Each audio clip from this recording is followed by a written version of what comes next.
Dreamscape presents The Day He Never Came Home by Andrew DeYoung. Narrated by Aaron Moon. Part 1. Chapter 1. The day before he went missing, Regan's husband bought her a lake house, a surprise for her birthday. She was annoyed at first. Regan had planned the day painstakingly, booked a babysitter months in advance, reserved a table for brunch at her favorite restaurant, a couple's massage at a little spa in the mall after that. Small pleasures, but Regan was looking forward to each of them in turn. She'd been so busy with the kids lately, frenzied even. Etta was 4, Philip 1.5, and they both needed her so much, stretching the limits of her ability to give. The two of them had devoured every single moment of her free time, every ounce of her energy. John worked long hours, barely helped with the kids, and Regan hadn't done anything for herself in ages.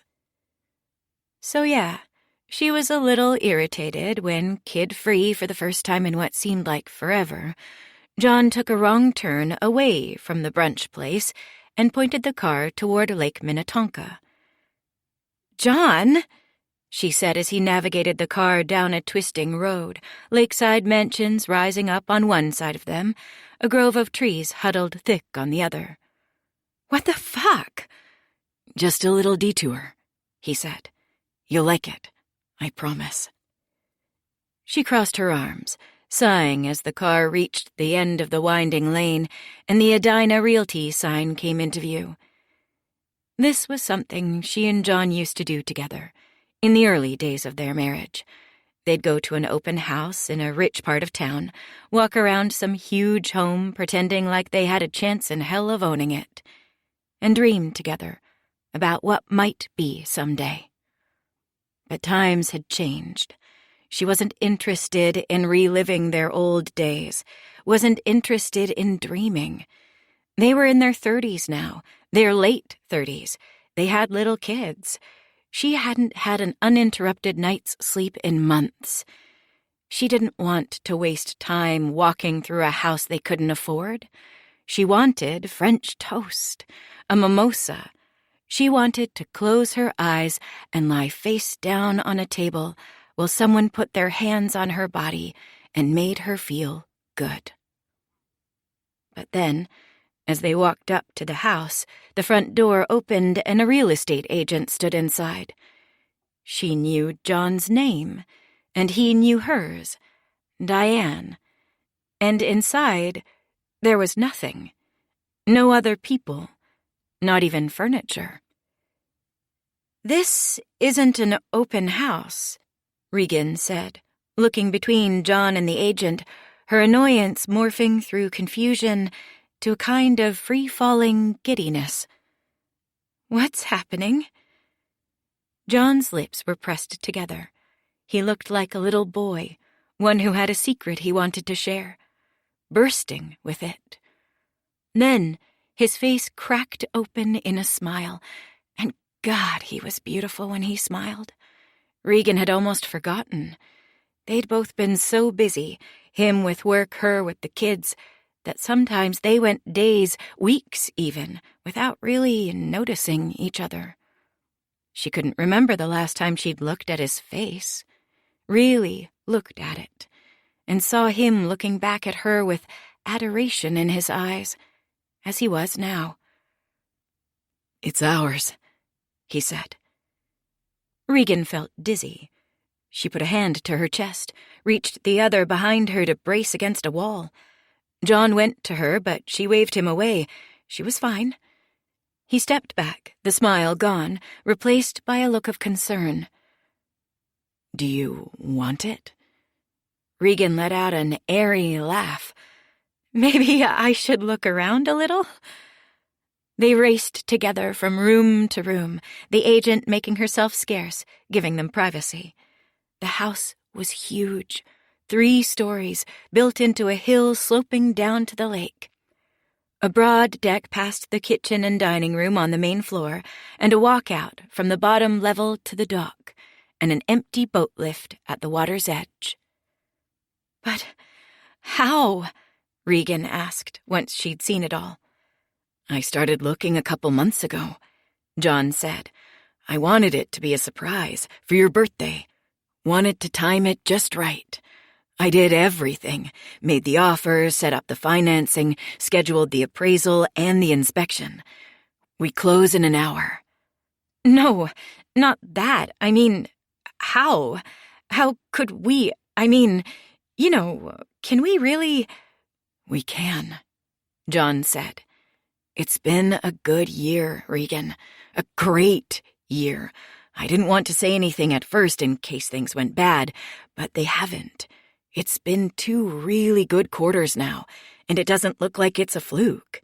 I've doubled my client base, doubled my revenue. I've been making some good picks recently, and a lot of people want in. Everything I invest in goes up."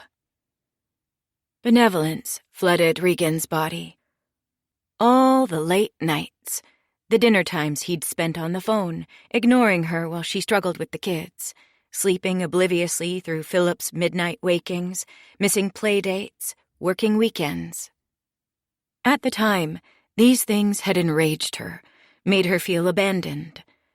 But it was all forgiven, now that she knew what it had been for. She loved him at this moment, for working so hard, for being so good at his job. He'd made a future for them. John looked down, swallowed hard, pulled at the back of his neck. "I just thought, you've been so busy with the kids. I know you don't think I notice, but I do. I notice. I see everything you do, how hard it all is on you. But you're so good, Regan. You're such a good mom and a good wife, and you deserve this. It'll be your name on the deed, not mine, because I'm thinking of it as your house, your place, a place you can go when you need to get away, leave the kids with me or your folks, and just relax." His voice was full with emotion, and now Regan was crying. She threw her arms around John's neck. He laughed into her hair and clutched her to him. And here was something else she'd forgotten. The feel of his body against hers, his breath blowing hot in the crook of her neck. At the closing, Regan was still too stunned to follow all the details of the documents that passed on the table before her. But still she signed every time the closer asked her to, a flurry of signatures and dates and initials, her handwriting becoming wilder, more shaking and swooping on every dotted line. And then she was done. The house was hers, and they were driving back, walking through the rooms once more, running their hands over the walls.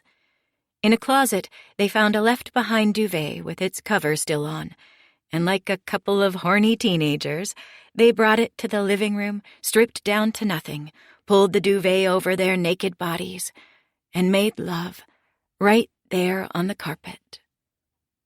Afterward, Regan rolled off John and walked out onto the deck, the duvet draped around her shoulders. The cold fall air pricked at her calves, tugged goosebumps to the surface of her skin. She looked out at the lake, listened to the waves lapping lightly at the shore, reflecting on the fact that this, too, was hers now. This view, these sounds. This was something that could be bought. This happiness, this peace of mind. Her stomach rumbled. They'd never gone to brunch, but she didn't care. In every way that mattered, she was full. John padded up beside her a few seconds later, in his boxer briefs and a t-shirt. "Think the neighbors can see us?" Regan looked to the right and the left. They were shielded on each side by trees. "I don't think so," she said. "We could fuck out here if you wanted to go again." John laughed. "What's come over you?" he said, then grabbed at her through the duvet, put his hand on her hip, and pulled her close. "I like it." She leaned into him. "I like my present, is all," she said. "Thank you." He draped an arm around her, and they stood like that for a while. Regan's eyes wandered down to the dock, where the Sellers had left something else behind. A little wooden boat lashed to a post, bobbing on the waves. The back-and-forth motion soothed her, and she simply watched it for a while, setting her cheek against her husband's chest. He was a good man, all things considered. Not perfect by any means, and they'd been through their share of storms, the early money troubles, the issues with her family, the strain of caring for the kids. But they'd weathered them all, went on bobbing on the surface through every swell, like that little boat at the dock. Somehow they'd found their way together to a safe harbor. It was a nice thought, a perfect crystalline moment. Then John spoke and almost ruined it. "I have to head into the office tonight," he said. "I might be home late. I hope that's not a problem." Regan struggled for a moment with a surge of annoyance. He was always doing this, springing things on her, using work as a blanket excuse to leave her with Etta and Philip. John at the office meant that she'd have to feed and put both kids to bed that evening, that she'd have to do it alone, that she'd go to bed stressed and exhausted and be woken up by John hours later when he crawled into bed sometime after midnight. "I hope that's not a problem," he'd always say, seeming not to know or perhaps not to care that his sudden absences were a problem every time.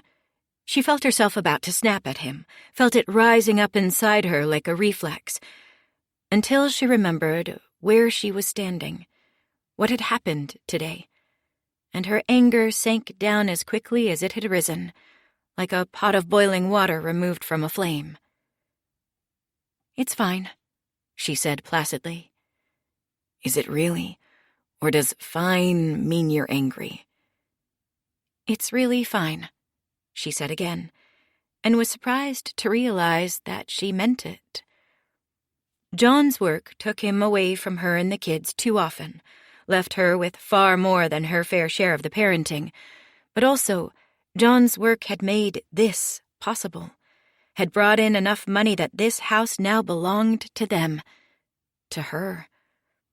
Maybe this was the trade-off, and maybe it was even a payment of sorts, a reward, in exchange for everything she'd done for their family, for giving up her own career to parent two small humans, for all the times she'd agreed to look the other way. A house. Regan closed her eyes and set her cheek once more on John's solid chest, felt it rise and fall with his breathing.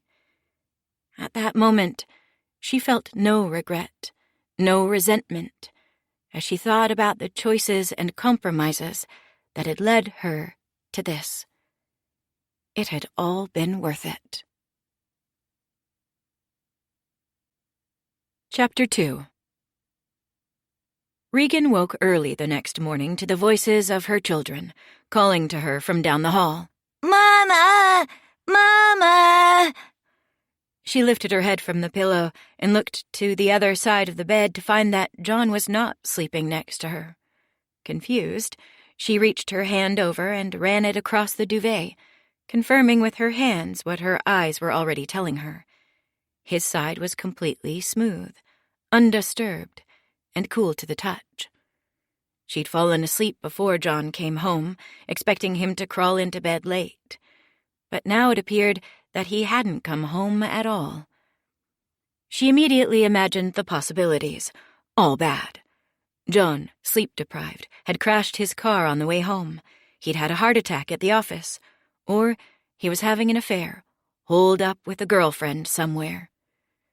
More likely was that he'd worked so late that coming home had become pointless. He'd curled up on the couch in his waiting room last night, and was now, this morning, changing into one of the fresh shirts he kept folded in his desk. Philip's voice came again from down the hall, more insistent now. "Mama!" If she didn't get him now, he'd be screaming for her soon. She got out of bed and went down the hall. She changed Philip's diaper in the dim light, then brought him with a sleepy-eyed Etta to the kitchen for some breakfast. As Regan waited for coffee, she grabbed for her phone and sent John a quick text. "Where are you?" The lack of question mark intended to communicate her annoyance. Regan brought the food and her coffee to the table, to Philip and Etta waiting in their seats, the older sister making faces at her younger brother, who was babbling and pounding with his fists on his high chair tray. She put the food in front of the kids. Oatmeal for Etta, mushed-up banana and buttered toast cut into tiny squares for Philip. "Where's Daddy?" Etta asked, after the food was almost gone. Regan glanced at the phone. There was still no reply from John. "Work," Regan said, scraping banana from Philip's chin with the edge of a plastic spoon. "Work is boring," Etta said, poking at the congealing gray mass of oatmeal in her bowl. "Daddy is boring." "Bah, bah, bah, bah, bah," Philip babbled, spraying banana across his tray. "That's right, Philip. Boring," Etta said, her voice rising to a motherly sing-song. "Are you trying to say boring? Daddy is boring, isn't he?" "Daddy's not so bad," Regan said, feeling suddenly guilty to hear her own words, things she'd said about John before, parroted back to her from her daughter. She needed to be more careful about what she said in moments of annoyance, moments which these days were plentiful. John was gone a lot, but she still wanted the kids to think highly of their father. "Daddy bought us a house," she added. That got Etta's attention. Even Philip stopped babbling, looked at her with his mouth half open, as though he understood. "You mean this house?" Etta asked. "No, a different house," Regan said, gathering up the bowls from in front of them, giving up on breakfast.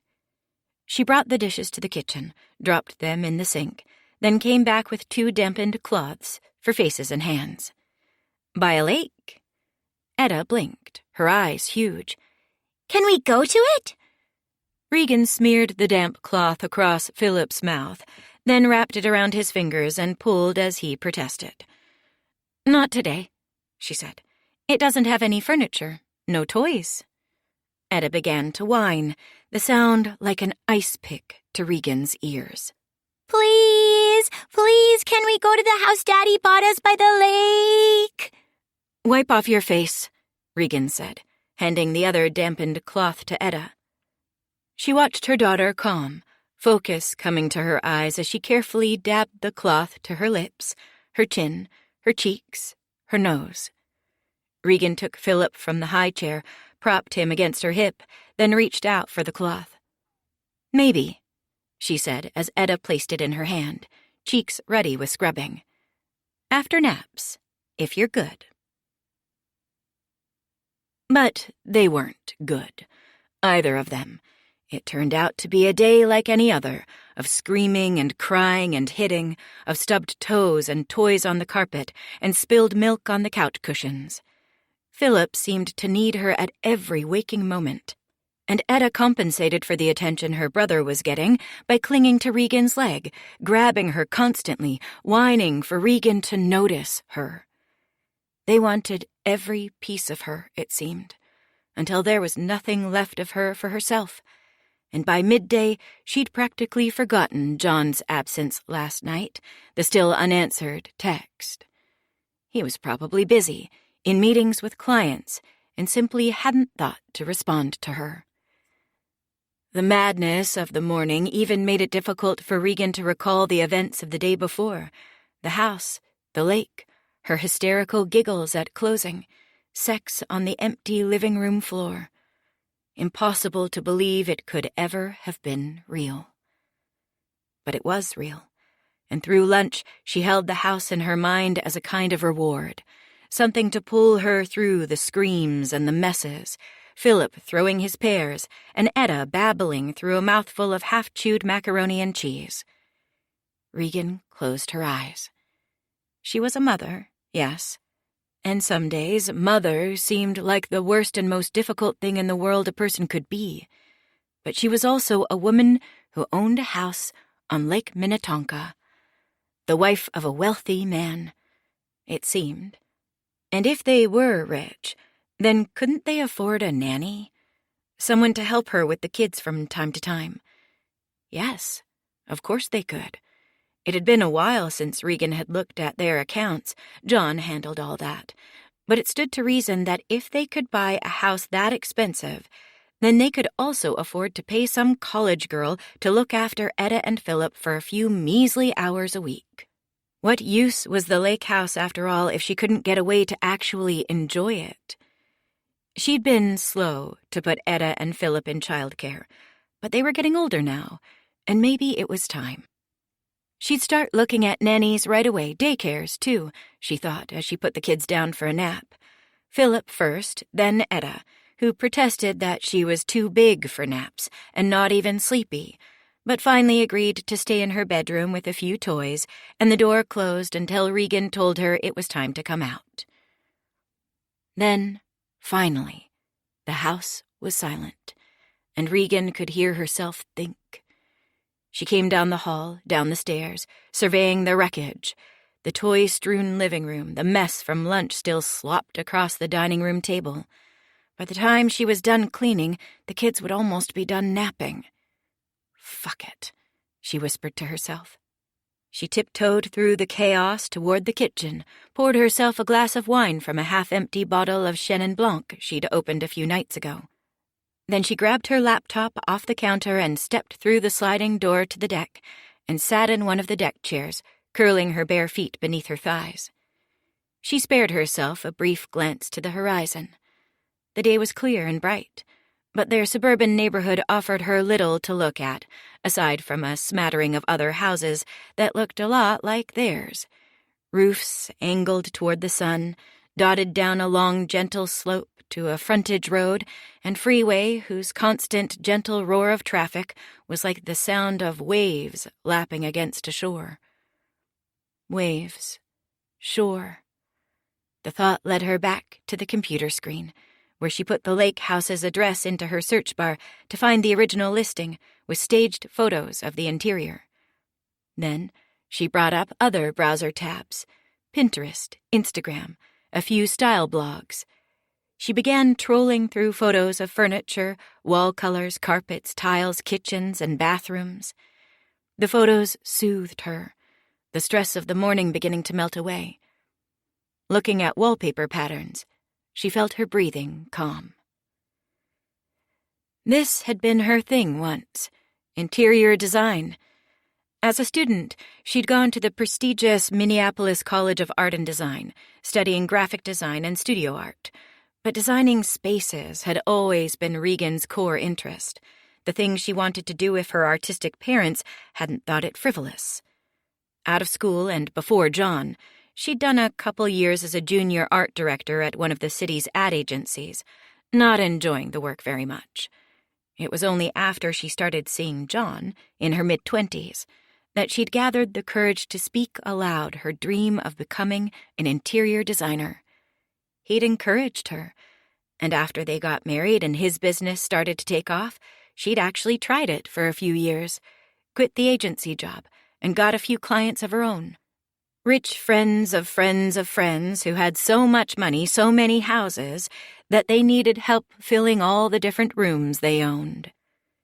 She'd loved the work, and was even starting to develop a bit of a reputation, a list of clients who used her services and then referred her to other rich friends. But then the kids came. Etta first, and then Philip. She still couldn't quite explain to friends with more conventional careers why the kids had brought an end to her professional ambitions. They didn't understand. Office jobs had maternity leave policies, 6 or 8 or 12 weeks off followed by a return to work.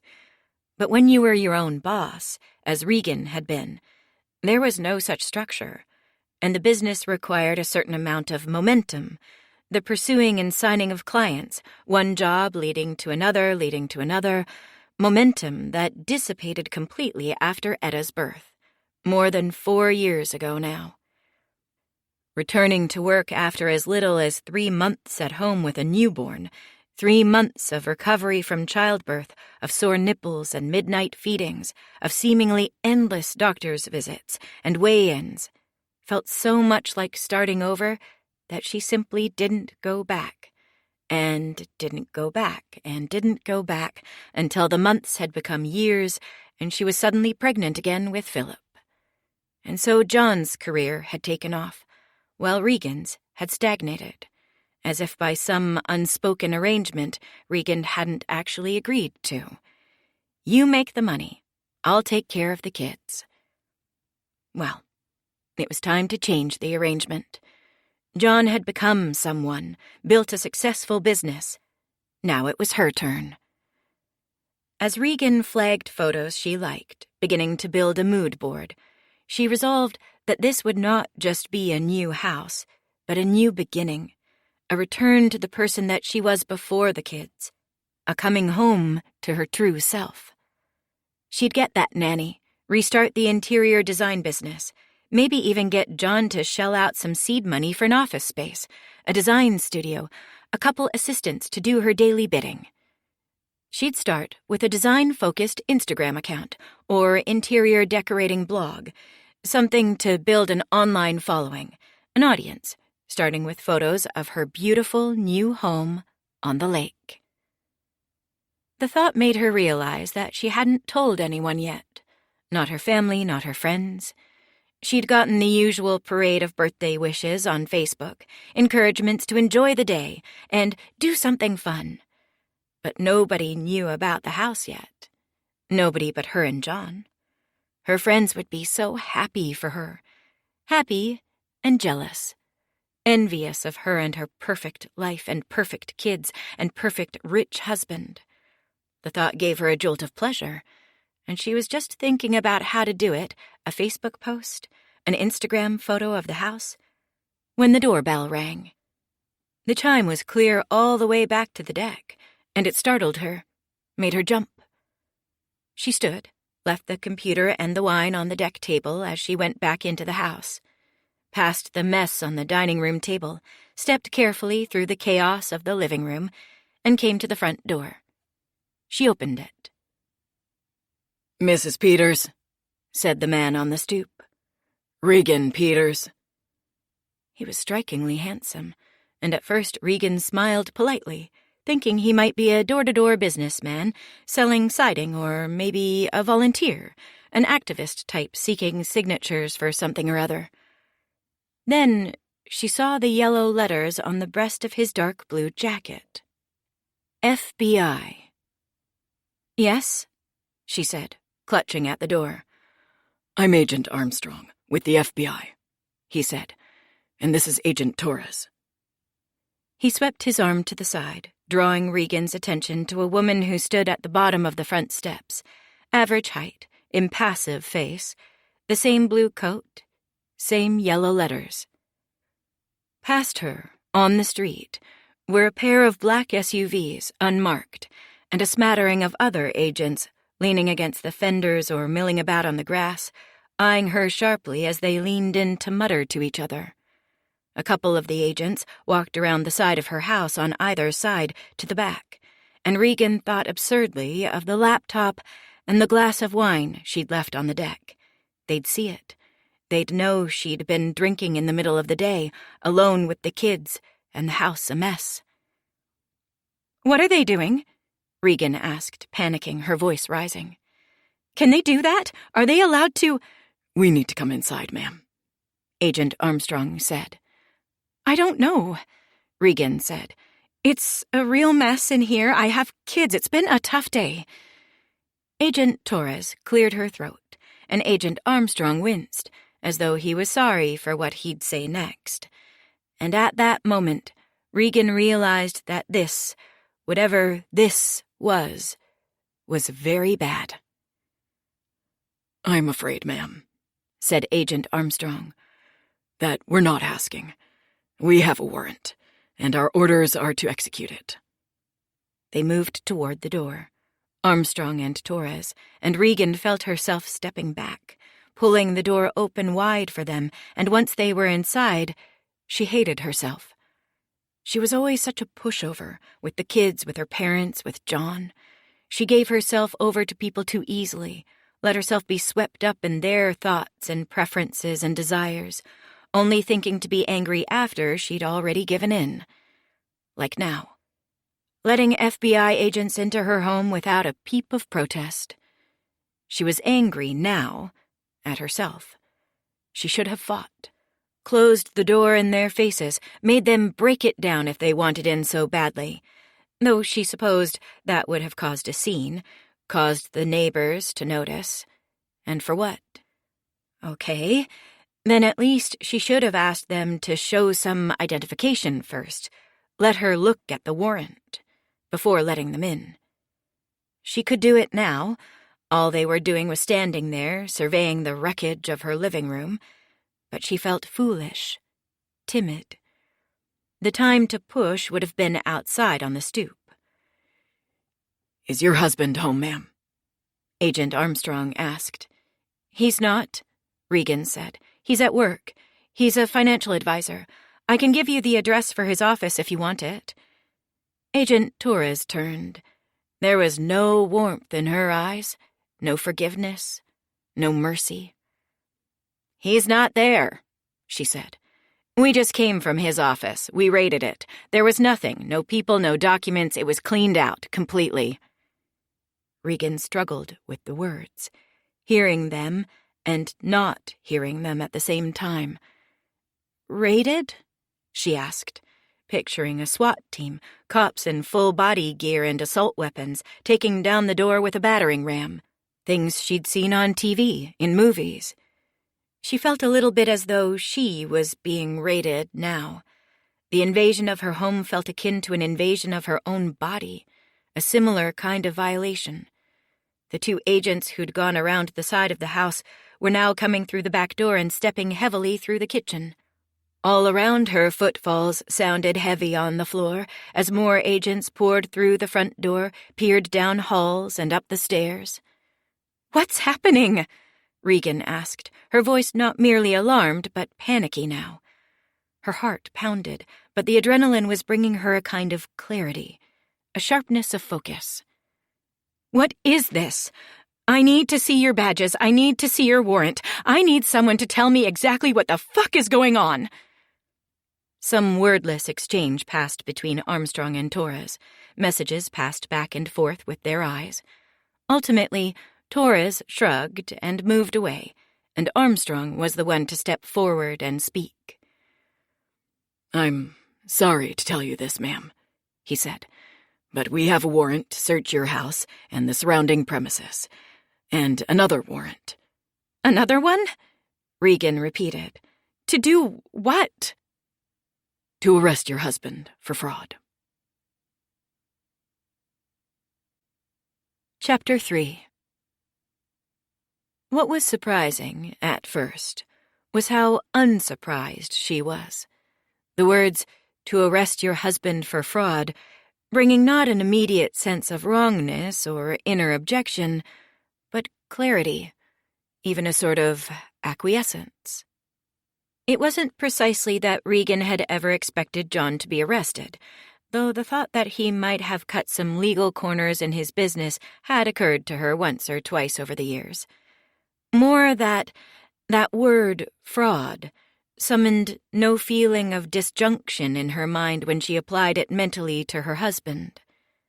Perhaps he was a fraud.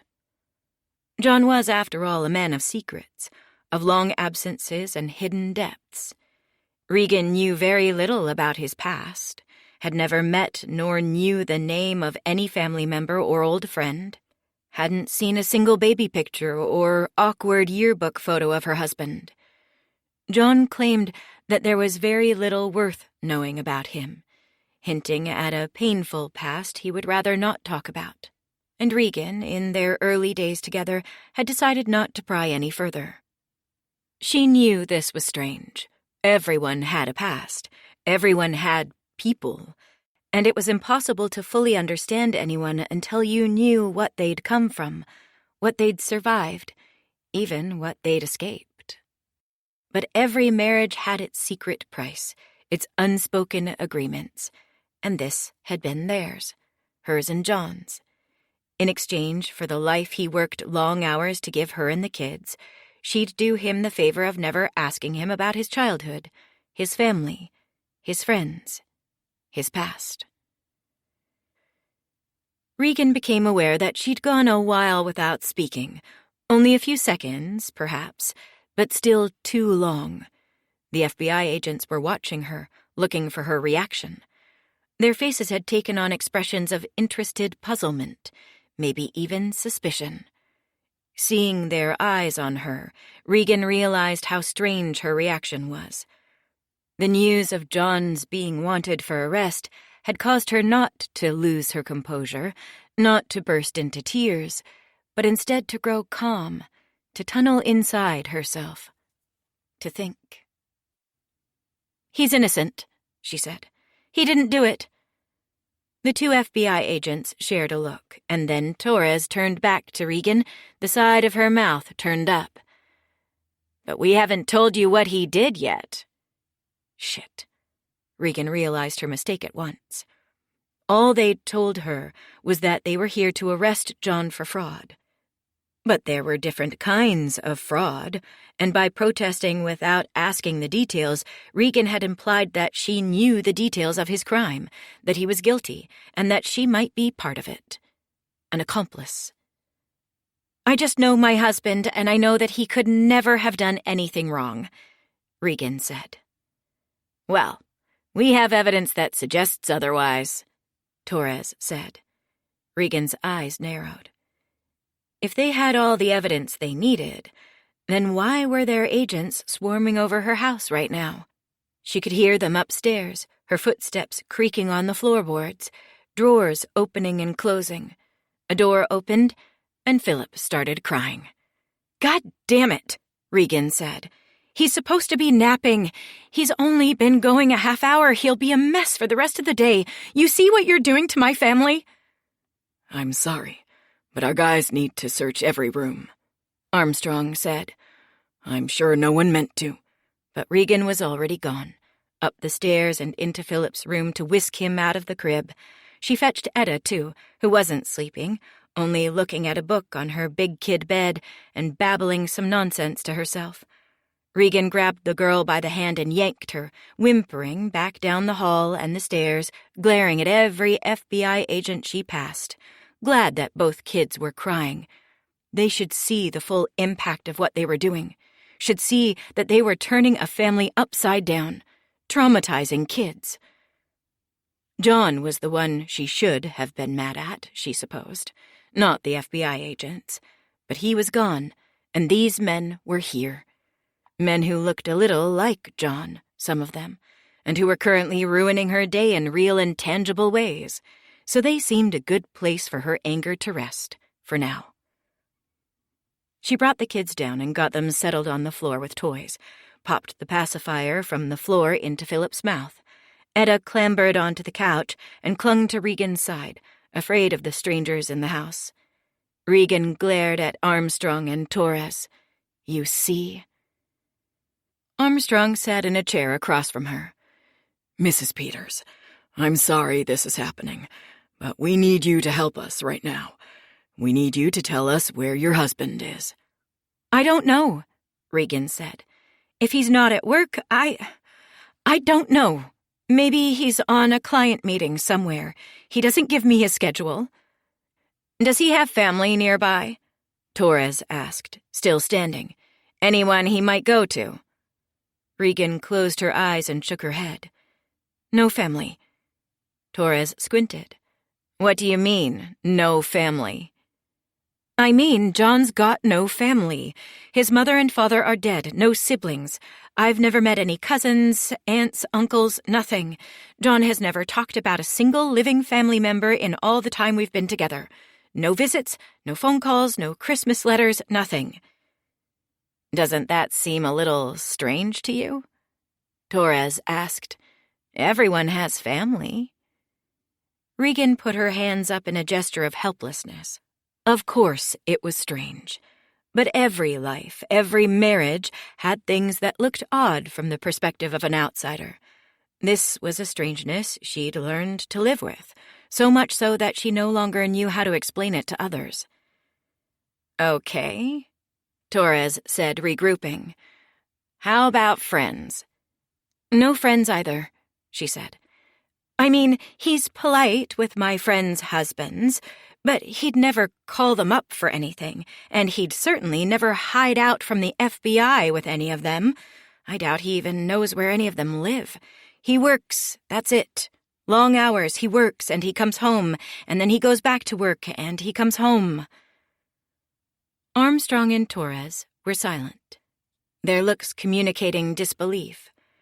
She was aware, as she said it, of how it must look to them, how ridiculous this must all sound.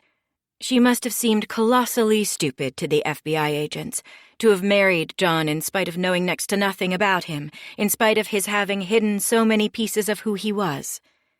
Armstrong and Torres probably thought she deserved all this, her house being searched and her husband on the run. She wished she could explain herself, say something that would make them understand.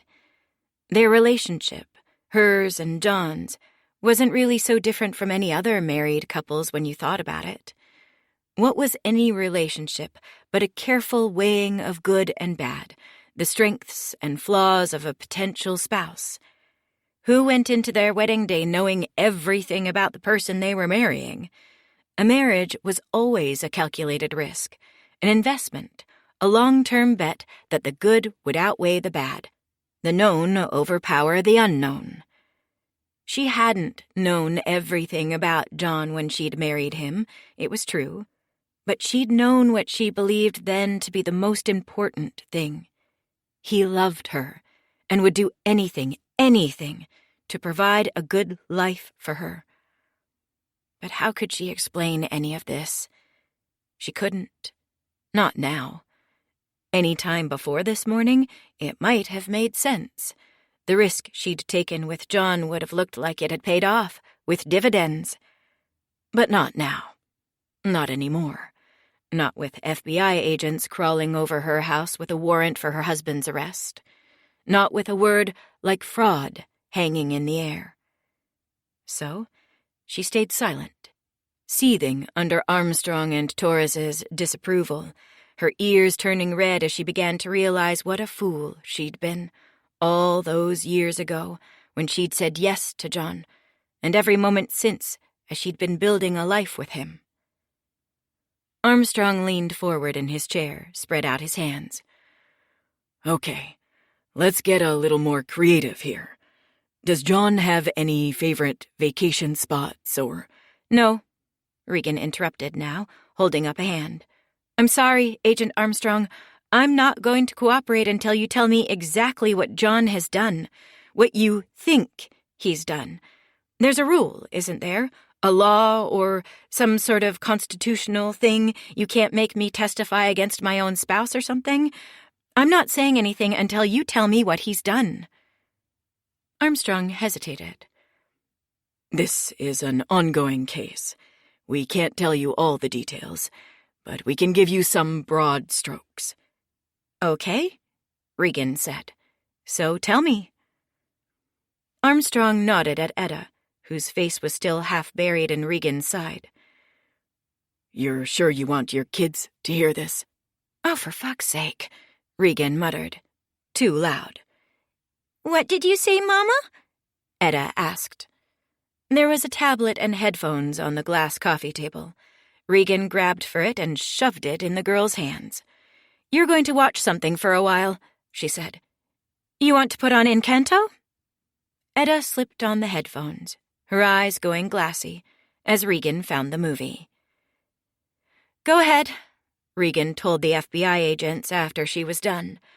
Armstrong looked at Philip, but Regan waved a dismissal. He doesn't understand anything. Just tell me. Okay, Armstrong said. Mrs. Peters, do you know what a Ponzi scheme is? Regan did know what a Ponzi scheme was. The basics, if not the specifics. She was a person in the world, after all. She remembered the names of Bernie Madoff and that other guy, the local guy, Tom Peters, who'd gone to jail for a similar crime. His name splashed all over the Minneapolis news networks for weeks. The retort, "Of course I do. Do you think I'm stupid?" was on the tip of her tongue, until she remembered the FBI agent's knowing looks when she'd unwittingly suggested a familiarity with John's crimes, and realized that it might be better for her, if she feigned some unfamiliarity now, pretended to be exactly as stupid as they seemed to think she was. She pressed her lips together and shook her head. "Not really," she said slowly. "Maybe you—" Torres was the one to explain. A Ponzi scheme is a fraud where money from one investor is used to pay off other investors, and the person perpetrating the fraud also steals money for themselves.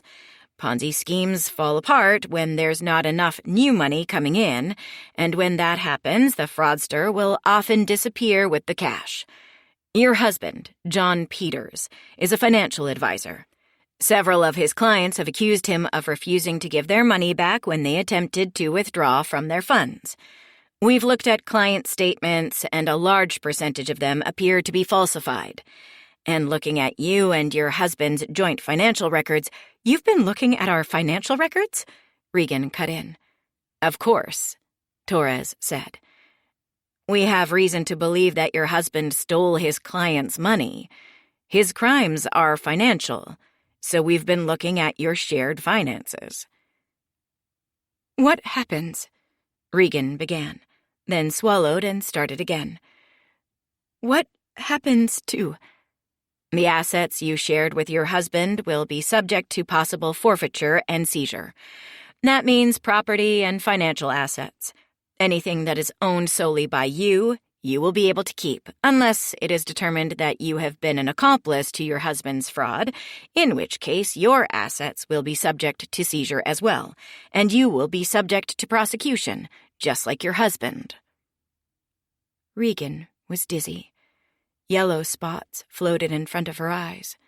She clutched at the couch armrest, trying to moor herself to something. It didn't help. The couch, after all, was something they owned, that they'd bought with money. It was part of the world that was slipping out from under her, disappearing into a cloud of nothingness, leaving her floating in a formless gray void. The furniture, the cars, all the clothes in her closet, the kids' toys, the money in their bank accounts.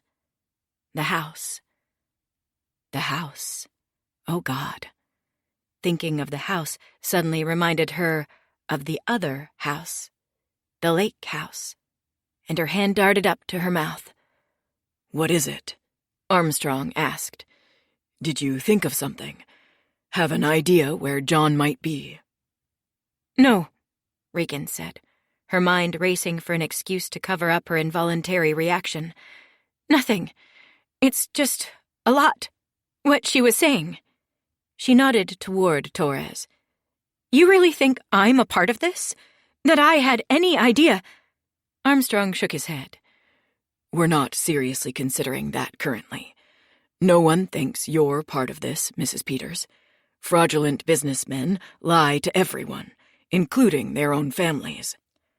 But we do need your cooperation."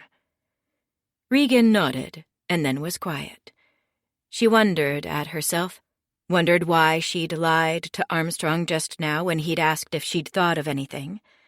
The lake house was something the FBI should know about, something Regan should tell them. A major purchase like that, less than 24 hours before John went on the run, was suspicious. It could be evidence. But why didn't the FBI know about it already? Torres said they'd looked at all their financial records. Surely they'd have seen evidence of a home purchase. Regan thought back to the closing, all the papers she'd signed, The processes she'd set moving with her signatures. Cashier's checks took time to clear, to pull money from one account and put it into another, and surely the process of transferring a home title and deed from one owner to another wasn't instantaneous. Maybe Torres and Armstrong had pulled their financials days or even weeks ago. Maybe they wouldn't notice the lake house for a while. Regan should say something now. She knew she should. But every second that she kept her silence made it harder to speak up. She didn't want to tell them yet, didn't want to make that beautiful home on the lake yet another thing that was slipping out from under her. She'd only gotten a taste of that life, a single afternoon, signing the papers, making love to John on the floor, standing together on the deck and enjoying the view. She wasn't ready to give it up. Not yet. John was gone. He couldn't help her. She was in charge, left behind, like always, to clean up the mess he'd made.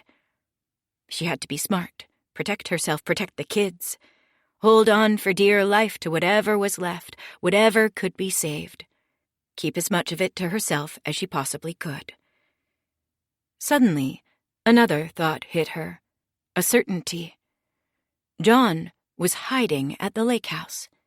If he was anywhere, he had to be there.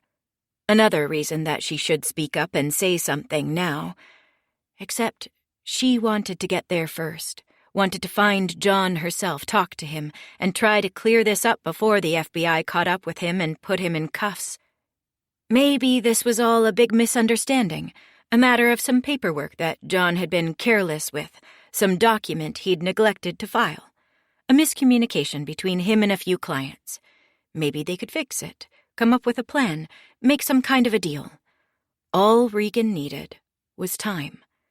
Time to find John, to get him to come clean with her about what was happening, then to figure out how to handle it. Come up with a story together, a story that satisfied the FBI but also kept him out of jail, that didn't destroy his business, that let him keep all their money and belongings. First, she just needed to figure out how to get away from here, to get out without raising the suspicion of Armstrong and Torres. Just then, there was a creak at the end of the hall at Regan's back, and across from her, Armstrong's eyes angled up. "Agent Armstrong?" came a male voice from behind the couch. "I think I've got something you should see." Regan looked back. The agent was peering out from John's first-floor study, his home office. "I'll be with you in just a second," Armstrong said, then looked back to Regan. "Ma'am, you should know that this is probably going to take us some time. Do you have anywhere you can go? Family nearby, or—" "My parents live in the city," Regan said. "You should maybe head over there. We're going to have to go over the whole house. It's upsetting for people, and usually it makes just as much sense to, clear out. Pack a bag, stay the night." Regan nodded, thinking all the while of the lake house. That was where she'd go. Chapter 4. Regan started packing. Gathering up clothes for the night was unexpectedly difficult, the drawers and closets full of memories. The dress Regan wore to that benefit gala years ago, feeling like a celebrity on John's tuxedoed arm. The smart gray blazer she used to don whenever she'd meet with a prospective new interior design client, the one she put on to make herself feel confident and professional when she'd first walk through someone's home and tell them how she'd transform it if she got the job. The plunging gray top she used to wear before Etta was born, for bar hopping or going to concerts. She hadn't done either of those things in years, but she couldn't bear to get rid of the top, because she still remembered how it turned John on every time she wore it, the hunger that would come to his eyes when he saw her in it, the way he'd peel it away from her skin later, when they got home. And the matching outfits she'd bought for all of them, chambray and gray denim, for last fall's family photo shoot in Minneapolis's Loring Park, with a paid photographer to capture them at their best and most smiling. A photo from the shoot hung above the mantel downstairs now, making them look every inch the perfect family. "What's wrong?" asked Torres, who'd trailed after Regan up the stairs, as though she expected Regan to run away with some key piece of incriminating evidence if she left her alone. "Nothing," Regan said. She didn't have time to be carried away by these memories or the emotions they brought with them. She began stuffing clothes into an overnight bag, barely looking at what she was packing, not even bothering to fold anything. Then she went into the kids' rooms and did the same with their clothes, packing the diaper bag so full of diapers and wipes she could barely close the zipper. Downstairs, Armstrong intercepted her at the door. "I'm going to send an agent with you," he said. "He's going to follow you to your parents' house." "Why?" she asked. "I thought you said I wasn't under investigation. What is it you think I'm going to do?" "It's not that, Mrs. Peters," Armstrong said. "It's just that John might try to make contact. It happens sometimes when people go on the run.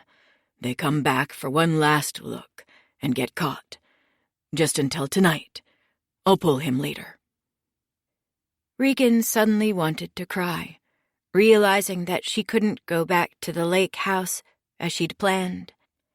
It was impossible to deny now that she was hiding the other house from the FBI, preserving it for herself a little while longer.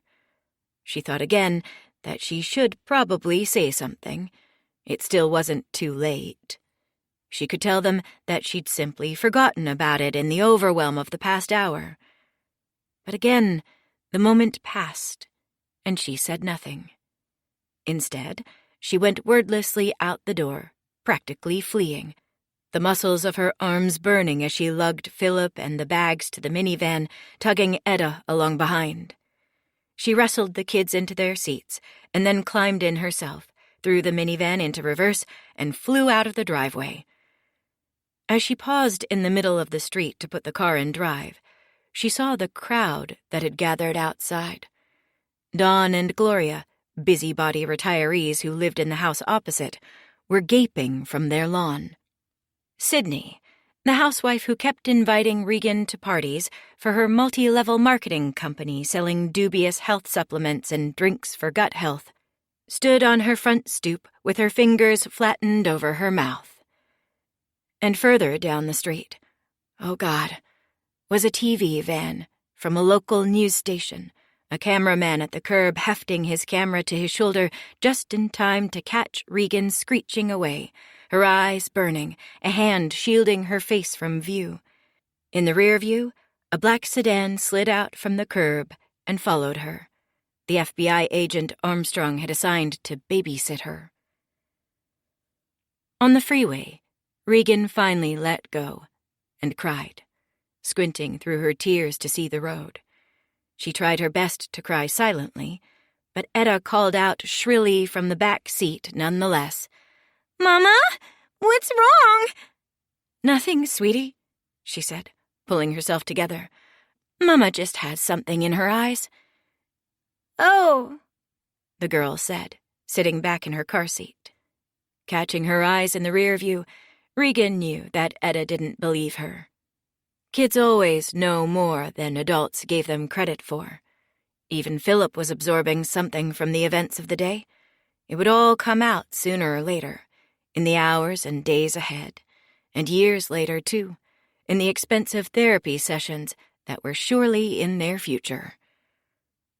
"Mama," Etta said, "who were those men at the house?" Regan's jaw clenched. She wasn't ready for this conversation yet. "They were police, Etta." "Police?" Etta's voice carried awe and a trace of fear. "Did we do something bad?" "Not us, honey," Regan said. "Daddy made a mistake. Now the police need to talk to him so that he can fix it." That seemed to satisfy Etta, or at least to silence her.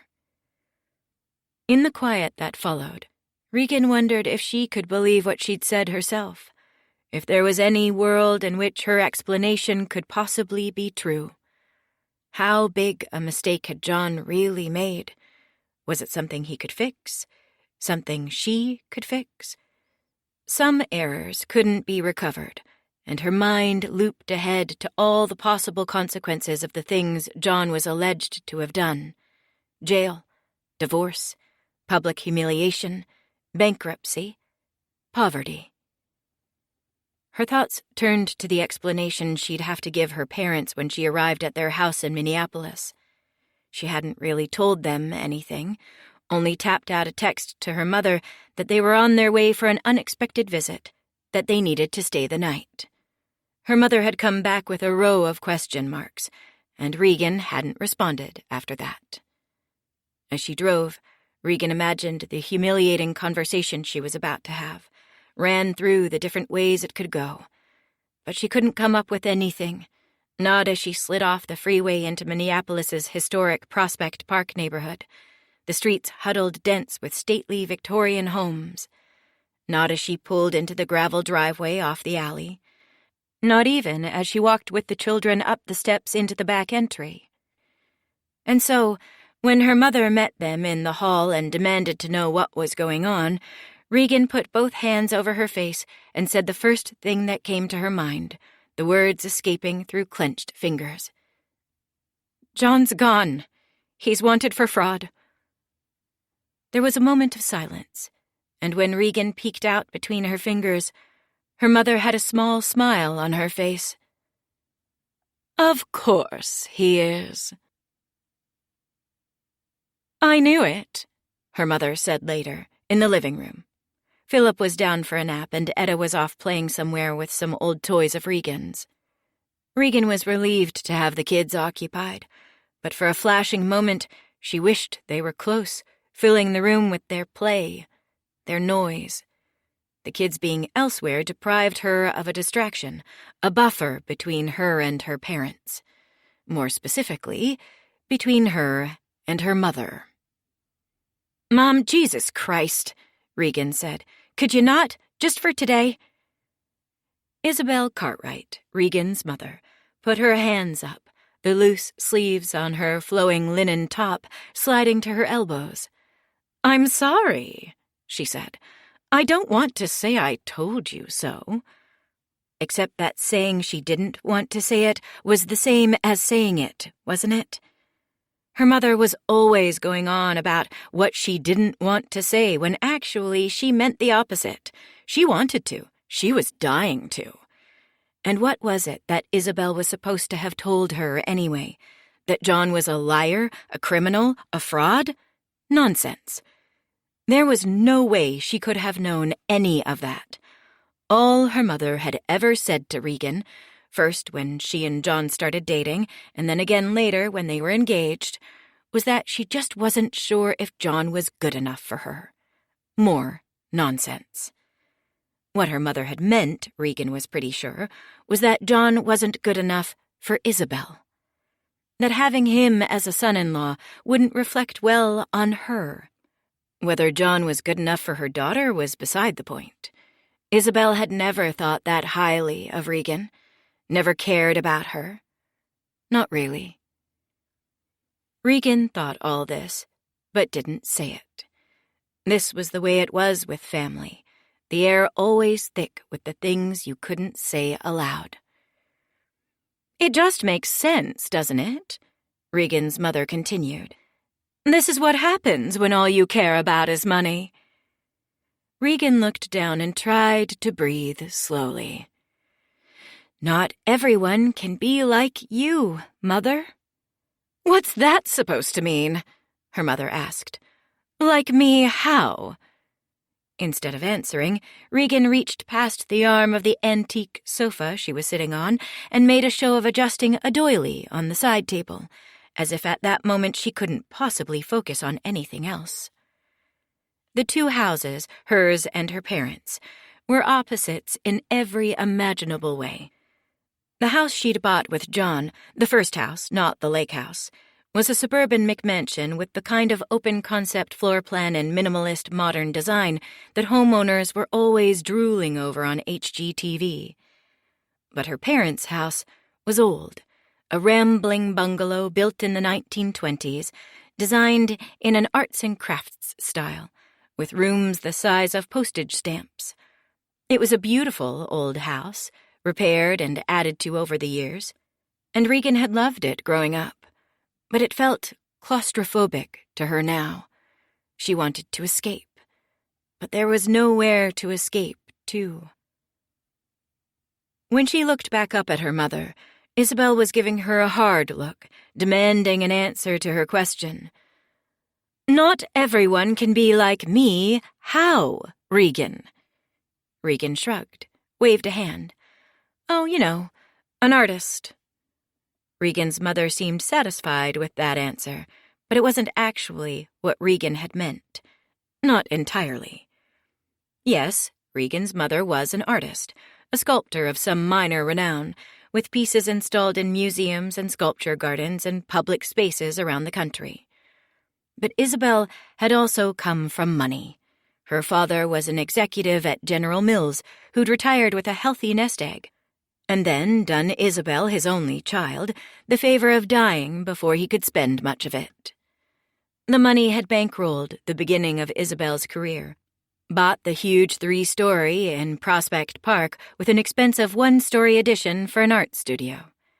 Isabel had lived a life of complete artistic integrity, it was true, a life unburdened by any concern for money. But the only people who didn't have to worry about money were those who had plenty of it. Integrity was expensive, and Isabel had paid for hers with her inheritance.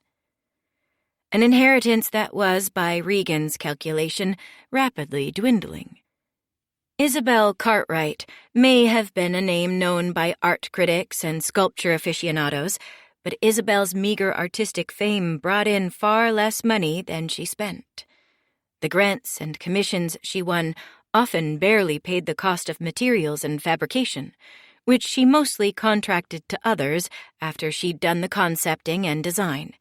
And meanwhile, the house seemed to constantly need repairs. A new roof one year, a new boiler the next, a sewer line backup the summer after that. Meanwhile, Isabel had hardly been living the life of a bohemian all these years, rarely denying herself the pleasure of designer clothes, expensive restaurants, trips to Paris or London or Madrid with stays at the finest hotels. She seemed determined to die having spent the last penny of her daddy's money, to leave nothing of the luxury she'd known to her own daughter. Isabel's fortune, her reputation, was a little like her house, impressive from the outside, but falling apart on the inside, crumbling at the foundations. Since she was a girl, Regan had known she'd have to make her own way, create her own life. This was, in part, what had led her to John. John, who, unlike Isabel, had come from nothing, had to fight for every penny he'd ever earned. Regan felt suddenly protective of him. "John worked hard," she said, blinking away sudden tears. "He worked hard to make a life for us, for me, the kind of life you have, and maybe I don't know, maybe he cut some corners, but I don't think he did it on purpose. He couldn't have. I'm sure it was just a mistake." Isabel clucked her tongue, cocked her head at Regan with pity. "Oh, honey, you don't actually believe that, do you? You poor fool." Regan's cheeks flared, and she had to turn away from her mother's pity. If she looked at her 1 second longer, she feared she'd burst out sobbing or screaming. "Isabel, are you being nice?" asked Peter, Regan's father, as he breezed in from the kitchen with a tray of drinks. "I'm always nice," Isabel said. A laughable statement. She was, if anything, rarely nice. "I made sidecars," Peter announced in a sing-song voice. Regan's father was, by contrast with Isabel, so nice that he could never say a bad word to anyone, even if they deserved it.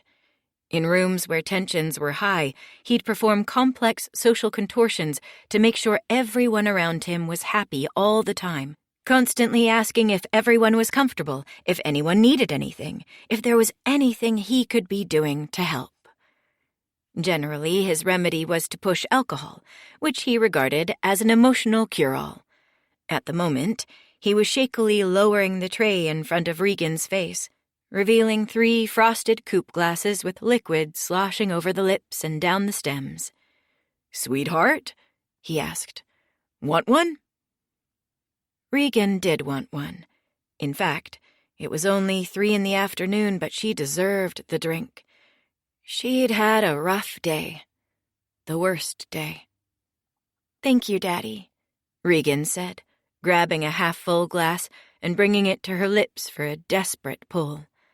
The sharp taste of cognac and lemon calmed her as it washed over her tongue and down her throat. "Dear?" Peter asked, offering a drink to Isabel. She waved him away. "Oh, just put it on the table." Peter put another glass on the side table next to Isabel's chair, and then took a seat himself, eyeing the last drink with alcoholic anticipation. "So, Regan, how are you holding up?" Regan paused, wondering how to answer the question. How was she doing? She wasn't sure herself. She was still thinking when her mother answered for her. "She's doing terrible, Peter. How do you think she's doing? I mean, look at her. The girl's a wreck." Regan's jaw tightened, and she turned away again, furtively covering her face from her parents' pitying stares. "The FBI's at her house. Her husband is a fraud, and she could lose everything she owns." "I know the facts, dear," Peter said. "I was just hoping to learn how my daughter felt about them." Regan's father was an artist, too, a writer, if only nominally. He hadn't published a book or article in years, but it didn't matter. His debut novel, a campus satire titled The Dean's Daughter, had gotten good reviews and won a minor literary award 3 decades earlier, and Peter had been coasting on the accolades and the diminishing royalties ever since. He allegedly had a follow-up novel he'd been tinkering with for ages, a doorstop of typewriter sheets he described at cocktail parties as an epic of family and crime and politics and America.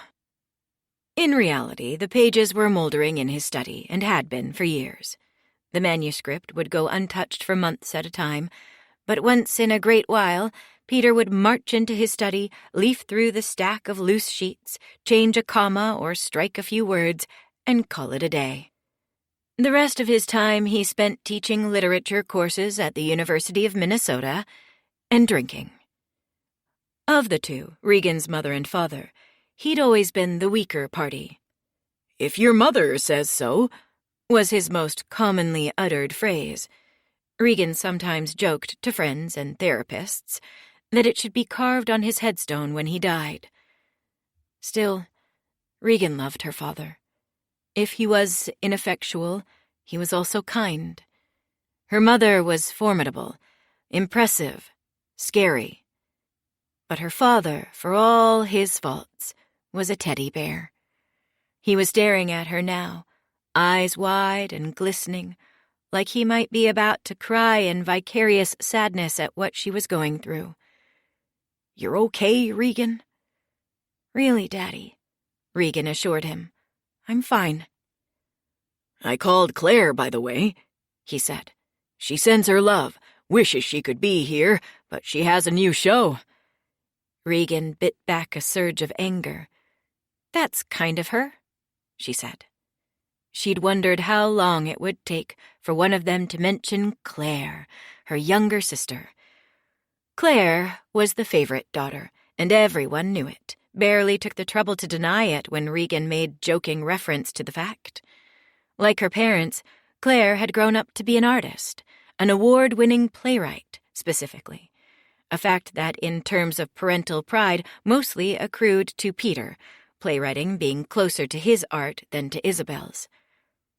Every time Claire staged a new play, every time the positive reviews came in or the awards started stacking up again, Their father was the one who got to puff out his chest as his friends in the literature department mumbled approvingly that the apple didn't fall far from the tree, that the daughter must have inherited her skill at writing from Peter, in spite of the fact that she'd long surpassed him in both accolades and output. For Regan, the most difficult thing was that Claire's success as a playwright had become yet another tacit point of resentment between her and her mother. One daughter excelled in writing, following in the father's footsteps. The plan for Regan had been for her to make a name for herself in the visual arts, to be a credit to her renowned sculptor mother. But that wasn't the way things worked out. Regan just wasn't interested in the bohemian life of an artist the way her sister was, opting for the suburbs, a family, and a husband with a stable income instead. All choices that looked foolish now. Regan tried to imagine her sister's reaction to the news. She was probably already thinking about how to use Regan's predicament as a premise for one of her plays. Something about a woman who sold her soul for the middle-class dream, then saw it all crumble before her eyes. An American tragedy. The reviews would be rapturous. Christ, Regan felt sick just thinking about it. Regan's mother ignored the mention of Claire and pulled at a curtain. "I don't see why they have to have someone lurking outside," she said, then eyed Regan. "You're not under investigation too, are you?" "I'm not," Regan said. "They told me I'm not." "Are you sure they were telling you the truth?" Isabel asked. "The police don't always tell people when they're suspects, you know. It seems like maybe they don't trust you." "Maybe I should call Ron," Peter offered, naming a family friend who practiced law. "See what he says about all this." "Ron is a personal injury attorney, Dad, and besides, the FBI's not looking at me as a suspect, okay? If I get a lawyer, it'll only make me look guilty, and I'm not guilty. I don't know anything. Whatever John's done, he kept it from me the same as he kept it from his clients." "But you must have known something," Isabel insisted. "Even if he didn't tell you anything, you had to have suspected, right? A wife knows her husband." Regan shook her head to herself as she drew the coupe glass toward her lips, struggling to keep it steady in her quivering hand. A mother always knows what to say. That was the line that was going through her mind, the kind of line that showed up in greeting cards for Mother's Day, and it was true of her mother, but in a terrible, backward sort of way. Isabel always seemed to know exactly what to say not to comfort Regan, but to make her even more miserable than she already was. Her mother had a knack for being able to put to words the thing that Regan most feared deep down, but didn't want to name aloud. And yes, of course, she should have known. She was married to John, shared a life and a house and a bed with him. She was supposed to know him better than anyone else in the world. And there were signs, weren't there? Signs that he was, if not a criminal, at least a man comfortable with lying, with hiding things, even with stealing. On some level, she had known. And even if she hadn't, as she had defensively claimed multiple times now, with the FBI and again with her parents, what did that say about her? What was worse, being complicit or being a fool? Would she rather be a victim or an accomplice? Could you go to jail for not seeing the thing that was right in front of your eyes all along? For looking the other way? Chapter 5. Regan had first met John at a corporate networking event, the kind of thing where a bunch of hungry young professionals would pack into a hotel conference room, take a plate full of cheese and crackers and a plastic cup of wine, and then simply talk, feeling each other out for opportunities to claw a little higher in the corporate world. Regan generally hated such affairs. She lacked the abilities that others seemed to have, seamlessly getting in and out of conversations with strangers, navigating the exchange of business cards, speaking the corporate language of business models, value adds, brand promises, key stakeholders. But she was there anyway. 28 years old and 6 years into a professional career as a graphic designer, Regan was looking for a change. Her job at a Minneapolis ad agency was theoretically glamorous, but she'd long since realized that it wasn't going to deliver her the kind of life she wanted. The pay was terrible, for one thing. She hadn't gotten a single promotion or anything more than a paltry cost of living raise from her entry-level salary since the day she'd started. And the work wasn't even all that interesting. The fun stuff, major campaign concepting, brand ID redesign, all went to her bosses. Male art directors who fancied themselves Playboy geniuses, modern-day Don Drapers who plastered their office walls with band posters, wore ripped jeans to work, and left early every afternoon to go to the bar. Regan, meanwhile, was grinding away at a cramped desk in a loud, open floor plan office, working late hours on dull, thankless tasks. Social media graphics, slide decks for client presentations, email campaigns that went directly to spam. Regan was a pragmatist at heart. She had looked at her life, studied it as a problem to be solved, and made the necessary calculations years ago. Her parents were comfortable financially, but they'd inherited their money and spent far more than they made. They'd pass little of what they had on to her when they died. The only life she'd be able to enjoy was the one she made for herself. And she'd be damned if this, the smallness and loneliness and lack of respect and recognition that was her existence now, was going to be the rest of her life. So that's how John found her, nervously sipping from a plastic cup of red wine at the edge of a hotel event space, eyeing the crowd, looking for something, even if she had no idea what that something might be. "John Peters," he'd said, walking up and offering his hand like a salesman. Regan was flustered at the brusqueness of John's approach, and she stammered a bit before introducing herself. "I'm Regan." "Regan," John had said with wonder in his voice, like he'd never heard such a magical combination of sounds before. "What a beautiful name." Regan felt herself blush, heat rising fast and unexpected to her cheeks. "Is it?" "Yes, it's regal." This was pretty corny, but Regan was surprised to find herself laughing, no, giggling, as she realized all at once that John was flirting with her and that she actually liked it. "That's me," Regan said. "Regal Regan." She flushed, then added, "I've never liked it so much, actually." "What, your name?" "People sometimes say Reagan, like the president." "Regan," John said, pronouncing it correctly. "Regan." "Right. But even then there's Shakespeare, King Lear, one of the evil older daughters. I should be insulted my parents chose it. My dad is even an English professor. He's taught Lear." "That's not very nice. Is there a Goneril? A Cordelia?" Regan's blush deepened as she realized that she'd unintentionally wandered into personal territory. This was a professional networking event, not group therapy. But there was something about John that put her at ease, something in his manner that coaxed her into dropping her guard. She thought of Claire, her accomplished younger sister. "My sister's name isn't Cordelia," she blurted, "but she is the favorite." "I'm sorry to hear that." Regan had the urge to clap her hand over her mouth. What was wrong with her?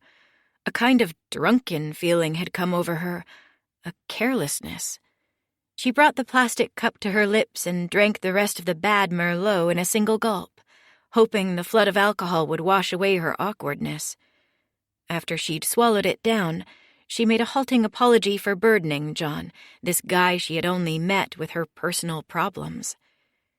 John eventually saved her with a gorgeous, heart-stopping smile, a shrug, and a self-deprecating remark. I guess we're not very good at this. This being presumably the professional networking they were ostensibly there to perform. The art of conversation. He was great at it, actually. Effortlessly charming, though he wasn't smooth, exactly. No, perhaps the self-mocking remark, John's generosity in pretending that he and not she was the one embarrassing himself, was precisely the nature of his charm. In his presence, Regan no longer felt out of place in that hotel conference room, but exactly where she belonged, delivered from awkwardness to grace. The bone-deep embarrassment radiating from her body reflected back to her from John as unconditional approval. John looked directly at her, seemed interested in what she was saying, even when what she was saying was stupid or out of place. Didn't dart his eyes to the side like some had the tendency to do at these things, looking for someone better to talk to. Talking to her, John gave the impression of a man who was exactly where he wanted to be, and in that moment, Regan found that she was exactly where she wanted to be as well. She'd come to the networking event looking for something. Perhaps this was it. She should probably circulate, gather some more contacts. But she didn't want to. She wanted to keep talking to John. Look at his eyes as he listened to her. And so, when he suggested they get out of there, Regan agreed with something like relief. They ended up at a brewery not far from the hotel, taking their frothy pints of beer to the patio, blinking into the sun shining brilliantly in that late spring afternoon. As John threw his leg over the wooden table bench across from her, Regan found herself wondering what this was. Were they still networking, or were they on a date? John was a financial advisor, after all, and the questions he began asking about her might have been the kinds of things an advisor would want to know about a prospective client. Her job, her life, her goals. But Regan thought she could sense some more than professional interest from John, and she found herself becoming comfortable with him, opening up, sharing more than she might even on a typical first date. Without quite intending to, she ended up telling John everything. Telling him about her dissatisfaction with her ad agency job, and about her desire to get into interior design, which she'd barely admitted even to herself. At the peak of her confessions, she shocked herself by telling him, this guy she'd only barely met yet somehow already trusted with the most painful facts of her life, that her serious artist parents didn't approve of her ambitions, thought her goals for her life were frivolous, girlish, embarrassingly domestic. Regan looked down, ashamed again at sharing too much.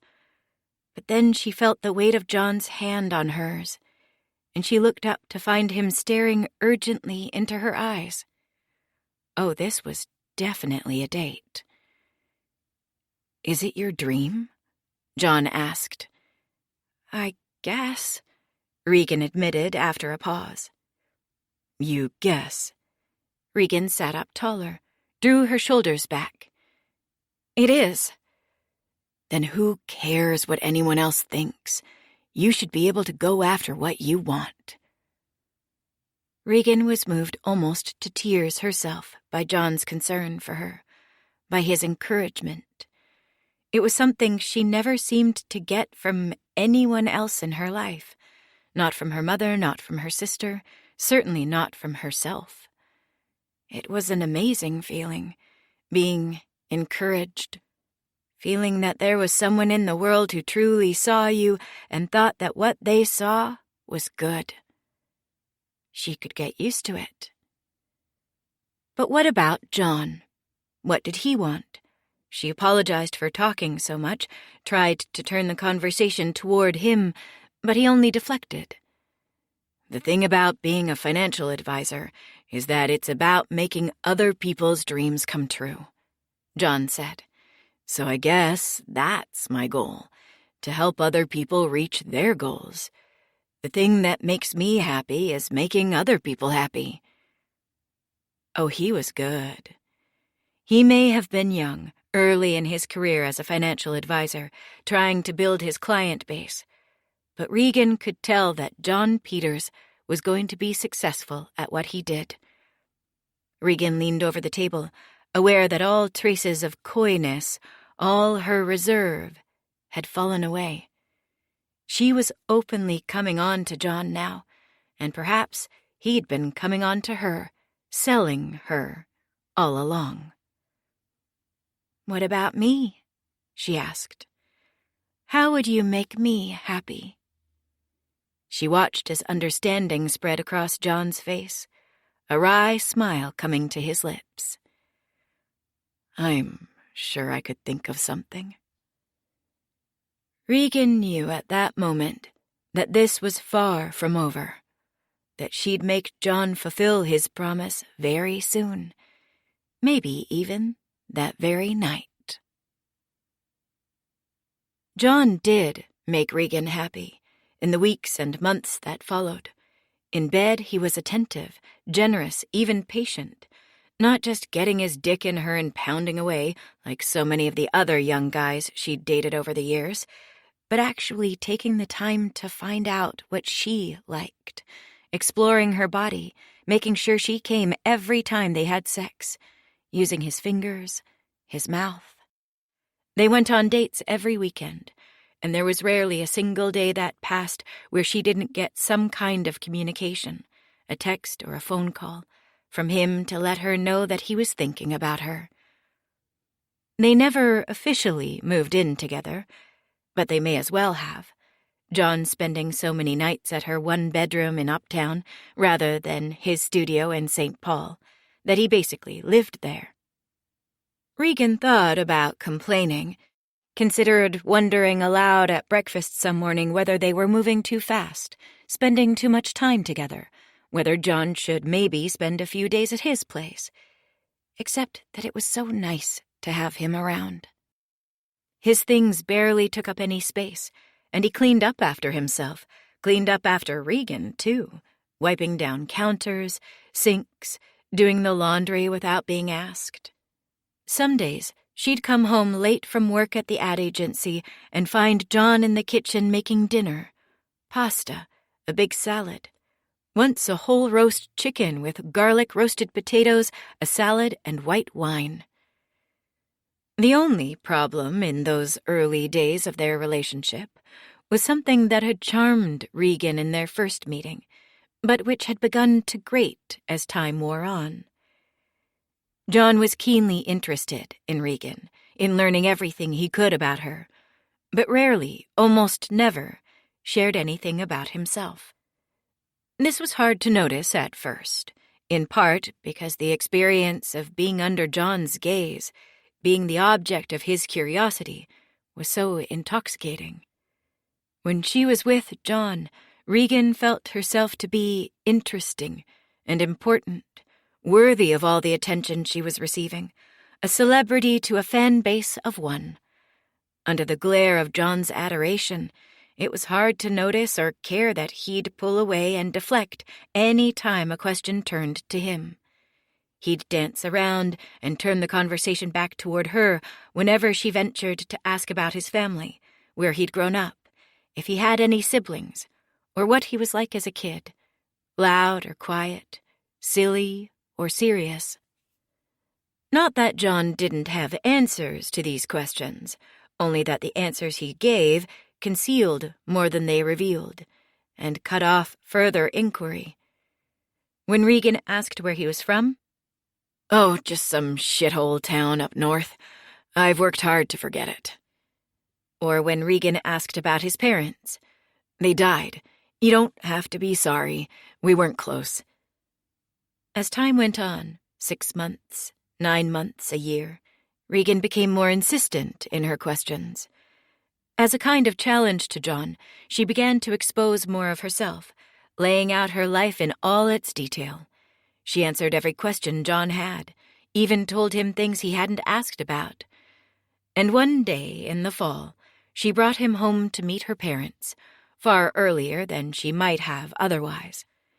It was a disastrous dinner, in which Isabel barely concealed her dislike for John and his choice of occupation, but getting her parents to like him hadn't been the point. Regan knew she was daring John, calling a sort of bluff. If she gave him everything, every part of her, he'd have to break down and reveal something about himself to her, eventually.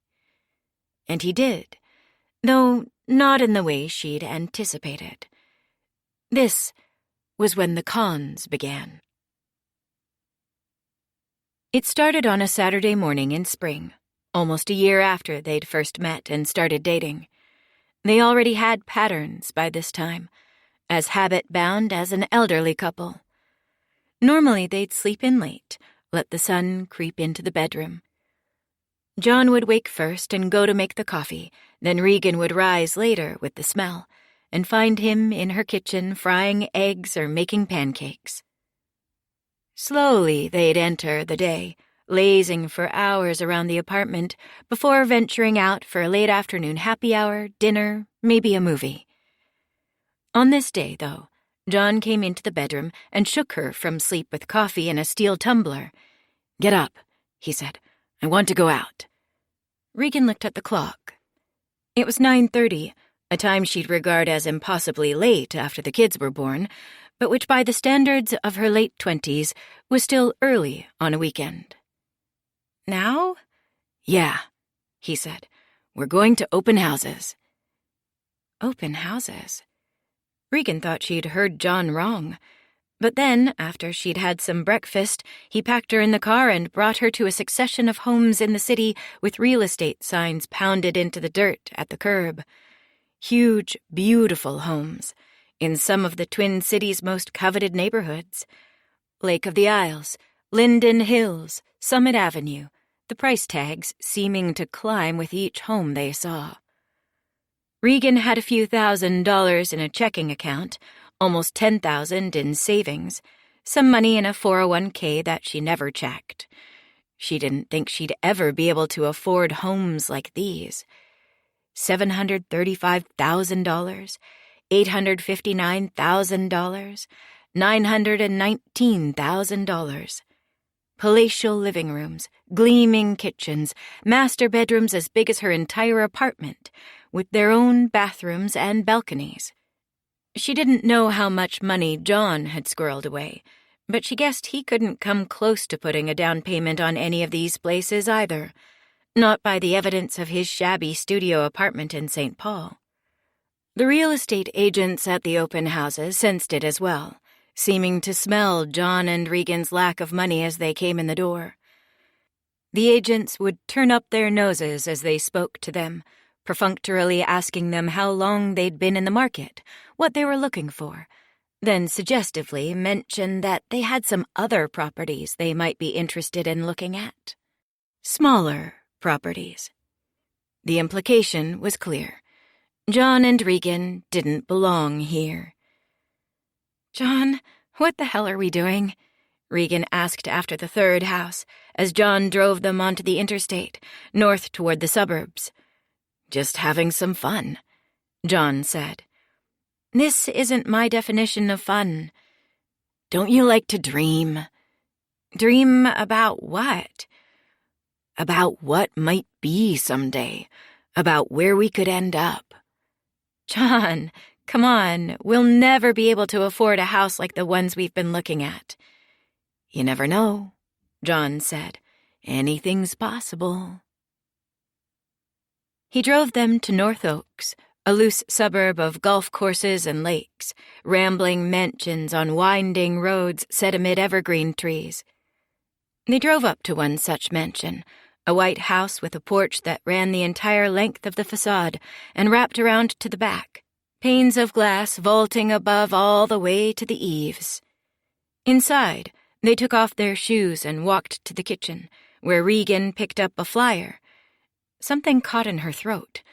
A gasp, or perhaps a laugh. Escape to spacious luxury. 5 bedrooms, 5 baths, deck, pool, lake access, boathouse. $1,654,900. A real estate agent walked up to them and introduced herself to John. So far, everything was following the pattern of the previous houses they'd looked at. But then, John gave a fake name. Roger, he said. Roger White. I see, the agent said. Are you pre-approved? What kind of financing would you be looking at for a home at this price range? I was thinking about a cash offer, actually, John said. The agent blinked, her disdain morphing at once into interest. She smiled at John. And what do you do, Mr. White? Oh, Roger, please, John said. I'm an investor, real estate investor. Oh, really?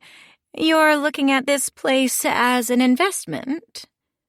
Regan looked to John, wondering what he'd say next.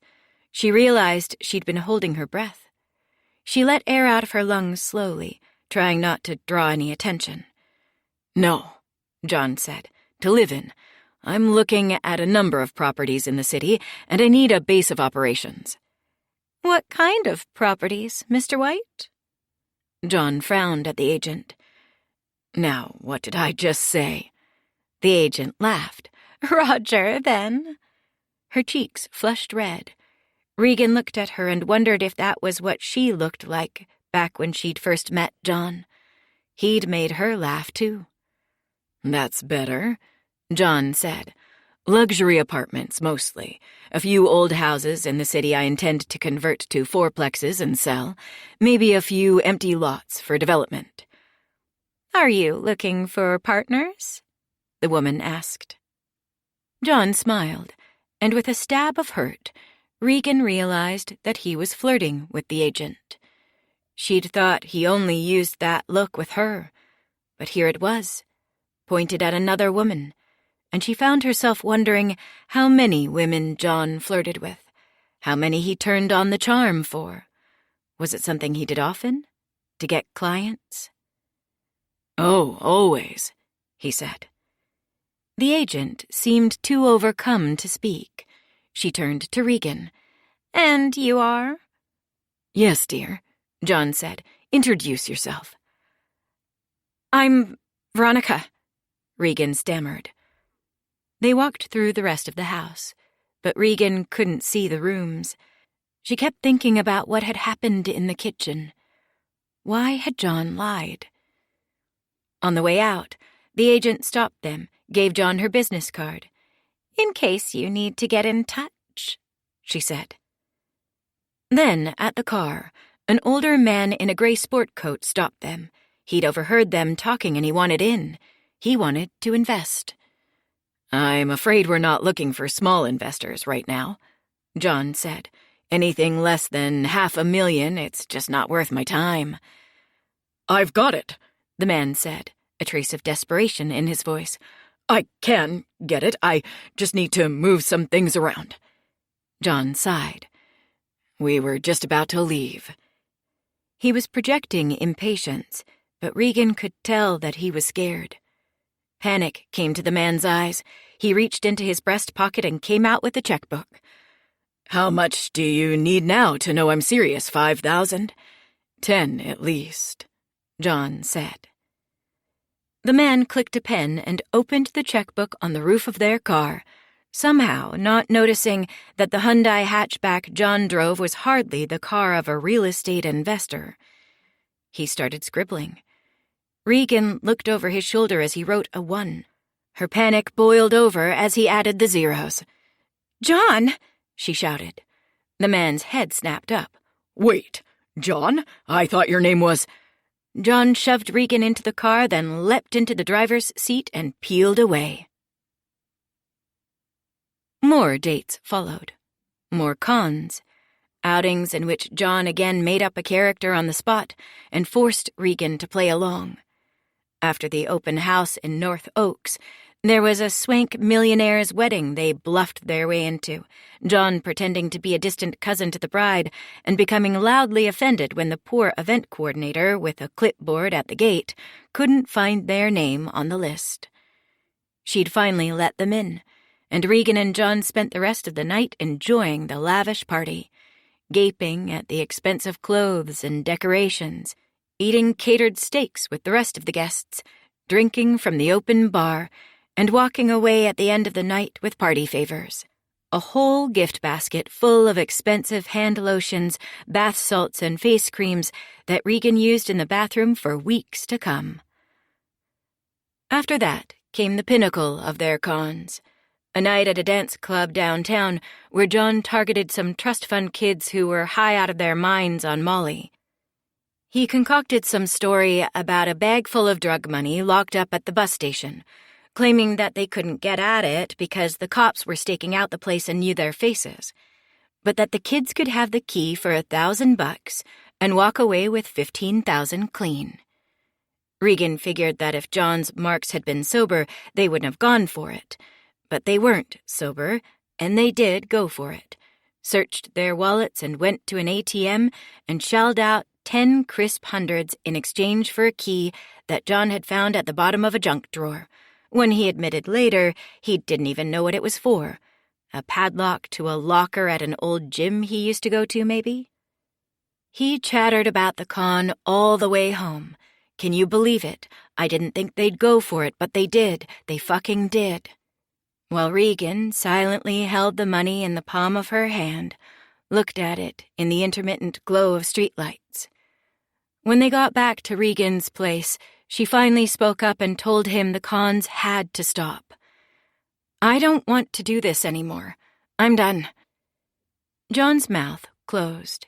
He seemed surprised, disappointed, perhaps even hurt. After a second, he nodded, accepting what she was saying. But then he also left that night, went back to his apartment for the first time in months, and Regan didn't see him or hear from him for a week after that. It was the longest she'd gone without spending time with John since they met. Maybe he knew that he'd scared her, thought she needed space, and maybe she did need the time to think.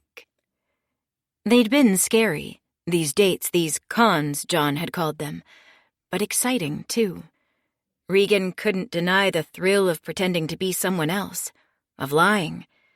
The steak at the wedding had tasted better than any she'd ever had, and the basket of creams and lotions they'd walked away with, she still had some in her medicine cabinet, felt so good as she spread them onto her skin. There was something exhilarating about fooling those dumb club kids into shelling out $1,000 for a useless key. And she still thought about the feeling that had risen up inside her when that businessman in North Oaks had pulled out his checkbook, the heady blend of fear and excitement, as she realized that he was willing to give them $10,000 on the spot. Had it been illegal, what they'd done? Had they broken the law? Stolen the gift basket, the free catered meal and drinks? The club kids had handed over their money willingly, but wasn't it still stealing? What if they'd taken the businessman's check, figured out a way to cash it? Would that have been fraud? The more unsettling questions had to do with what the cons revealed about John, and why he'd thought it would be fun to take her on them. Did he do this often? Did he lie to people? Lie to her? Was John Peters real? Or was she another one of his marks, like the businessman, the wedding guests, the club kids? She'd observed that when John bluffed his way into places, when he got things from other people that didn't belong to him, it was not precisely because of who he pretended to be, but rather because of the way he made others feel about themselves, who he made others believe they were. The guy in North Oaks believed he could be a high-rolling real estate investor. The club kids believed they could be the kind of people who made deals with criminals. John had made Regan believe something about herself, too. He'd made her believe that she was interesting and beautiful, that she was a person who deserved love. Perhaps he'd intended the cons as a sort of self-revelation, an answer to the questions Regan had been asking about his family, his background, his past. To these questions, John's reply was that his past didn't matter, didn't define him. He could be anyone, and so could Regan. John was a financial advisor, Regan reflected. He worked in the world of money, and money, she was coming to realize, had no memory. It wasn't burdened by the past. Money didn't care where you were born, who your parents were, the things you'd done or left undone. In John's world, the only thing that seemed to matter was the future. With his clients, his marks. He thought not about what had been, not even about what was, but about what could be. He cast grand visions and dreamed great dreams about what they could become with his help, dreams about what their money, by growing and reproducing and becoming more of itself, more money, could change them into. Regardless of the reason, Regan couldn't deny that the week without him was incredibly lonely. Without John at her apartment, her life suddenly felt emptied out, desolate. She'd become used to having him around, had started taking it for granted. In John's presence, Regan had discovered a state of grace she didn't know was possible. To be loved, truly loved and cared for, was the greatest feeling in the world. Now to be suddenly without that feeling was terrible. She wanted it back. Who cared if it was real or not? And so, Regan was relieved when she finally got a call from John at the end of that long week, asking if they could grab dinner. He'd pick her up. She waited for him in a nauseated state of nervous excitement, then leapt up from the couch to meet him at the door when he arrived.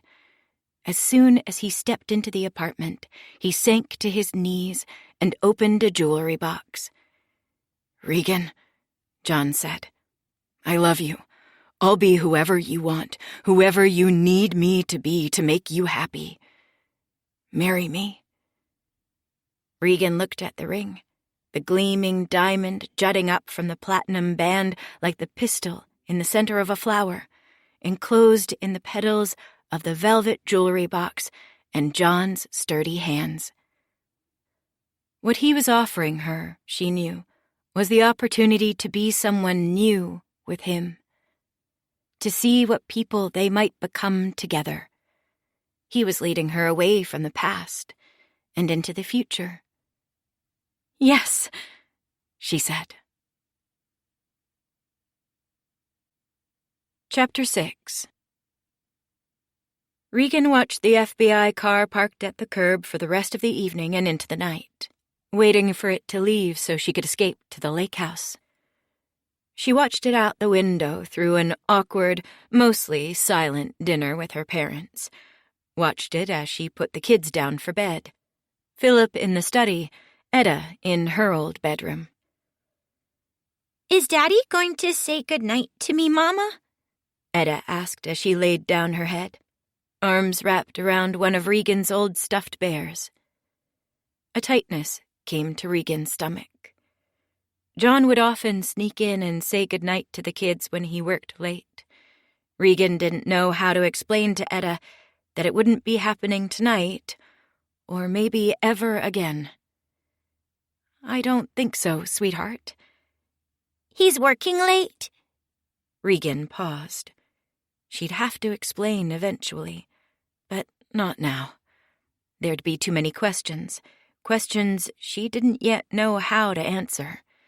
Maybe tears, too. She couldn't do it to the girl, not right before she went to sleep.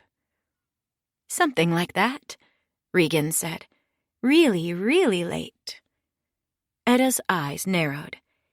"Daddy works too many times. I wish he was here." "I know, sweetheart. I wish he could be here with us, too.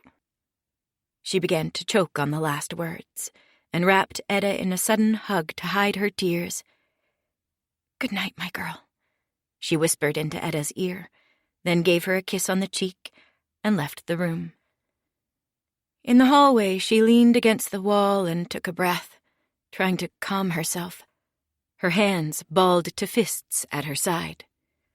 Across the hall was a small clock, its short pendulum swinging furiously back and forth, and as she looked at it, Regan thought of how nice it would be to grab it off the wall and hurl it to the ground, to break something, like a man might do when he was angry. But she couldn't, not without waking the kids and bringing her parents upstairs to see what was the matter. She heard their voices murmuring below her right now. They were probably talking about her, whispering about her. She could imagine what they were saying, her mother especially. I do feel sorry for her, but she should never have married John in the first place. She made her bed and now she'll have to lie in it. She couldn't face them, couldn't go downstairs and join them in the living room.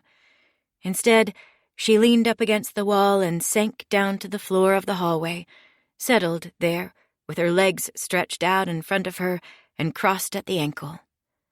She dug in a pocket and pulled out her phone, thumbed it open, and went to the Facebook page for WCCO-TV, a local news affiliate. She hadn't been able to shake the sight of the news van on her street, the cameraman hoisting a camera to his shoulder as she fled. She'd missed the 6 o'clock news, could have waited until the 10 o'clock, but the only TV in the house was on the main floor, and she'd have to watch with her parents.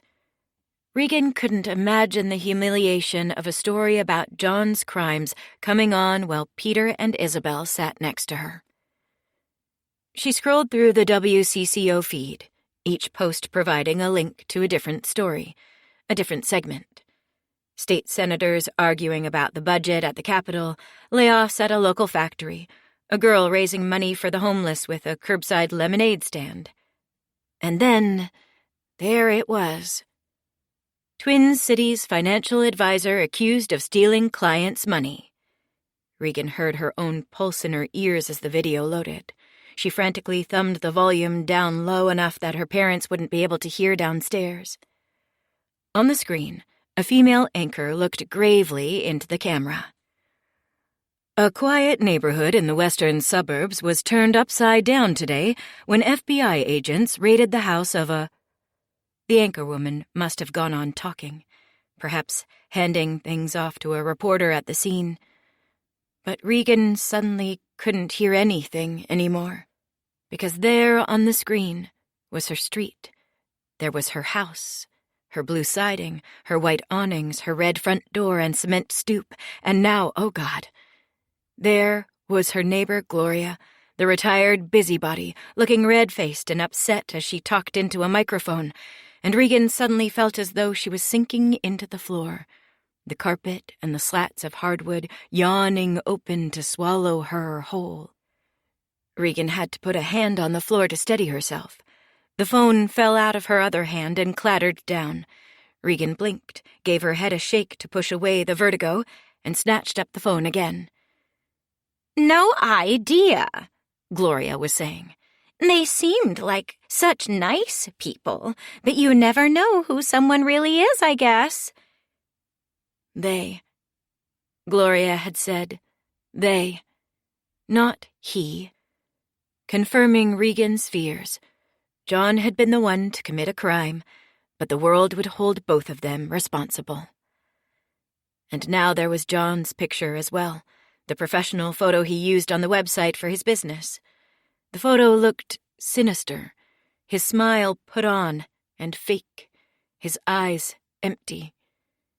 Maybe they'd done something to the colors before running it, sapped the photo of its vibrancy, applied some kind of filter. It was impossible to look at his face and not believe him to be a sociopath. Then the photo blinked away, and another person's face came on the screen. A woman's, middle-aged, with other people dimly visible behind her on the sidewalk in front of Regan's house. Off camera, a reporter asked who she was and what she was doing there. "My parents were clients of John Peters," the woman said. She had a round face and angry eyes set deep behind sharp cheekbones. "They invested their life savings with him for their retirement. I reported him to the authorities after my parents spent 6 months trying to get their money from him. We just found out today that he's been charged with fraud and that the thousands of dollars my parents entrusted him with are gone. I'm here today with my parents and several of John Peters' other victims because I want the Peters family to see the people whose lives they have ruined." The woman looked behind her, extended an arm, and a number of other people stepped around. An elderly couple, an old white man in a trucker hat, a young Latina woman in nurse's scrubs, and others partially cut off by the frame of the screen. Some of them held signs. The angry woman's father, mustached and wearing a Western plaid shirt, held a piece of cardboard with "Give me my money back" written in black marker. His eyes were distant, as though he didn't know where to focus, and there was a look of pained confusion on his face.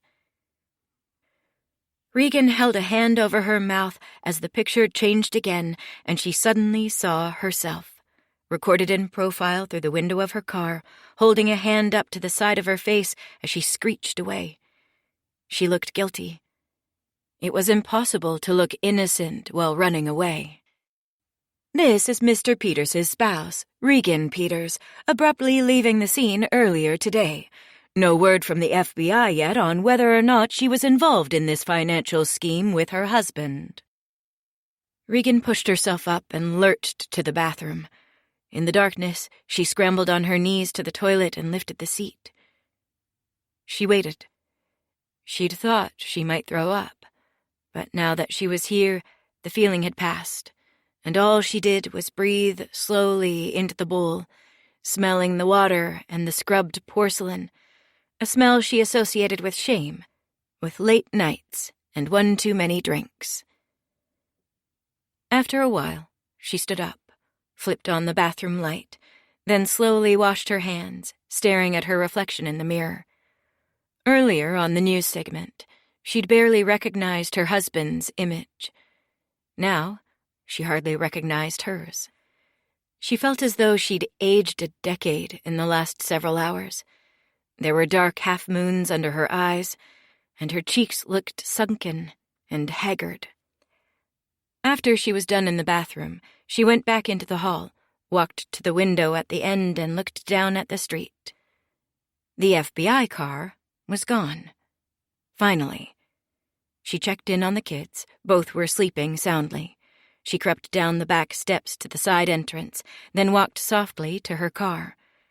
She felt bad about leaving the kids, cringing at the scene that would result if they woke up while she was gone. Etta and Philip screaming for her, her parents realizing that she'd snuck away like a teenager. But what difference did it make now? What was one more sin on top of everything else that had been uncovered today? The world already thought she was guilty. Let her be guilty, then. Darkness advanced across the sky as she drove. The night pulled tight overhead like a cover. Regan felt like a fugitive. She realized as she pushed through the night that she wasn't quite sure why she was going back to the house, fleeing or finding, running from or running to. Did she really expect to find John there, this late in the day? He was probably in another state by now, maybe even another country. Yet she found herself wanting to get there quickly all the same. So much had been taken away, so much seemed to be slipping away. Regan wanted to make sure that the house was something that still belonged to her, that it was still real. She made a few wrong turns as she wound through the lake roads, but finally she arrived at the house, its dark mass hulking at the end of a dead-end lane. Her headlights illuminated the brick facade as she came close. Definitely real. She hadn't imagined it. At the front door, she hesitated, feeling fear, as though John, waiting inside, might jump out of the shadows and stab her when she walked through the door. This was silly, Regan knew, but the thought of John had become so strange over the past 12 hours, and she no longer knew what to expect from him if he was indeed inside. "John?" she called when the door creaked open. "John? Are you in there?" No answer. Just the small reverberation of her thin voice bouncing from bare walls, empty rooms. She walked through the house, turning on all the lights, her heart taking a little hop in her throat each time she flipped a switch to illuminate another room. But he wasn't there. The house was completely empty, in fact. Empty, but for a single object Regan didn't remember being there before. A garage door opener. The old owners had given the opener to them at closing, along with the keys, and from there it had gone into John's car. She was certain they hadn't brought it back in with them when they returned to the house to marvel at what they'd just bought and make love on the floor. The garage door opener had remained on the dashboard in John's car. And yet, here it was. Evidence that John had been here today, even if he was gone again now. Regan grabbed the opener, walked out the front door to the driveway. She pushed the button and watched the door rise, revealing John's car inside. Cautious again, she crept to the driver's window. But the car, too, was empty, unlocked, and the keys were in the ignition. This was starting to feel like a scavenger hunt.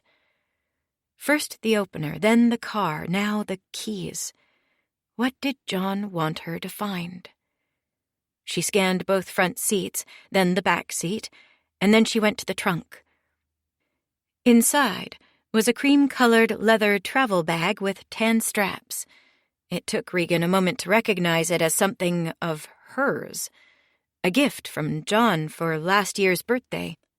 They called it a weekender, something to throw a few changes of clothes into for a short jaunt to someplace beautiful, though John, when she'd opened it, had called it her getaway bag.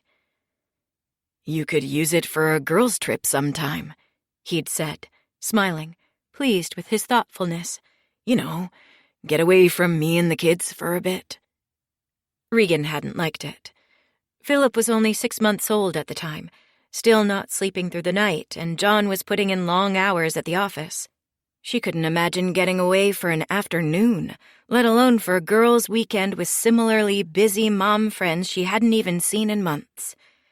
If John had really wanted to give her a gift, he'd have actually planned a getaway for her, hidden a boarding pass and a vacation rental confirmation in one of the side pockets.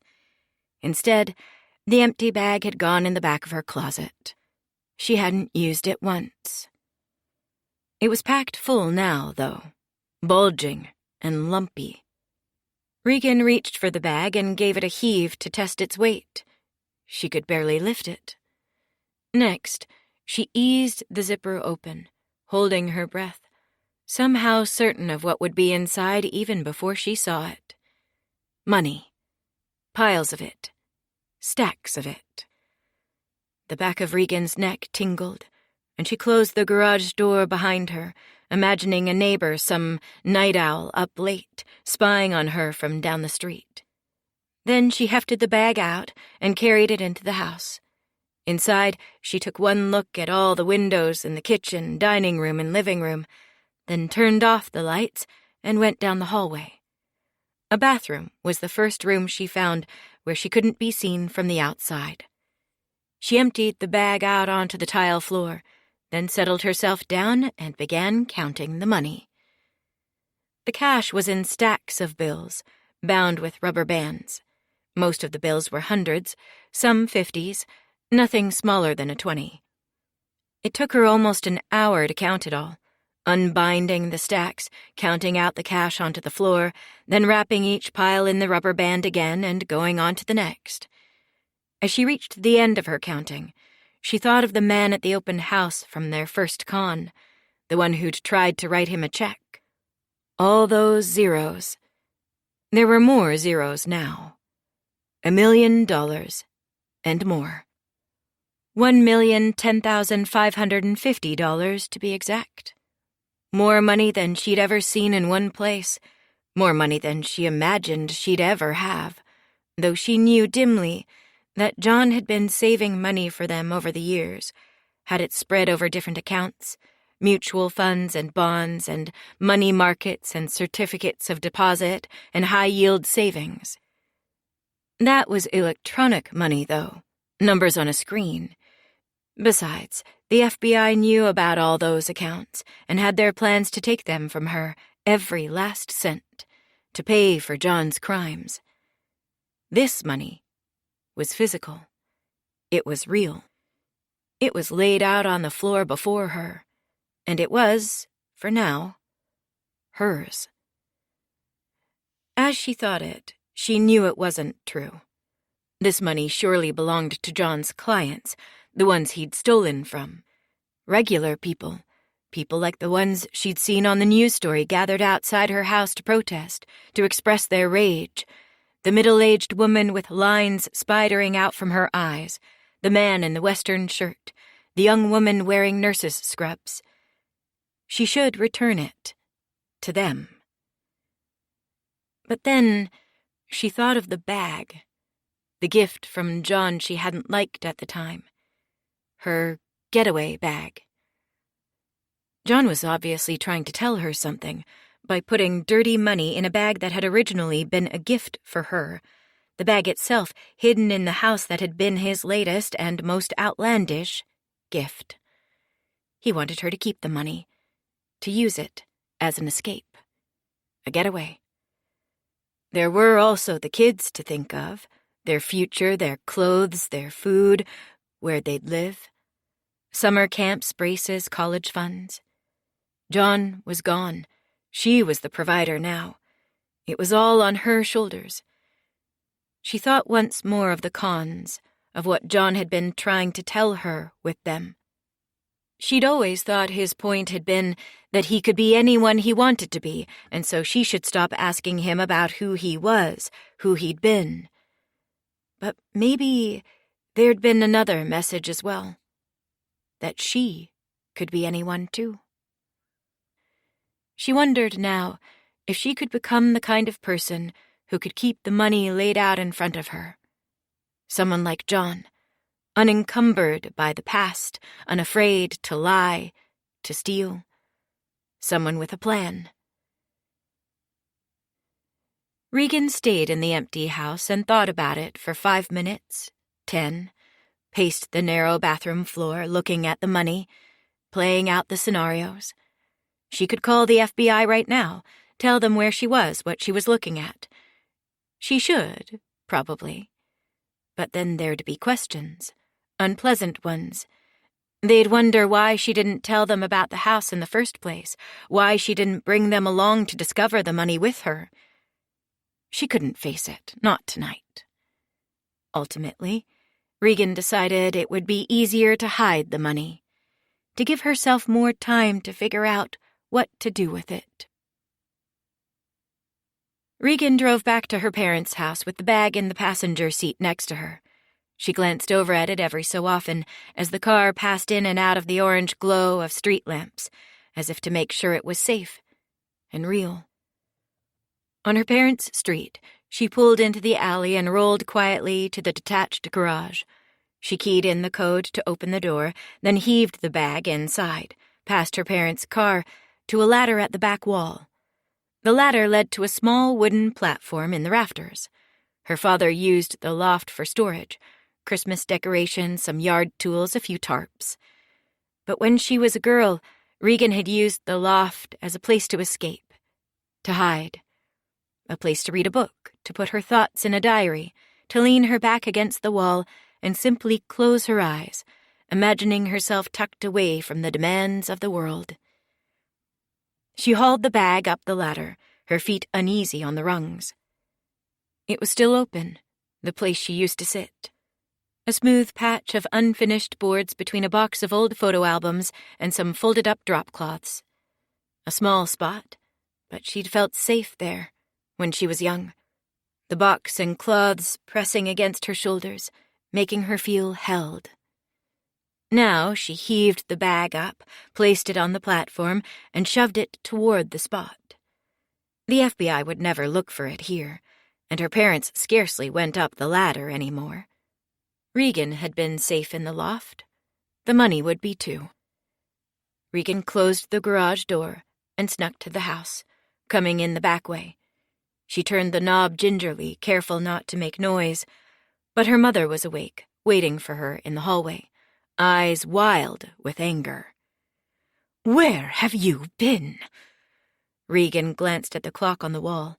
It was just past midnight. "Did the kids wake up?" "No," Isabel said.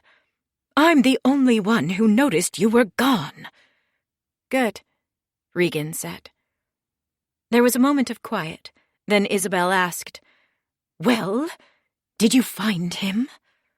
"No, only his car." Regan's mother let out a long sigh. "If the police knew you were sneaking around, they'd arrest you for obstruction. Maybe even as John's accomplice. You know that, right?" "I know what I'm doing," Regan said, turning away from her mother and running up the stairs before she could answer. But she didn't know what she was doing, and when she finally crawled into bed, careful not to disturb Etta, she lay awake for hours and simply thought about the money. Was there any way for her to actually keep it for herself and the kids? She thought that if she simply hid its existence from the FBI for long enough, they'd eventually move on, lose interest in her. She could sneak back into the garage loft and then spend the money as if it were her own. These thoughts were still with her as she drifted off to sleep. Chapter 7. The messages began coming the next day. The first buzzed on her phone the moment Regan woke up, swinging her legs over the side of the bed and webbing her toes wide to feel at the cool surface of the hardwood floor, the lump of Etta's body still sleeping, still breathing steadily under the covers beside her. A little vibration came from the bedstand where she'd left her phone during the night. She angled her head to read the message. "Regan, oh my God, I just heard the news. How terrible. Are you okay?" Her phone kept buzzing throughout the morning as she got the children and brought them downstairs, as she made them breakfast and brewed some coffee for herself, as she cleaned up after herself and then took the kids for a little walk around the neighborhood, pushing Philip in the stroller and hectoring Etta to keep up. Stay on the sidewalk, don't wander onto people's lawns. Texts and emails, direct messages on Facebook and Instagram, from neighbors, from former coworkers at the ad agency, from classmates she hadn't seen or heard from in years, except to see their wedding photos or birth announcements on social media. Each message a small piece of evidence that the news stories that had aired last night were spreading, shared from one person to the next, growing from a spark to a blaze of rumor and voyeurism. Regan had hoped that it would all blow over somehow, that everyone would just look the other way, mind their own business, and leave her to handle this in peace. How foolish she'd been. No one could resist another person's drama, another person's misery. Everyone loved to be the one with the juicy story, the inside information, the one to say, "Did you hear? Oh my God, you'll never believe it." The messages were all some version of the same thing, as though there was only one way to offer condolences. "I just heard. Are you okay? If there's anything I can do, please let me know." Some of them offered the services of lawyers they knew, spouses or family friends who worked in corporate law but might be able to help out with a criminal case. And one woman, someone Regan had known back in high school, even gave her the name of the divorce lawyer she'd used when her own marriage had fallen apart. "He's great," she said in her email. "A real fighter." An angry rattle rose up in Regan's throat. Who suggests a divorce lawyer to someone they haven't spoken to in years?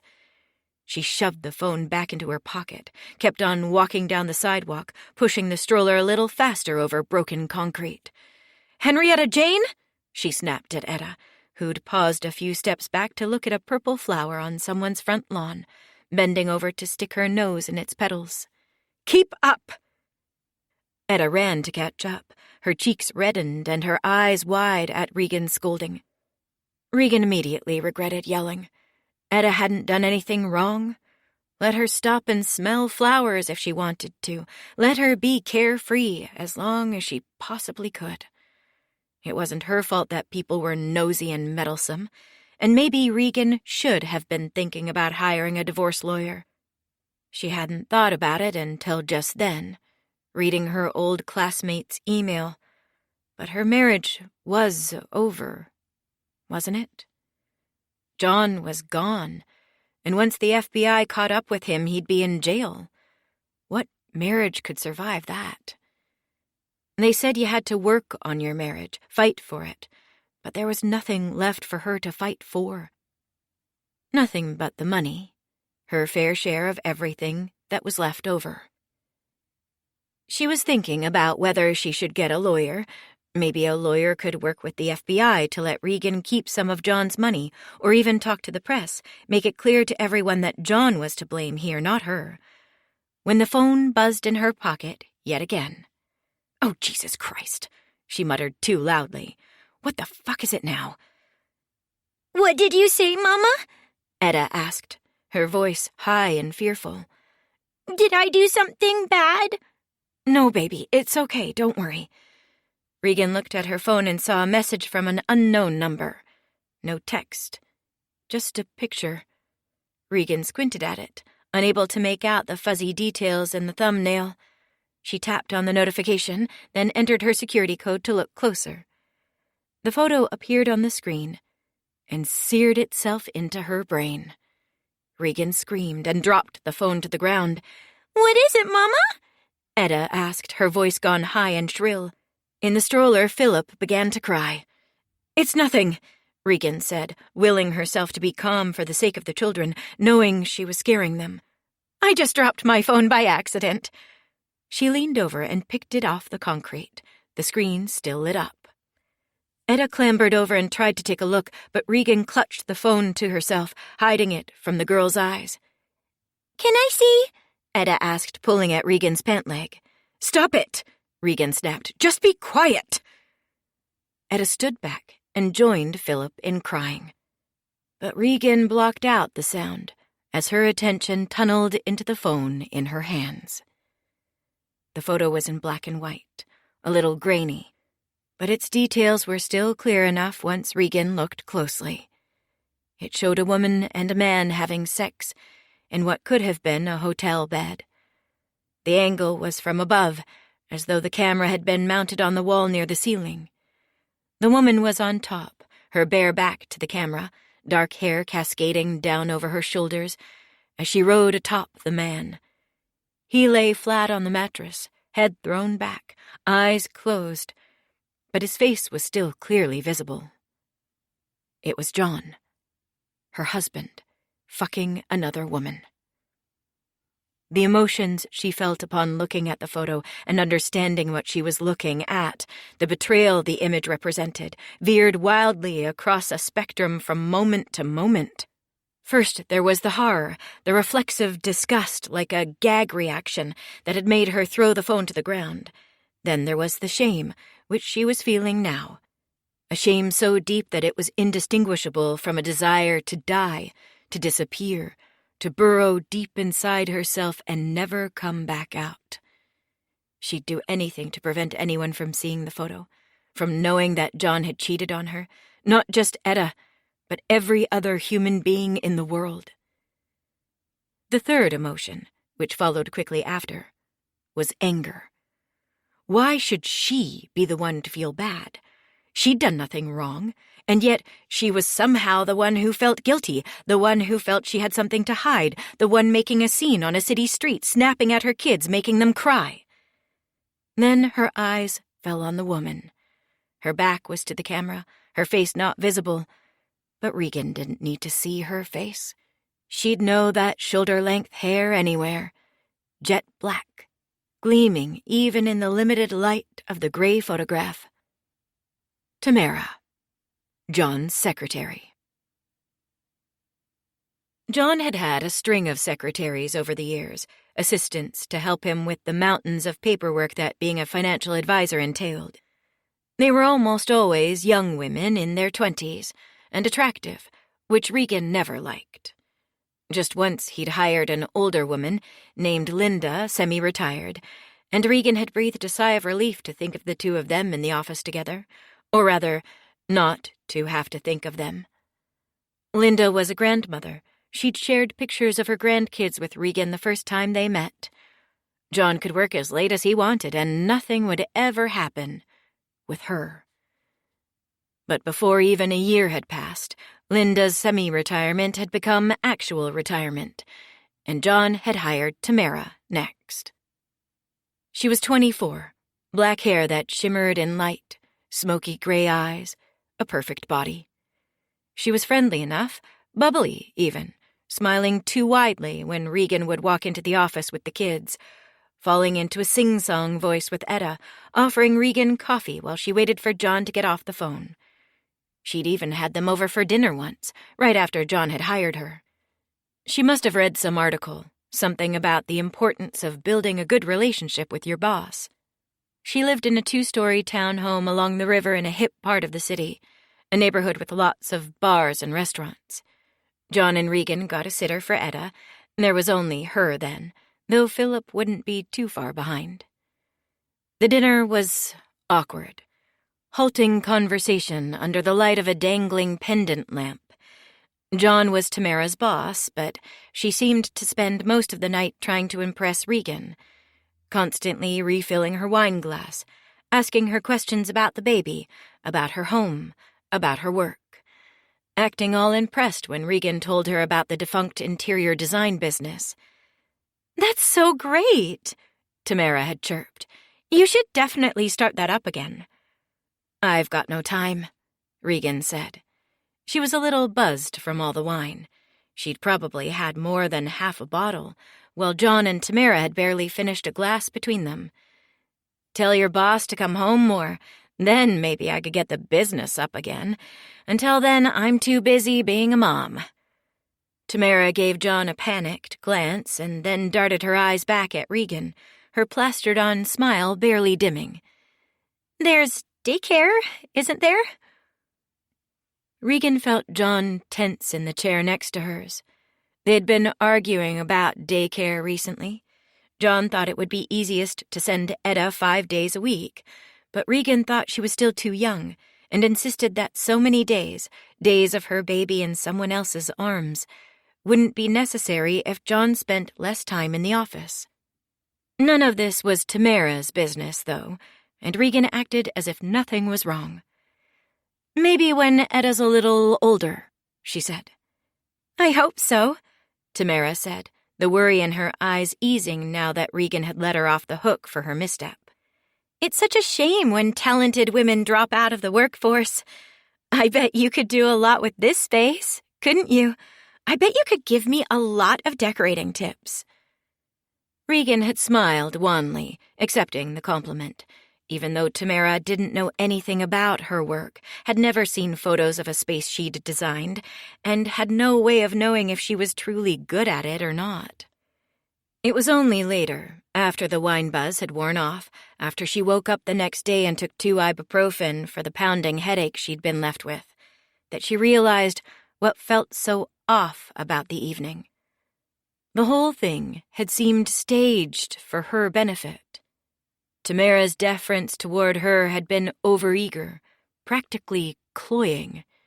It was almost as though she and John had planned it together, to put Regan at ease. Almost as though they were hiding something from her. Now Regan was screaming outside Tamara's front door, making a spectacle of herself. "I know you're in there!" Regan yelled as she rang the doorbell over and over, the 2-tone ring echoing inside in a furious trill. "I know what you did! Come down here right now!" A small part of her wondered what she must look like to the people passing by. Hipster men with beards walking tiny dogs, women out on jogs, pulling out their earbuds to gawk. She'd become a cliché, the spurned wife, come to yell at her husband's mistress. But she didn't care. Her anger had risen to a boil on the drive over, blotting the edges of her vision. She was angrier about John's cheating than she was about his crimes. This fraud, this infidelity, felt so much more personal, and she was in search of someone to punish for the way it made her feel. Philip cried at Regan's hip. Etta stood at her side, gape-eyed, a finger hooked in her lower lip. She was scaring the kids. But now that she was here, she couldn't stop screaming. The fury was only growing inside her, a pressure that mounted even as it was being released. "Tamara Gray!" Regan shouted, pausing in her doorbell ring to put a hand under Philip's butt, hoist him higher at her side. "Tamara Gray lives here!" Maybe that would get her to the door, the prospect of being embarrassed in front of her neighbors, called out by name among people she had to live with. Regan switched from the doorbell to the door, clenching her fingers to pound at it. She hit at the door only once, and then stopped short when the door drifted open on her fist. A puff of cool air escaped, blew against her face. The front hallway was dark. "Tamara?" Regan called into the house, all her anger suddenly turning to something like fear. She crept into the house, peeked around a corner. There was a small living room to the right, also dark. Up the stairs, a dim yellow light reached down the hall. "What are we doing in here, Mama?" Etta asked. "This isn't our house." Regan crouched, deposited Philip on the floor next to Etta. "Stay here," she said. "Stay with your brother. I have to check something." "I want to come with you," Etta said. Regan shook her head. She didn't know why, but she had the feeling that whatever was at the top of those stairs might be something she didn't want her children to see. Regan had the sudden premonition that she might find John up there, that he'd run away to his mistress, and that she'd now walk in on them in the act, repeating the scene from the photo on her phone. Absurd, since the house was quiet. But Regan had a bad feeling all the same. "I won't leave you," Regan said. "I'll just be upstairs." She turned and began to creep up the steps. Etta hovered close behind her, drifting after her mother in spite of everything Regan had just told her, and Regan held back an arm, willing her to be still. At the top of the stairs, she looked down the hall, found the light streaming through the doorway to a bedroom. She made her way toward the doorway tentatively, inching along the opposite wall. "What is it, Mama?" Etta asked from the bottom of the stairs. "What's up there?" Regan saw the stain on the carpet first.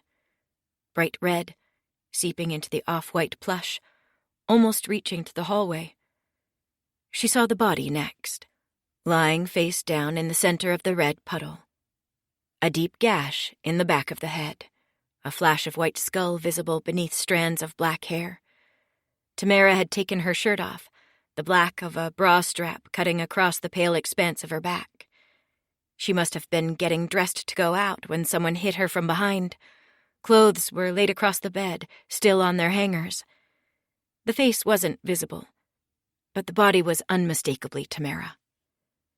Regan sucked in air and blew it out as hard as she could, like she had back when she was in labor with Philip and with Etta before that. You learned how to breathe through pain when you were a mother, learned how to bite back a scream, to hide what you were feeling. It was part of the training. "Mama?" Etta demanded. "What is it?" "Nothing, sweetheart," Regan called down. "It's nothing. Just stay where you are." Chapter 8. "Here's what I'm wondering," Agent Armstrong said. "I'm wondering why you were there in the first place." Regan was back at her parents' house, staring dully ahead in the living room, gnawing at a cuticle. She scarcely remembered how she'd gotten there, the things she'd done after finding the body. It all seemed like a bad dream, her body sleepwalking through the motions, somehow knowing exactly what to do. Getting the kids back to the car, calling the police, waiting. The cops had barely asked her any questions, just took a basic statement, her name and contact information, then let her go. Maybe they'd taken pity on her.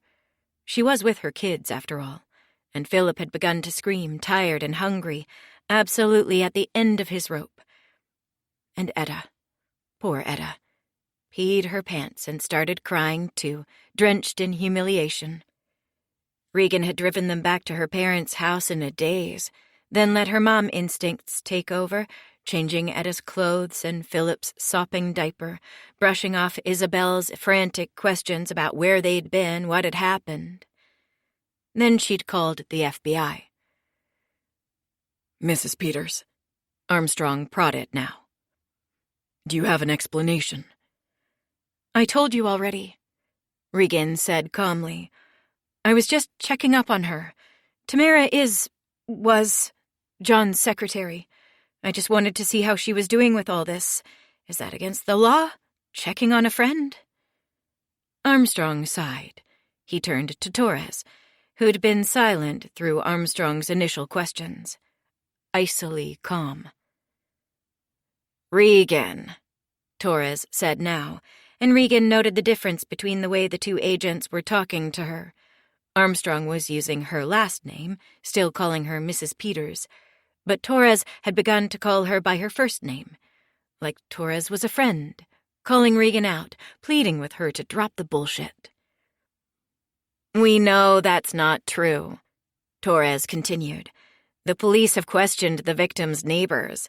They say you were pounding on the door, screaming at her to come out. So what was that all about? Regan crossed her legs and looked out the window. She still didn't quite know what she was doing, but the past 2 hours had clarified some things. Tamara's murder meant that the mess with John was worse than she'd thought, more dangerous. People could die because of it. She and the kids might be in danger. She needed help. She needed protection. She needed the FBI on her side. But there was also the money. Enough money to get her and the kids through this mess, if she could figure out how to keep it. She turned back to Armstrong and Torres. She'd made a decision.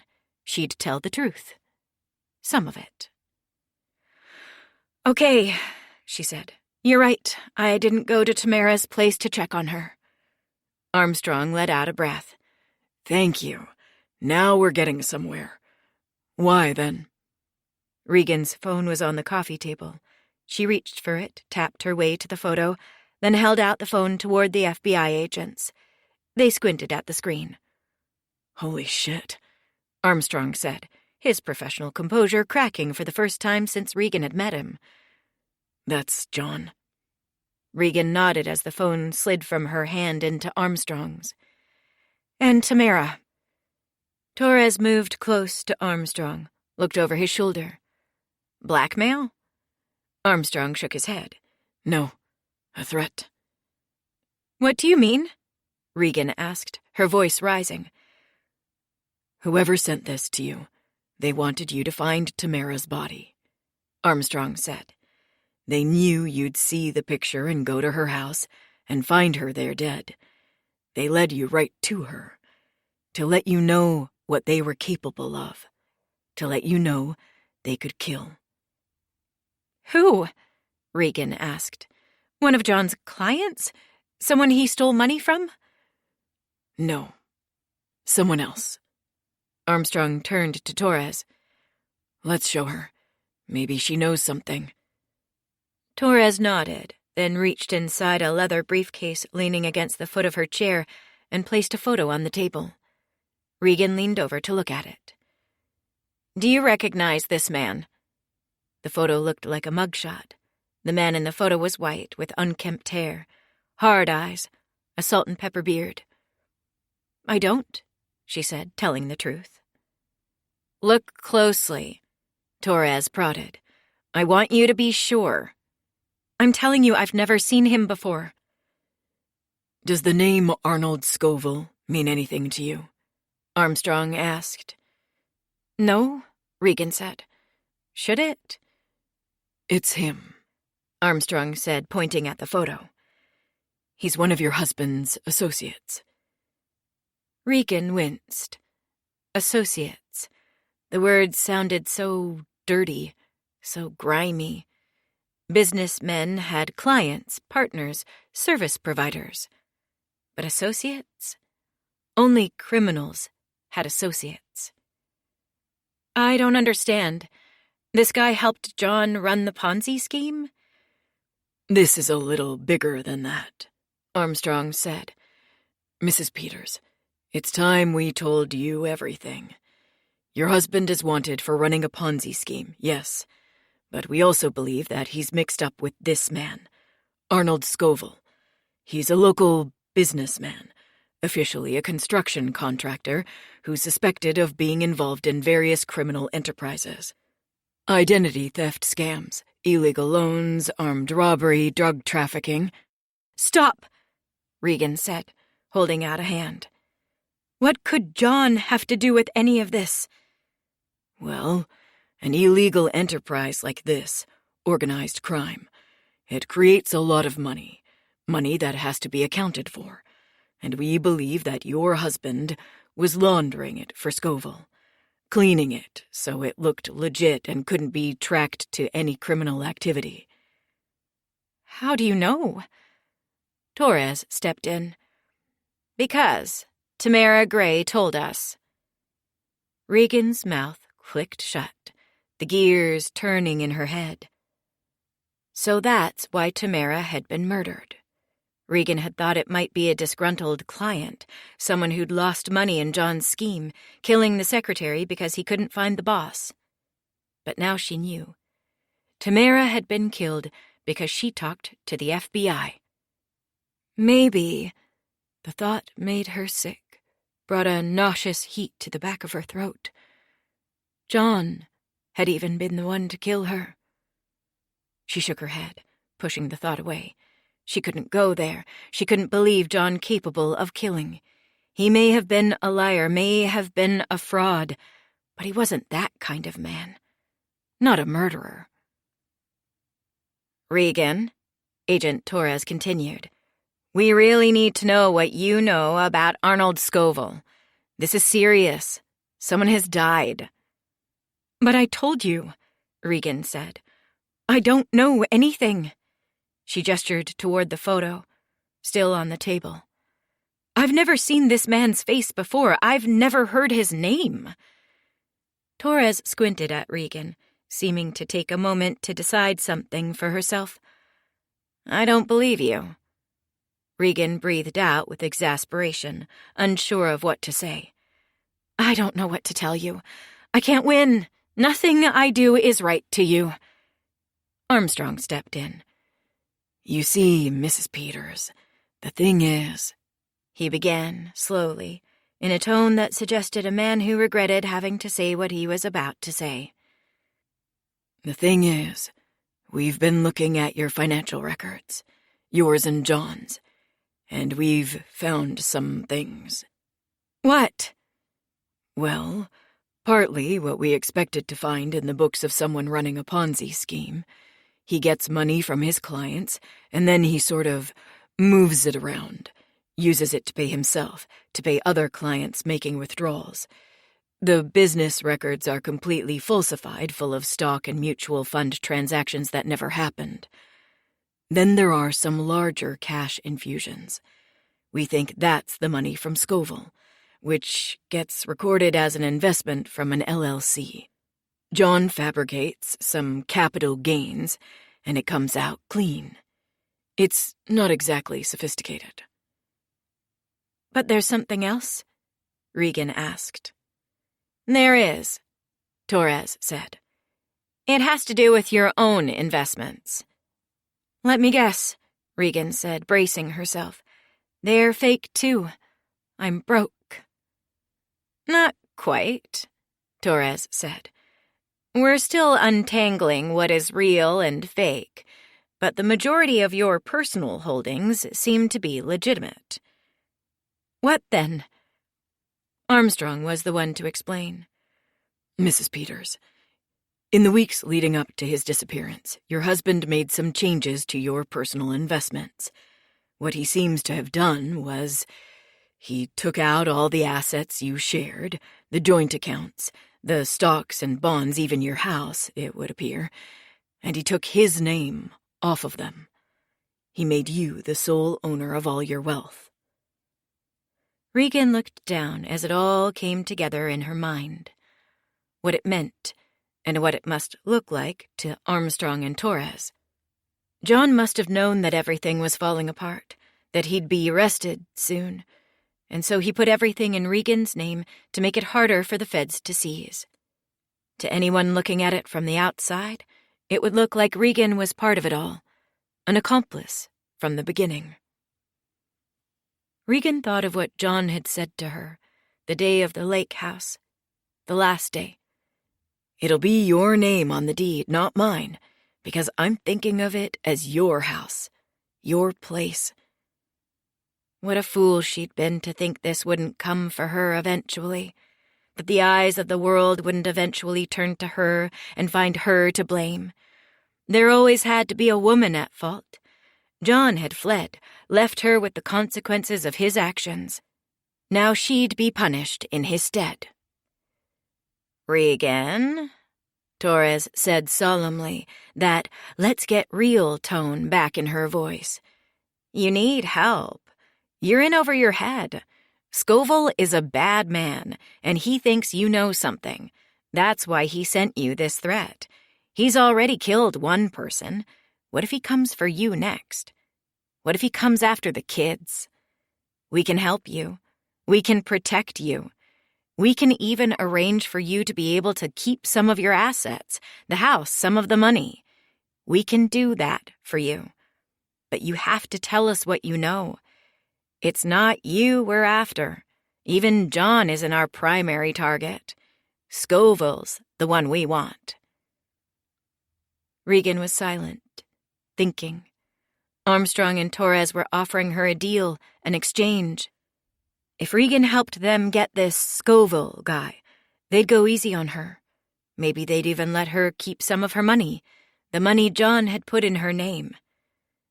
The only problem was that she didn't have anything to offer them, nothing to cut a deal with. Maybe she'd known more than she'd let on, knew that John was not who he said he was, but she hadn't known about the Ponzi scheme, and she certainly didn't know anything about a local gangster named Arnold Scoville. She'd told plenty of lies to the FBI over the past 2 days, but this much was true. She didn't have anything that could help them in their investigation. "You say you're here to protect me," Regan said. "Did you protect Tamara?" Torres and Armstrong visibly winced. Tamara was a mistake, Armstrong admitted. We didn't take Scoville seriously enough. We thought she was safe. We won't make that mistake again. "Am I under arrest?" Regan asked. What? Armstrong looked confused. "Do you have a warrant for my arrest?" Armstrong shook his head. No, we don't, but... "Then leave," Regan said. "I want you to leave, right now." The FBI agents sighed, then stood. On their way out of the room, Torres paused and looked back. "You're going to regret this." "Just go," Regan demanded. Regan discovered her mother lurking in the hall after Armstrong and Torres left. Isabel had made herself scarce while Regan was being questioned, but on some level she knew her mother was listening through the walls, and when she came upon her, Regan knew at once that she'd heard it all, every word. Isabel's eyes were fierce, her lips pulled into a tight, bloodless line. "Did you enjoy the show, Mother?" Regan asked sarcastically. "Don't talk to me like that," Isabel snapped. "You're the one who brought this poison into our lives." The naked disdain in Isabel's voice hurt. but there was something almost comforting in its familiarity. Isabel hated Regan, hated her and was ashamed of her, and Regan was glad for the falling away of any pretense that her mother felt otherwise. "Go on," Regan said. "Out with it. You've been waiting for this." "You never should have married him." "I know. You've told me." "I knew from the beginning that he was no good, but you tied your life to him anyway, and now look at what's happening." "I didn't choose any of this, Mother. This isn't my fault." "But you did choose it," Isabel said, taking a step closer and pointing a finger straight at Regan's chest. "You chose him." "At least John loved me," Regan said. "Loves me, which is more than I've ever been able to say of you." Isabel moved her hand toward her chest, play-acting outrage. "Don't you dare turn this around on me. I'm your mother. I did my best. I thought you'd understand that by now. I did my best to love you and take care of you and make choices that were best for you. But sometimes your children make mistakes. Sometimes they disappoint you." Disappoint. The word made Regan ache inside. Coming from a parent, this was always worse than anger, always more devastating. I'm not mad, I'm just disappointed. Something inside her crumpled, but then, like a supernova collapsing and then exploding outward, she felt the feeling in her chest transform into rage, a desire to hurt as much as she was hurting in that moment. "You want to know the truth, Mother?" Regan said. "I married John because of you, because of who you are, who you've always been, always so disappointed in me, so stingy with your love, with your praise. I knew I was never going to get anything from you, no support, no encouragement, so I went for the first man I could find who was even a little bit kind to me. The first man who treated me like I was special and was happy to see me when I walked into a room. The first man who promised to give me the kind of life I knew I deserved." Isabel's face had gone pale, and the sharpness slowly drained from her eyes. When she spoke next, her voice was thin, hoarse. "We would have supported you. Always. We're still supporting you." "Supporting me with what?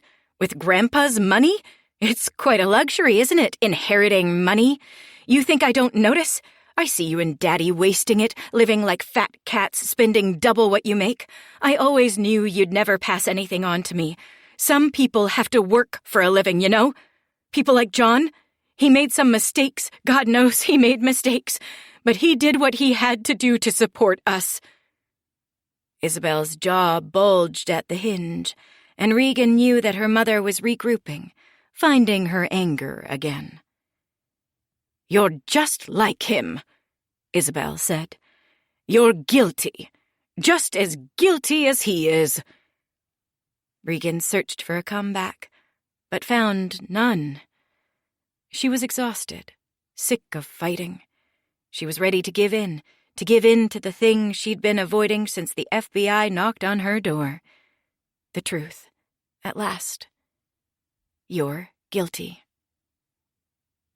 "Yes," she said. "Fine. I'm like John. More like him than I am like you. I knew what he was, and I married him anyway. In fact, I liked who he was. I still do. He may not have been perfect, but he fought for me, fought for his family. Everything he did, everything they say he did was for us, for me and the kids. And now I'm doing the same. I'm fighting to protect us. If you don't like that, then you can get the fuck out of the way." As Regan spoke, Isabel grew very still. Regan knew there was a storm brewing underneath, just barely held at bay. The effort must have been tremendous. "Maybe you should go," she said.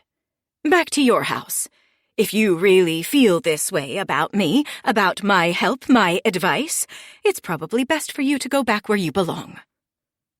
Regan thought of the news, the crowd that had gathered around her house, John's victims come to protest and make a scene.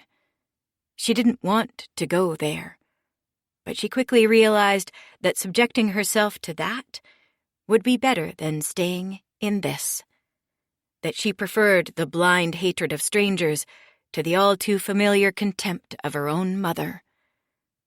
She nodded. "Fine, I'll get packing." She turned and made to head up the stairs. Her mother's voice stopped her. "And, Regan." "Yes, Mother?" She paused a beat, then spoke.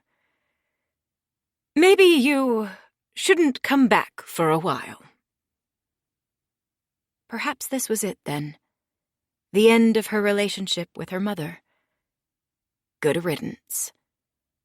She'd figure out a way to retrieve the money hidden in the garage later. She couldn't touch it for a while anyway, and her mother and father almost never went in the attic, both of them too old, too shaky on the rungs of the ladder. The money was safe here. Sometime in the future she could come back and sneak it away while they were out of the house. Gladly. Upstairs in her old bedroom, Regan was shoving her clothes back into a suitcase when a series of texts came in. The phone buzzed once, twice, 3 times. Regan looked at the screen and saw a series of photos. First was the sight of Tamara's dead body, laid out on the bedroom floor just as Regan had found it. It was the second time she'd seen Tamara's corpse, but it took her breath away again. Next was a photo of Regan standing outside Tamara's house, knocking on the door and yelling while Philip cried in her arms and Etta clung to her legs. Last came a picture of the house she was standing in, a shot through the living room window as she was being questioned by Armstrong and Torres. She knew the photos were intended to scare her, and they did. But they brought clarity, too. She understood now.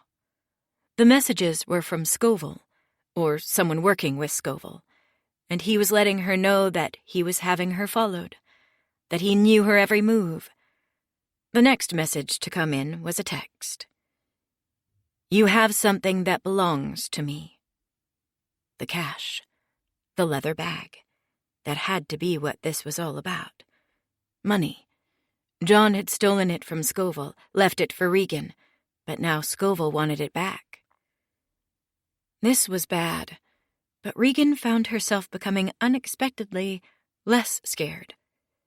That Scoville didn't have the money already was a sign that he didn't know where it was, that he hadn't been following her last night when she'd found it at the lake house and hidden it away in her parents' garage. And if he didn't know where it was, then he needed to keep her alive, at least until she gave it up. She was safe. For now. Regan texted back. "I want to meet." 3 dots appeared. "You have what I want." Regan tapped out her response. Her thumb quivered over the send button. After a second of hesitation, she tapped it. "No. A proposal." Chapter 9. Regan and John got married at the courthouse, with 2 strangers as witnesses. This was designed to cover up 2 uncomfortable facts.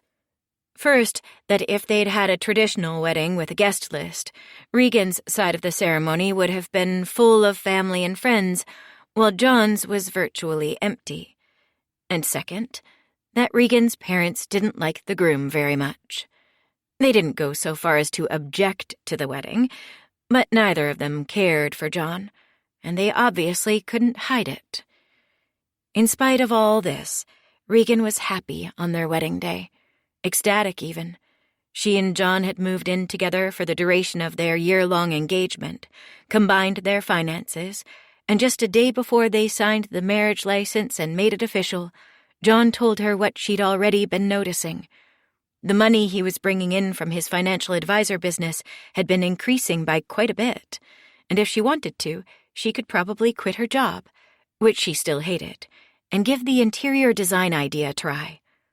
He also told her that he thought he was pretty close to having saved up enough money for a down payment on a house. These two facts filled Regan with confidence about the future of their marriage. There had been moments during the engagement when she wondered if she had made the right decision. John hadn't changed. He was as mysterious and reticent to talk about himself as ever. This was simply who he was, and Regan had come to accept it. But his financial successes, his income growing and quickly dwarfing hers, confirmed for her that the trade-off she'd made was the right one. Of what consequence was a mysterious past compared to a bright and comfortable future? The first few years of their marriage were happy, carefree ones. Regan's interior design business was slow to start, clients difficult to find, but she began to see some success, one small job leading to another, and another after that.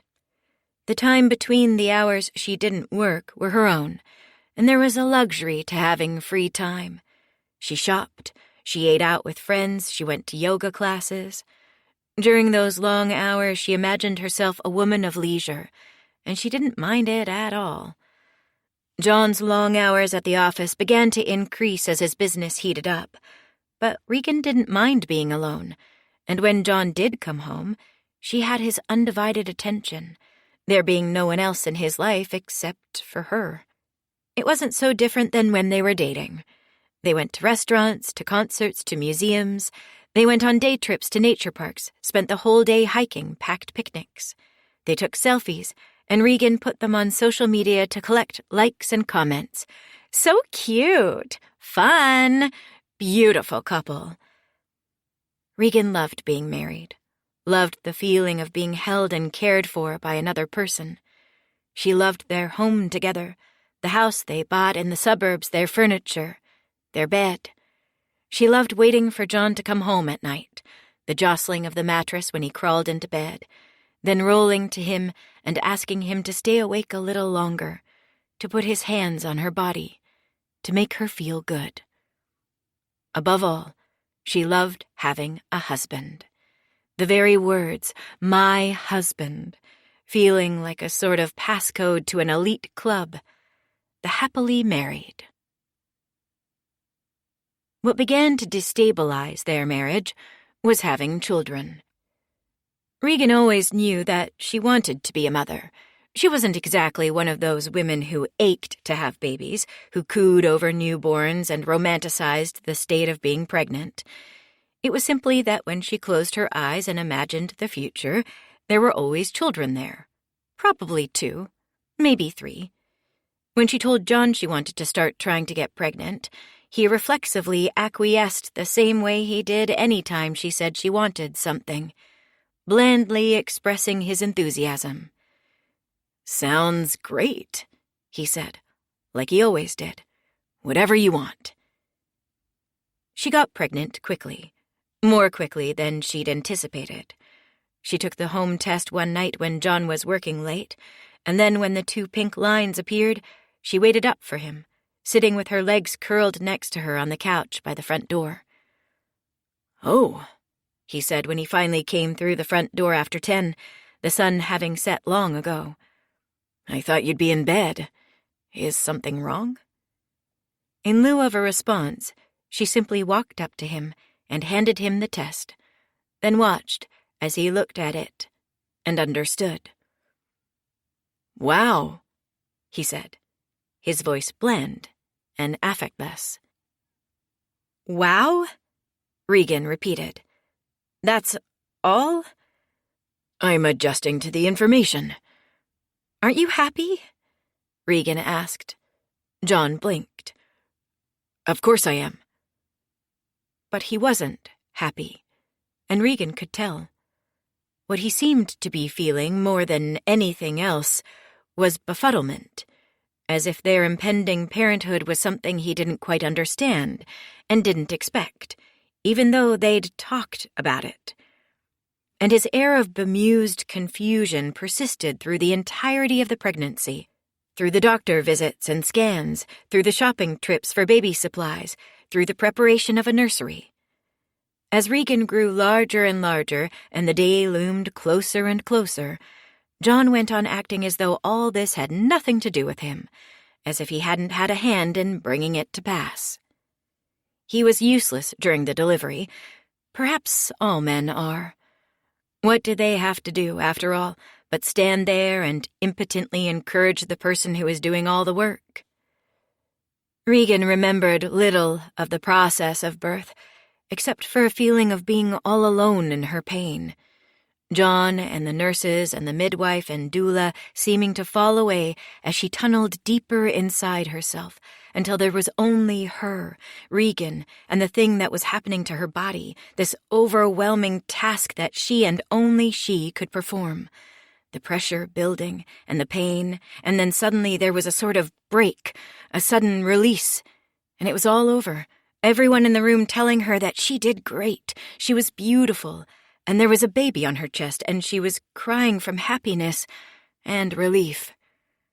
John appeared at her side, looking a little dazed, and deposited a kiss on her forehead. "You did it," he said. "Yes," she answered. "I did." Having a baby completely transformed Regan and John's marriage, or perhaps it only transformed Regan's experience of their marriage. John himself didn't change, didn't seem to adapt at all to the fact of being a father. After Etta came home to her nursery, John returned to his usual work schedule, spending long hours at the office and returning home late, in time to help put Etta to bed, but little else. Before, John's long absences had been an occasion for Regan to spend time by herself, to enjoy the luxury of having a spouse whose money almost completely financed their lifestyle.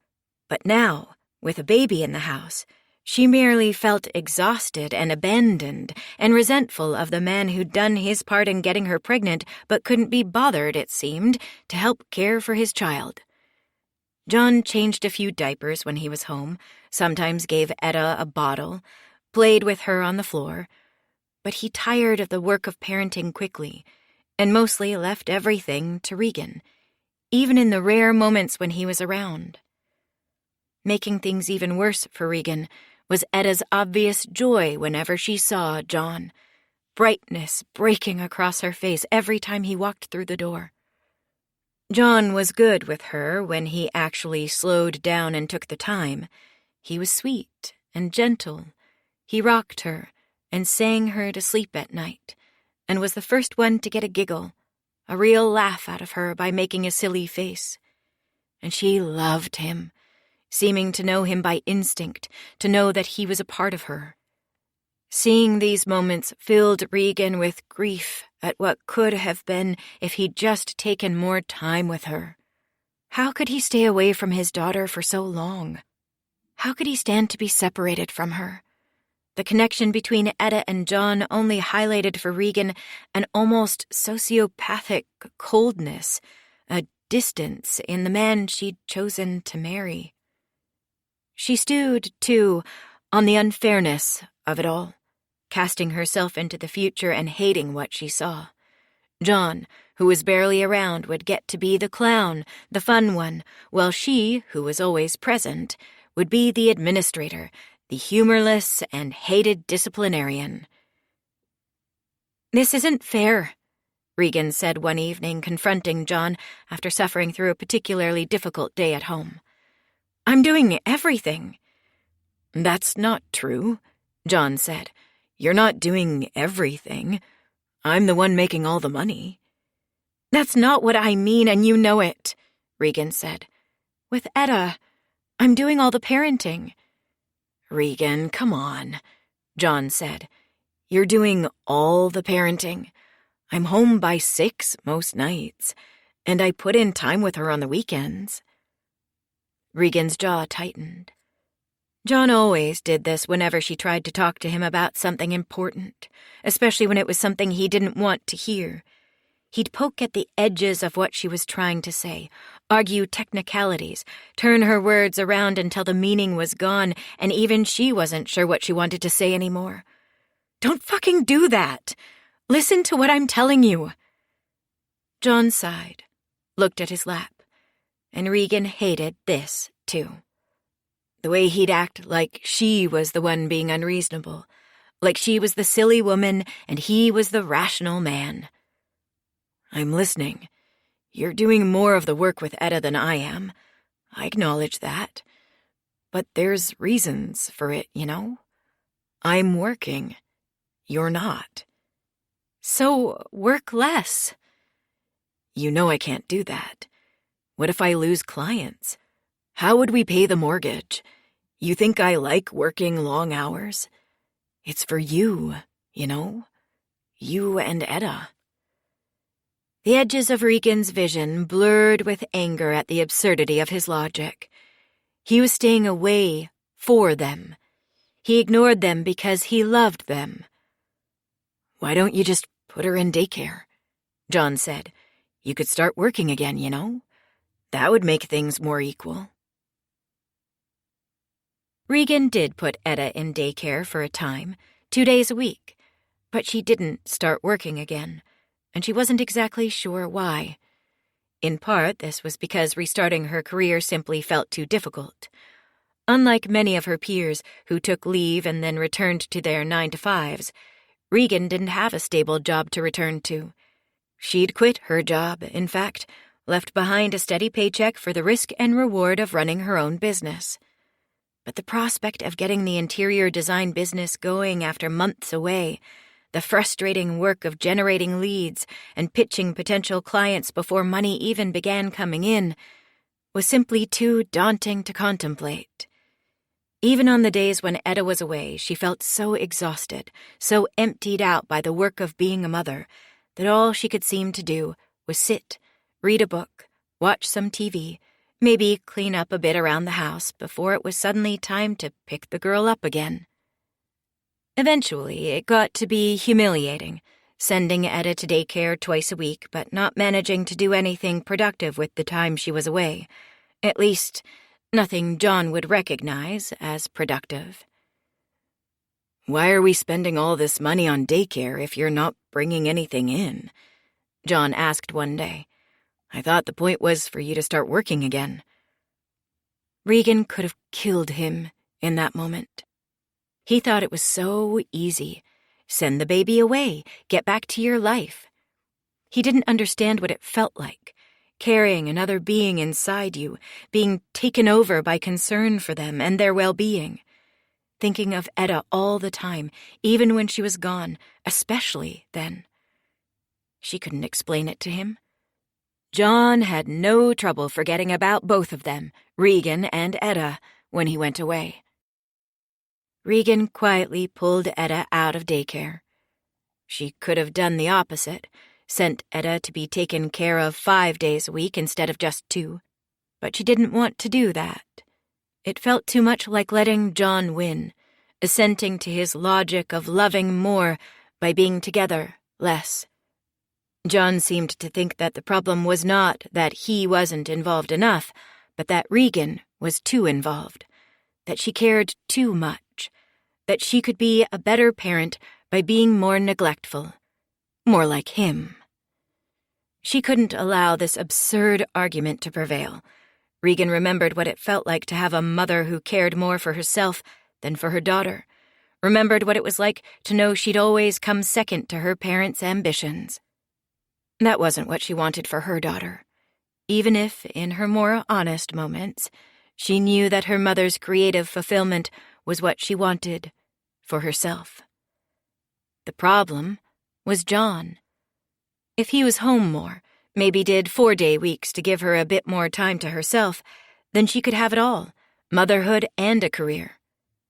But he wasn't, and so Regan's unhappiness at home, as Etta grew to be 1 and then a very terrible 2, was a sort of chess piece in an ongoing battle between her and John, something she held strategically against him, hoping he'd notice and finally change. They probably should have stopped at 1 child, all things considered. Regan knew this. They were at an impasse, she and John, he too busy at work to give Regan the support she needed, she never able to find the time to be everything she wanted to be for her daughter, and to claw some pieces of herself back. But the impasse was temporary. Everyone said this. The early years were the worst. Things would get better when Etta went to school, and Regan had 5 days to herself. Having another baby was objectively foolish, Regan knew. It would only start the clock over again at 0, prolong the amount of time it would take for her to return to her own professional ambitions, her own life. But here again, there was her imagination to contend with, the future she'd always pictured for herself. A house, a husband, 2 kids. That had always been the dream. Maybe it wasn't smart or practical, but she was haunted by regret. Not the regret she was feeling now, but the regret she feared feeling in 10 or 15 or 20 years, when she looked back and realized that her family was incomplete, that she should have had that second baby when she had the chance. And so she did it all again. Pressed John, obtained his wan acquiescence, conceived quickly, and went once more through the ordeal of pregnancy and birth. A boy this time, Philip, and he looked so much like John, the resemblance between father and son almost shocking in its uncanniness, that she thought things would be different this time. Surely John would be more involved with the baby boy, nature weaponizing his own selfishness against him by showing him his reflection in the face of his infant son and transforming his self-regard to love, commitment, and care. It didn't happen. If anything, Philip's birth seemed not just to drive John further away, deeper into his work, but actually to break something in him, though Regan couldn't say what. Holding his son for the first time in the hospital, John looked neither happy nor indifferent, but pained, as though the physical reality of the newborn boy was digging up something inside him that he'd have preferred to keep buried.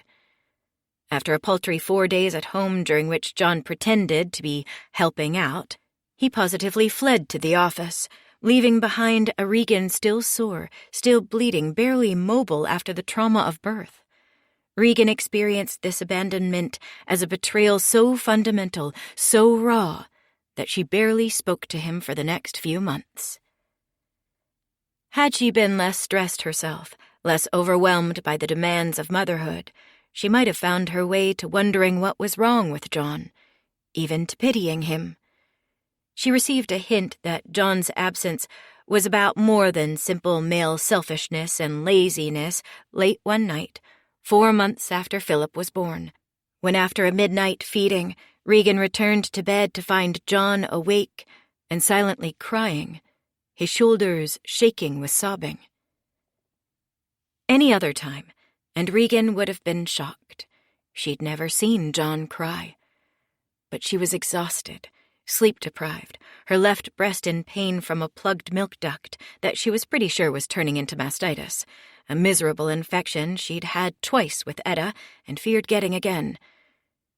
In that state, John's tears didn't shock her, didn't prod her to sympathy. They enraged her. What did he have to cry about? "What is it?" she asked. "I can't do it," John sniveled. "I can't. I'm not who you think I am. I'm a fraud." In the darkness, Regan rolled her eyes. She didn't have the time or the patience to deal with this. Philip cried all day, and Etta had become clingy since her younger brother's birth, needing Regan's constant affirmation of the security of her mother's love. She couldn't deal with 3 whining babies. "Suck it up," Regan said. "Every parent thinks they're a fraud. Get in line. Besides, what are you even doing? I'm the one doing all the work here." Regan closed her eyes. Gradually, she heard John's tears subside next to her, and she was able to go back to sleep. When she woke again, it was, of course, to the sound of the baby crying. "I'm a fraud." Regan had scarcely noticed the word when John first used it. If she thought about it at all in that moment, she figured he was probably talking about a form of parental imposter syndrome, the feeling most parents have of not being at all equipped to care for the tiny creatures that suddenly come into their lives. Maybe, uncharitably, she assumed in her sleep-addled state that he was offering up an excuse for his lack of engagement, his absences, his incompetence. He didn't think he was a good dad. That was why he didn't try, why he ran away instead of engaging.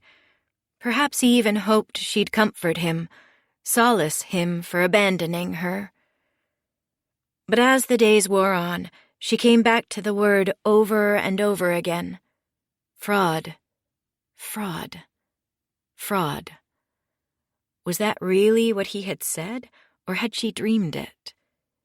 She'd close her eyes, nursing Philip, bouncing him to sleep next to his bassinet, and try to call up the memory.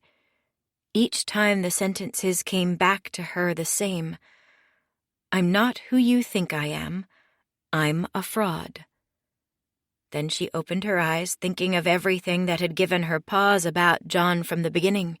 His mysterious past, his refusal to talk about himself, his complete lack of family, of old friends, of photos, his long absences, the money that came in every month from a source and a business she didn't fully understand. Suddenly, John's late-night tears seemed less to her like the result of imposter syndrome or even like a play for her sympathy, her forgiveness. No, John was confessing to her. So much of a marriage is built on trust, Regan realized. There were whole parts of a spouse, a life partner that you never got to see. What they did with their days, who they spoke to, where they went, what they said, and who they were during the hours when they were away. The contents of their mind, of their past.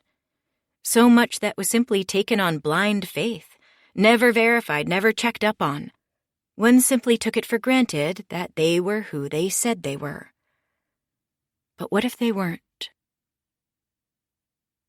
Soon after, Regan visited John's office during the day. She didn't tell him she was coming. Brought the kids because they were always with her, and she didn't want to go through the trouble of getting a sitter. Besides, they provided her with a nice cover story, even to herself. They were simply a family surprising their father and husband at work. Certainly not spying on him. No, not that. Never. John's office, Greenleaf Financial Consulting, was located in a nondescript office building with reflective windows on a corner of land where two freeways crossed. It sat on a platform of dirt overlooking an on-ramp, with barely any trees nearby to shield it from the beating sun. And as Regan curved up toward it, she felt a welling of sadness at the thought of John spending so much of his time in this plain, ugly place. How pathetic it was that he preferred passing his days and many of his evenings in this shabby building, instead of with his family. But she wasn't sure who it reflected more poorly on, her and the kids, or John. When she arrived inside, he wasn't there, only Tamara, chirpily greeting them at the front desk. "Regan," she said breathily, and came around the desk to give her a kiss on the cheek. "What are you doing here?" "Just thought I'd give the kids an outing. Surprise John at work."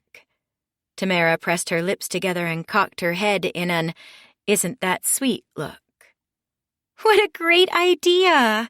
But I'm afraid he's out on a client meeting." "I see," Regan said.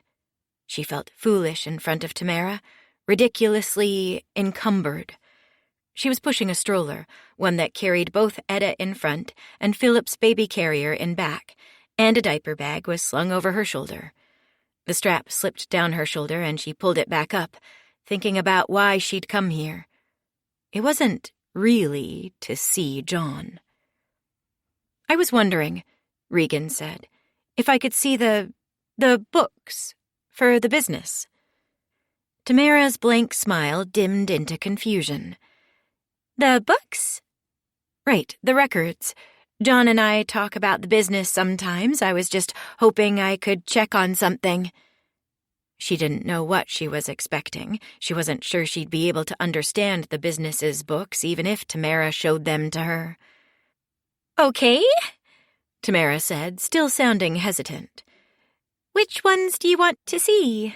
The real ones, or... There's more than one set of books. Tamara blinked, seeming to realize what was happening. Maybe we should wait until John gets back. It's fine, Regan said, already turning and trying to maneuver the huge stroller back out the door. Forget about it. Or the fake ones.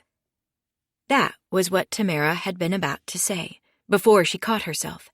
It had to be. John kept fake books at his business. But why? Regan didn't know, couldn't imagine the range of reasons that would lead a financial advisor to cook his books, but she knew it couldn't be good. Couldn't be legal. Evading taxes? Covering up some major loss or earning? She went through the rest of the day in a kind of trance, barely noticing what she was doing with the kids, reverting to instinct and habit. Her mind elsewhere, gears turning, thinking about what she'd discovered, what it might mean, and what she should do about it. It's too late. That was the thought she kept coming back to, calmly, rationally. Whatever trouble John was in, it was too late to fix it. Their lives were entangled now.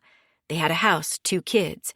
She'd given her whole life to this man, a man she didn't truly know when she really sat down and thought about it.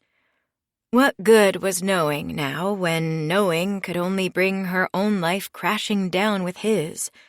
Her life and the kids? No. She wasn't going to dig, wasn't going to interrogate him or Tamara any further. The only thing left to do now was to make sure that she and her children would be protected if John's mistakes, whatever they were, came calling, to prevent them from being collateral damage. When she got the kids to bed at the end of the day, she placed herself on the couch near the front door and waited for John. "Hey," he said when he finally came home. "I talked to Tamara." "So did I," she said calmly, her breath even. She liked the feeling of clarity that had come over her. She was sitting, John towering above her, but she was the one who had the power in this moment, and she felt it. "She told me you wanted to look at some things." "I did," Regan said. "Why?" Regan folded one leg over the other, then launched into the speech she'd been practicing in her head for the past hour. "I need to understand more about our financial situation. You have always handled the money, handled our savings and our investments, and that's been fine. Until now. We're parents. We have 2 little kids. I need to have a grasp of where things stand, just in case." "In case what?" John asked. "In case anything happens to you." John was silent for a stretch. It was late. The sun gone down, and shadows fell across his face, blurring the edges of his features, obscuring the details. "Tamara said you wanted to look at the books for the whole business." Regan shook her head. "She misheard me." "Is that right?" "Yeah, it is. I wanted to see our own statements, that's all." "Okay," John said. "Well, I can do that." "Good. And another thing." "What?" "I need some of our assets to be in my name, and my name only, in case, like I said, something happens to you." She waited for a sign that John understood. After a moment, he nodded. "Okay." Chapter 10. Regan and the kids returned home that afternoon, as her mother requested. She thought of the money as she drove away, the leather bag hidden in the garage loft, but she couldn't risk moving it. Not yet, with so many eyes on her, so many people watching. Her parents wouldn't go into the loft, she was sure. She'd go back for it when things were safer. As she drove, her thoughts turned away from the money, from what she was leaving behind, to what she was moving toward, what she'd find at home. The news had shown a group of John's clients, his victims, gathered outside the house to demand their money back. Would they still be there? Regan sucked in a breath as she turned off the freeway, then held it as she rounded the curve onto her street. When the house came into view, she let the air out of her lungs, but not in relief. It felt more like she'd been punched in the stomach. No, she said to herself in a low voice. "What is it, Mama?" Etta asked from the back seat. The poor girl, always so attuned to her mother's moods, her empathy working overtime the last couple days. "It's nothing, sweetheart," Regan said. It's a bit of a crowd at our house." She'd hoped they would have left by now. But there they still were, a day after the news had broken, 2 news vans, reporters, and cameramen mulling around at the curb, and a small group of about a dozen people in the street. For a moment she considered simply speeding by, but there was nowhere else for her to go. The people outside her house looked bored and aimless right now, Regan saw as the car coasted slower. They were looking at the sky, at the ground, kicking pebbles in the road. She could take them by surprise, dart up the driveway before anyone noticed. A cameraman stood at the edge of the lawn, one foot propped up on the curb, and he looked up as the car drew close. Through the windshield, their eyes met. "She's here!" he shouted, hoisting the camera to his shoulder. Regan pressed on the gas. The car zoomed forward the last 50 feet and swung wildly into the driveway as people swarmed to it from both sides. The rear wheel caught on the edge of the curb, rocking the car, and Regan's heart leapt in her chest. She rocketed up the driveway and into the garage, then pressed the remote button to send the door inching down behind her. When it touched the ground, she breathed. Really breathed. "We made it," she said to no one in particular. Of course, there was still the house to get to, the 20 steps between the garage and the side door where she'd be visible to the news cameras, to the angry people in the street. She got out of the car and got both kids, held Philip against her hip, and grabbed Etta's hand. "Okay," she said, looking down. "You're going to have to run with me, sweetheart." "Why?" Etta asked. "Are they going to hurt us?" Regan squeezed the girl's hand. "No, sweetie. It's sort of a game. We don't want them to see us. All right?" Etta nodded. "All right." Philip sucked on his fingers. And then they were out the door, back into the bright light of morning, squinting against it, and everyone was shouting, "Regan! Regan, look here! Where's your husband, Regan? Regan, where's the money?"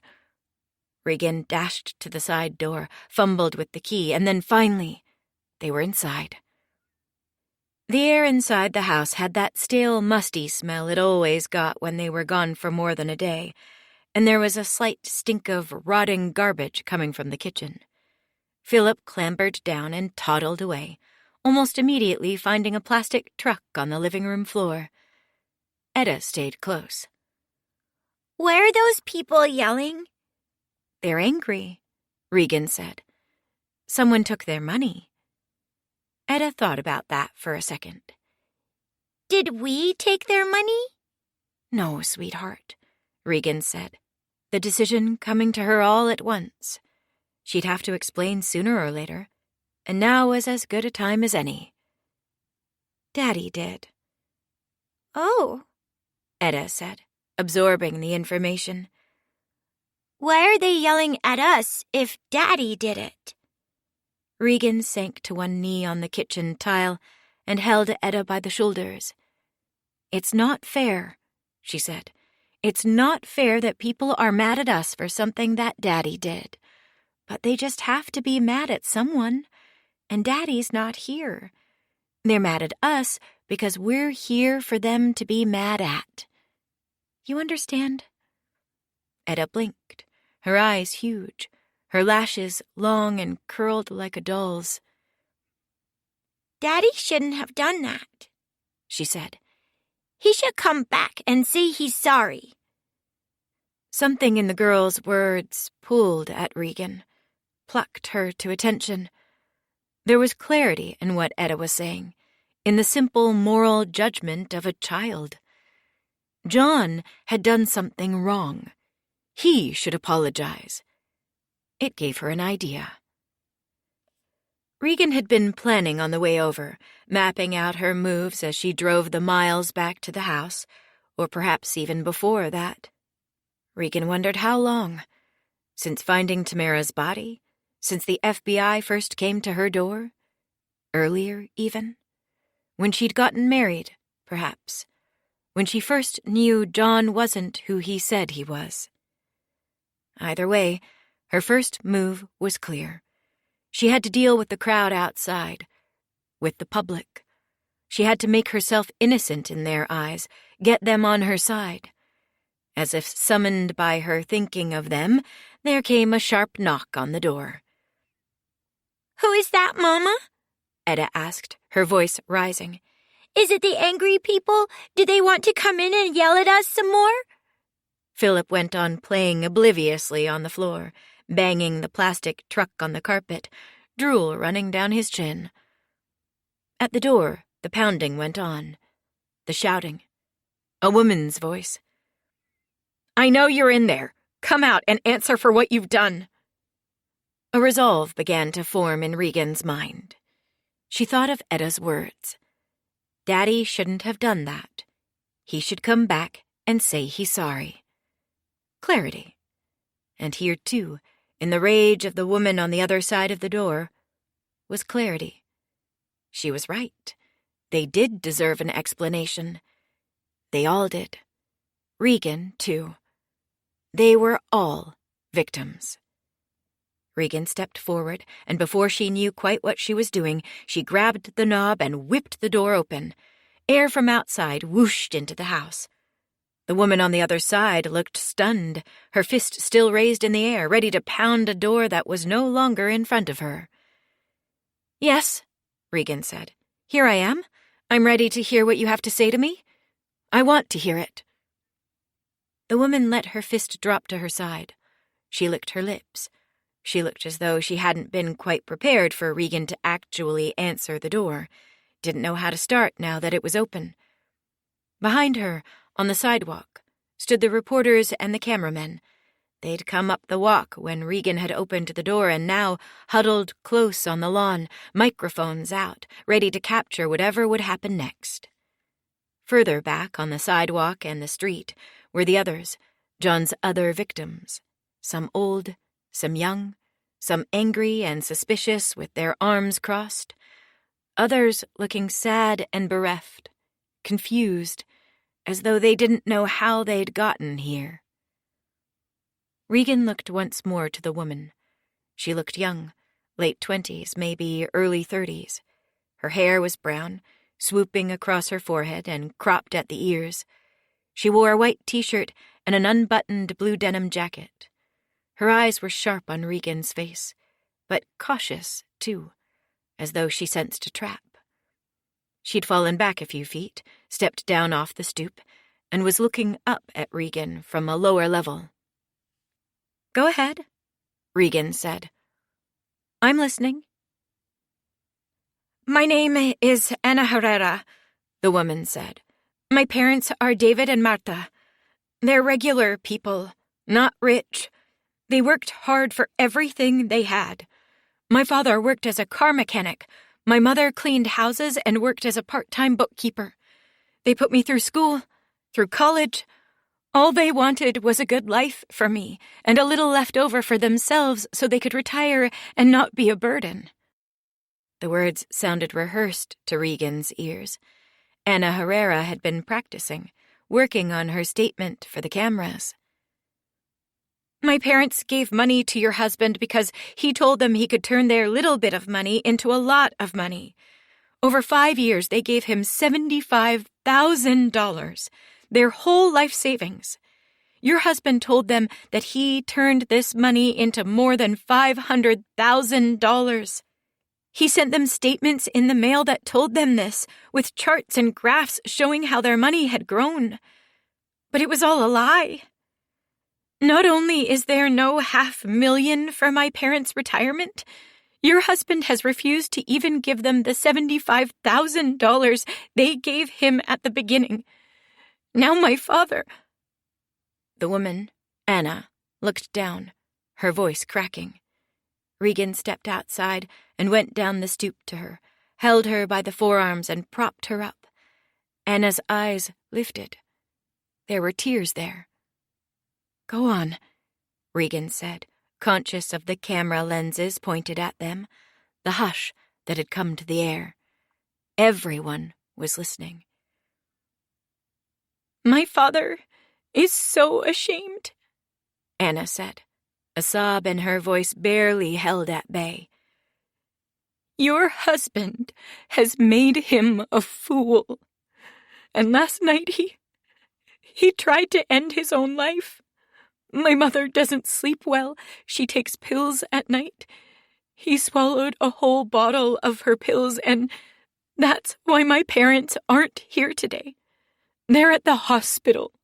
My father is so angry with himself that he wants to... Anna stopped, unable to go on, and Regan pulled at her arms, pulled her close, and the other woman didn't resist. They fell into each other.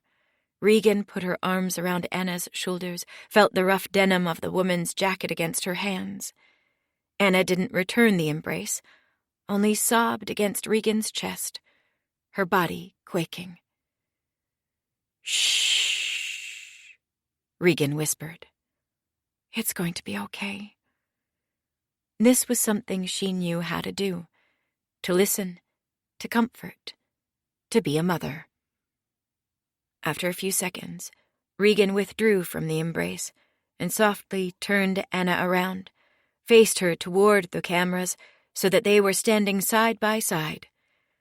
Regan marveled at herself as she slipped an arm around Anna's shoulder, wondering how she knew to do this, wondering at the sudden calm that came over her as she opened her mouth and began to speak, projecting her voice for the microphones. "My husband has hurt people," she said. "He's hurt his clients. He's hurt this woman right here, hurt her parents. He's hurt me, too. Hurt his whole family. His children." Just then, she felt something brush the back of her legs. She looked down and behind her to find that Philip and Etta had crept out of the house to see what was happening and were now crowding close at her legs. This was good. She grabbed Philip and hefted him to the usual place at her hip, then moved Etta so she was standing in front of her, visible to the cameras. "I stand with John's victims. I stand with the victims because I am a victim too. My children are victims. John lied to you, and he lied to us. John stole from you, he stole from us. My own life savings is gone. The police will take it from us as punishment for John's crimes. All our possessions, including the house we stand in front of, could be gone in a heartbeat. My children could be homeless because of my husband's irresponsible actions." She picked a cameraman, one standing straight down the front walk, and looked directly into his lens. Behind it in the street, she saw the small crowd of John's clients. Onto their blurry faces, she inscribed the visages of her mother and father, of Armstrong and Torres, everyone she wanted to prove herself to insist that none of this was her fault, that it was John they should be hounding, that they should just leave her alone. Last of all, she pictured John, her husband. "John, if you're out there, if you're listening to this, come home. Don't be a coward. Face your victims, all your victims, everyone you've stolen from. Make this right. Don't force us all to suffer for your mistakes." Chapter 11. The press left soon after. They'd gotten their footage, their sound bite for the evening's news, and after a while, so did all of John's angry clients, even Anna. Regan wasn't sure if what she'd said would work, if it would convince the world that she wasn't to blame for everything that John had done. There'd probably still be people who blamed her, who called her a rich, whiny bitch. There always were. People who had no trouble blaming a woman for a man's misdeeds. But her impromptu statement had at least taken the edge off of the mob's anger, made them realize, maybe, that the person they were mad at wasn't here. He was gone. Long gone. And so, for the moment, were they. Step 1. Get John's clients and the media off her back. Done. Step 2 of Regan's plan came the next day, the day she'd set to meet with Scoville. She'd lined up a babysitter for midday, a college girl named Audrey she'd used for some extra help around the house with Etta when Philip had been an infant. The girl knew about everything that had happened. Regan had heard it in her voice over the phone, the way it turned up too high when she realized who was calling. But Regan didn't care. She was desperate. She'd already subjected her children to stumbling on a murder scene. She couldn't bring them along to a meeting with a criminal, too. Regan left shortly after Audrey came. A strange feeling came over her as she gathered up her keys and purse, as she gave kisses to Etta and Philip's foreheads. Before all this, the only time she ever got a sitter was when she was going out, either alone or on a date with John, taking a break from parenting to be a real person for a few minutes. And now, again, as she left the house and climbed into her car without having to strap anyone into a car seat, the feeling that came over her was one of freedom, as though she was fleeing her responsibilities for a drink with a friend or a midday movie. The strange, carefree feeling persisted as she made her way south toward the place she'd picked for their meeting. Minnehaha Park, a green space in Minneapolis with trails, a playground, lots of picnic space, and a waterfall. There were almost always people there, enough that she'd feel safe with this man who'd threatened her, but not so many that they'd be conspicuous, and the roar of the falls would make it impossible for others to eavesdrop on their conversation. Regan pulled up in a lot at the edge of the park, paid the modest fee, then jogged down toward the falls. She walked past a pavilion and made her way toward a footbridge crossing the creek just above the falls. Her gut plunged just a little when she saw Scoville waiting there, hunched over, his forearms against the rails. Then she took a deep breath and blew it out. She called this meeting. She was in control. She could do this. Scoville looked up when she came close, and she felt another chill when she saw the face she remembered from the photo Armstrong and Torres had shown her. Gray, stubbly facial hair, hard slate eyes, a greasy forehead. There were a few other people on the bridge, a couple posing cheek to cheek for a selfie, a young family on a walk with little kids, but there was also the roar of the falls just below. Nobody could hear them. "You have what I want?" Scoville asked, his voice low. Regan stood away from him, half afraid that he'd do something to her if she was within arm's reach. "I don't," she said. "Not here. I know where it is, though. That's what I wanted to talk to you about." The man looked at her for a long moment. He was still leaning on the rail, looking at her sideways, like her existence meant nothing to him, like she was only a minor obstacle to getting the thing he wanted, like he held all the cards. Except he didn't, Regan reminded herself. She had his money. She straightened her spine, raised herself a half-inch higher. Standing that way, the man hunched Regan erect. She was taller than him. He was vulnerable, even, standing like that, leaning over the edge. She could attack him, throw herself at him, maybe even heave him into the water before he knew what hit him. She wouldn't. But she could. It made her feel powerful, thinking like this, like a criminal, someone desperate enough to do anything. Scoville sighed and looked ahead, returned his eyes to the place where the creek disappeared over the falls. "Fine," he said. "Let's hear it. And you can come closer. I'm not going to hurt you." Regan inched closer, moved to the rail. "I'll get you your money," Regan said. "But I've got some questions first." Scoville looked back at her, an eyebrow raised. "You wearing a wire?" "You want to frisk me? You want to take my shirt off here in the park?" The man glanced around at the other people close by, the crowd at the restaurant patio, the couples and families milling around at the top of the falls, taking in the view. "Just go ahead and ask your questions," he said, his voice gruff. "You want to know my name? Is that it?" "Scoville," Regan said. "Arnold Scoville." He gave her a sharp look. "John told you about me?" Regan shook her head.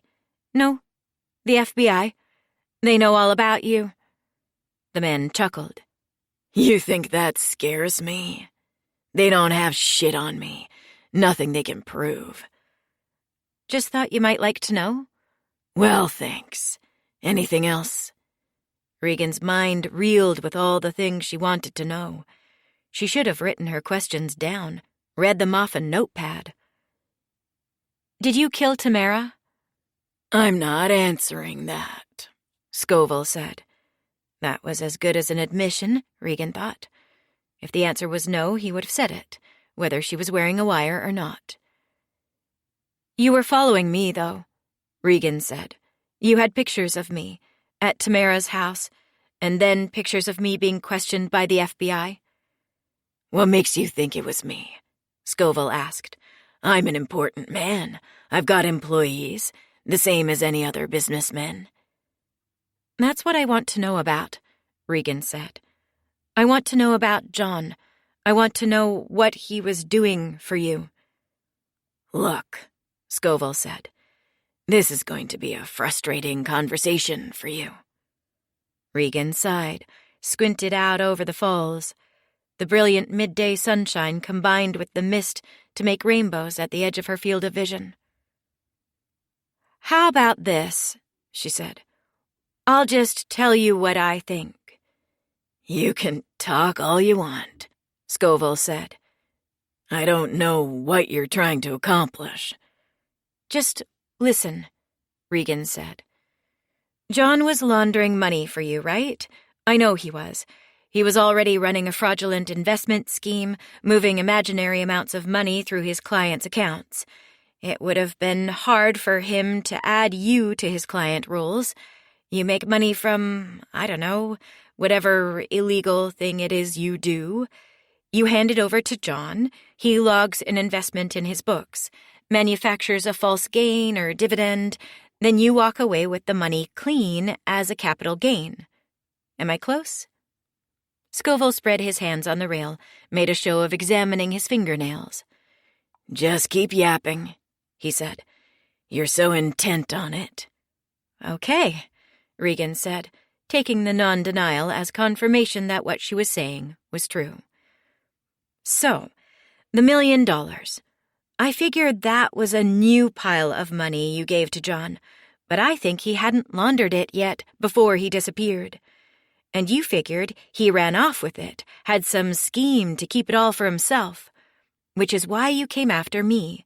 And maybe Tamara? Because you thought that she was in on it somehow?" Scoville turned around, switched from leaning forward on the rail to leaning backward. He regarded her with something like respect. "Look," he said, "you've got guts, I'll give you that. Coming here without any of my money, trying to ask all these questions. You're smart. I can see why John liked you." Regan bristled. She didn't want to hear John's name, not now, and not from this man. "But what's this all building to?" Scoville asked. "What's the point of this?" "I told you I had a proposal, didn't I? Do you want to hear it or not?" He sniffed out a sarcastic laugh. I have a feeling I'm going to, whether I want to or not. Say what you have to say. I have things to do today. Regan licked her lips. Okay. Well, if I'm right about any of this, you have a problem, don't you? You've got more than $1 million of dirty money. Scoville pointed at Regan without lifting his elbow from the rail, a bend of the wrist. You've got it, actually. That's the first problem I'm trying to fix. Okay, yeah, I have it. But once I get it to you, you still have to clean it before you can do anything with it, right? And John, the guy who was doing your money laundering, he's long gone. In the wind, disappeared. His business is finished. The FBI has his books. So how are you going to clean your money now? Scoville sucked at his teeth, glanced away. We'll find someone. Yeah, you will, Regan said, her pulse quickening as she walked up to her pitch. You're looking at her. Scoville's eyes snapped back to her. The fuck you say? Regan suddenly felt jittery. Her heart was going wild in her chest. An uncontrollable energy vibrated through her limbs. Her fingers fluttered. She had to move. Let's walk, Regan said. She turned around and walked away without waiting for Scoville to push himself off the rail. She meandered off the bridge and around the stone wall overlooking the falls, waiting for the sound of Scoville's footfalls. They came seconds later, heavy, pounding against the pavement. He was running to keep up with her. Where the fuck do you think you're going? Just listen to me, Regan said. Before I had the kids, I had a business of my own, interior design, fixing up people's houses, making them look nice. It wasn't a huge business, but I did pretty well for myself. Had some decent clients, some pretty major jobs. I stopped doing it when the kids came along, quit to let John focus on his work. But now that John's career is over, I'll need to start it up again. Interior design, Scoville said. You've got to be fucking kidding me. That's not going to... Just shut up for a second, Regan said. Jesus Christ, do men ever just let women talk? You know how much money gets thrown around on an interior design job? Tons. There's my design fee, for starters, but that only scratches the surface. Once the client has a design they like, there's all the subcontracting to think about. If you can get in on the build side, the construction contractor, for one, if there's a renovation involved. You're in construction, aren't you? I mean, that's your cover. That's what the FBI said. So you should know how complicated these jobs can be. Electric, plumbing, permits, the inspections, the materials, the tile and the paneling and the rugs and furniture and finishings, deliveries, installation, dozens of financial transactions, dozens of opportunities to tweak the invoices, pass dirty cash into the job, and have it come out clean. They went on walking. Scoville didn't say anything for a few steps. That alone told Regan she'd given him something to think about. She'd shut him up for a second. How much money? Depending on the job, Regan said. For a rich client, a big reno, maybe 100,000, maybe more. And if we go in together on an actual space, a design studio where I can sell furniture, drum up clients, even more. It would be a lot safer for you, too. Harder for the feds to find anything going on. John's business, that was a dirty business even without your money passing through it. He was running a Ponzi scheme. It was bound to come down on your head eventually. With me, you'd never get found out, because aside from the money laundering, it would be legit, 100% clean. Another long silence. Into the void rushed the sounds of a bright Minneapolis Saturday. Children shouting, people laughing, bike bells, birds chirping.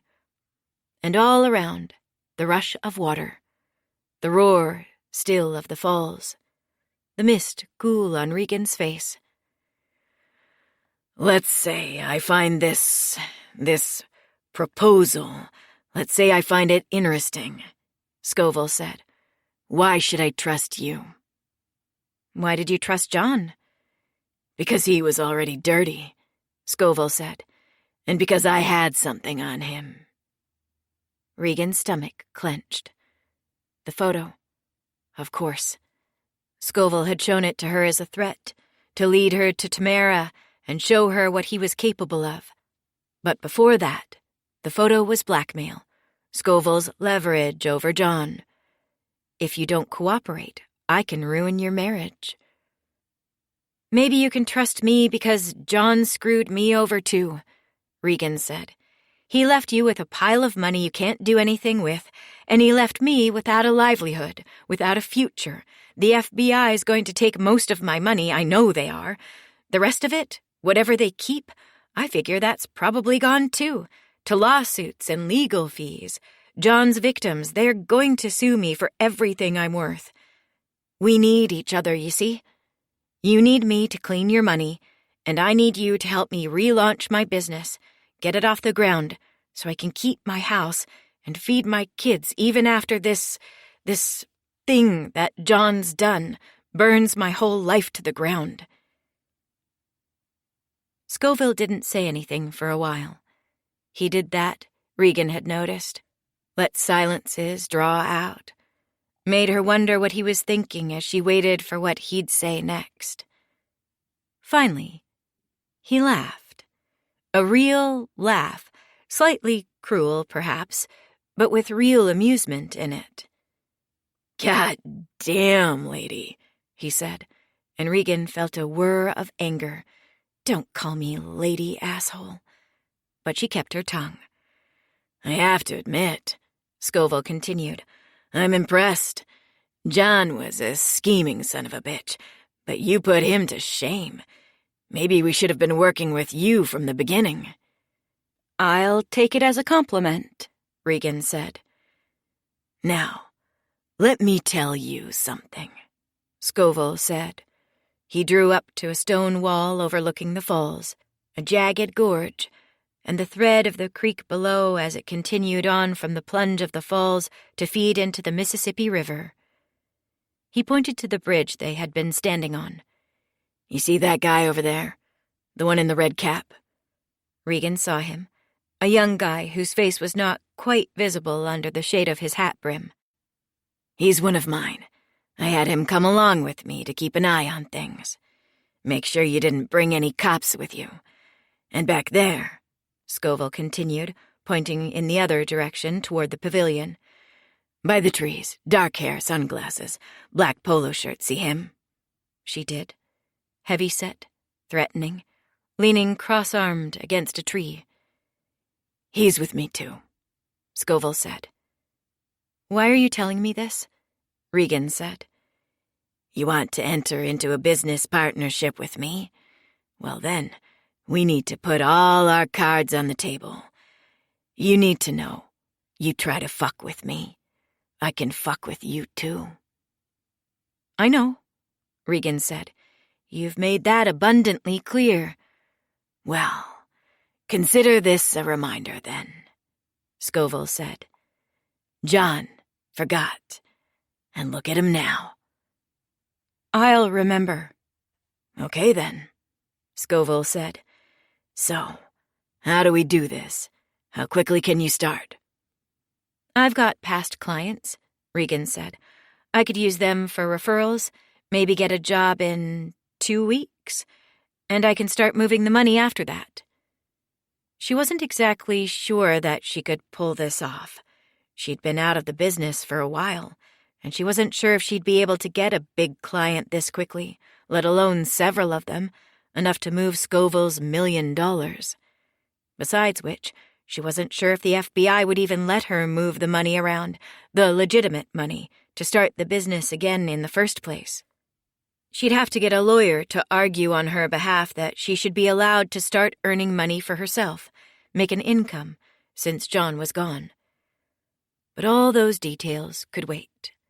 For now, all that mattered was convincing Scoville, closing this deal, and then getting back home to Etta and Philip safe. And I'll need to see results, Scoville said. to know you're serious about this." "What kind of results?" Scoville thought for a second. "Half. In a month." 500,000, Regan said. For a moment, she felt dizzy. She'd made big promises only moments before, but now that Scoville was going for it, she wasn't sure if she could pull it off. She wouldn't just have to land one client, then. She'd have to land a few, and big ones. "Okay, I'll make it happen." "And don't forget," Scoville said. He made 2 fingers into a claw, pointed them at his open eyes, then at her. "We'll be watching." Chapter 12. In the car, Regan pounded the wheel with the heel of her hand, a sudden giddiness coming over her. She felt the way she used to feel back when she was working, when she'd sold a big client on her services, closed a big job. Effervescent, a little lightheaded, and momentarily invincible. Her phone rang, and she punched the button, took the call on speaker as she drove. "Is this Regan Peters?" A man's voice. "Yes, this is she. Who is this?" "I'm your neighbor," the man said. "Your new neighbor." "Oh, did you just move in?" "What? No, I didn't just move in. You did." "Huh?" "I'm your neighbor at the lake." "The lake house, of course." "I'm sorry," said the man on the other end of the line. "Maybe I have the wrong number. Is this the Regan Peters who just recently bought a home at—" "Yes," Regan cut in. "That's me. I'm sorry, it's been a hectic few days. My brain doesn't work so well sometimes." "I know the feeling." "You were saying?" "Well, I suppose I should introduce myself. I'm Steve Larson. My wife and I have a house across the lake from you. And, well, this is about your boat." "My boat?" Regan asked. "I didn't know we had a—" "Just a little rowboat. You inherited it, I suppose, from the previous owners. Jim and Tammy, nice couple." "Yes," Regan said, recalling the little wooden boat bobbing at the dock, looking down at it from the deck, with the chill of the air against her bare calves, the duvet draped around her shoulders. "Yes, okay, what about it?" "It got loose is what's happening," said Steve Larson, "and it drifted over to our side of the lake somehow, and I figure you probably wanted it back on your side of the lake." "Okay," Regan said, glancing at the clock, thinking of the babysitter and getting back to the kids. "Okay, I'll come. But the thing is, I've got kids, you see, little kids, and I really need to get back to them." "Oh, heavens," Steve Larson said. "I've been there. I have kids of my own, you know, grown now." "That's nice," Regan said, her impatience growing. She wanted to get off the phone, start turning her attention to the million things she had to do. Get back to the kids, pay the sitter, then relaunch her defunct interior design business and start laundering $1 million in dirty cash. She didn't have time for this, for some dumb problem with a shitty little rowboat. "Thing is," Steve Larson began. "What?" Regan asked, her annoyance beginning to come through in her voice. "What is it?" "Well, the boat's been over here, bumping up against my rocks for going on 3 days now," he said, "ever since your husband was over here fussing with it." Things seemed to slow. Regan pulled the car to the side of the road, stopped, cars honking as they whooshed past her. "Wait, what did you say?" Regan asked. "My husband?" "Shoot," said Steve Larson. I'm sorry. I'm so old. I forget that people don't always do things the way we did back when I met my Gloria. Your partner. It's not that, Regan interrupted. I'm married. I am. It's just, you saw him? You saw my husband. Well, I guess I assumed it was him. It was after dark. I was getting ready to go to bed, and then I glanced out the window across the lake and saw a man at the end of the dock, fussing with that rowboat. I figured, well, that must be the new neighbor. I should go over and say hello tomorrow. Then I went off to bed and didn't think anything more about it. I don't know what he was doing with the boat. Seemed like a weird time to be taking it out. But he must have left it loose by accident, because the next morning it was bobbing on our side of the lake without anyone in it. 3 nights ago, you said? That's right, he said. It took me that long to get a hold of you. I had to track down the listing agent first, and then explain the issue, and then get your number, and... Regan did the calculations as the man babbled on. 3 nights ago. That was after John had bought her the lake house, said he had to go to the office, then never came home. The night before the FBI came looking to arrest him. I'll be there in half an hour, she said. A slick frame house built into a slope, glass windows reaching all the way to the peak of the roof. A stand of trees below that, a pile of rocks leading to the shore. And then the boat, so absurdly buoyant that it seemed to bob on the waves without even touching the water. Every so often, there was the sound of the hull bumping against a rock. She'd have thought the planed boards would have cracked apart by now, started letting in water, but the boat stayed strong. What do we do? Regan asked. This, Steve Larson said, handing her some kind of tool she'd never seen before, a pole with a hook at the end of it. Sorry, I'd do it myself, but I'm not as steady on those rocks as I used to be. He wasn't what Regan had expected. In boat shoes, straight-legged shorts cropped above the knee, a Carlton College windbreaker, and chunky clear-framed glasses, Steve Larson cast a hipper vibe than Regan had anticipated, even in what Regan guessed were his late 70s. He looked a bit like the old ad men Regan used to work for in her agency days, a copywriter or designer-turned-CEO, or a retired architect, maybe. Just hook it and push it toward the dock, Steve said. I'll catch it and lash it to a post. Regan studied the tool in her hand, then looked back at Steve. Okay? The kids were still home with the babysitter. She felt bad about foisting them on the poor girl, but there was no other choice. She'd called on the way over, let Audrey know that she'd be a little longer than she planned, that she'd pay extra double, even.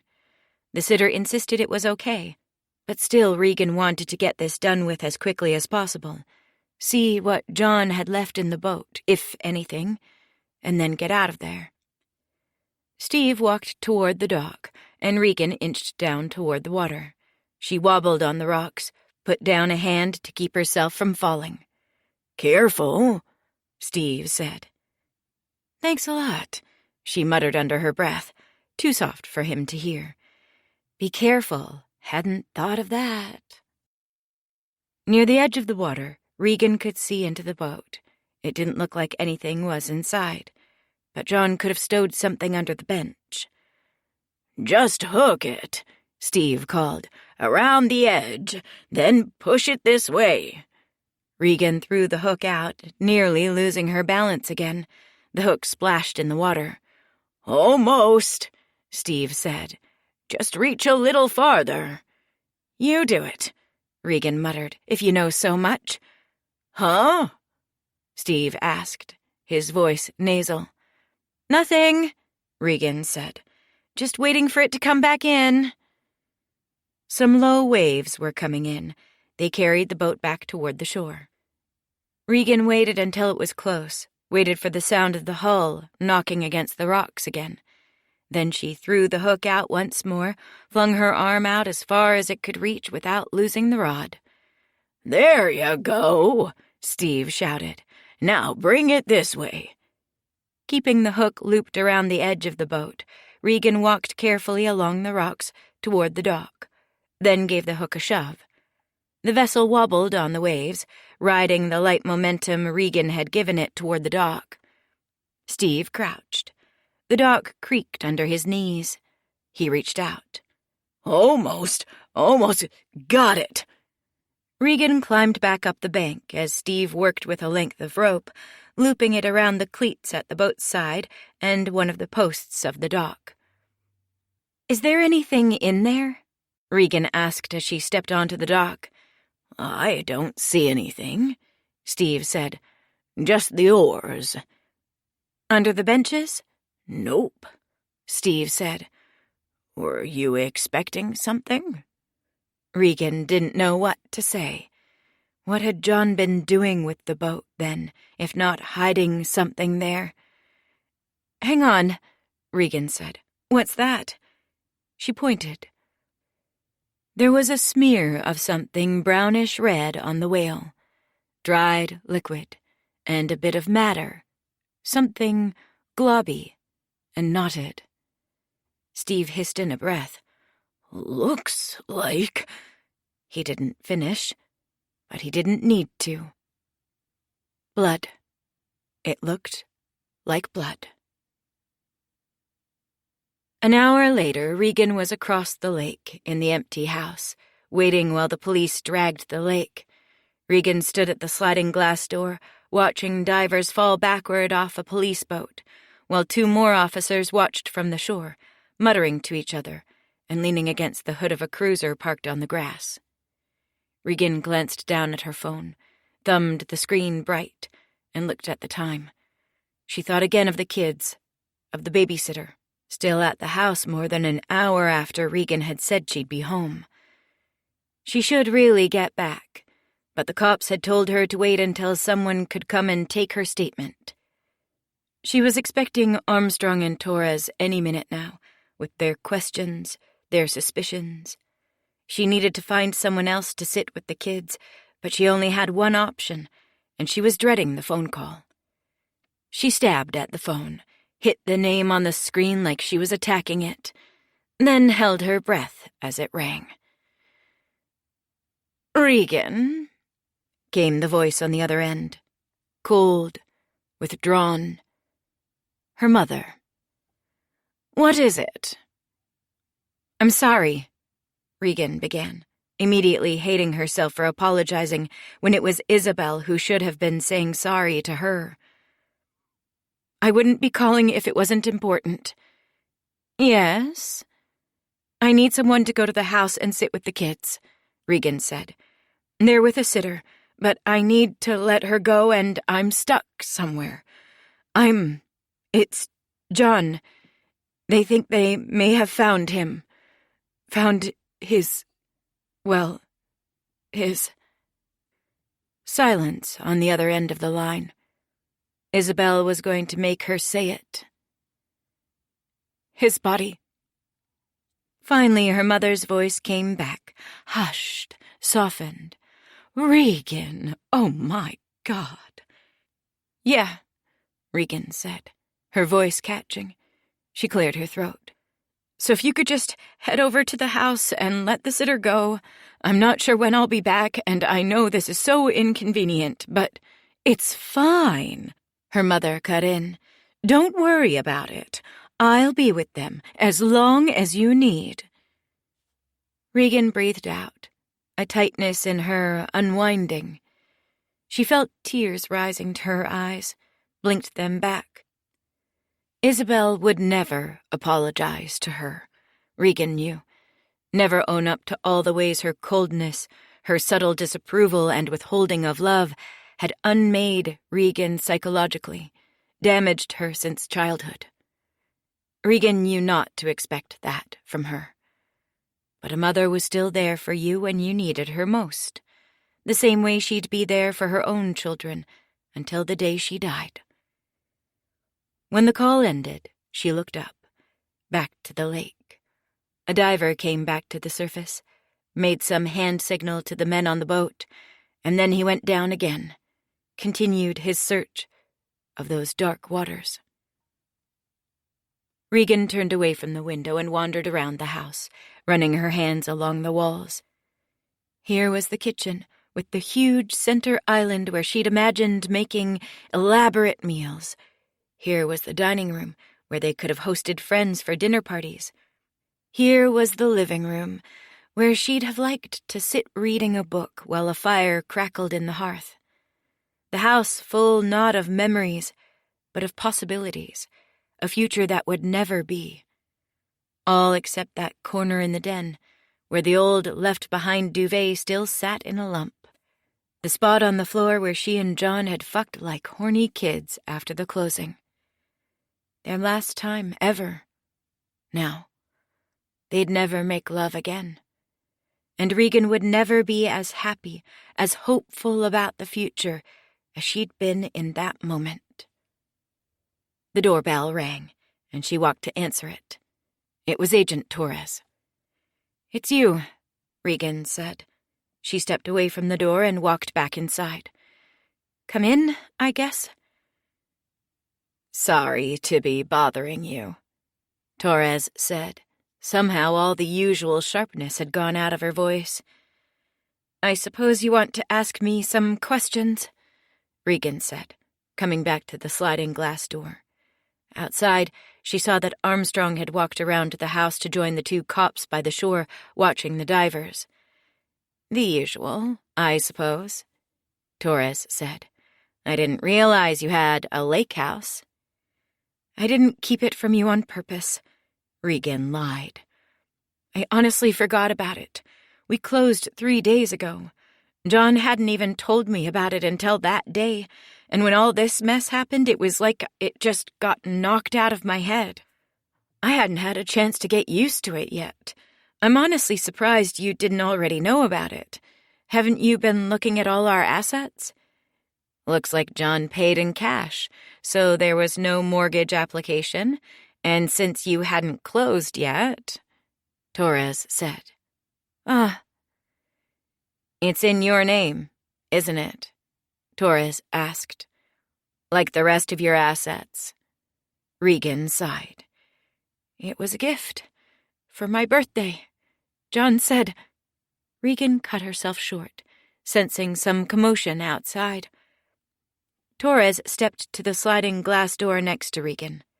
At first, Regan looked to her, but then she saw that Torres was staring intently through the glass.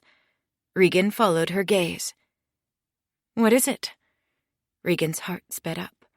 Through the trees, the head of one of the divers bobbed to the surface like a black ball floating on the waves. The diver lifted his hand above the water. Regan had to squint hard through the trees to see what he was doing, pointing down to the murky bottom. On the boat, a man standing with his foot propped against the whale lifted something to his face. A radio. Regan's gaze snapped to the shore, where one of the police officers pushed himself off the hood of the cruiser and lifted his own radio to his mouth.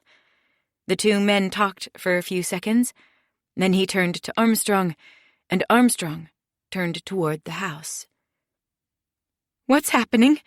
Regan asked, panic washing over her. "I want to know what's happening."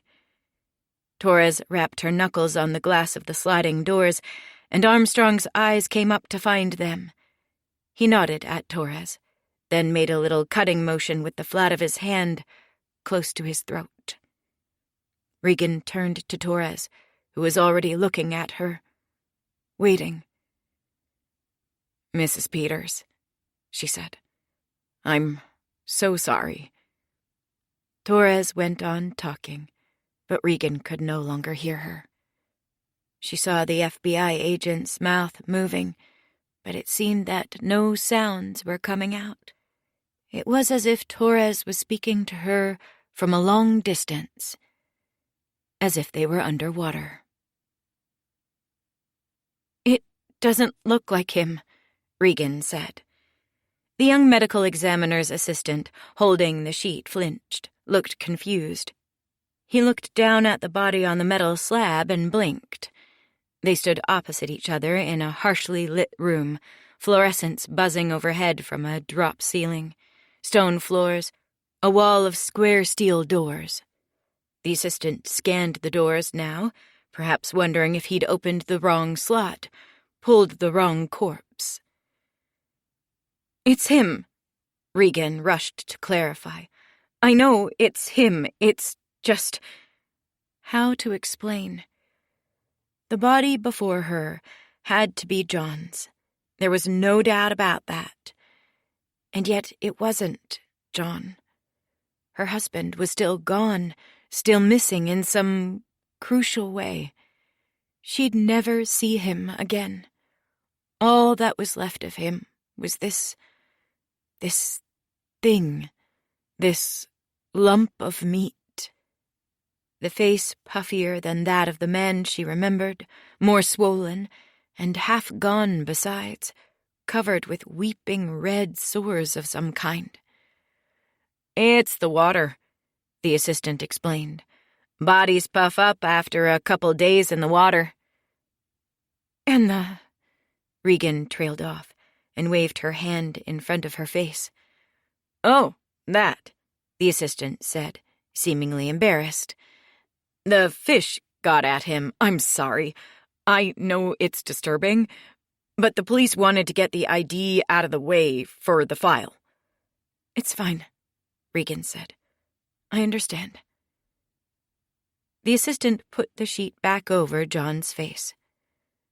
"What are they saying?" Regan asked. "We'll have to do an autopsy," he said, then leaned in and lowered his voice. "But it looks like suicide.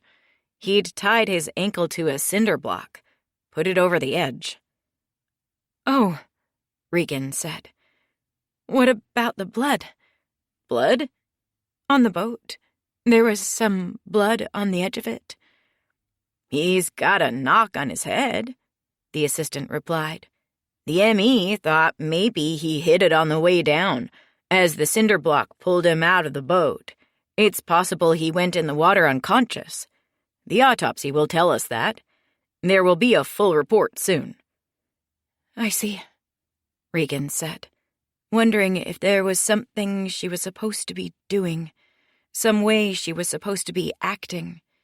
In the movies, people wept after they identified their loved ones' bodies on metal slabs, put their heads in their hands. Maybe that's what this young man was expecting from her.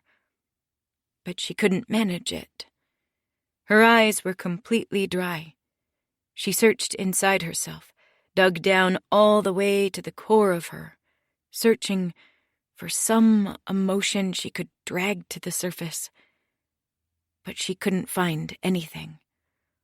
The only feeling she could muster was exhaustion.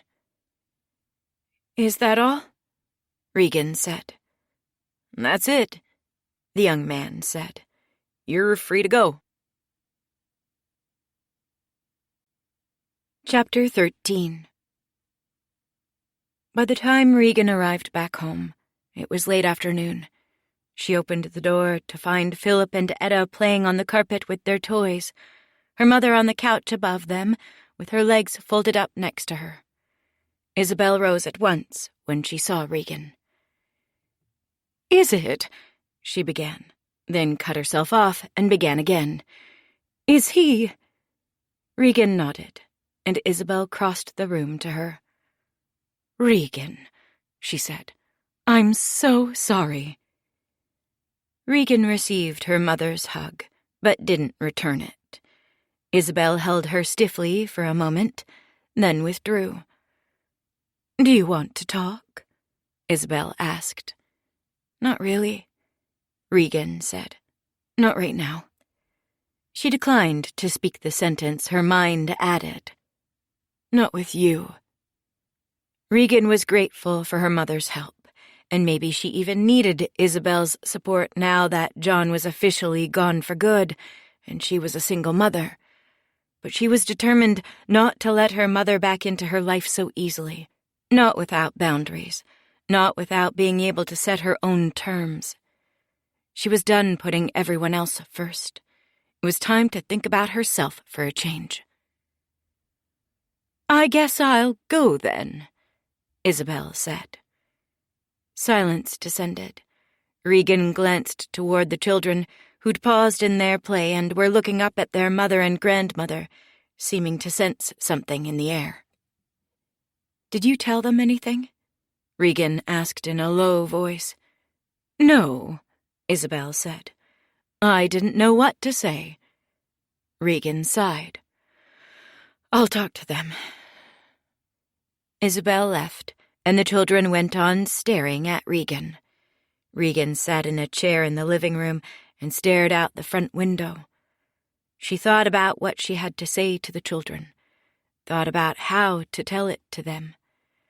Her mind wandered to John, imagining his final night, the FBI closing in, his life about to fall to pieces. She imagined him rowing out to the middle of the lake in the darkness, throwing the cinder block over the edge, wondered at his final thoughts as the weight pulled him over the edge, pulled him under. Had he thought of her? Of the children? Had there been a fleeting moment of regret as the water rushed into his lungs, a split second when he wanted to take it all back and return to them? How could she explain any of this to the children when she couldn't understand it herself? "What's wrong, Mama?" Etta asked. Regan blinked, and suddenly she realized she was crying. Philip toddled up and grabbed Regan by the legs, put his chin on her knees, and looked up at her. "Mama, okay?" Regan sank to her knees and wrapped both children in her arms. "I'm going to be okay," she said. "Mama's just thinking about something." Etta blinked, her eyes cartoonishly huge with vulnerability. "Thinking about what?" "About Daddy," Regan said. "Thinking that you're mad at him?" "No," Regan said, surprised to realize that, for once, it was the truth. She wasn't mad at John, not in this moment. "Thinking about how nice he could be sometimes, how he tried his best to make a nice life for all of us. He wasn't perfect, but he tried. He tried to make us happy, didn't he?" Regan's voice faltered, and suddenly she was actually weeping, and the children threw themselves at her, completely terrified. "Is he coming back soon?" Etta asked. "No," Regan said. "He's not." "Because he doesn't like us anymore?"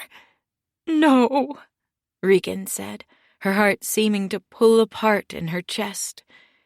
"Sweetie, no, that's not it." "Why then?" Regan gathered a breath, held it, then spoke, said the thing she had to say. "He died, sweetie. Your dad can't come home because he's not alive anymore." Etta's face crumpled. She started bawling, and Philip followed, and again Regan gathered them in her arms, cried with them on the floor. They stayed like that for a long time. She passed the rest of the day in a stupor, but once she'd finally gotten the kids to bed in the evening, a feeling of urgency came over her. She still had things to do, a plan to execute. She went to the kitchen, found Agent Armstrong's card in a drawer, then called him. "Hello?" "It's me," she said. "It's Regan Peters." "Mrs. Peters," Armstrong said. She heard rustling, the click of a lamp, and she knew she'd caught him after hours, perhaps at his hotel room, unwinding at the end of a long day. I need to talk. Now? Yes, Regan said. Please come as quickly as you can. Alone. No Torres. There was a silence on the other end of the line. Regan could almost feel him wanting to ask her why, but then he didn't. Okay, he said, then hung up. After the phone went dead, Regan busied herself like a woman preparing for a dinner date. She tidied up the living room and dining rooms, wiped down the table and counters, swept the floors, picked up the toys. Upstairs, she put on slippers and comfortable pants, stripped down to her camisole, and slipped a shawl sweater over her shoulders. She fluffed up her hair in the mirror, patted her cheeks, put on sheer lip gloss. She was pouring herself a glass of Cabernet Sauvignon when Armstrong came to the front door. "Agent Armstrong," she said with a slight note of surprise, as though she hadn't been the one to call him. "I was just pouring myself a drink. Do you want anything?" Armstrong stepped into the house. Regan was pleased to notice that he'd showered and shaved before coming over, his cheeks clean of stubble, a slight scent of lavender clinging to his skin. I don't think so, Armstrong said. We're not really supposed to accept gifts. "It's not a gift," Regan said. "It's a drink. You'd be doing me a personal favor. My husband was found dead today." Armstrong winced. "I know, and I'm sorry." Regan walked to the hutch in the hallway, opened the door, and grabbed at the stem of an empty glass. "You'll have some, then?" Armstrong shrugged, sighed. "Fine. A small glass. It's late." "You said." Regan put the glass on the coffee table, gave a generous pour. Armstrong would never know the glasses were huge globes, obscuring how much liquid they held, and a person never really knew how much they were drinking when they were drinking it. She handed him the glass by the stem, their fingers brushing, as he moved to cradle the goblet. Armstrong put his lips to the wine, took the tiniest of sips, then let the glass fall against his chest. "I was sorry not to be there with you, he said. "Be where?" "At the coroner's," Armstrong said, identifying the body. "You were all alone, I heard. I didn't want that. It's just this case. It's sprawling, keeps us busy, the whole team, scattered." "Hither and yon," Regan said, returning to her seat by the window, crossing one leg over the other. She held the wine glass between her two hands, but didn't drink. Armstrong probably wouldn't notice if she didn't drink. "That's what my dad always used to say, hither and yon. He's a writer, so he's given to floral language."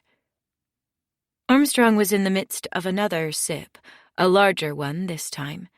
He lowered his glass, clicking his tongue on the back of his teeth as he swallowed the wine down. "Florid, you mean?" Regan smiled placidly. A man couldn't resist correcting a woman. It didn't matter who the man was.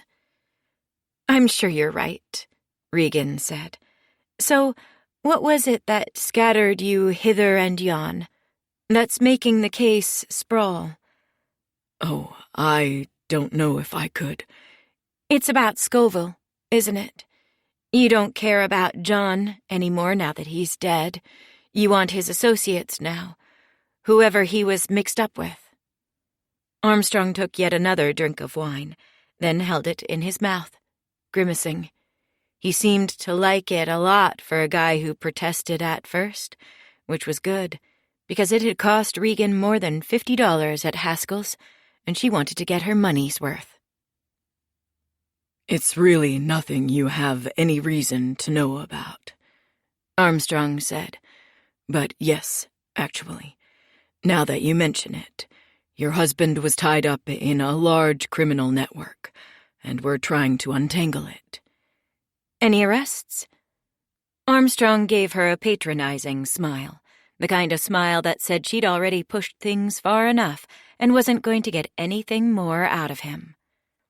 Regan put a hand to her chest. put it between the folds of the shawl sweater on the swath of bare skin that stretched pale above the low-cut camisole. An exaggerated gesture of offense, to match his exaggerated expression of scolding. "Don't I have a right to know?" Regan asked. "That man threatened me. He killed Tamara. He may even have killed John." Armstrong's brows hooded over his eyes. "We don't know for sure that he killed Tamara, and John was A suicide, I know," Regan said. "As I understand it, though, that's not official yet, and you don't think this man can fake a suicide? There was blood on that boat. The kid at the medical examiner's office told me that they're thinking he hid it on his way down. But what if that's not right? What if someone hit him over the head to knock him out, took him out to the middle of the lake, then dropped him in?" Armstrong thought about that for a few seconds, trailing his fingers around the lip of the wine glass. "That's possible," he said. He looked down, practically put his chin on his chest, and sighed. "Okay, you've got a point. So no arrests yet." "That's what I wanted to talk to you about," Regan said. "What? The fact that we haven't arrested anybody yet?" "No," Regan said. "The fact that I can help you arrest somebody." "How would you do that? Last time we talked, you told us you didn't know anything." Regan explained her plan. It was identical in every way to the plan she'd proposed to Scoville, with one key difference. She'd wear a wire and try to get Scoville on tape admitting to his crimes. Armstrong listened. "What's in it for you?" he asked when she was done. "You let me keep half of everything," Regan said. "All the assets I shared with John. I get what I would have gotten in a divorce settlement. I keep the house and the business, the interior design business I start up as a front for the laundering scheme. It stays mine after you arrest Scoville and his people." "That's going to be hard to negotiate," Armstrong said. "I don't have the power to make that kind of deal." "Who does?" Armstrong shrugged. "My bosses, guys at Justice, federal prosecutors." "Talk to them, then," Regan said. "Tell them I want to make a deal. They can negotiate the details with my lawyer." "You got a lawyer?" Regan shook her head. "Haven't gotten around to it yet, but I will." Armstrong looked at her for a long moment. Then he burst out laughing. "You're something else, Regan Peters. Your husband was not a smart man to step out on you like he did. He should have kept you close. I would have." Regan narrowed her eyes. "I'm not sure what you're saying. Is that a compliment?" "It is." "Well then, that's how I'll take it." Armstrong set the glass of wine on the coffee table, then leaned back on the couch and laced his fingers behind his head. "Let me ask you this," he said. "Why did you want only me to come here tonight? Why not Torres?" Regan felt her lips pulling into an expression of distaste, and she lifted the wine glass to her lips to cover it. "She's not on my side," Regan said. "Neither am I, technically," Armstrong said. "I'm on the side of justice, of figuring out what's really happening here, whether that's good for you or not." Regan bristled, wondering if Armstrong had fallen to insulting her on purpose. She decided to ignore it. "It really means something to you, doesn't it?" she asked. "What?" "Justice." Armstrong looked away and made a pained face, as though he was embarrassed to be caught believing in something. "It does," he admitted. "And can you often find it?" Regan asked. "In the FBI?" "Not always," Armstrong said. "Sometimes law enforcement is the last place you'd look for justice. You know that, if you pay any attention." I do, Regan said. She may have been a suburban housewife, but she watched the news, cared about things in the world, the same as anyone else. It can be good, though, if you're in the right unit, Armstrong said, looking down, a distant look coming to his eyes, like he was getting lost in his thoughts. I like financial crimes. I requested it specifically. Some people think it's boring, all those numbers going through files, analyzing lines of data, but it's where the real action is. The real crimes, real theft, the real corruption. The criminals are rich, mostly, powerful, and the money that they're stealing, it's outlandish. More than most people could dream of in their whole lives. Stealing it from regular people, from poor people. He blinked, looked up at her. The truth of it is, I got into this job to bust men like your husband. I know you just found out he's dead, and I'm sorry about that, but it's true. In this world, it's men like him who are the real criminals. Rich men. Men who know their way around money and who manipulate it to hurt other people. Whether it was your fault or not, Regan, you lived with that kind of crime. You lived in it. He lifted up a hand to encompass everything they were sitting in, the house, the furniture. Then he let the hand drop back to his lap. So, no, I'm not on your side, Regan. Regan blinked, her eyes suddenly feeling hot. You are, though, Regan said. Armstrong let out a sigh through his nose. Halfway through, it turned into a disbelieving laugh. He shook his head. You say you're not on my side with your words, Regan pressed on. But then I see the way you look at me, the way you treat me. My mother taught me to be polite. Regan shook her head. No, it's more than that. You're kind, Agent Armstrong, and you don't hate me as much as you might claim otherwise. We're on the same side, you can see that. John was a criminal, yes, the exact kind of criminal you joined the Bureau to catch, okay?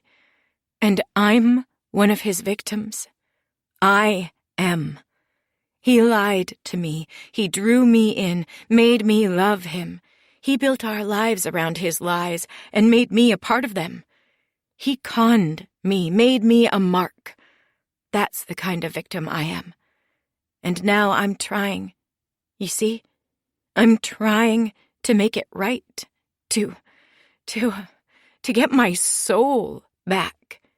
You see that, don't you? Armstrong's eyes grew wide as Regan spoke, and she realized she'd begun to cry again.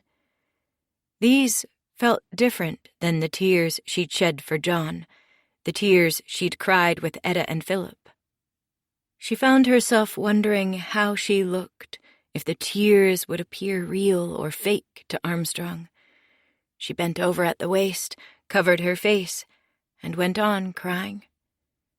After a while, she heard footsteps, the rustle of shoes on carpet. And then she felt the warmth of Armstrong's hand on her shoulder. His hands, Regan pictured them. His beautiful hands. It's okay, Armstrong said. It's going to be okay. I believe you. Regan sniffed and looked up at him. And you'll help me? He seemed to hesitate for a moment, but then he nodded. Okay, I'll help. Chapter 14. The next days passed in a blur. Out of guilt or pity, Regan didn't care which, her mother went on taking the kids for stretches of time. But even without Etta and Philip around, Regan still felt frenzied, beleaguered, beset by responsibilities and troubles. She'd made promises to Scoville, promises to Armstrong, Now she also had to deliver. She had a month to launch a business, get a few high-paying clients, and start moving huge amounts of cash. She built a simple website, paid a fee, used a template, made a list of every client she'd ever had before the kids were born, every connection she could exploit, and then called them one by one for references. "I don't know anyone who's looking to have anything done that quickly," most of them said. "But Regan, didn't I hear something about your husband? Something about some financial problems?" John's death was on the news. The police ruled it a suicide, as the medical examiner's assistant had predicted. Some said, in man-on-the-street interviews and the comment sections of Star Tribune and Pioneer Press articles, that John had taken the coward's way out, ending his life rather than facing his victims. The ruling of suicide also caused problems for Regan, a fact she discovered when she called their insurance agent to make a claim on the life-term policy she and John had taken out years before. $500,000. "It's a little complicated, Regan," the insurance agent said on the phone. His name was Chris, a soft-spoken guy who talked in their first meeting years ago of the importance of protecting your future and going with someone you can trust. Now he was going to fuck Regan over. She knew it by his voice. "Complicated?" Regan said. "How?" "Well, here's the thing," Chris said. "You're insured for $500,000 on John's death. That's true. But, and I really hate to be telling you this in the middle of your bereavement and all that, but there are some stipulations on cause of death. The policy doesn't pay out for suicide, and according to the death certificate I'm looking at here..." Regan closed her eyes. "Why is that a rule? I don't understand. We bought the insurance, paid all the premiums on time, and now he's dead. I have bills to pay, a funeral, a burial, not to mention the kids. They no longer have a father to provide for them, the lost income alone. This is why we bought the life insurance. You sold it to us." Chris clicked his tongue. "I understand that, Regan. I really do. But you have to understand it from the company's standpoint. They don't want to be in the position of encouraging people to kill themselves, you see? I mean, you can imagine a person gets in financial trouble, they worry about their ability to provide for their family, maybe they get depressed, and they've got this life insurance. It could seem tempting to just end it all, right? It's really a sort of fraud, if you think about it." Fraud. That word again. She wondered how long it would be before she'd never have to hear it again. "You're not going to pay." "I'm sorry. It's out of my hands." Regan only wanted the money to offset everything that the feds would take from her in the prosecution. There wouldn't actually be a funeral. Regan couldn't bear it, cringed to even imagine it. At first, she figured that nobody would show up even if she did have a funeral. John didn't really have any friends, and he had no family to speak of. But then she realized the truth. Everyone would show up. Everyone she'd ever known, from close friends to slight acquaintances. Forgotten classmates from high school, elementary school, maybe even preschool. Her childhood pediatrician, the Lutheran pastor who'd baptized her as a baby, her kindergarten teacher. They'd show up because of the news stories, because of the spectacle. They'd come to gawk, to look at the wreckage of her life, like rubberneckers inching past the site of a car crash. No, there wouldn't be a funeral, not even a burial. She'd burn John's body, put the ashes in the cheapest urn they had, the whole thing costing her less than $500. She didn't tell anyone about the death, didn't put any announcement on Facebook or Instagram, but the messages came anyway. The condolences. Texts, direct messages, cards, flowers. It had been on the news, after all, the whole sordid story. "Sorry for your loss," the messages said, "thinking of you in this time of sadness." But Regan didn't know if she was sad, didn't even know if she was supposed to be. She and John had been together 7 years, married for 5. They'd had children together, bought a house, built a life. But he was also, it turned out, a bad man. A liar, a con artist, a fraud.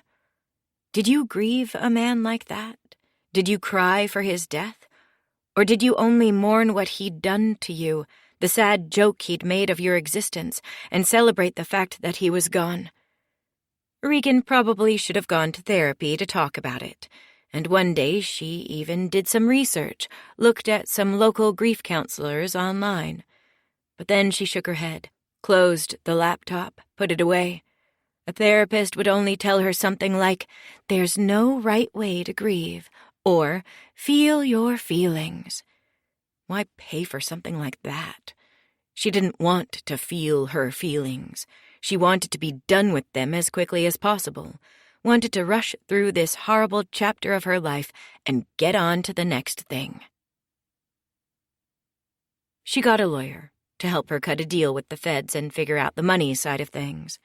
Nobody special, just a business card she'd picked up somewhere, a middle-aged guy named Bill, with a receding hairline and a paunch that had a tendency to bulge out between the unbuttoned halves of a navy sport coat. He began by working with the FBI to get his hands on all the financial records they'd subpoenaed for their investigation. After he'd finished this task, Regan was shocked to find that she was, on paper, a rich woman.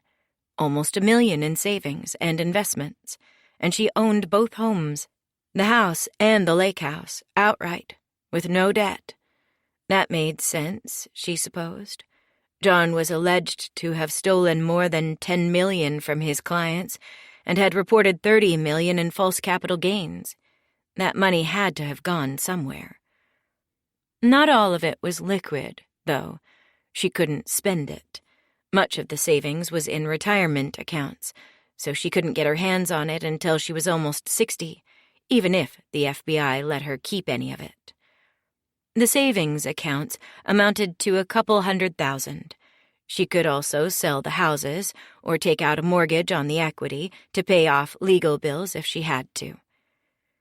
"You're never going to get half," Bill warned her. "Even with what you're offering them. We'll ask for half as a negotiating position, but you won't get it." "How much, then?" Regan asked. "How much if not half?" "Maybe half of the savings, if we're lucky. One of the houses. You'll get to keep your car. That's probably it." Half plus one of the houses and the car. She hoped it would be enough. A group of John's clients had recently notified her of their intent to sue, and she was certain that much of the cash left over would have to go to a settlement. More lawsuits might be coming. She was afraid she'd be broke when all was said and done. Broke, or even in debt, working for decades to come to pay off the price of John's crimes. Armstrong came back to her with a deal 2 days after their meeting. It was exactly as Bill had predicted. She'd get to keep half, plus the house, not the lake house. The rest would be seized and given to John's victims as restitution, though there wasn't nearly enough to cover what he'd stolen, and there'd still most likely be lawsuits. There was still the cash in the garage, the $1 million in the cream leather travel bag. She hadn't gone near it since putting it in her parents' garage attic. Afraid that either her parents, Scoville, or the FBI would catch her with the money and rob her of her one remaining bargaining chip. She was more determined than ever to find a way to keep the money for herself. A pile of cash that no one, not the FBI, not the courts, not John's victims, could get their hands on. Something for her and the kids. She just couldn't quite see it. How she'd pull it off. Not yet. Isabel had taken the kids the morning Regan finalized her deal with the FBI. A meeting with a pair of nondescript men in suits whose names she forgot as soon as she heard them. Her lawyer and Armstrong looking on as she signed the papers they gave her. Afterward, Regan drove home alone, thinking about the deal she'd just made, what she'd signed her name to. The stereo was on in the car, tuned to public radio. A local news segment came on. The top story was about John's suicide and speculation about where the case might go next. Regan stabbed her finger at the power button almost desperately, flipping the sound off. Silence. God, she loved silence. It had been years since she'd really been able to enjoy any for herself. 4.5 years, to be precise. The 4.5 years since Etta had been born. Children were noise. They came into the world with noise, with screaming and pain, and then once they were out, they took over the screaming for you, crying, colicky, through the night as newborns. Then when they learned to walk, they kept on crying every time they fell. Soon came the whining, the fits, the temper tantrums, the incessant questions, the why, the begging for things in the store, for toys, for treats. Even when they were happy, they were noisy, unable to have a good time without screeching. She'd gone through it first with Etta, then again with Philip. 4.5 years of unceasing racket, so much that sometimes she felt as though her own thoughts were being screamed right out of her head, the noise going into her ears and lodging in her brain, crowding out everything that was her. Regan pulled into her driveway. She scarcely noticed the car parked at the curb, the driver's door that opened when she pulled in, or the woman who stepped out and crossed the grass to come close to her, not until the woman was almost on top of her and she turned to see her standing there. Regan shrieked, and the woman jumped, startled. "Holy shit!" Regan said, a hand to her chest. "You scared the hell out of me." "I'm sorry," the woman said softly. "It's okay," Regan said. She looked at the woman, took her in. She was in her 60s, plump, with blonde hair that came to her shoulders and cheap-looking glasses. Her lips were thin, the corners of her mouth bracketed by deep parenthesis-shaped wrinkles. And though she wasn't frowning, Regan had the overpowering sense that she was sad, and not just at that moment, but that sadness was a condition of her life, a baseline reality. "Can I help you?" "Your name is Regan?" the woman asked. "Regan Peters?" "Yes," Regan said, growing cautious. "I saw you on the news." "You're here to yell at me? Call me a greedy whore? Tell me my husband deserved what he got?" The woman blinked as though she couldn't understand a word Regan was saying. "I'm your husband's mother," the woman said. Regan stood silent for a second, thinking she must have misheard. Then she laughed. "What did you say?" "I'm John's mother," the woman said again, "though he was never John to me. That's not the name I gave him." Regan shook her head, sputtering. "That's impossible," she said. "You're supposed to be dead." As though she didn't know by now. As though everything John had told her about himself hadn't already turned out to be a lie. But something about what Regan had said pleased the woman. She smiled, the parenthesis wrinkles growing deeper, like a smiley face a child might draw. She nodded. "Don't I know it, honey?" Chapter 15. Regan invited John's mother inside. "Make yourself comfortable," Regan said. She glanced at the clock. It was still early, 10 in the morning. "Can I get you something to drink? Coffee? Tea?" "Tea would be nice, honey," the woman said. I can't really do coffee. The caffeine makes me jittery. Regan began to move into the kitchen. Then she stopped. "What should I call you?" she asked, half worried the woman would say Mom. My name is Darlene, she said. You can call me that. Regan nodded, relieved. She went into the kitchen and got the pot started on the stove. She looked for mugs and tea bags, picked an English breakfast for herself, chamomile for Darlene. She went back into the living room a couple minutes later with 2 steaming mugs. Darlene was on the couch, gazing at the family pictures on the wall. There are kids here, aren't there? She asked when Regan handed her the mug. You have kids? They're not here right now, Regan said. They're with their grandma. She bit her lip when she realized what she'd said. Darlene was their grandma, too. I'd love to meet them. Maybe, Regan said. We should probably talk a little first. Darlene nodded. She blew on her tea, her eyes still wandering the space, taking it in. Then her face brightened. I brought pictures. Do you want to see them?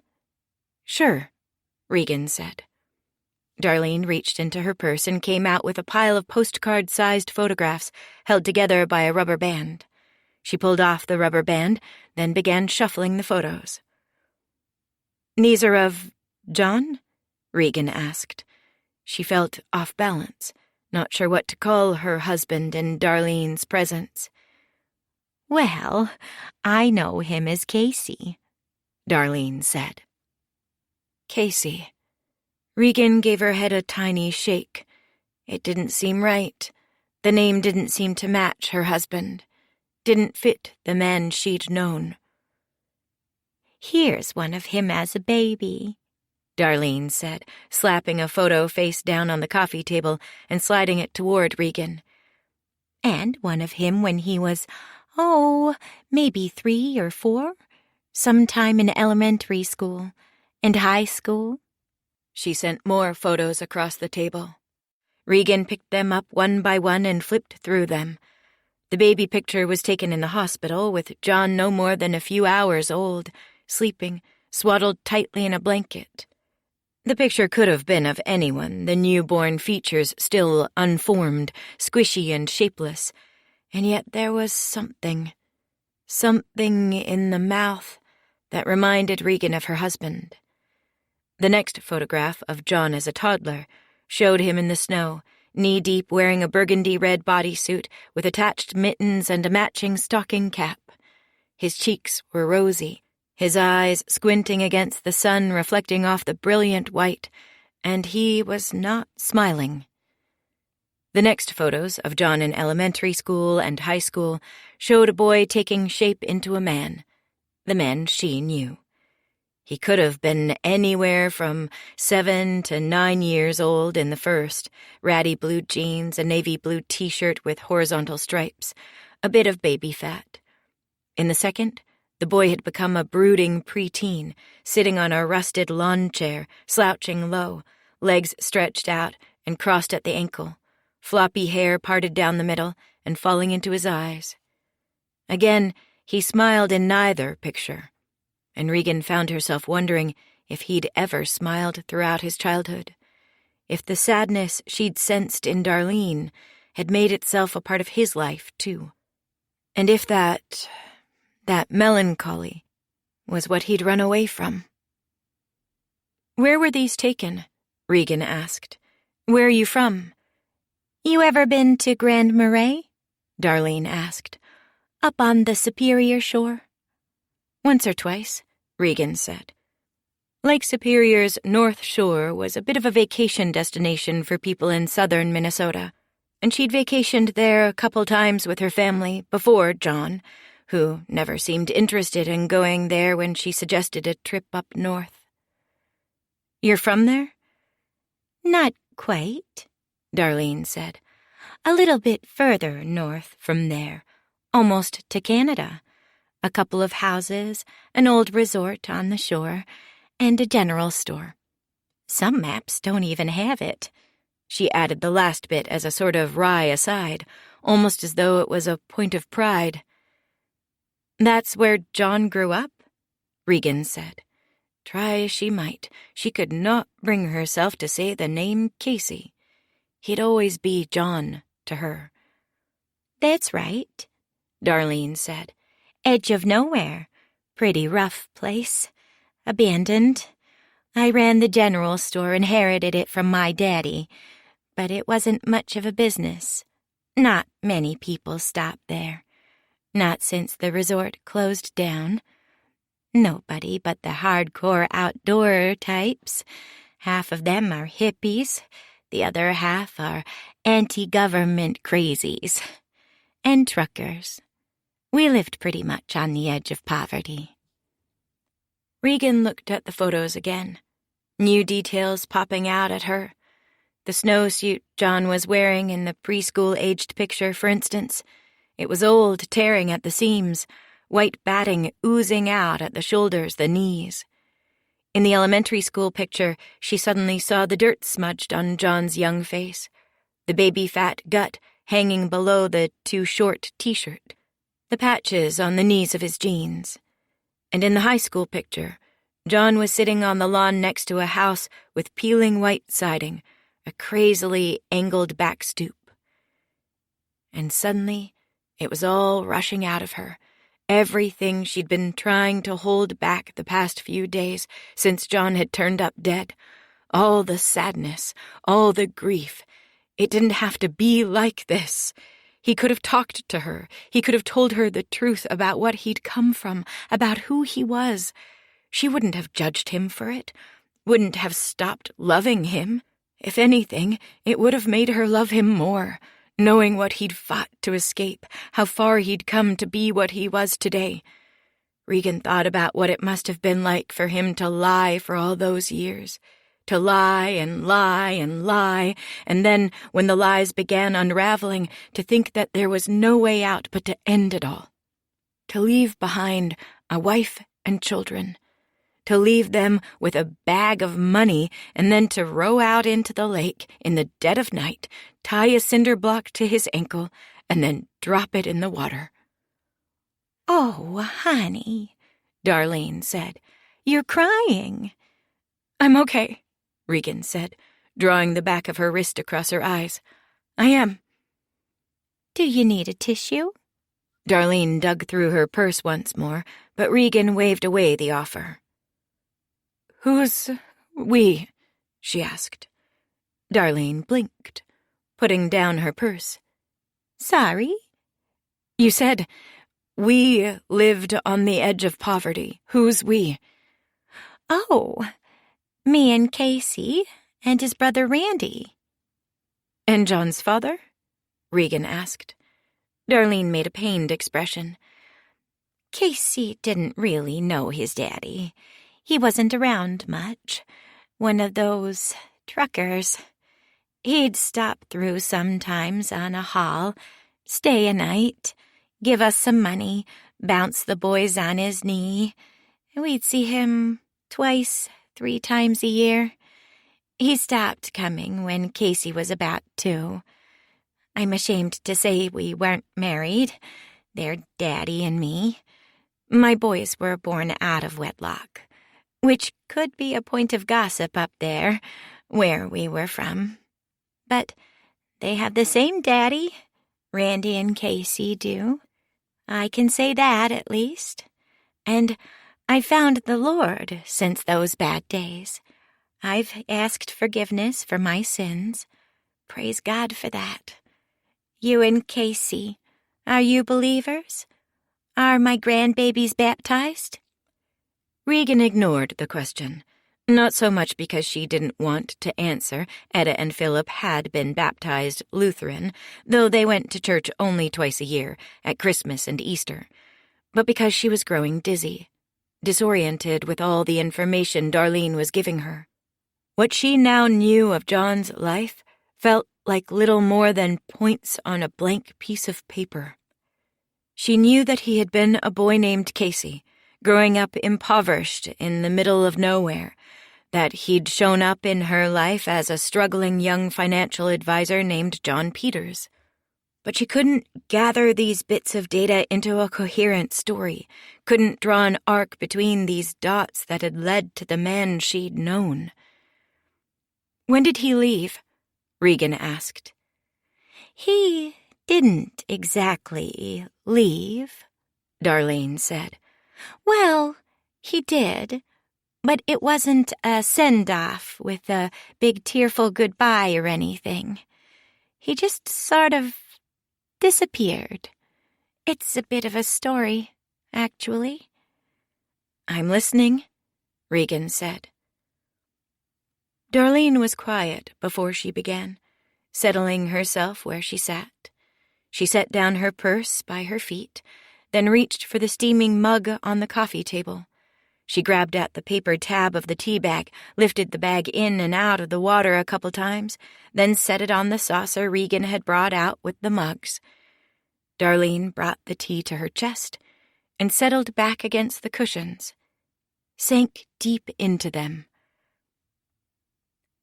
"The thing you have to understand about my boys," she began, "is that they were as different as night and day. They had the same daddy, and they looked a lot alike. They looked like brothers. But in terms of how they acted, who they were deep down, they couldn't have been more different.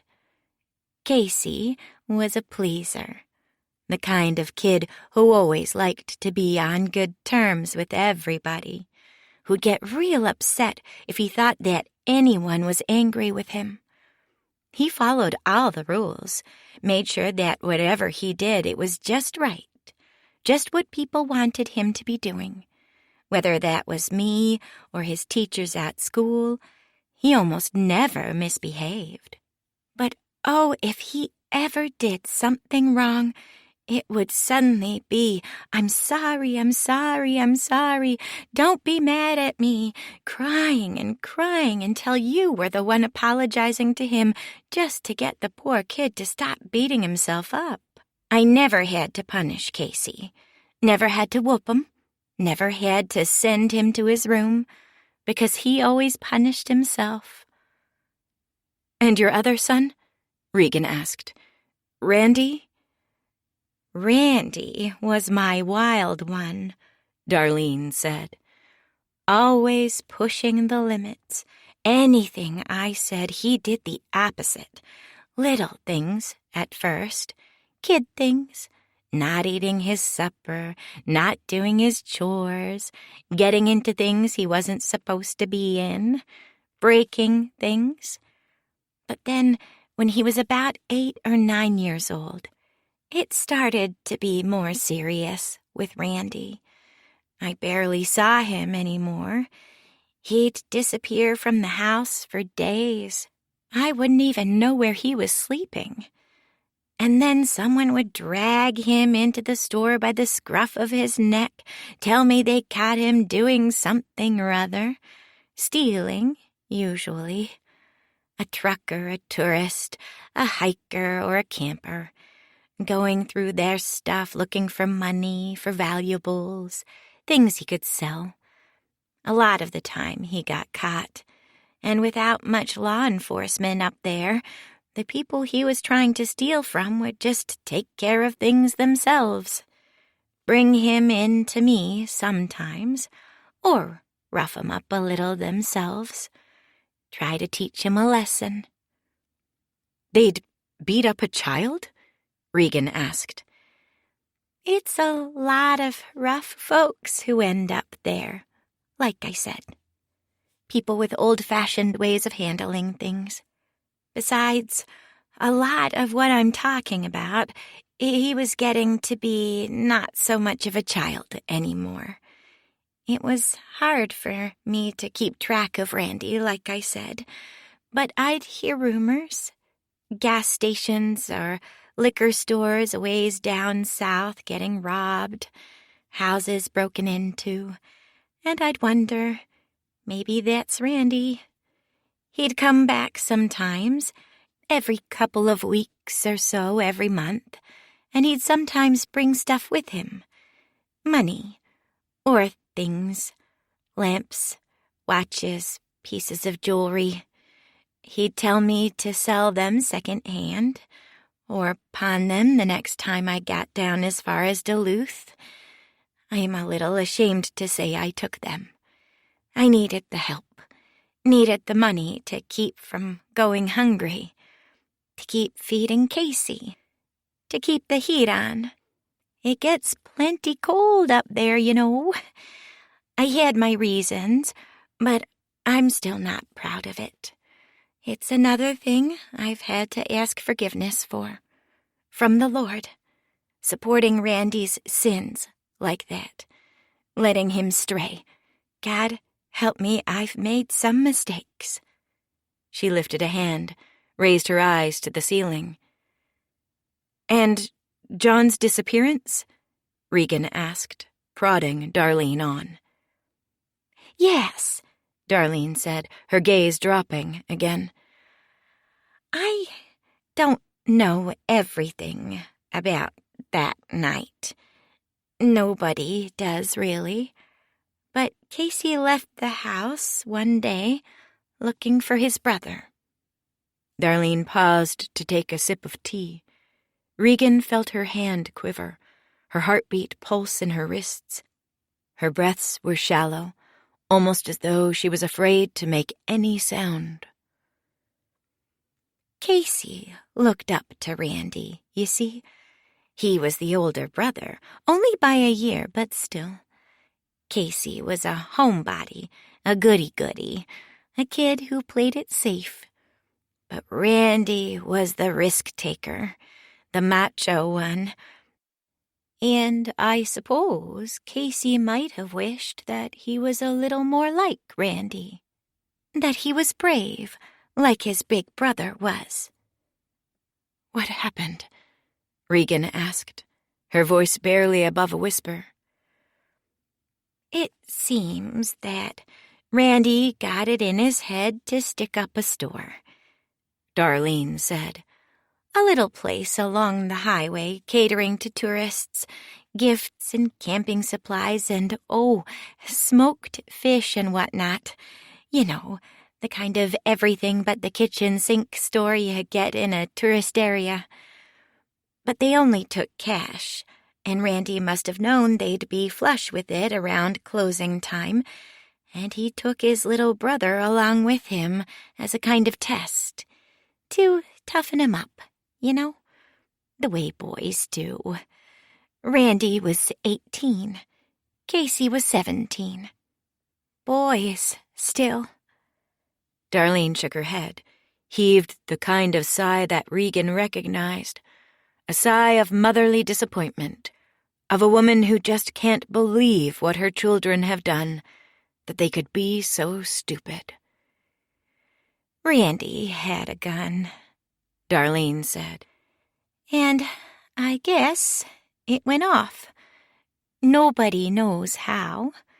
The shop owner, he had a gun. A sawed-off he kept under the front register, but he didn't go for it. It was still strapped to the underside of the counter when the cops showed up. He died? Regan asked in a hush. Darlene closed her eyes. Yes, an old man. Just a harmless old man who'd owned that business for years. A family man. Bled out before the police even came, before they could get an ambulance to him. And then what? Regan asked. How did Casey disappear? There was an accident, Darlene said. A car accident. They found Randy in the driver's seat 15 miles away. He'd gone too fast, lost control, flipped the car. But Casey wasn't there. When Randy got pulled up for it, went to court for the crime. What the prosecutors tried to say was that he'd killed Casey, actually. Tried to make it into a double murder.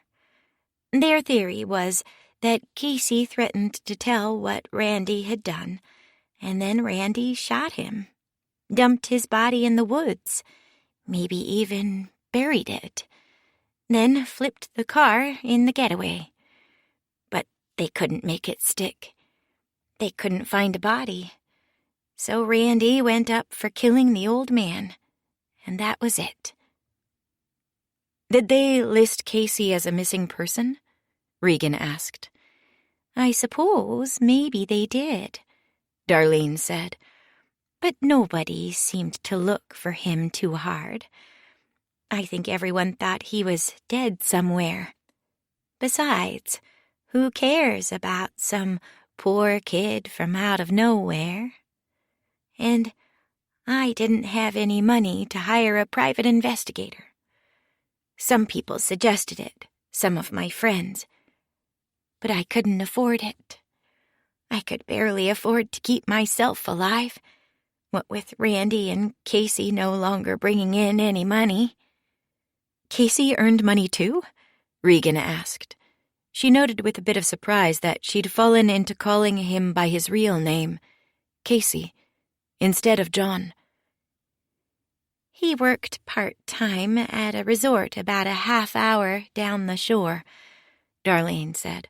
Odd jobs, cleaning up, doing little repairs. It wasn't much money, not as much as Randy brought in. Crime pays better than honest work, it turns out. Regan sniffed.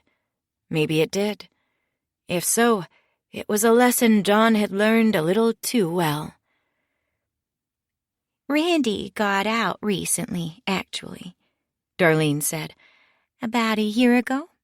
On parole. She set down her tea and began riffling through photos again. I wish I'd brought a picture of him. These are all of Casey.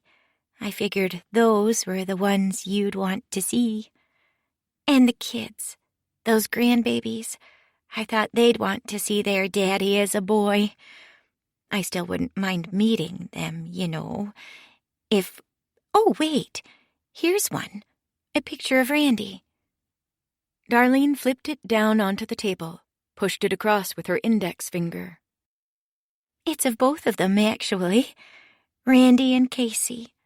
From a time when we all got down to Duluth. I brought them to J.C. Penney's, did one of those photo shoots. I saved for months for the shots and for the boys' outfits. I think they turned out nice. Regan reached for the photograph. It was larger than the others, portrait-sized. She guessed the boys were around 8 or 9. Casey, Regan corrected herself, sat on a block covered by a velvety throw blanket. He wore a sweater that looked like it might have been hand-knit, a white button-down poking above the neckline, a ring of grime around the collar. Next to him, standing, was the older brother, leaning against Casey with his elbow on the younger boy's shoulder. He wore a similar outfit. But what struck Regan, what sucked all the breath from her lungs and caused her to drop the photo to the ground, was the boy's face. His face and the mental image of the man he might have grown into. Regan had seen him before. Chapter 16. Regan hit the road just an hour later, before noon. She didn't pack anything, no change of clothes, no food, not even a bottle of water to drink in the car. Her mind was too full, too addled to think of anything she might need over the next few hours. Anything she'd forgotten, she could buy along the way. She climbed in the car, set the address on her phone, then started the route. She backed down the driveway too quickly, rocking back and forth onto the street, the bottom of her car scraping at the curb. Then she threw it into drive, jerked forward with a staccato squeal. She got on 494, then exited to Interstate 35 going north. It was a simple route from here. I-35 to Duluth, then on to State Highway 61, skirting Lake Superior's northern shore across rugged terrain until she reached an unnamed clutch of houses and a couple stores just a few miles from Canada. The tiny, unmapped outpost where Casey, had grown up. She called her mother from the car. "Can you take the kids overnight?" "What's that, dear?" "I need you to keep the kids overnight." "Well, I suppose. Though I'm not sure we have—" "Thanks," Regan said, stabbing the call silent with her finger and then turning off the phone. She didn't notice the white repair van a few car lengths behind her. Didn't notice that it had been parked a few houses down from hers. That it had been following her since she'd left. That it was keeping pace with her now. She was too busy thinking. Thinking about what she'd do when she got where she was going. What she'd say. Thinking about everything Darlene had told her. "What's wrong?" the older woman, Regan's mother-in-law, had asked after Regan dropped the photo to the floor. "You said Randy got out of jail?" Regan said. "A year ago? Where did he go after that? Did he come here, to the city?" "No, he's living on some land my daddy owned. It's mine now, I guess. Has been for years, but I always think of it as my daddy's land. I'd sell it, but I don't think anyone would want it. It's not really worth anything. Randy's there, in a little cabin, almost a shack, really. I wanted him to live with me, but he's gone a little reclusive since he got out." "Does he go anywhere?" Regan said. "Is it possible he came here without you knowing?" "I passed the cabin maybe 2 weeks ago," Darlene said. "Randy's truck was gone. He might have gone somewhere, but it was back again yesterday when I went to tell him that I might have found Casey, that I saw someone who looked just like him on a news story from down in the cities. He wouldn't answer the door, though. Like I said, he's a bit of a—" "What's the address?" Regan cut in. Darlene squinted at Regan, but told her how to find the cabin anyway, wrote some directions on a pad Regan slid across the coffee table. "Do you have somewhere to stay?" Regan asked when she had what she wanted. "I got a hotel," Darlene said. "I've got some things to do," Regan said. "I hate to hurry you out the door, but—" It felt urgent to get the woman out of her house. Regan could hardly wait for her to leave. She burst to her feet, unable to sit still any longer. It was suddenly clear what she had to do, where she had to go. This was it, the confrontation she'd been destined for ever since the FBI showed up on her doorstep to tell her the truth about her husband. It had all been leading to this. The answers she'd been seeking.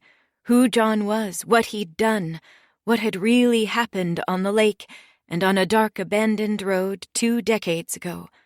These answers weren't here in the city. They were out there, in the woods, in the wilderness. "I was hoping I'd get to meet those grandbabies of mine," Darlene said, annoyed. "I didn't even know I had grandbabies until a couple days ago." Regan went to the front door, opened it, waited for Darlene to stand. "You will," Regan said. "I'll set something up. I'll call you." Darlene sighed, gathered up her photographs, and heaved herself to her feet. Now Regan was driving, alternating between too fast and too slow, both wanting to get there as quickly as possible and afraid of getting pulled over. The buildings thinned as she drove north, shopping malls and big box stores replaced by sprawling car dealerships, trucking lots, warehouses. And then she was free of the city completely, in the midst of trees that clustered so thickly around the 2-lane road she was on that she couldn't see the interstate lanes heading the other way. The names of the towns attested to the growing ruggedness of the landscape. Pine City, Askov and Finlayson, Moose Lake, Otter Creek. And then the interstate veered, slid through a long flat expanse, and the trees opened, and the ground dropped out to reveal the long slope of Duluth in front of her. Houses clustered up on the hill, the docks and shipyards, and piled mountains of ore and coal down below. Regan stayed on the interstate through the city, took it all the way to its unceremonious end, where the sleek 4 lanes terminated in a stoplight. She skirted the big lake, the rocks and water visible between mansions of different eras, Victorian, craftsman, contemporary. Soon she was on the next road, State Highway 61, which hugged the lake's shore all the way to Canada. Regan pictured a map, remembered how Superior always looked like a wolf's head to her. She was on the nose right now. She'd drive up between the wolf's eyes to the middle of its forehead. She had 2 hours yet to go. The landscape grew still more sparse, more rugged. Forests, rock formations. Here and there along the highway there were resorts, cabins, lodges, gift shops selling snow globes, agates, smoked fish. The road twisted, tunneled here and there through salmon-colored rock. The views were breathtaking. She went through 2 harbors, past Gooseberry Falls, Split Rock, Temperance River. In Grand Marais, she stopped for gas, a bottle of water, a protein bar, and a banana. Then she kept going. She was maybe 15 minutes away from the turnoff in the directions Darlene had given her when she rounded a curve and an object leapt out in the lower right corner of her vision. A large rock, maybe about the size of a person's head, at the side of the road. Regan swerved, but it was too late. Her right front wheel caught the rock, bringing a thundering crack. The impact shook the whole vehicle. The car continued rolling down the road, but it was juddering dangerously. Regan's stomach sank. She slowed to 40, then 30, then 20, but still the car shimmied, parts clanking and scraping around somewhere beneath her feet. She pulled off into a scenic overlook. They were everywhere on this road: overlooks, historical markers, lake access points. The car rolled into a gravel parking lot with spaces marked off by boulders. Past the parking area was a shelter, a square brown kiosk with placards warped by rain, and a little stone path through the pine trees to a rocky shore. Regan got out and came around to look at the tire. Flat, as she'd feared. The rim had gone concave on one side, where it had hit the rock. She'd need to pay for a new one. There could be something wrong with the axle, too. The terrible scraping sound had to have come from more than just a shredded tire. Regan looked at the sky. It was still light out, but it wouldn't be for too much longer, an hour, maybe 2. She couldn't drive the car, but she was too far away from any town to walk. It would get cold soon. She pulled her thin jacket close, feeling the frigid wind off the lake cutting right through the fleece. She checked her phone. No bars. "Shit," she said. Then there came the low groan of an engine, of wheels crunching gravel, and Regan looked up. A black sedan rolled toward her. "Oh, thank Jesus," she muttered to herself and began walking slowly to the car, waving with both hands. The driver's door opened, and Agent Armstrong climbed out. Regan froze. He came toward her, leaving his door hanging open behind him. "What's going on, Regan?" he asked. "Why are we all the way out here?" "I can explain." "You can explain," Armstrong said. He drew in a breath, looked off toward the lake, where the horizon disappeared in a gray haze. He dropped his head and gave it a shake. "You always have an explanation, don't you?" "I came here to find something," Regan said. "You mean the Canadian border?" Armstrong said. "We're about 30 minutes from it, aren't we? Looks to me like you're making a run for it." "Without my kids? Come on. You know I wouldn't do that." "I don't think I know you very well at all. You lied to me, Regan. You made me stick my neck out for you, and now you're making me look like an idiot." "Just listen. Could you listen? John grew up around here. Really, the truth about him, it's here." Armstrong put up a hand. Enough. I'm done listening to you. Giving me wine, pouring out your sob story. You manipulated me. I didn't manipulate you. I'm telling you the truth. I've always told you the truth. Save it. Armstrong spat. I'm bringing you in. Whatever you came here to find, it'll have to wait. Armstrong dug his cell phone from his pocket and turned it on. What are you doing? Regan asked. I just have to check in with my superiors. Let them know where we are, when we'll be back in the city. He dialed, put the phone to his ear, then pulled it away and looked at the screen again, squinting. There's no coverage here, Regan said. I was going to call AAA, but... Armstrong put up a finger to silence her and walked away, lifting up his phone to find a signal. Wait here, he called back, wandering off the gravel and into the grass toward the lake. Regan stood where she was, watched Armstrong walk 10, 20, then more than 30 feet away. She heard him muttering, cursing the bad reception. Eventually, her eyes wandered to his car. Why was it that these FBI guys always drove black cars, black SUVs, black sedans? The door was still hanging open, she noted. Her eyes sharpened. Armstrong had come out of the car fast, rushing to catch up with her. The car was still running. Her mind drifted up the road, to the remote cabin Darlene had told her about. She was so close. Armstrong would be furious at her when he caught up with her, but he was furious at her now. No matter what she did, she was in trouble. She'd have to talk herself out of something either way, and she'd come this far. She might as well try to make it the last few miles, see what revelations lay waiting for her. She at least had to try. She gave one more glance at Armstrong. His back was turned, the phone to his ear. Then she bolted. The gravel slid under the soles of her shoes, and she almost went to her knees, but she managed to keep her feet. Halfway to the door, she heard Armstrong shout, heard his footsteps begin to pound on the grass, but she kept going. She was almost there. She threw herself into the driver's seat and pulled the door closed. A fraction of a second later, Armstrong was there, his palms slamming on the glass. She scrambled for the lock as he went for the door handle. The locks thudded on just a moment before he got his hand under the latch and pulled up. "Fuck!" he yelled, pounding on the glass. Regan glanced around her, then saw the car's key fob in the cup holder next to her.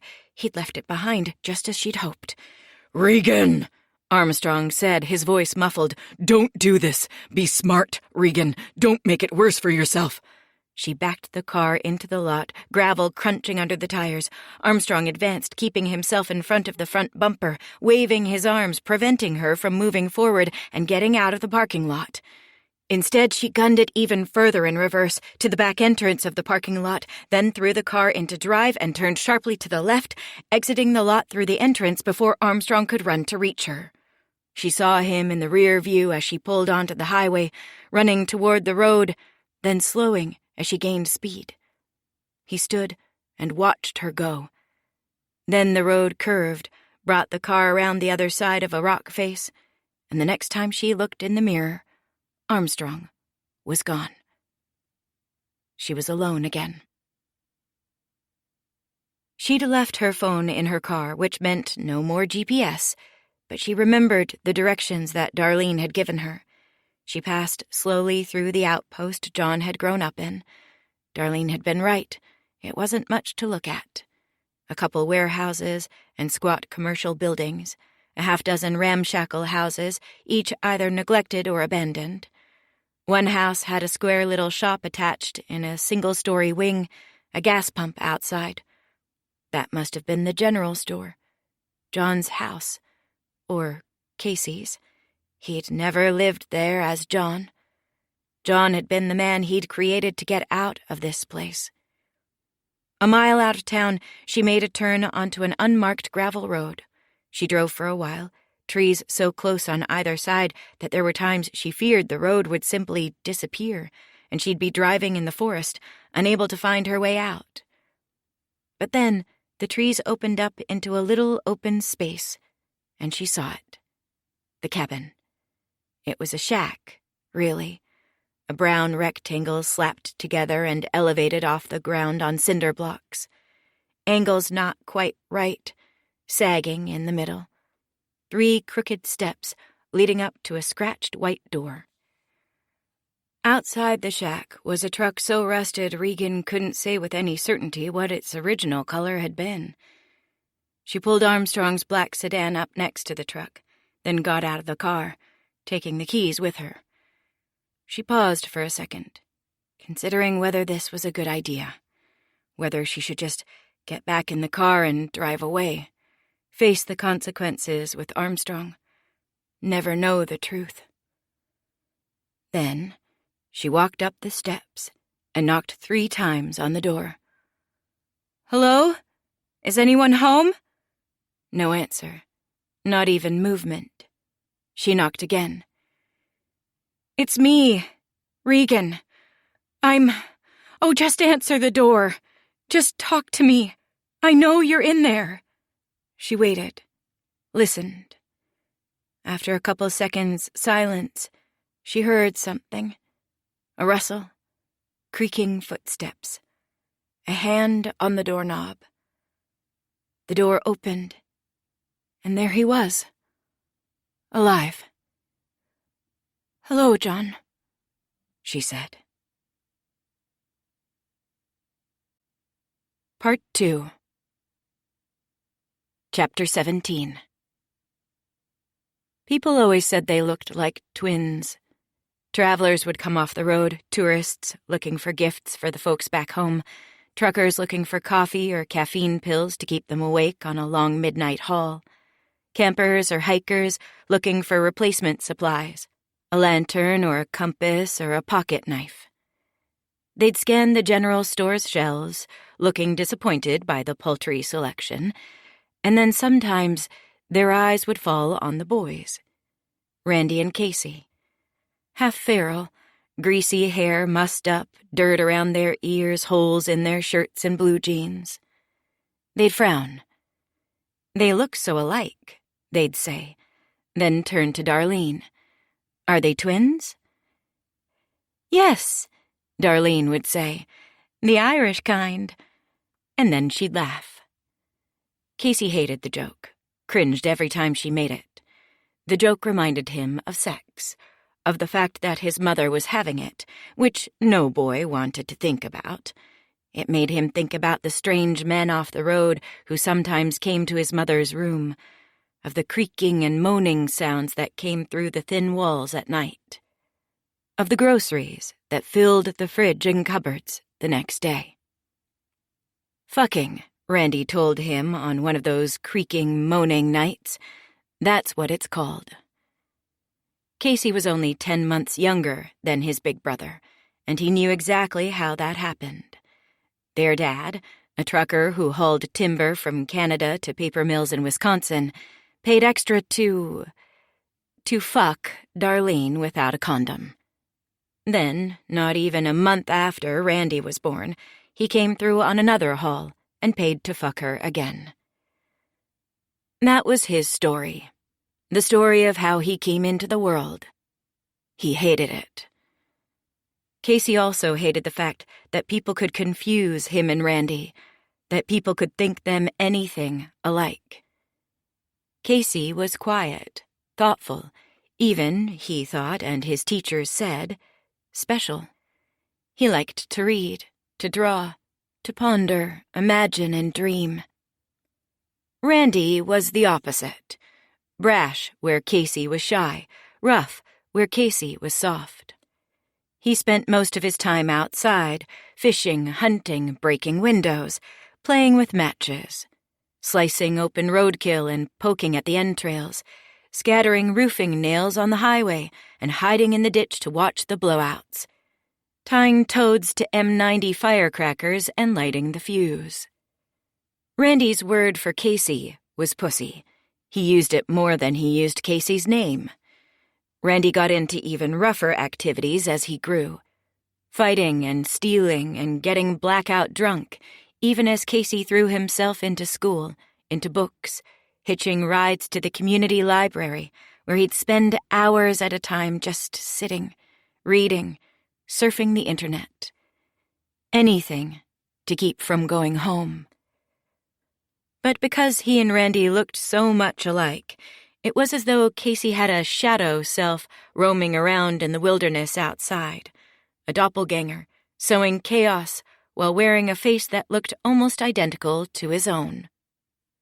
Casey felt at times as though he was in two places at once, and when years later Randy got out of prison and tracked him down in the city, seeing his face felt like looking through a portal to an alternate reality. The person Casey might have been if he hadn't gotten away, hadn't climbed out of that truck and disappeared into the night. Casey had spent most of his life trying to get away from Randy, adopting names and identities to put as much distance between them as he could. But now, here he was again. And on some level, John, sometimes he forgot his own name, he had so many, knew it would always come down to this, a confrontation with the true, secret, and shameful self he'd managed to outrun for a time, but could never truly escape. But now, he was getting ahead of himself. Chapter 18.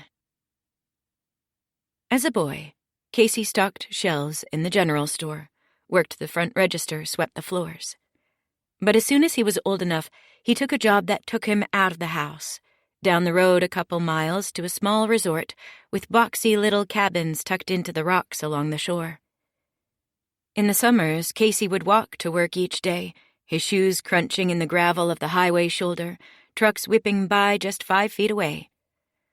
At the resort, he'd cut the grass. He'd chop firewood and tie bundles together with orange twine for guests to buy. He'd cut brush, clean cabins, scrub the bottoms of the rental canoes and kayaks. The owner paid him in cash, less than minimum wage, but since they paid him under the table, they weren't withholding any taxes either, so he came out ahead. This is what they told him. He didn't spend any of the money. Instead, he stashed it, wrapped it with a rubber band, and tucked it in a rust-pocked coffee can he kept under his bed. He'd count it sometimes at night, taking pleasure in the feel of the edges of the bills against his fingertips, the numbers counting up above 500. It was his getting away money. Someday he'd use it to leave this place, start a new life somewhere else. Casey observed the guests, watched them as they drove in with their gleaming unrusted cars and parked on the asphalt pads next to their cabins. The license plates mostly said Minnesota, but sometimes he saw other states too. Casey wondered at their lives, made up stories for them. The men were gruff and confident, the women tanned, the children, if they had them, loud and scrubbed so clean they were almost pink. They weren't rich, probably, but they had money, more money than Casey or anyone he'd ever known. They'd have thought his coffee can stash paltry. After a few days, a week, or a long holiday weekend, they'd leave, drive away to the lives that were waiting for them back home, while Casey stayed, worked, and kept saving. Once, a guest noticed him, a girl. It happened while he was washing the dock, scrubbing it slippery with a bowl of soapy water and a hard-bristled push broom. He was just finishing up, preparing to start up the power washer to rinse the suds off the slats, when he sensed a presence behind him. He turned and saw her. She was his age, 16, maybe 17, dirty blonde hair pulled back, blue-gray eyes, thin lips that were just a little bit shiny. Casey had seen this before, and always wondered how girls did it, made their lips gleam, made them sparkle. She wore a baggy hooded sweatshirt that hung around her waist, shorts so short Casey thought at first she wasn't wearing any pants. Long tanned legs that he allowed himself to glance at, then darted his eyes away. "Hi," he said. "Can I help you?" No, the girl said. I'm just bored, wandering around. Oh, Casey said. He examined the handle of his push broom, not quite knowing what to say. Are you here with your family? My mom and dad, the girl said. They don't want to do anything, just sit and watch the lake. Casey looked out at the water, let his eyes move all the way from the waves crashing against the rocks to the place on the far horizon where the sky met the lake in a muddled blur of gray haze. It's pretty, isn't it, though? Casey asked. Guests like it, watching the lake, listening to the sound of the water. They find it relaxing. I guess, the girl said. They're just sitting there and reading. Don't you like to read? Casey asked. The girl frowned. I read enough in school. Like what? Oh, I don't know.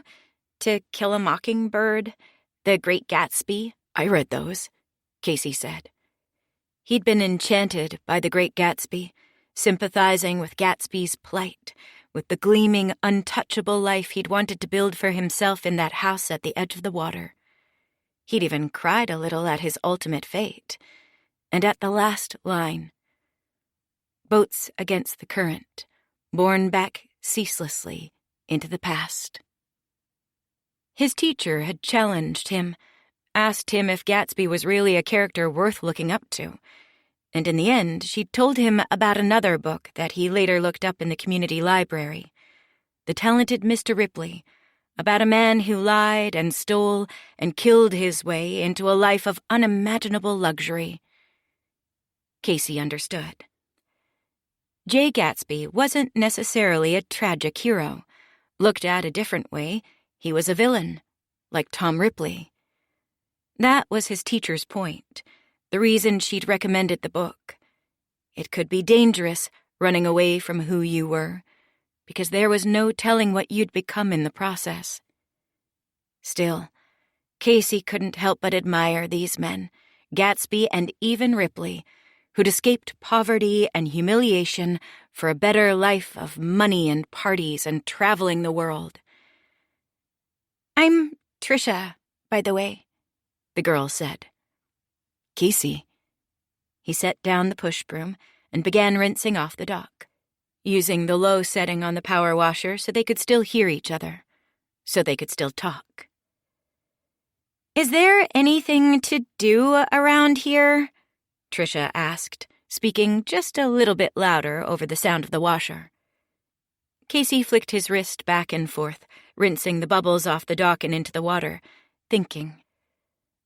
Based on her attitude toward reading, Casey didn't think she'd be very impressed to hear that the only thing he really did, when he wasn't working or at school, was go to the library, find a book in the stacks, and pore through it until closing time. He didn't like being home, didn't like talking to his mother or hearing her questions, so he never checked the books out, never even bothered getting a library card, only read while he was there, put the book back on the shelf, and remembered the page number he'd left off at for when he came back. Grand Marais isn't too far, he said. There's stuff to do there. Like what? Restaurants and stuff, shops, art galleries. You could go on a hike around here. There are lots of trails. Or I could rent you a kayak, show you how to use it. Water isn't too rough today. He glanced at Trisha to see how she was taking these suggestions. She wrinkled up her nose with distaste, and he forced himself to laugh, like he knew everything he was suggesting was lame, and he was just testing her to see if she was cool or not. Like he hadn't even gotten to the real stuff yet. The good stuff. Trisha saw his face and asked, What? Casey shut off the washer and began telling her stories. Stories about Randy. He told the stories as if they were his own, Told about how he sometimes fought other boys for money in an older guy's backyard a few miles up the road. Fought in front of a hooting crowd until one of them either gave up or got knocked out. Fought guys 10 years older and twice his size and won, every time. He told Tricia about how to get booze, how to get a fake ID, where the best parties were, who sold the best pot. He told her how to get high off a pressurized duster can from the gas station, fill a balloon up with the chemicals and suck them into your lungs. Told her how to juice up cough syrup or cold medicine and end up with something pretty close to meth. He told her that he sometimes broke into houses, half the homes around here were vacation homes anyway, empty half the year and full of amazing stuff.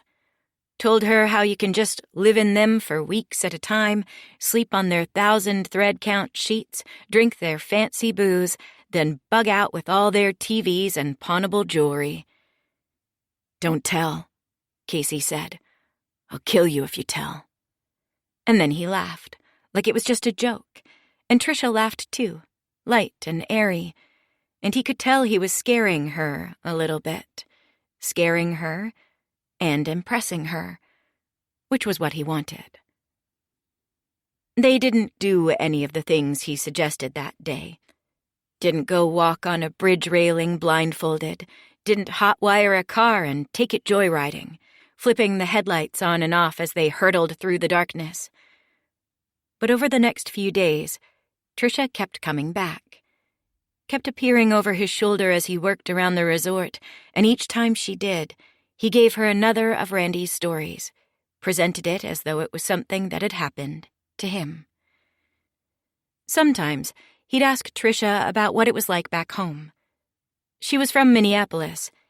Edina, actually, she corrected herself, and she insisted that it was all pretty dull, that mostly she and her friends would go to the mall, go to each other's houses, watch movies, try to get their hands on booze, mess around. Sometimes they'd go to a concert or a show, one of their parents playing chaperone.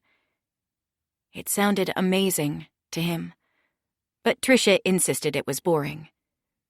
"Cool," Casey said, as if he understood. Things were boring pretty much everywhere.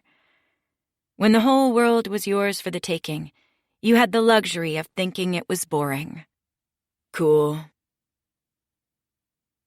New guests checked in the next day, in a sleek Lexus SUV. 2 adults, a teenage boy. Casey scarcely noticed them, rushed through his work for the day, cleaning 2 cabins that had just been cleared by customers checking out, cutting the grass on the north lawn, rewinding the line on the weed trimmer, replacing empty propane tanks on the gas grills the guests used when they had a steak or fish fillet they wanted to cook. Then he went looking for Tricia. He encountered her dad instead, sitting on the deck outside their cabin with a laptop and a clear glass, a finger of brown liquid sloshing around in the bottom. "Can I help you?" he grunted, looking up. He was a gruff man, intimidating, some sort of banker, Tricia had said. Dark hair, broad shoulders, a big gut that he didn't seem the least bit ashamed of, carried it like it was a sort of birthright. His wife was thin, athletic, always out on hikes. She was kind of hot, actually.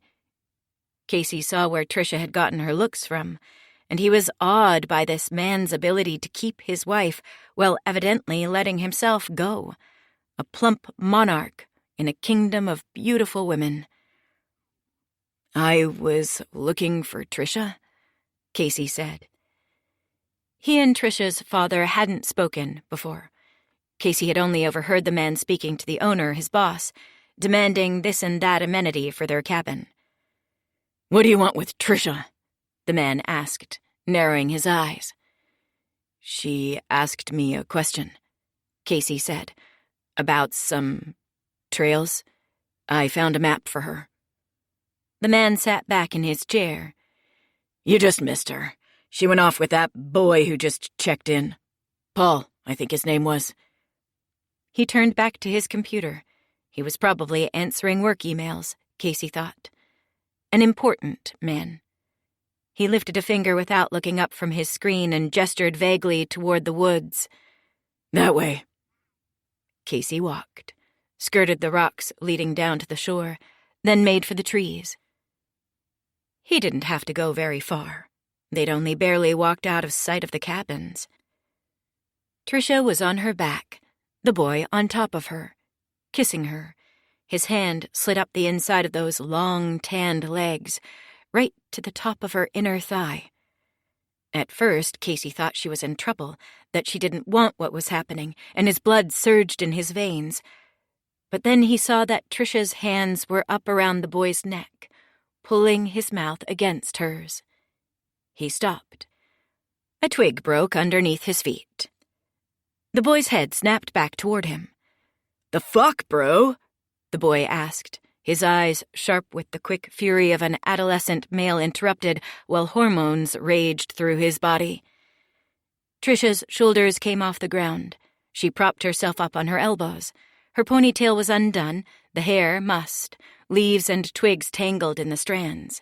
Her cheeks were red. "Casey?" she said, breathy with surprise. This is Paul. We were just—" Get the fuck out of here, Paul demanded.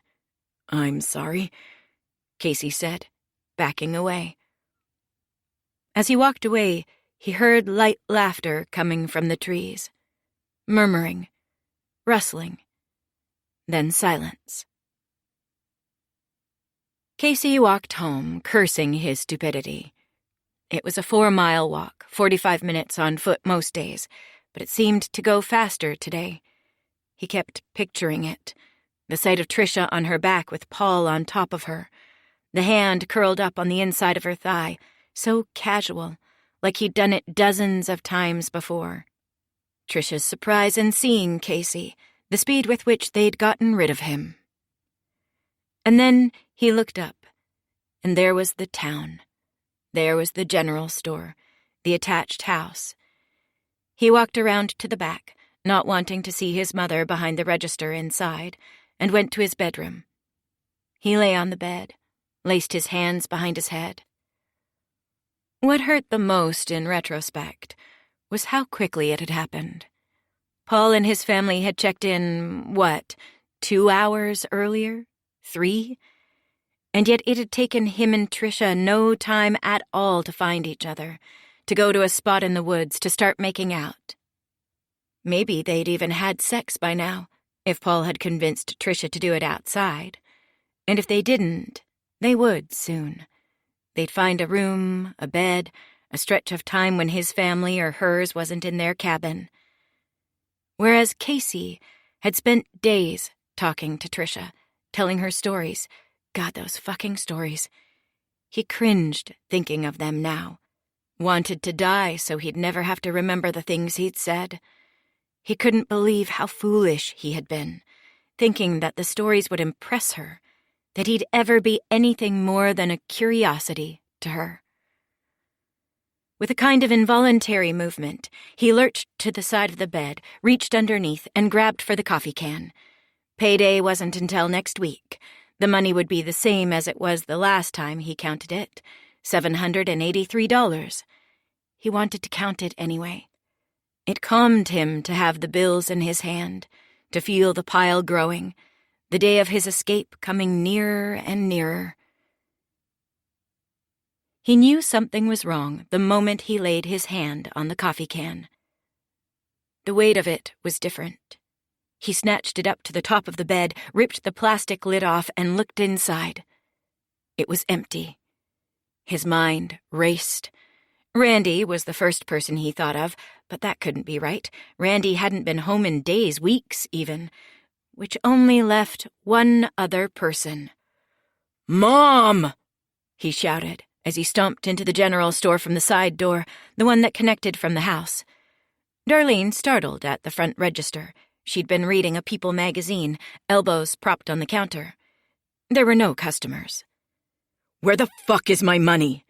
Keep your voice down, Darlene said, glancing to the side as though someone was listening, as though they weren't completely alone. $783.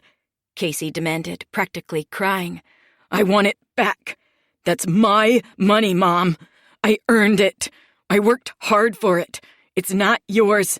It's mine."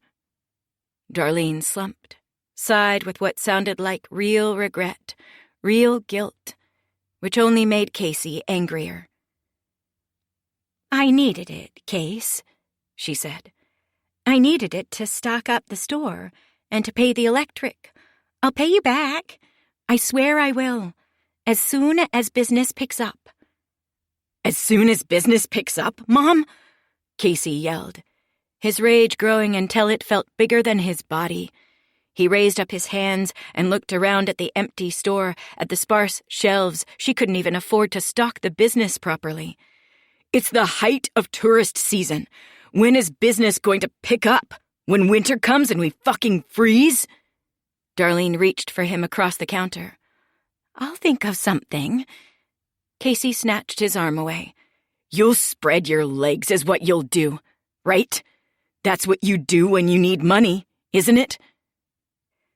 Darlene's mouth went thin as she pressed her lips together. She looked down. "I don't know why you're saying these things to me."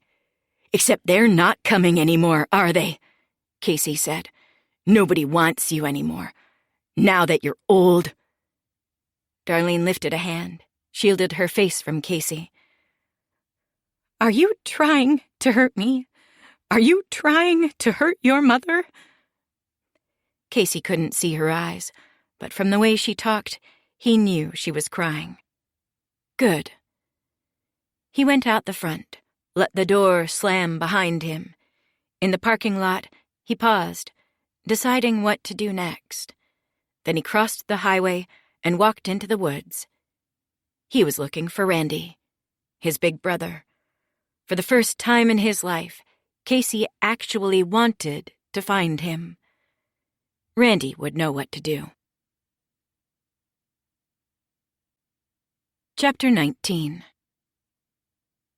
Casey threaded his way through the forest, stepped high to keep his ankles from tangling in the undergrowth, glanced down every once in a while to look for poison ivy. "Leaves of 3, the rhyme danced through his head. Let them be." He hiked for about an hour, 4 miles inland. Then the cabin emerged between the trees, rose up as if out of the ground. It had been his granddaddy's cabin, but they'd let it go to seed since he'd died.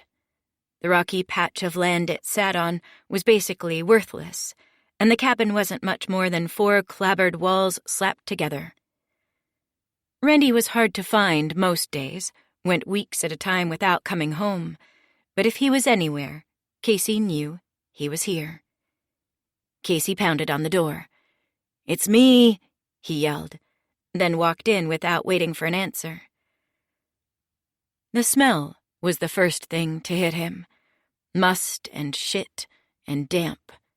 He blinked, his eyes adjusting slowly to the dim, and then he took in the wreckage. It was a single room, the concrete floor scattered with trash. There were only 2 pieces of furniture, a card table with a hot plate on it, and a brown padded recliner, the upholstery torn and the guts spilling out. It took Casey a moment to realize that Randy was there, asleep on the recliner, his head lolled to the side, and a trail of drool running down from the corner of his mouth. A half-full handle of Evan Williams and a 12-pack's worth of Busch Light empties lay scattered around the recliner, and a pile of porno magazines slumped against the side of the chair with the pull bar. Behind the recliner on the wall, Randy had drawn a target in black marker. The wood was pocked with straight gashes, and right now a couple knives and a hatchet were embedded hilt deep, nowhere close to the bullseye. Casey cleared his throat. "Randy?" he said quietly, then more loudly when his brother didn't so much as move. "Randy!" The older boy startled awake, and suddenly Casey found himself with a gun in his face. "Who is it?" Randy demanded of the darkness. "Who the fuck is it?" Casey's arms shot up, and he squinched his eyes shut, certain that he was about to be shot through the forehead. His legs shook, and his bladder felt loose. Good thing he'd taken a piss in the woods just before coming upon the cabin. "It's me!" Casey screamed. "It's Casey! Don't shoot!" There was silence. No gunshot. Casey was still alive. He cautiously opened his eyes, saw his brother blinking, rubbing the sleep from his eyes with the heel of the hand that held the pistol. "Casey," Randy said. "God damn, you scared the ever-loving shit out of me." "I'm sorry," Casey said. "You can't sneak up on people like that," Randy said. "You could get yourself shot." "You sleep with a gun?" Casey asked. "Aren't you afraid of shooting yourself?" Randy grunted and rocked himself out of the chair. He set the gun on the table and then walked over to the corner of the room and pulled the elastic waist of his shorts down, leaned a hand against the wall, and began to piss into a white plastic bucket. Casey turned away and put the back of his wrist over his nose and mouth, gagging at the smell that Randy's cascading urine was bringing up from the bottom of the bucket. Randy hawked up something from the back of his throat and spit it into the bucket as he shook himself off, finished up. "What are you doing here?" he asked, turning around. "Mom stole my money," Casey said. "Shit. The money you make at that little resort place? How much?" "More than $700. Randy was quiet. His muscles twitched. The way the light was falling, his face wasn't visible, but his chest and arms were. A walking torso. An embodied threat of violence. "That bitch," he said at last. "And," Casey added, then trailed off. "What?" Randy asked. Casey told him about what had happened at the resort. Trisha and the rich boy. Randy walked over to the table and grabbed for the gun he'd been sleeping with. He grabbed something else with his other hand, tossed it toward Casey. "Heads up," he said. Casey barely caught it. Something hard and smooth and cold. Another handgun. "What's this for?" Casey asked. "We're going shooting." Casey was afraid Randy actually wanted to go out and kill someone. Their mother, maybe, or the rich kid, Paul. But he only meant target practice. He led Casey outside, walked around to the back of the cabin by an old fallen tree trunk. They set up the empty beer cans on top of it and tried to shoot them from 100 feet away. "So your first mistake," Randy said between clips, "was in going for a girl like that." "I know," Casey said. "A rich girl, a city girl," Randy continued. "She's never going to go for a shit-ass country kid. Not even one who's a brainy little pussy boy like you are." He slammed another clip in his handgun, a Glock 9mm. "You gonna shoot?" Randy asked. Casey shook his head. "No, you go." Randy lifted his hand, cigarette hanging from his lips, and fired off at least a dozen rounds. 4 empty beer cans disappeared from the limb, flew into the air, and dropped somewhere in the woods. Randy loosed the clip to the ground, then he turned back to Casey, took a long drag on his cigarette, then flicked it in the dirt as he exhaled the smoke through his nose. "See, the problem is, fancy girls like that, they like to be with their own kind, and they know you're not one of them. They can smell it on you. What you need, if you ever want a girl like that, is you gotta become one of them, a rich, fancy city kid. Until you do that, they're always going to smell it on you. Country poor. That shit's hard to shake, you know?" "I know," Casey said. "That's what the money was for." "What?" Randy said. "The 700 Mom stole?" 783, actually. "Whatever," Randy said. "It doesn't matter. That's nothing. Shit money. You really want to get out of here? Make it so girls like Trisha will drop their panties for you? You need to stop being a bitch, doing bitch work, getting bitch money." "What did you have in mind?" Randy sucked at his teeth, looked off into the distance. "There's a store up the shore a ways," Randy said. "A tourist trap kind of place. They sell smoked fish. No joke. It's just a shitty little smokehouse. But don't laugh. They clean up during peak season.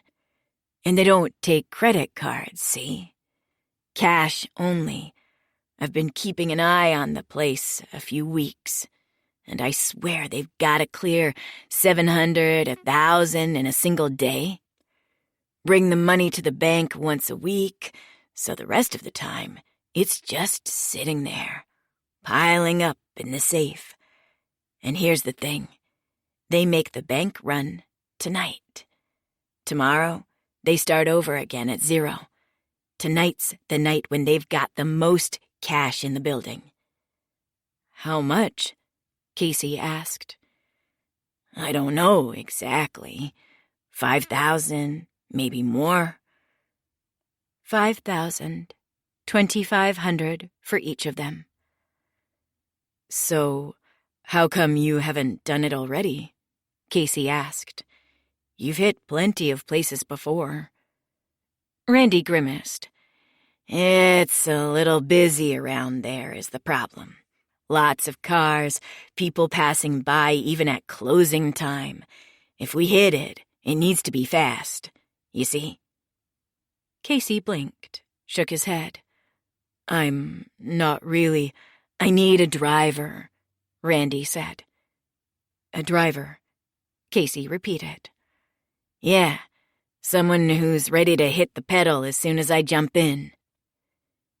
Casey was quiet for a long moment, marveling at how quickly it had come to this, how quickly his mind had adapted.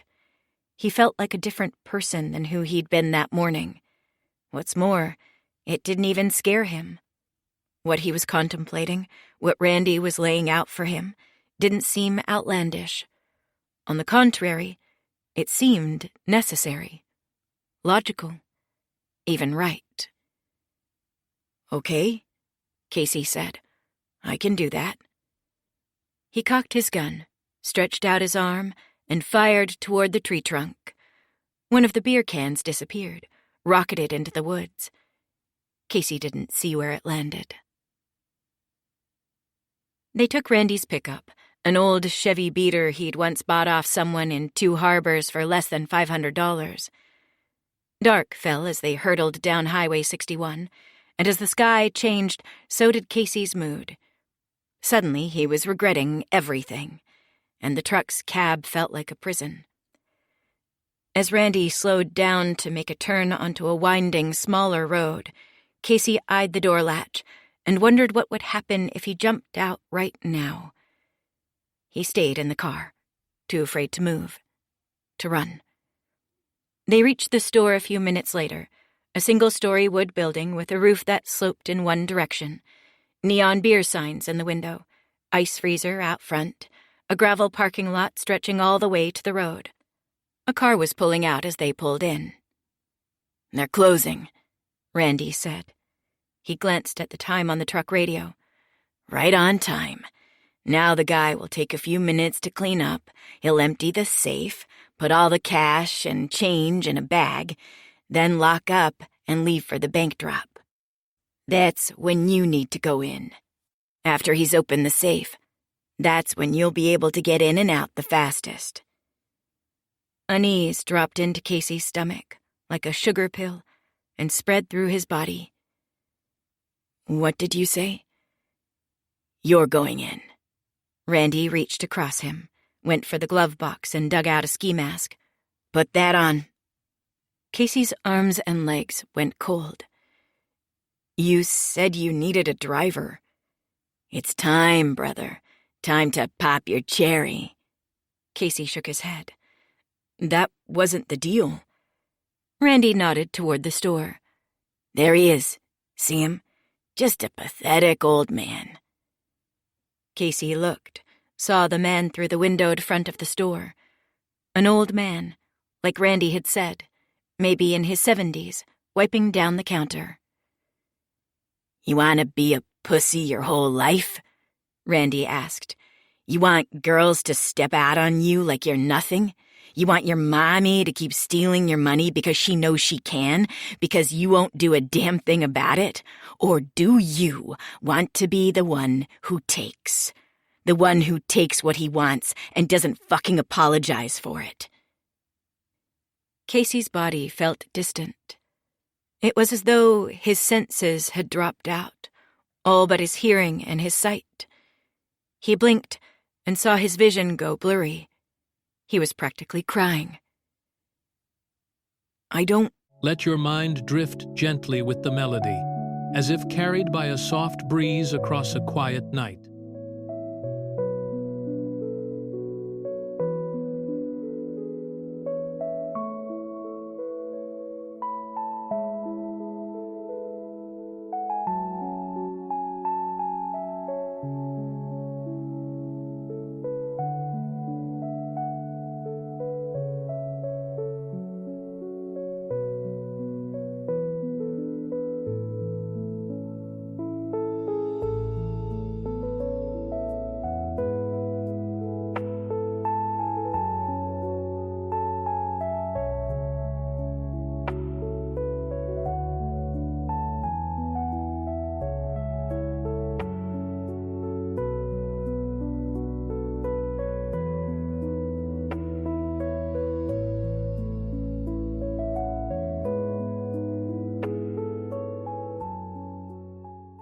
"Want to," he said, feeling like a little boy, a pathetic little boy.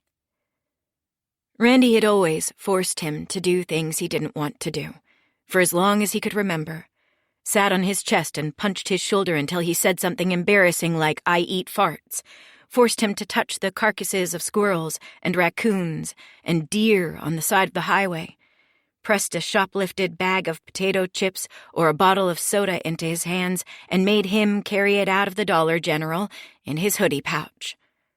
No matter what it was, Casey had always ended up doing it. So upset he'd practically hyperventilate right there, blinking back hot tears that stung his eyes. "You're fucking doing this," Randy said now, and Casey looked at him to see that he was holding his gun at his side, his finger on the trigger. "You're doing it. Now." Casey looked at his lap, at his own handgun, and the ski mask. He took a breath, pulled the ski mask over his head. "You go in shouting, okay?" Randy said. "The moment you open the door, you scream like a fucking monster. Scare the piss out of him. He won't dare to try anything. You'll be out in 30 seconds. Casey stepped out of the car, the gun a dull weight in one hand.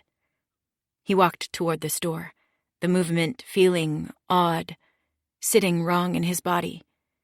He had to think about everything. Step, step, step. Reach for the door handle. Pull. A bell rang. Maybe he shouted, like Randy had told him to. Or maybe he didn't. Maybe he was completely silent. Either way, the man behind the counter looked up, registered his presence with an almost eerie calm, like Casey was just another customer and not a kid in a ski mask with a gun. The gun. Casey lifted it, pointed it at the man, said something. A single word. "Money." The old man was still for a second. He wore a cap, a dusty-colored shirt overalls. Then he moved so quickly, went for something under the counter. Casey didn't intend to fire the gun, but when he saw the man's hands go down under the counter, his whole body clenched at once, including the hand that held the gun, and it went off, almost as though it had become an extension of him, an animal thing that had lashed out in instinct. The sound of it roared in the close air of the shop, and the man staggered, grabbed onto the counter, a spot of red blooming through the dusty shirt. Then his grip on the edges of the counter slackened, and he went to the ground. Casey turned and ran. "What did you do?" Randy asked when he got back to the truck. "I heard a shot." Get out of here, Casey said. Where's the money? Across the road, a woman had come out onto her lawn. A teenage clerk at the gas station next to the shop peered out the glass door to look for the source of the noise. One of them would call the cops. Then it would all be over. Just go, Casey shouted. Randy threw the truck into gear. Gravel clattered in the wheel wells like a hailstorm. Then the tires let out a screech as they hit the highway. The truck fishtailed, then straightened, and they were hurtling into the night. Fleeing. The needle on the truck's dashboard surged above 60, 70, 80, then held. What the fuck did you do? Randy demanded. He wasn't watching the road. The truck drifted to the white line at the shoulder. A rattling hum shook the truck as the wheels went over the rumble strips. Randy pulled the wheel hard, brought the truck back to the center line. Casey's stomach lurched, his knuckles white on his knees. Watch the road, Casey said. I asked you a question, Randy said. He was going for a gun, Casey said. He was going under the counter. Or maybe he was grabbing the fucking money, Randy said. You told me to go in there, Casey said. You made me. I didn't think you'd lose your goddamn head. The road unfurled ahead of them like a scroll. Past the headlights, all was dark. Further up, something flashed blue and red. Slow down, Casey said. The fuck you say? Slow down, Casey said louder and nodded forward. Randy looked, then Casey felt the truck slow as he pushed the brake, brought them down to 55. The police car, a state trooper, passed them doing at least 80 in the direction of the store. As soon as he was past, Randy sped up again. Where did you shoot him? Randy demanded. Where? Casey repeated, not understanding. On his body, Randy said. Where did you get him? Casey closed his eyes, brought back the sight of the blood blooming beneath the dusty blue shirt. His chest, Casey said. God damn it, Case, Randy breathed. You could have killed him. You probably did. You know what that means? It means murder. If you hadn't shot him, maybe we could have got out of there without anyone seeing us. But after the gunshot, people came out to look, and they probably saw the truck. They'll have a description even if no one got the license plate. Casey felt calm. He understood everything Randy was saying, understood what it meant. But at the same time, he felt as though it couldn't possibly be happening. Not to him. He wasn't a murderer. He wouldn't end up in jail. He couldn't. That was not how his story ended. I'm telling you one thing. I'm not going down for this, Randy said, practically talking to himself now. I've done a lot of wild shit, but I've never killed anyone. The cops catch up with me, I'm giving you up in a goddamn second, you hear me? What happened in there, that's all you. You can go down for it. What happened next happened somehow without Casey wanting it to, without his thinking about it or willing it in any way. He didn't even look at what he was doing. His eyes stayed forward as his left hand shot out and grabbed the wheel, yanked it hard to the right. The truck swerved in a scream of tire rubber. They went sideways. The road disappeared. The headlights hit the trees.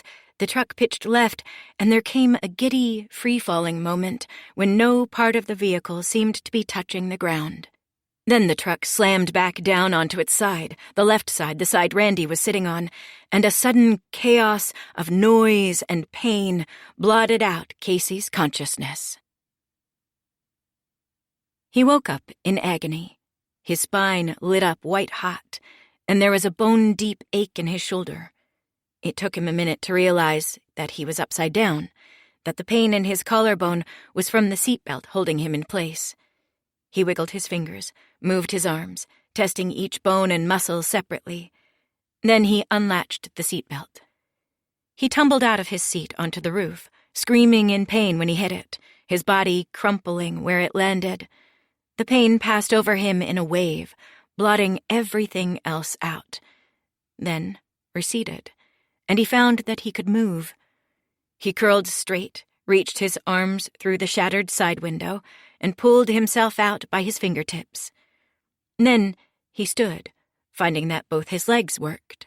A couple of his ribs were probably broken, and his left collarbone was screaming at him, but everything he needed to move was intact. The truck had flipped right off the road. It was leaning against a couple of trees, headlights still on and cutting a shaft of light through the long grass at the road's edge. The way it was leaning, the driver's side of the car was obscured by the trunks and the underbrush. Casey couldn't see Randy, and he didn't want to either. Maybe he was alive. Maybe he was dead. Casey didn't want to know any more than he wanted to know what had happened to the old man in the shop. Casey's head snapped left back to the road. Sirens, growing louder. He walked out to the blacktop, looked down the long dotted yellow line to the horizon, where blue and red lights flashed. Maybe they'd gotten to the store. Maybe one of the people who'd called the cops had described the truck. Maybe the trooper they'd passed had made the connection. Either way, they were headed his way. The lights disappeared, then crested a near hill. Casey walked away from the road and slipped into the woods. He kept walking until the darkness devoured him, until he became a part of it. Chapter 20. Casey hitchhiked through the night and into the morning, catching rides from truckers on midnight hauls.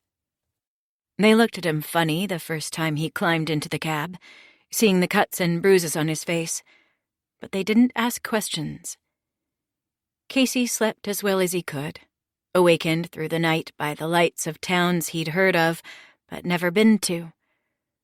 Brainerd, St. Cloud, Mankato. The last time he awoke, it was to the glow of the sunrise. "End of the line," said the trucker, a man who'd picked up Casey on a blacktop road somewhere south of the Twin Cities.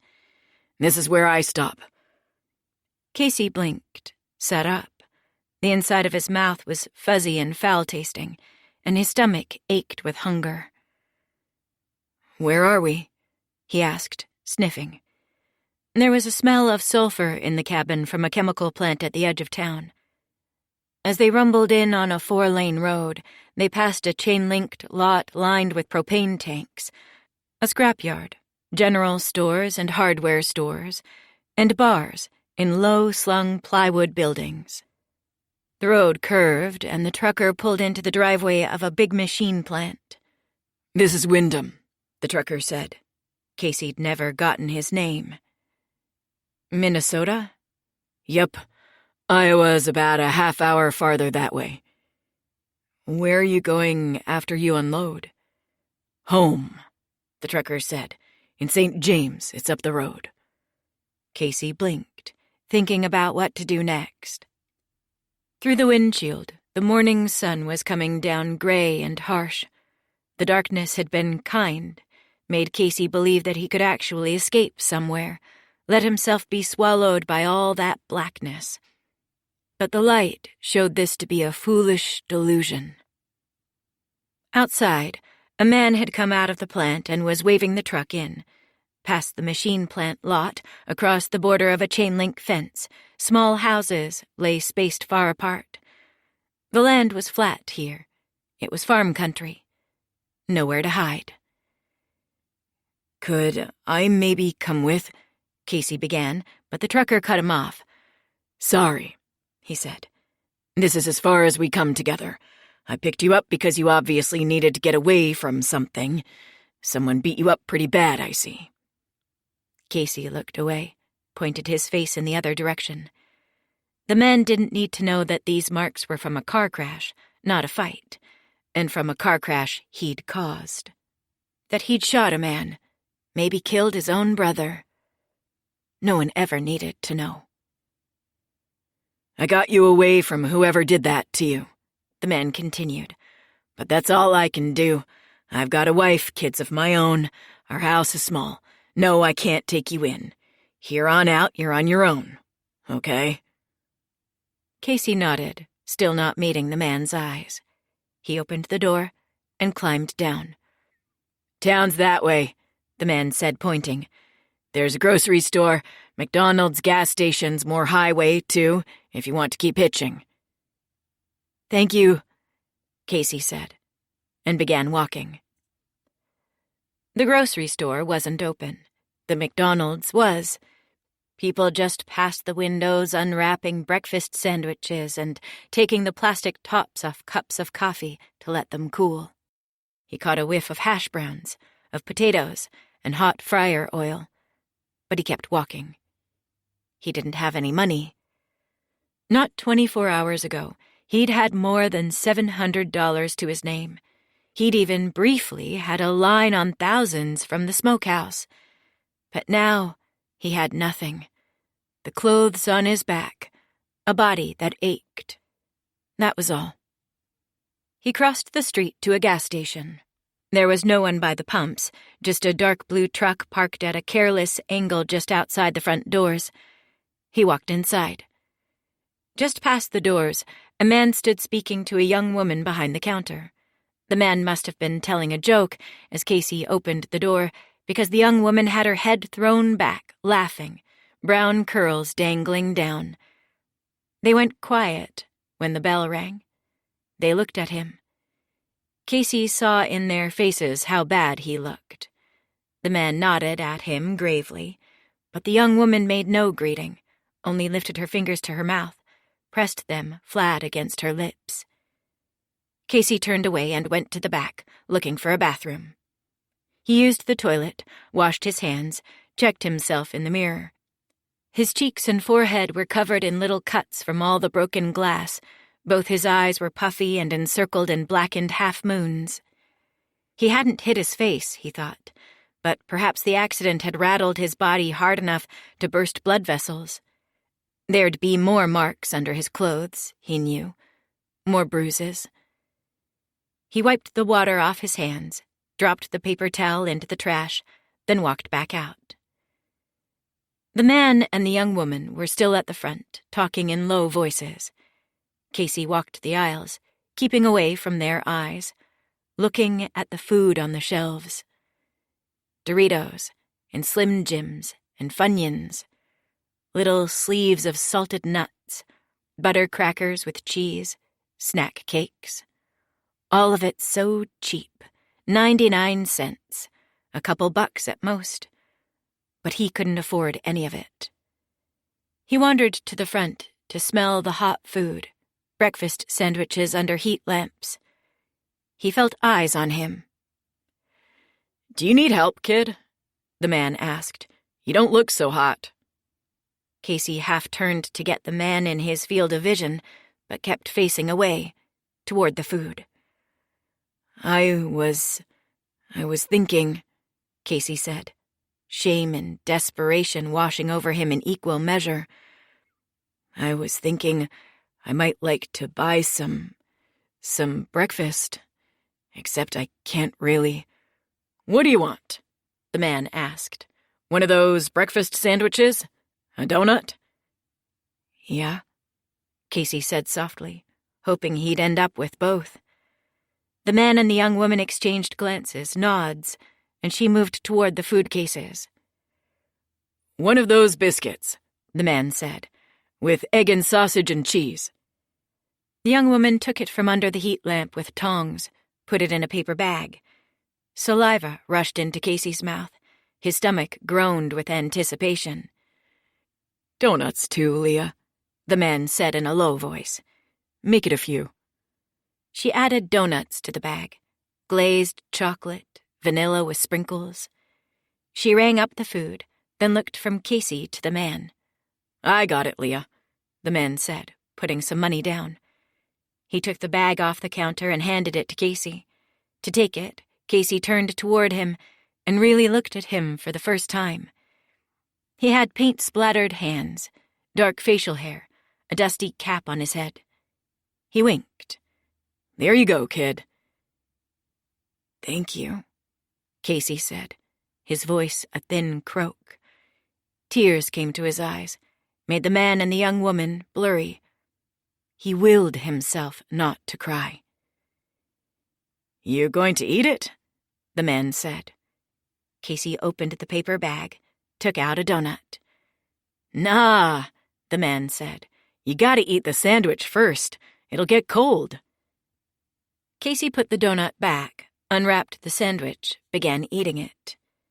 It was nothing much, just a shitty gas station breakfast sandwich. But Casey thought he'd never eaten anything so delicious in all his life. The man and the young woman, Leah, watched him eat. "You in trouble, kid?" Casey swallowed down the last bite of the breakfast sandwich. It made a painful lump in his chest. He wished he had some orange juice. "I don't really know how to explain it," he said. "Running from the person who did that to you?" The man squinted at his face. "Something like that," Casey said. "You got a place to stay? Any money at all?" Casey studied the man's face. He sensed that this was the time to tell the truth. "No," he said. The man sucked a hissing breath through his teeth, took off his cap, held it by the bill, and scratched at the top of his head with the edge of his thumb before putting it back. "Okay," the man said. "Come with me." The dark blue truck belonged to the man, and he drove Casey a couple blocks to a house, small, 1-story, but nice, freshly painted blue to match the truck, with white gutters and the heads of flowers poking above window boxes. The man pulled into the driveway, got out, and began to walk around the house. He looked back. "You coming?" There were ways for this story to end badly, Casey supposed. The man could be a sex pervert, a serial killer. But Casey didn't have much to lose. A basement dungeon would at least be a roof over his head.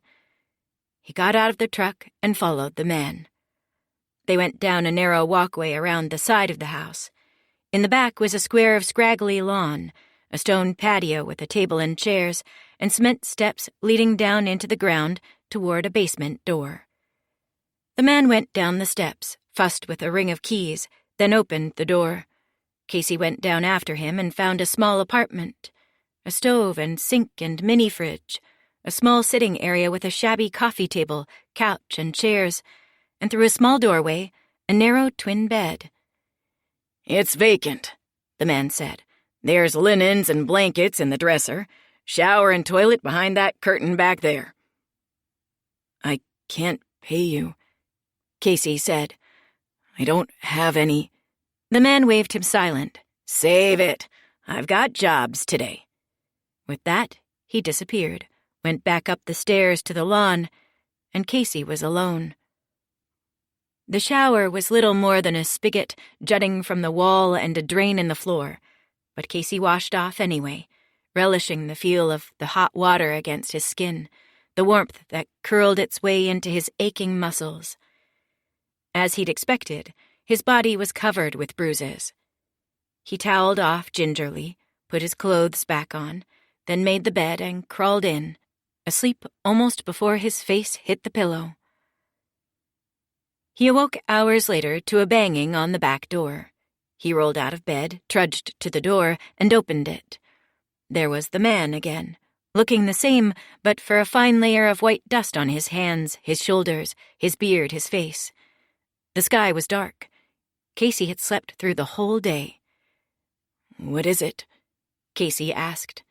"Dinner," the man said, and lifted his arms. He held 2 plastic bags, a smell of meat and fryer grease coming off of them. "Come upstairs." Casey sat at the man's kitchen table as he unpacked the food. A dozen hard-shell tacos from Taco John's. With a flick of his wrist, he scattered packets of hot sauce across the table. "Eat up," he said. They ate without talking, using napkins and the papers wrapping the tacos as plates. Casey devoured 6 tacos, and the man pushed him 1 more. The man drank a beer. He offered Casey an orange Shasta from the fridge, but he opted for tap water instead. When they were done, the man swept the trash into a waste bin he took from under the kitchen sink. "I don't suppose you're very tired after passing out all day," the man said. "But if you can, you should get some more sleep tonight. We're up early tomorrow." "Up early?" Casey repeated. "That's right." "Doing what?" "You'll see." Casey stood and went to the front door, getting ready to go back around to his basement apartment, but the man stopped him. "Hey, kid," he called. "What's your name, anyway?" He thought about it for a second before answering. People would be looking for him. The cops, his mother, and his brother, if he'd survived the crash.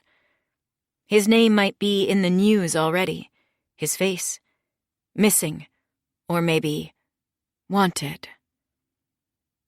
"Paul," he said, thinking of the boy, the rich kid who'd stolen Tricia out from under him without even trying, as though it was nothing. "My name is Paul." He smiled for the first time in what felt like forever. Paul. It felt good. Maybe it was as easy as this, becoming someone new. Maybe all you had to do was pick a new name. He felt as though his old self, his pathetic self, his loser self, was disappearing, receding as though into water, swallowed by crashing waves. Maybe he had died in the car crash by the shore after all. Died and been born again. He was Paul from now on. "It's nice to meet you, Paul," the man said. "My name is Daryl." Chapter 21. Daryl woke him the next day before the sun was up, pounding on the back door like he was trying to rattle down the house. Paul, goddammit. Paul. His name was Paul now, he reminded himself as he padded out of bed. He'd have to practice, since the other one, the boy with the other name, was dead and gone forever. Paul answered the door, bleary-eyed. "What?" "Time to get up," Daryl said. The moon was at his back, still the brightest thing in the sky. He threw Paul some clothes. Paul caught them, held them against his chest. "Got some clothes for you. They're mine, old stuff, but they still ought to be good. Good enough for working." "Working?" "Still got that job from yesterday. Going to need a hand to finish it up." "What kind of job?" Paul asked. "Get dressed," Daryl said. "I'll see you upstairs in 10 minutes. They had breakfast, coffee and hard-boiled eggs and toast, and then they piled into Daryl's truck and left just as the sun rose over the cornfields. They drove from the edge of town to the center, where Daryl pulled into a gravel warehouse lot and opened a garage door to reveal a mess of tools and building supplies. They loaded up the truck and then went off to the worksite, a new-looking house at the edge of town. Daryl led Paul into the basement and put him to work, teaching as he went. They were finishing a basement, screwing drywall to the studs, taping, mudding, sanding. It looked like mindless work to Paul, but as he got more into it, he realized that it had an art to it as well. And by the end of the day, he was finding pleasure in hanging a slab of drywall just right, in driving a screw perfectly flush so there'd be no hole to fill later, in placing a piece of tape with no bubbles, in smoothing the mud over the joints and imagining what the wall would look like when their work was done. Once, the owner came down to check on them. He was an older man, gruff like Daryl was, but he had a smile in his eyes. "Who's this, then?" the man asked. "This is Paul," Daryl said. "He's helping me a few days." "You'll finish faster?" "That's the hope," Daryl said. "Couple more days. You can't rush the final steps." The man nodded. "Well, get to it then."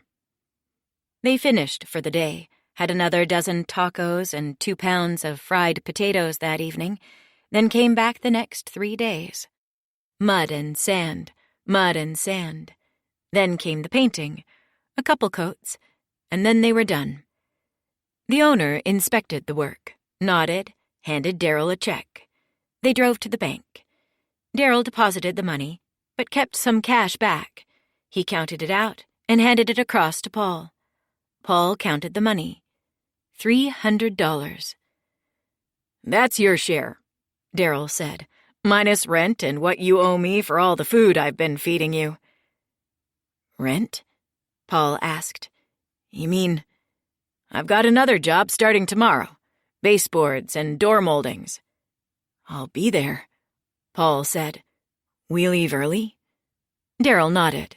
"You know it, kid." Paul bought his own dinner that night, walked to the grocery store in the middle of town, got milk, bread, bananas, peanut butter and jelly, and some boxed mac and cheese. He made the mac and cheese on the little basement stove, the kind with black coils that heat to red. He was settling down on the couch with his food, eating with a fork straight from the pan, when there came a knock at the door. Soft, almost dainty. Darryl didn't knock like that. He opened the door and saw the girl from the gas station, Leah. "Darryl told me you were living with him," she said. "I thought you might want a little company." She bent her elbow and lifted her arm to show him what she'd brought. A 6-pack of beer, Grain Belt Premium. "I'm not 21, Paul said. "Neither am I," Leah said, walking in. "I'm only 20, but I know the guy at the liquor store and he doesn't card me. Plus there's jack shit to do in this town." She sat in a chair near the couch, took out a bottle, pulled the sleeve of her hoodie over her hand to twist off the metal cap. "How old are you?" 20, Paul said. A pointless lie. In reality, he was turning 18 in a couple months. He wasn't even sure why he'd lied, since Leah didn't seem to care how old he was, but it was out now, and there was no going back. He'd changed his name. Why not his age, too? "You want one, then?" Leah asked. "We're almost legal. No cops in the basement, anyway." She handed him a sweat-beaded bottle. He took it by the neck and sat back down. "Eat," she said. "Don't let me stop you." They sat for a little while in silence while Paul finished the rest of the macaroni and cheese, began drinking the beer. He'd never had any before. Drinking beer had been Randy's thing. And as Paul tasted the stuff now, he thought he might know why his older brother liked it so much. It tasted odd, but refreshing, and halfway through the second bottle, his fingers and his lips went tingly. He set the empty pot on the coffee table and leaned back, feeling pleasantly dizzy, slouching low enough on the couch that his knees were almost parallel with his body. "So, what's your story?" Leah asked. She propped her legs up on Paul's knees, crossed them at the ankle, and he didn't protest. "Not much of a story," he said. "Your face says otherwise," Leah said. "Your black eyes are looking better, though. How'd that happen?" "I got in a fight," Paul said, the lie sliding out easy. He was getting better at this. "With who?" Leah asked. Paul sensed that she'd keep asking and asking if he didn't come up with a story right now, that she'd always be curious. He and Darryl didn't have to talk. Men could leave things unspoken. But a woman would want to know about him as a prerequisite to any relationship. If he told her to fuck off, she'd probably leave and wouldn't come back. And he didn't want that. He liked her here, liked drinking beers with her, liked feeling the weight of her legs, the warmth of her calves on the top of his knees. "My dad," he said. "I got in a fight with my dad." "Oh my God," Leah said. She looked at him like he was an injured puppy dog, eyes big and wet, and he didn't mind that either. No one ever felt sorry for him. No one ever tried to take care of him. Was he I mean, did he do that a lot? Paul looked away and played with the label on his beer. The condensation on the bottle had made it start to peel off.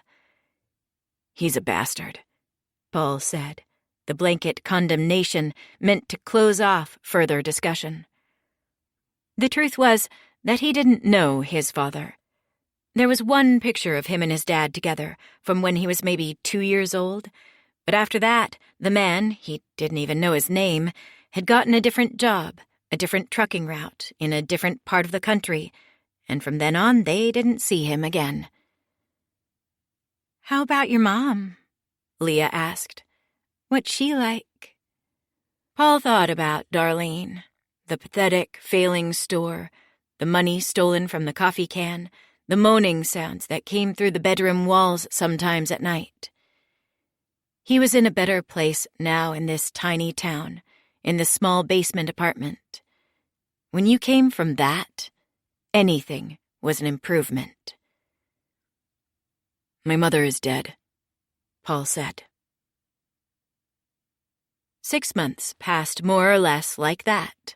Paul helped Daryl with jobs at houses in town and in the surrounding countryside. He saved his money from the jobs, minus rent to Daryl, this time in a plastic gallon freezer bag.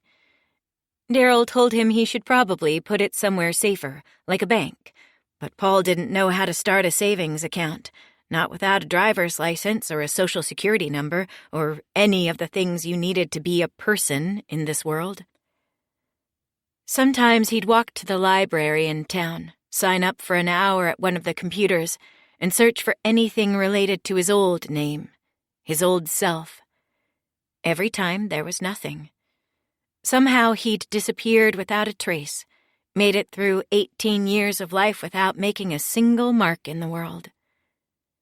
It was when he searched under his brother's name that things started to appear.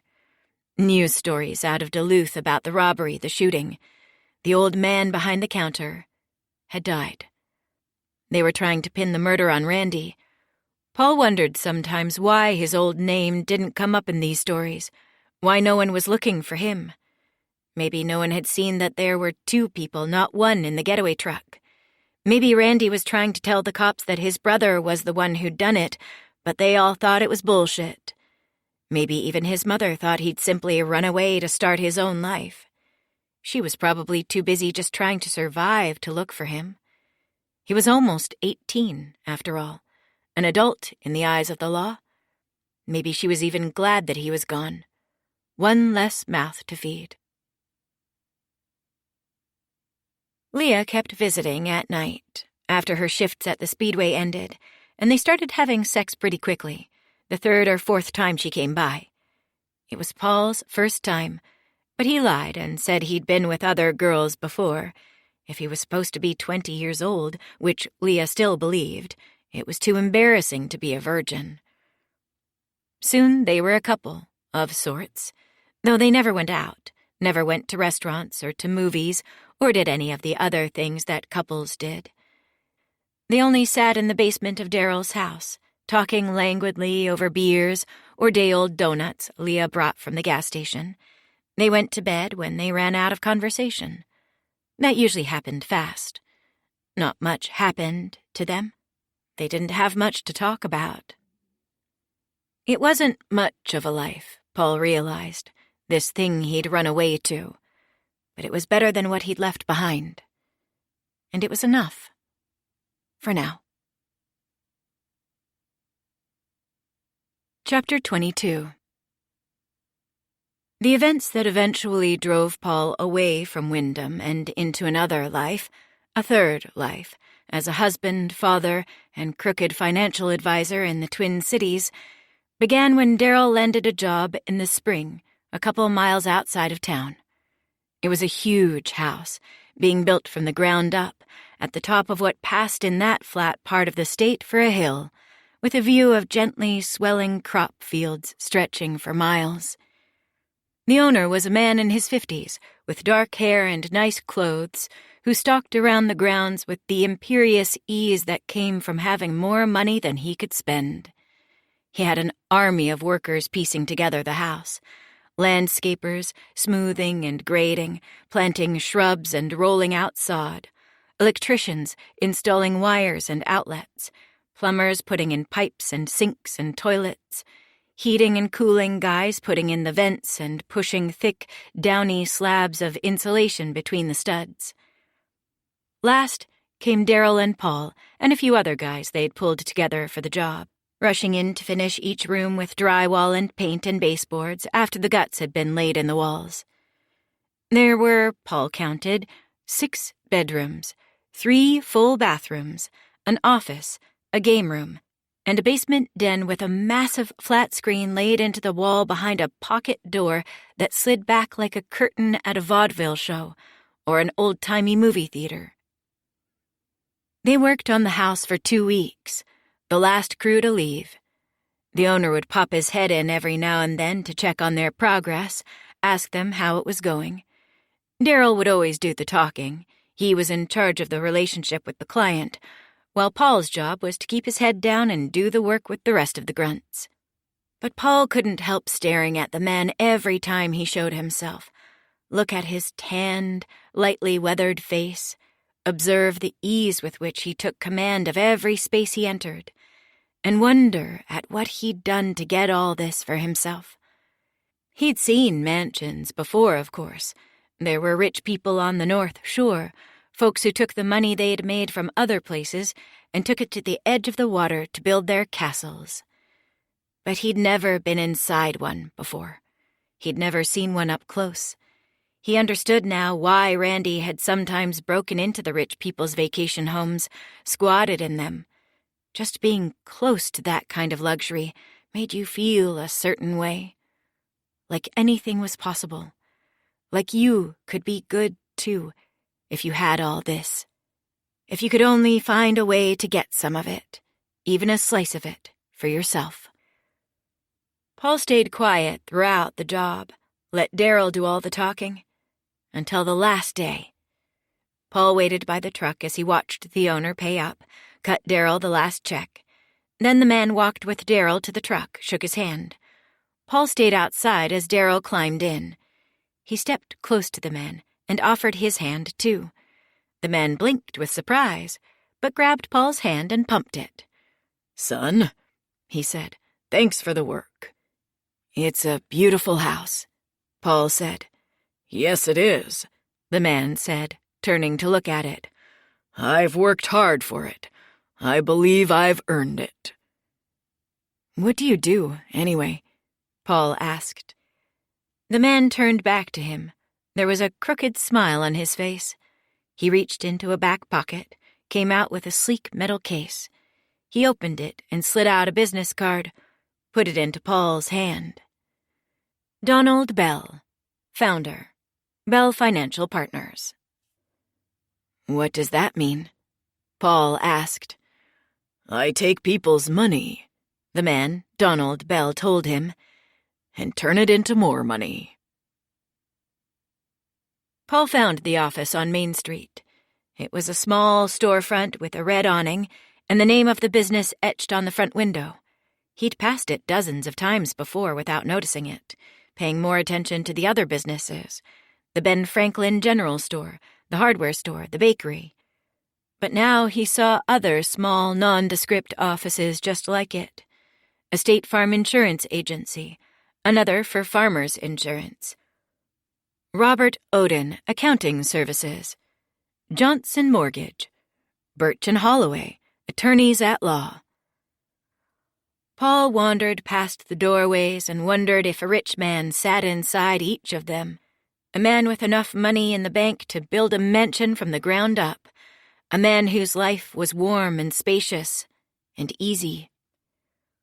Paul walked through the door marked Bell Financial Partners. A bell dinged above his head, just like at the hardware store, and when he looked back down, there he was, Donald Bell. He stood at a doorway with a cup of coffee in one hand. The walls of the office were done up in shabby wood paneling, but the desk was broad and dark, oak finished with stain and lacquer and polished to a shine.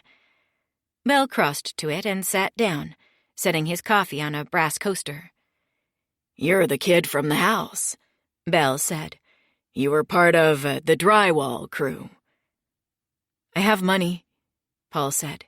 He walked forward, took the envelope from his coat pocket, and put it on the top of the desk. "That's $2,500, everything I've saved." "What do you want me to do with it?" "You told me that you turn people's money into more money," Paul said. "What can you do with that?" Belle shrugged. "Double it, maybe," he said, grinning. "Then double that. 5,000, then 10,000. You give me enough time, add some more dollars to it, and I could make you a millionaire." "How?" "The miracle of compounding interest, son," Belle said. "You invest in assets, they increase in value, you have more money than you did when you started." "Okay," Paul said. "I want that. Do that." Belle was still for a moment, his mouth held in something like a sneer. He turned, went for a drawer, came out with a sheaf of papers that he handed across the desktop. "Fill those out," Belle said. Paul picked them up, glanced through them. There was a questionnaire about something called investment risk tolerance, about short-term financial goals, about preferred portfolio asset mix. More forms below that asked for legal name, date of birth, mailing address, social security number. Account numbers, routing numbers, things Paul didn't have. "Take them home with you," Belle suggested. "Bring them back when you're done. I'll also need a voided check." Back in the apartment, Paul threw the forms in the trash, took his envelope of money back out of his pocket, and hurled it on the coffee table. It slid and fell onto the floor. Paul plopped onto the couch, put his hands on his eyes, threw his head back. He didn't want to see the money right now. It had been a comfort to him before, counting it, watching it grow with each job he and Daryl completed. But now all he could see was the paltriness of his stash, the long distance that lay between him and real riches. What he dreamed of was a life without limitation, a life of abundance and plenty. But somehow it felt further away than ever. The doors that mattered were still closed to him. He'd run somehow from one prison to another. His phone buzzed in his pocket. Leah had bought it for him at the gas station, a burner flip phone with limited minutes.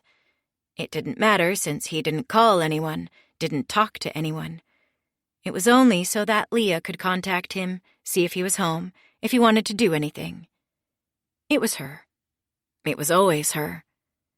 "Hey," Paul said. "What is it? You off work? Want to come over?" Paul didn't really want to see her right now, but maybe she could distract him, make him forget this feeling. That was what sex was good for, Paul had come to believe.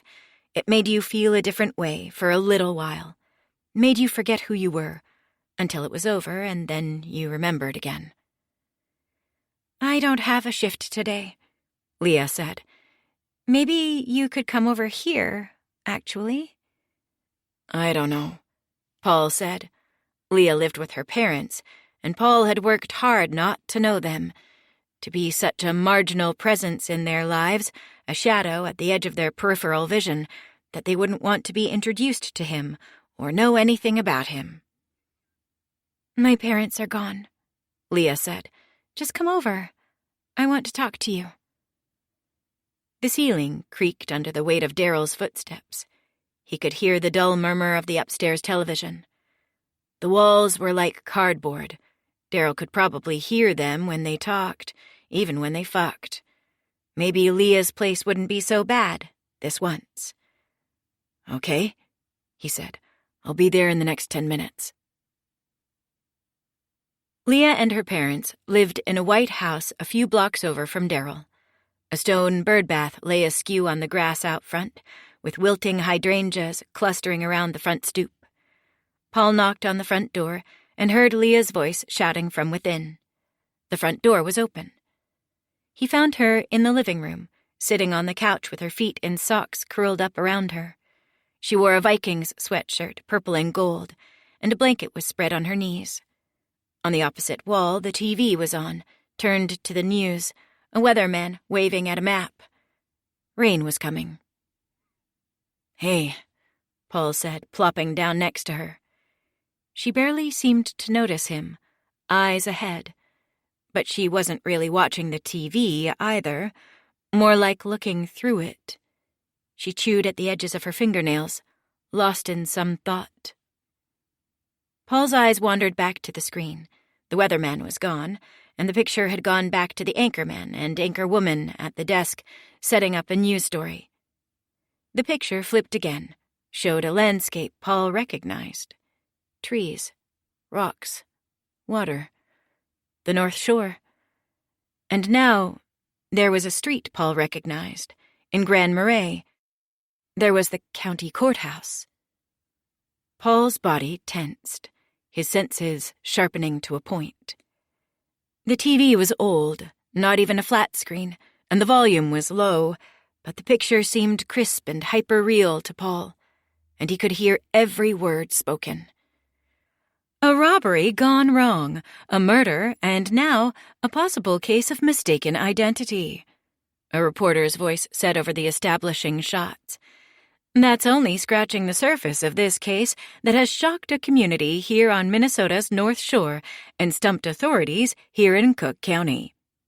The picture switched again, and Paul's stomach dropped out. On the screen was a picture of Randy, a mugshot. His face was battered, cut up from the crash, but he'd survived.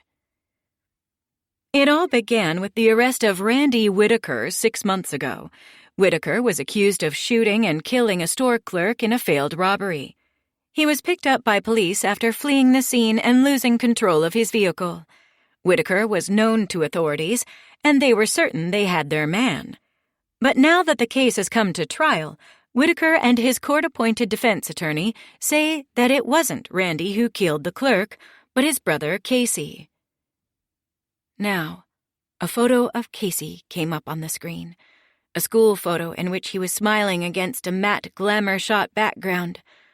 Paul glanced at Leah, but somehow she wasn't noticing what was on the screen, still looking through it with glazed eyes, her mind on something else.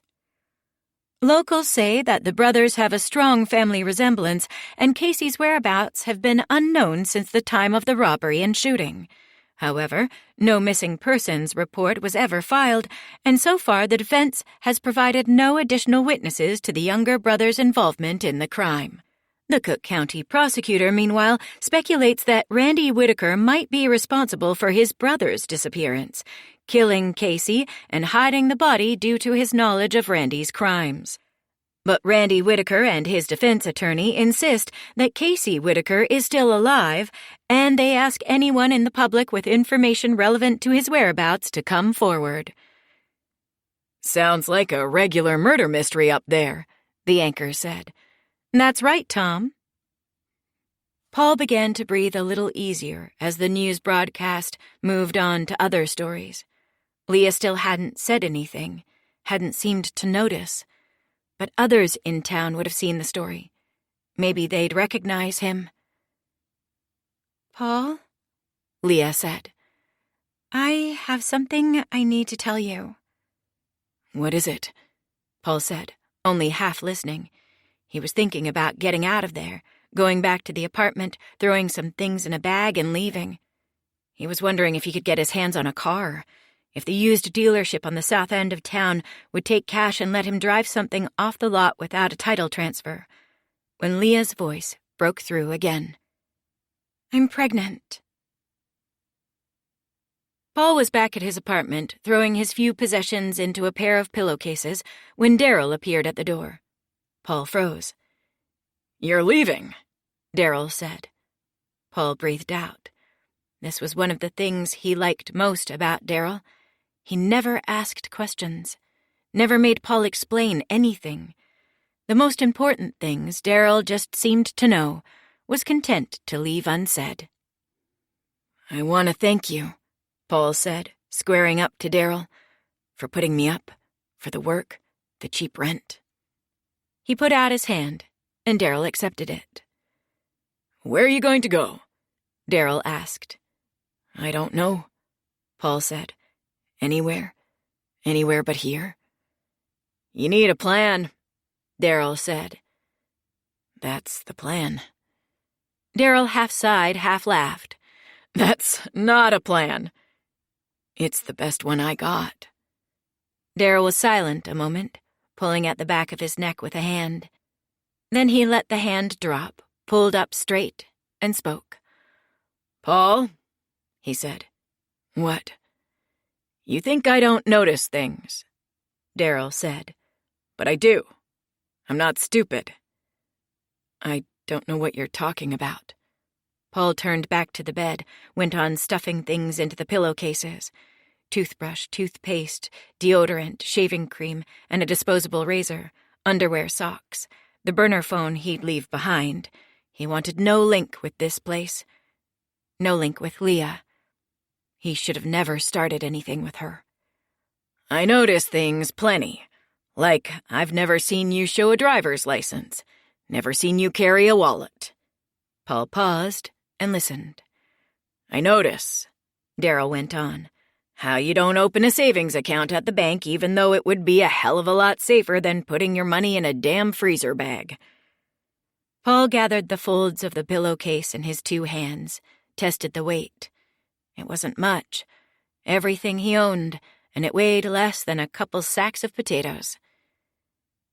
"Paul isn't even your real name, is it?" Paul closed his eyes, a quiver in his breath as he drew air in and out of his lungs slowly, deliberately. Daryl had been watching TV when Paul left for Leah's. He must have seen the story, made the connection. "Are you going to turn me in?" "No." Paul turned back to him. "What then?" "Son," Daryl said, and it almost took the breath out of Paul to hear him say it. Son, like he might actually mean something to the older man, like he'd finally found someone who cared about him, who gave a shit about whether he lived or died. "If you want to be someone," he said, "then you're going to have to be someone. You understand what I'm telling you?" Paul paused, then nodded. "I think so. What do you suggest?" "I know a guy," Daryl said. "A guy?" "Yeah, from when I did time." "You were in prison?" "It was a long time ago," Daryl said. "I did some dumb things when I was a kid. I wouldn't recommend it. Anything you can do to stay out of jail, you do it. You hear?" Paul drew himself up straight, nodded. "And this guy, he gives people new identities, papers, birth certificate, social security, driver's license. He can give you a whole new life." "But my past, the thing I'm running from, what do I—" "You'll lay low for a while," Daryl said. "You'll keep your head down until it blows over. You'll forget it ever happened." Forgetting. Paul didn't know if it was possible to forget everything that had happened to him. But if his life could forget him, if the people he'd known before this moment simply failed to recall his existence, never came looking for him, that might be enough. The only one he'd be sad to leave behind was standing in front of him. "Will I ever see you again?" "No," Daryl said without flinching, and at first it hurt Paul's feelings a little. Maybe he didn't mean as much to Daryl as Daryl meant to him. But then he understood. Daryl would never see Paul again, not because he didn't care, but because he did. Because Paul's life turning into anything good depended on his leaving all this behind and never looking back. "Okay," he said. "What do I do next?" "I guess the first thing to do," Daryl said, "is you should pick a new name." Chapter 23. "John Peters," he said, offering his hand. There was a quaver in his voice as he said it, not because of the lie. He was used to that by now, almost 10 years after he'd taken the name. He'd lived so long as John Peters that he could go days or even weeks without thinking of the people he'd been before this. Their names like shadowy talismans from a dimly remembered dream. Most days it didn't even feel like a lie anymore. Didn't feel like something he had to pretend was true. He was John. It was his name. As simple as that. He'd even started to feel safe in his assumed identity, had stopped fearing that his past would somehow catch up with him. The familiar face in the crowd, the police officer tapping on his apartment door. Safe enough, secure enough, that he'd returned to Minnesota after years of staying away. Shit jobs and sleeping in a car in Wisconsin, slightly less shit jobs, and an efficiency apartment in Michigan. Night school and financial advisor certification classes in Illinois. He wondered sometimes why he didn't run farther. New York, California, even Mexico. But locations had a sort of gravitational pull to them. Maybe you could only orbit the place that had made you, never really leave it. Now he was back in an even closer orbit. Minneapolis, 6 hours by car away from the place where he'd grown up. So far, he hadn't seen anybody he'd known. Nobody had recognized him. He'd changed so much, and he felt safe enough to assume they never would. So no, if there was a shake in his voice, it wasn't because he was lying about the name he was giving. It was because the woman he was introducing himself to was so stunningly beautiful, and he'd spent the last 5 minutes watching her from the other side of a hotel conference room, trying to gather the courage to speak to her. She looked at his hand a split second before accepting it in hers, grasping it with her fingers. Her other hand held a wide-mouthed plastic cup of red wine, a square napkin folded at its base. "I'm Regan," she said, then withdrew her hand. Her tone was cool, but John was enchanted. "Regan, what a beautiful name." She blinked. "Is it?" "Yes," John blurted. "It's regal." He flushed, hearing the rhyme, only 1 letter's difference. But then she laughed, a delighted laugh, not a cruel one, and John relaxed. "That's me," she said. "Regal Regan." She seemed to be trying to play off his awkward compliment, but John thought she did have a queen-like air about her. Something in the cast of her spine, the way she held her shoulders, the red-brown hair cascading perfectly over her temples and curving underneath her chin, slate-blue eyes whose color reminded him of the sky after a rain, red lips, full, and just a little bit pouted.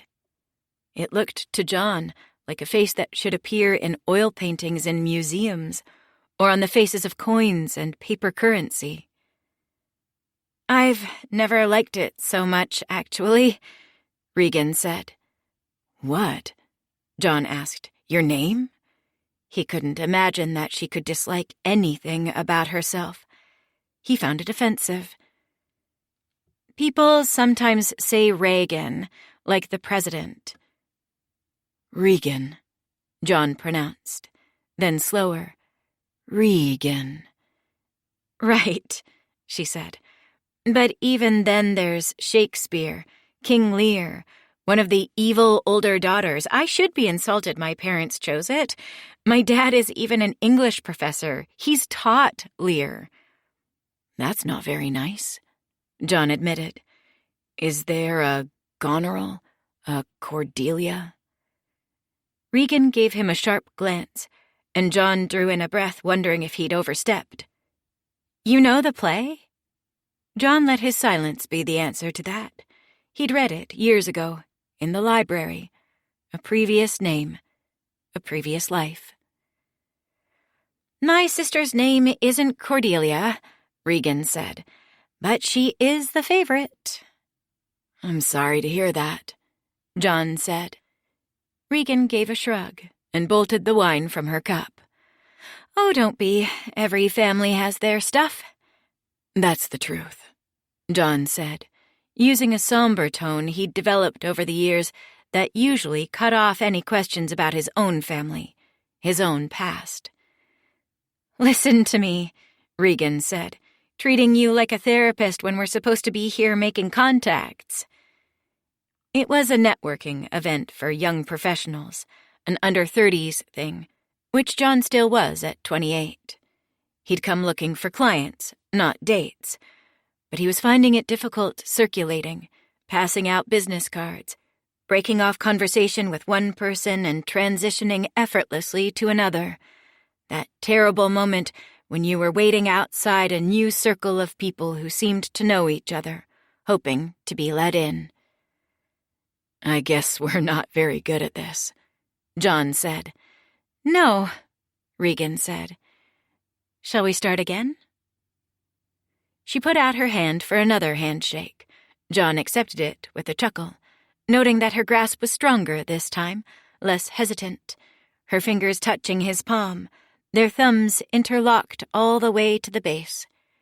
John found himself wanting to hold on, to pull her close, to find other places where their bodies could touch, overlap, interlock. Regan Cartwright, she said as their hands parted. I'm a graphic designer at an ad agency. Do you have a business card? I could maybe use some marketing help.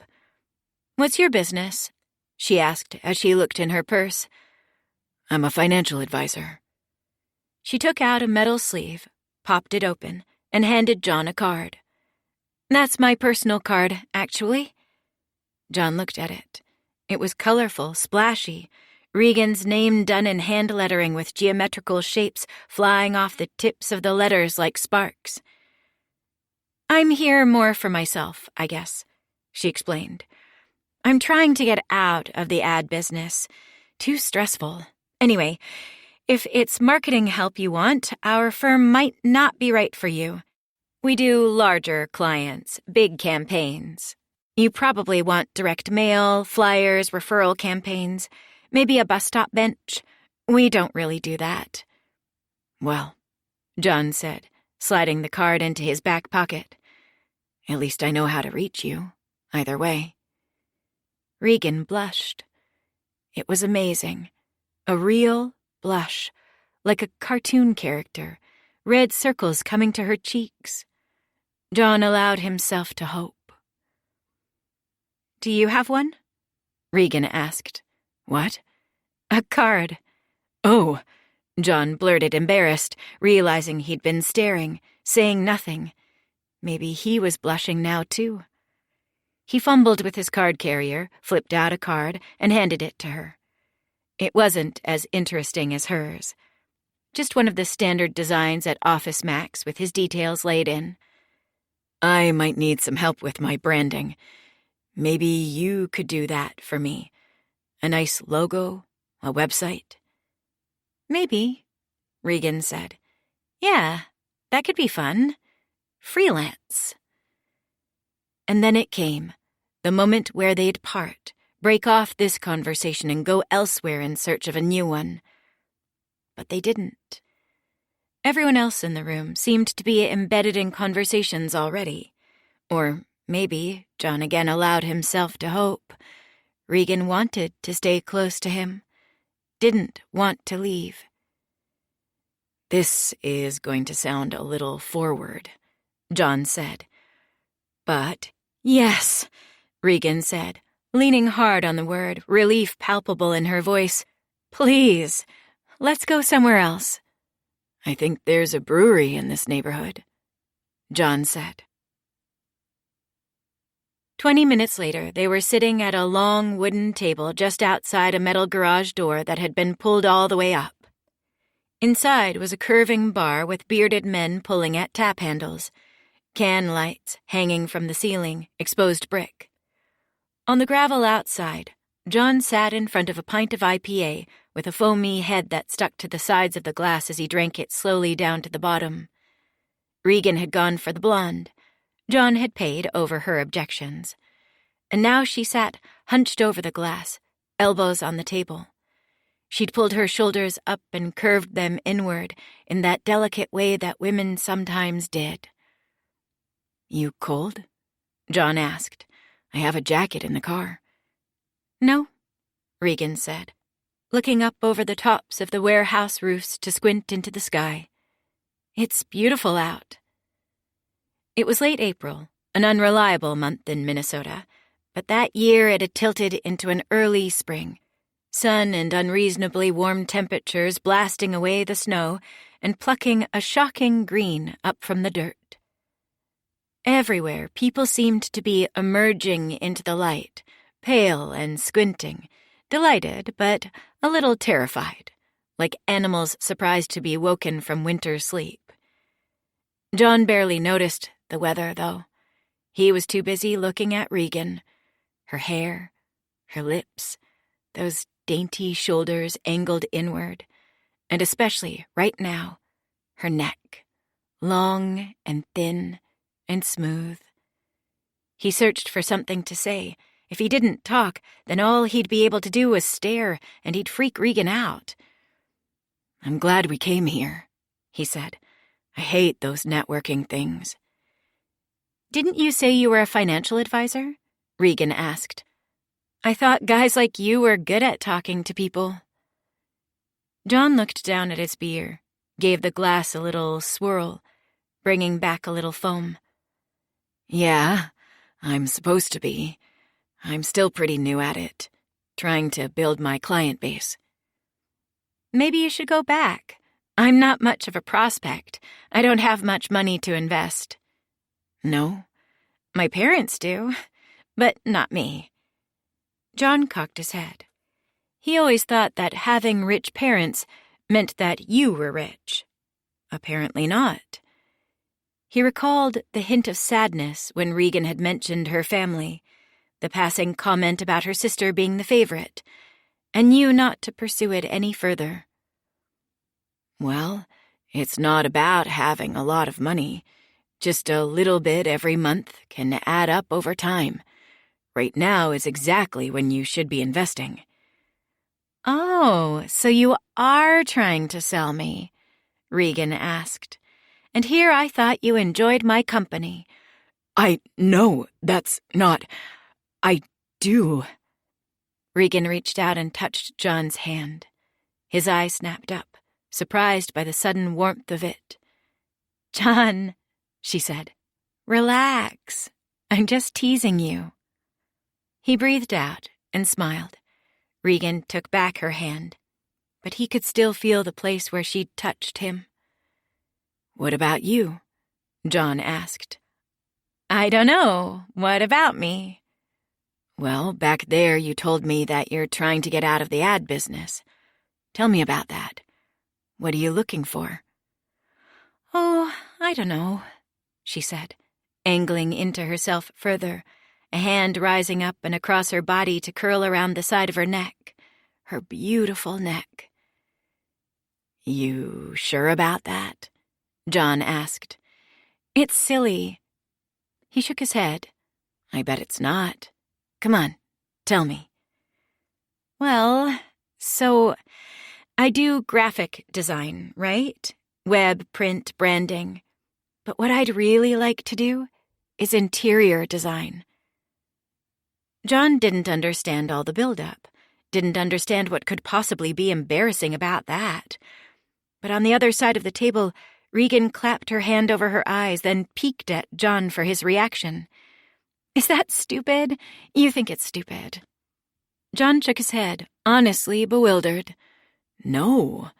Why would I think it's stupid?" "My parents think it's stupid." "They do?" "They're serious artists, both of them. Well, my mom more than my dad."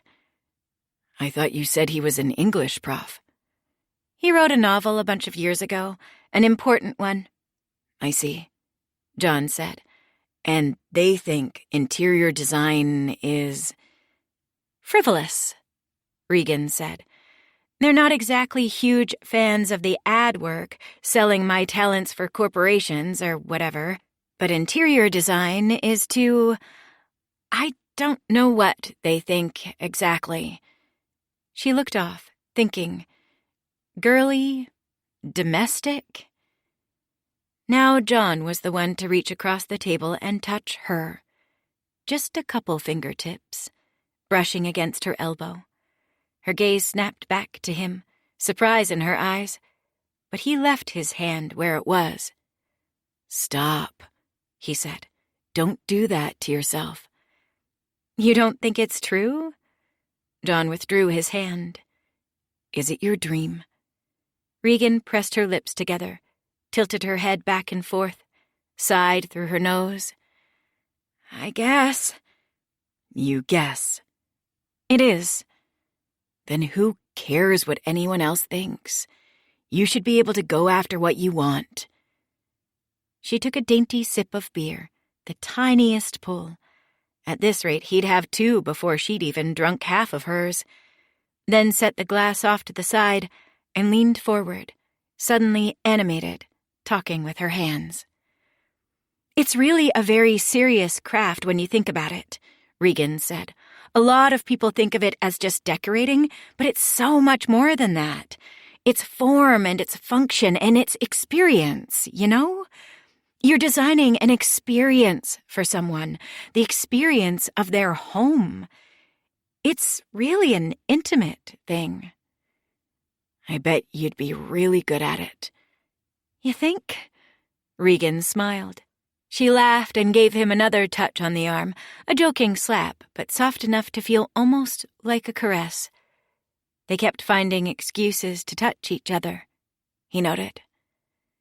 "You're sweet. You don't know enough about my design style to know if I'd be good or not. But you're sweet." John didn't know what to say to that. The only things that came to mind were, "You're beautiful," or "You're amazing," or "I think I might love you." But he was afraid to say any of that, so instead he took his glass off the tabletop and drank the rest of the beer down to the dregs. "God, I can't believe how much I've been talking about myself," Regan said. "You must be so annoyed with me." "Not in the slightest," John said. "You're interesting. I like hearing you talk." Regan blushed and looked down at her beer. God, that blush again. It killed him every time. "Okay, but what about you? I've told you about my goals. Do you have any? Being a financial advisor, is that your dream in life?" John grimaced. "Sort of." "Not very compelling, John." He thought for a second. What did he want? Then he came across it, sitting like a kind of hidden treasure in his mind, the perfect way to explain, the perfect pitch. "Well, the thing about being a financial advisor is that it's about making other people's dreams come true. So I guess that's my goal, to help other people reach their goals. The thing that makes me happy is making other people happy." Was that true? John wasn't sure, but he thought it sounded good. Across the table, the pitch had brought Regan up short, sent her into quiet consideration. "Huh," Regan said. "That's good. I like that." "Well, I'm glad," John said. "I guess I'll use it the next time I'm talking to a prospective client." Regan laughed, then tilted her head to the side and regarded him coyly, her hand dangling over her beer glass, fingers lightly touching the rim. "And what about me?" she asked. "How would you make me happy?" John smiled, understanding that they were not talking about financial investments. "I'm sure I could think of something." Chapter 24. There'd been girls before, awkward dates, fumbling one-night stands. But what John had with Regan was his first real relationship. His first since, well, he didn't like to think of her name, didn't like to remember what he'd done to her. And maybe that's what this thing with Regan was. Penance. He treated Regan well, worked hard to be good to her. He bought flowers, devised elaborate dates, went broke paying for everything. Met her friends, surprised her at work with lunch dates, cleaned up his apartment, and cooked her fancy meals over candlelight. And he listened. Such a simple thing. And yet it was the thing most guys simply failed to do. Listening, John discovered, was an aphrodisiac. It was foreplay. It turned Regan on and made her love him more and more each day. And so John became a detective, an interviewer, a scientist specializing in the study of her. Call it Reganology. All through their dates, he'd simply ask questions, let silences stretch out waiting for her answers and elaborations, drawing her further and further outside of herself. He'd turn his head to the side as she talked, look intently at her face, make little murmurs, little sounds of reaction to show he was paying attention. When she turned the questions back at him, he'd mumble and stutter. He'd deflect. He'd insist that there was nothing interesting about him, nothing interesting about his family, nothing interesting about his past. And then he'd carefully tilt the conversation back toward Regan, make her the center. His most surprising discovery came when he met Regan's family and found that they did not, in fact, adore her. John was stunned. To him, Regan was a celebrity, someone in whose company it was a privilege to be. He felt grateful for every moment she gave him, honored beyond words that someone like her would choose to spend time with someone like him. And when she let him kiss her, let him put his hands on her body, took off her clothes, and climbed into bed with him, he'd been stunned almost to tears. The gift of her plucking at some deep and wounded thing in the depths of him. But Regan's family, her mother and father, somehow seemed to think that she was utterly ordinary, even shabby. An evening at their house for dinner felt like navigating an obstacle course of broken china, delicate but sharp.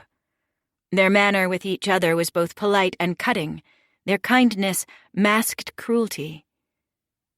"So, you're the financial advisor," Isabel said when she met him, pronouncing his profession as if he spent his days torturing small animals. "It seems my daughter is quite taken with you." "I don't know about that," John said. "I like her a lot, though." "I'm sure you do," Isabel replied, then breezed into the kitchen to check on the roast, leaving John standing in the living room, wondering what had just happened. He felt vaguely insulted in a way he couldn't quite name.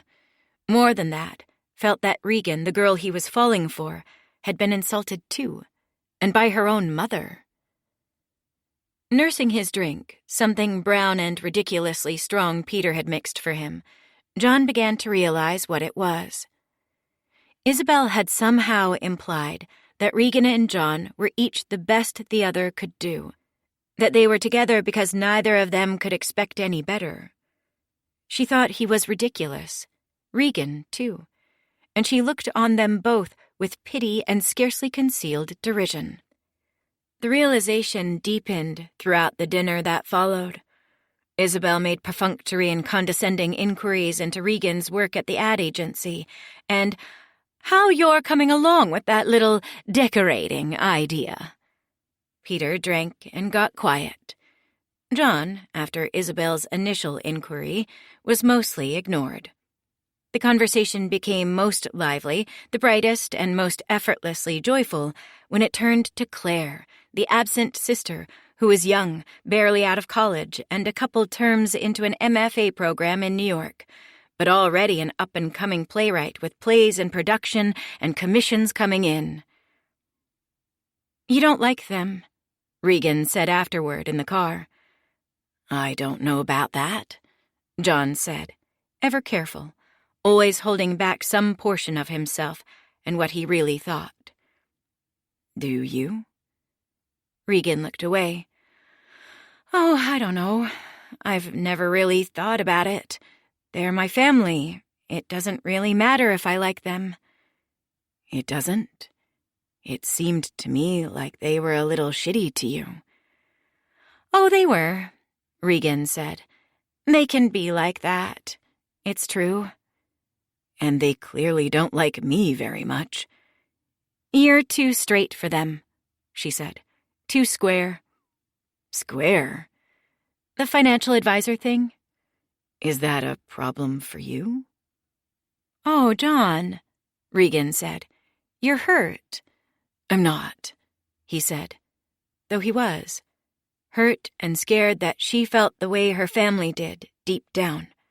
Afraid that the dinner had pulled away some kind of mask for her, worried that she saw through him now, saw that he was not good enough for her or her family. Look, my family, all they understand is art commissions and foundation grants and cocktail parties and being important and admired by the right people. My mother inherited all her money from my grandfather, and my father married into it. So they don't know what it's like to have to work for something, to strive like you're doing with your financial advisor business. John gritted his teeth. You make it sound like a bad thing. Was it that obvious? That I'm the poor boy trying to sit at the table with rich bohemians? Is that who you are? Regan said. A poor boy? I didn't know that. John gritted his teeth in the darkness. He'd revealed more than he'd intended to. Talked about who he used to be. Not that there was any specific danger in the detail that he used to be poor. It didn't have to lead anywhere. But Regan had a tendency to seize on any detail about his past as a pretext to ask for more, and John still hadn't figured out what to tell her, hadn't concocted a story that satisfied her. I don't know who you are, Regan continued. My family isn't perfect, but they're part of me. They made me who I am. I don't believe that, John said. You're not limited by who your family is. You don't have to be what they say you are. You can be whoever you want to be. You're not listening to me, Regan said. I'm not saying that you don't get a say in who you are, that you can't change if you want to. But where you came from, that's a part of you, John. My family is a part of me. You know something new about me now that you've met them. What do I know about you? What have you told me? Anything? John was silent, not sure how to answer, and Regan didn't press any further. The silence lasted for the rest of the car ride, the rest of the night, in fact, as they brushed their teeth in silence. In bed, Regan flipped off the light and turned onto her side, showing John her back. They slept side by side, without touching. John thought about it for days, thought about the terrible dinner with Regan's parents, the fight he and Regan had afterward. He knew somehow that this was a thing that could break them, pull them away from each other, this fundamental disagreement. Not just his refusal to tell her anything about his past, though that was part of it, but something even deeper. Their beliefs about the world, about life. Regan thought a person was determined in part by what they had come from. But John thought, no, he knew that people could become whoever they wanted. This was what he'd discovered, escaping Casey and then Paul to become John Peters. That the word person referred to little more than a collection of behaviors, a set of habits, that such theoretically immutable and stable things as personality and identity were much more changeable than people believed. All you had to do to become someone else was to change your name, dress differently, spend a few months acting a new way, doing the things the person you were trying to become would probably do, and then, somehow, you became that person. Even someone you'd known in your old life, your past life, could have a face-to-face conversation with you and they'd scarcely recognize you. John hadn't tried this, but he thought it was probably true. He wished he could show Regan. She didn't have to occupy the shabby role her mother had relegated her to. She could leave her family behind and become whoever she wanted to be. Perhaps this was where the cons came from.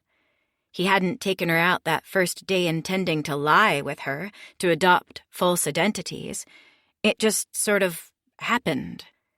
Initially, he'd only brought her to a series of real estate open houses on an autumn Saturday to dream with her about what might be someday, to draw her into the future with him by leading her to imagine living together in a huge home, maybe even to impress her by the size of his ambition. But things didn't go the way he'd planned. Walking into these expensive houses only made John feel small. The large price tags on the flyers so much more than he could ever imagine affording.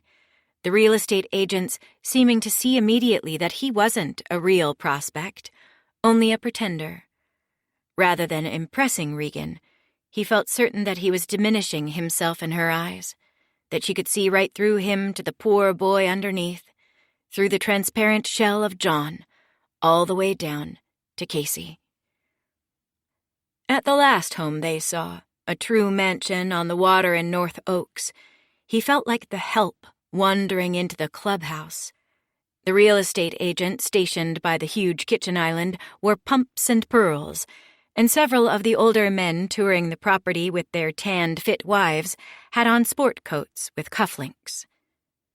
Seconds after they walked in the door, John almost grabbed Regan by the hand and whispered to her that he wanted to leave, but the real estate agent intercepted them before they could flee.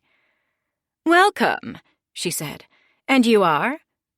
John saw the unfriendly look in her eyes, heard her suspicious tone, and suddenly felt himself becoming angry. He thrust out his hand. "Roger," he said, feeling Regan's body pull taut next to him at hearing the fake name. "Roger White." "I see," the agent said. "Are you pre-approved? What kind of financing would you be looking at for a home at this price range?" "I was thinking about a cash offer, actually." The lie was so absurd that he figured she'd call him on it right then and there, perhaps kick them out of the house. Who could believe that he was the kind of person who had millions of dollars lying around? But to his surprise, he saw the agent's entire attitude toward him change, the visible transformation from derision to admiration spreading through her face, the way she held her shoulders, her entire body as she inclined subtly toward him. "And what do you do, Mr. White?" John improvised, spun a story about being a real estate investor. He didn't know anything about it, but he'd seen some online videos of people who recommended it as a way to get rich, buying one property and then another and another after that, renting them out until you were wealthy enough to retire early. Making everything up as he went along, he said something about needing a base of operations while he acquired some properties in the city, luxury apartments and empty lots for new construction. And to his shock, the real estate agent seemed to buy all of it. Seemed even, at the end, to be flirting with him a little bit. "Are you looking for investors?" she asked, curling a finger underneath her chin. "Oh, always," John said, playing along. Then the agent turned to Regan. "And you are?" John turned toward her, wondering if this would be where the lie would end, wondering if he'd be disappointed or relieved when Regan refused to play along and dragged them back to their car. But to his surprise, she smiled and with supreme confidence extended her hand and gave her own fake name. "I'm Veronica." The agent took them through the house then, mostly talking to Regan, to Veronica, explaining the different features, drawing their attention to different design elements of different rooms. Regan leaned into the part of the wife or girlfriend of the rich man, asking questions, wondering aloud about this repair, that renovation, moving this wall over here, upgrading the kitchen with new appliances. The agent enthusiastically agreed with everything Regan suggested, probably smelling a sale, and John marveled at how natural she was at this, at the life wealth made possible. She was born to be the kind of woman people catered to, the woman in the room whose needs everyone else served. While Regan talked to the real estate agent, the other men at the open house, the sport coat wearers in their 40s and 50s, asked John questions about his business. They'd been listening while he'd been spinning his lie in the kitchen, and now they were interested. "What neighborhoods are you looking at?" one man asked, stopping John in the dining room. John rattled off a list of what he thought of as Minneapolis's cool neighborhoods, the places he wished he could afford to live. Uptown, North Loop, Warehouse District. "Existing properties or new build?" another man asked, cutting in from the edge of the room. John turned, mystified to have somehow drawn so much attention. Had he been talking that loud? "Mostly existing, but there's a few sites we're looking at, distressed properties, that'll probably be tear down and build." "You got the permits you need?" the first man asked. "It's hard building in the city. Lots of legal hoops to jump through." Somehow these men had each detached from their wives, and John himself had lost sight of Regan.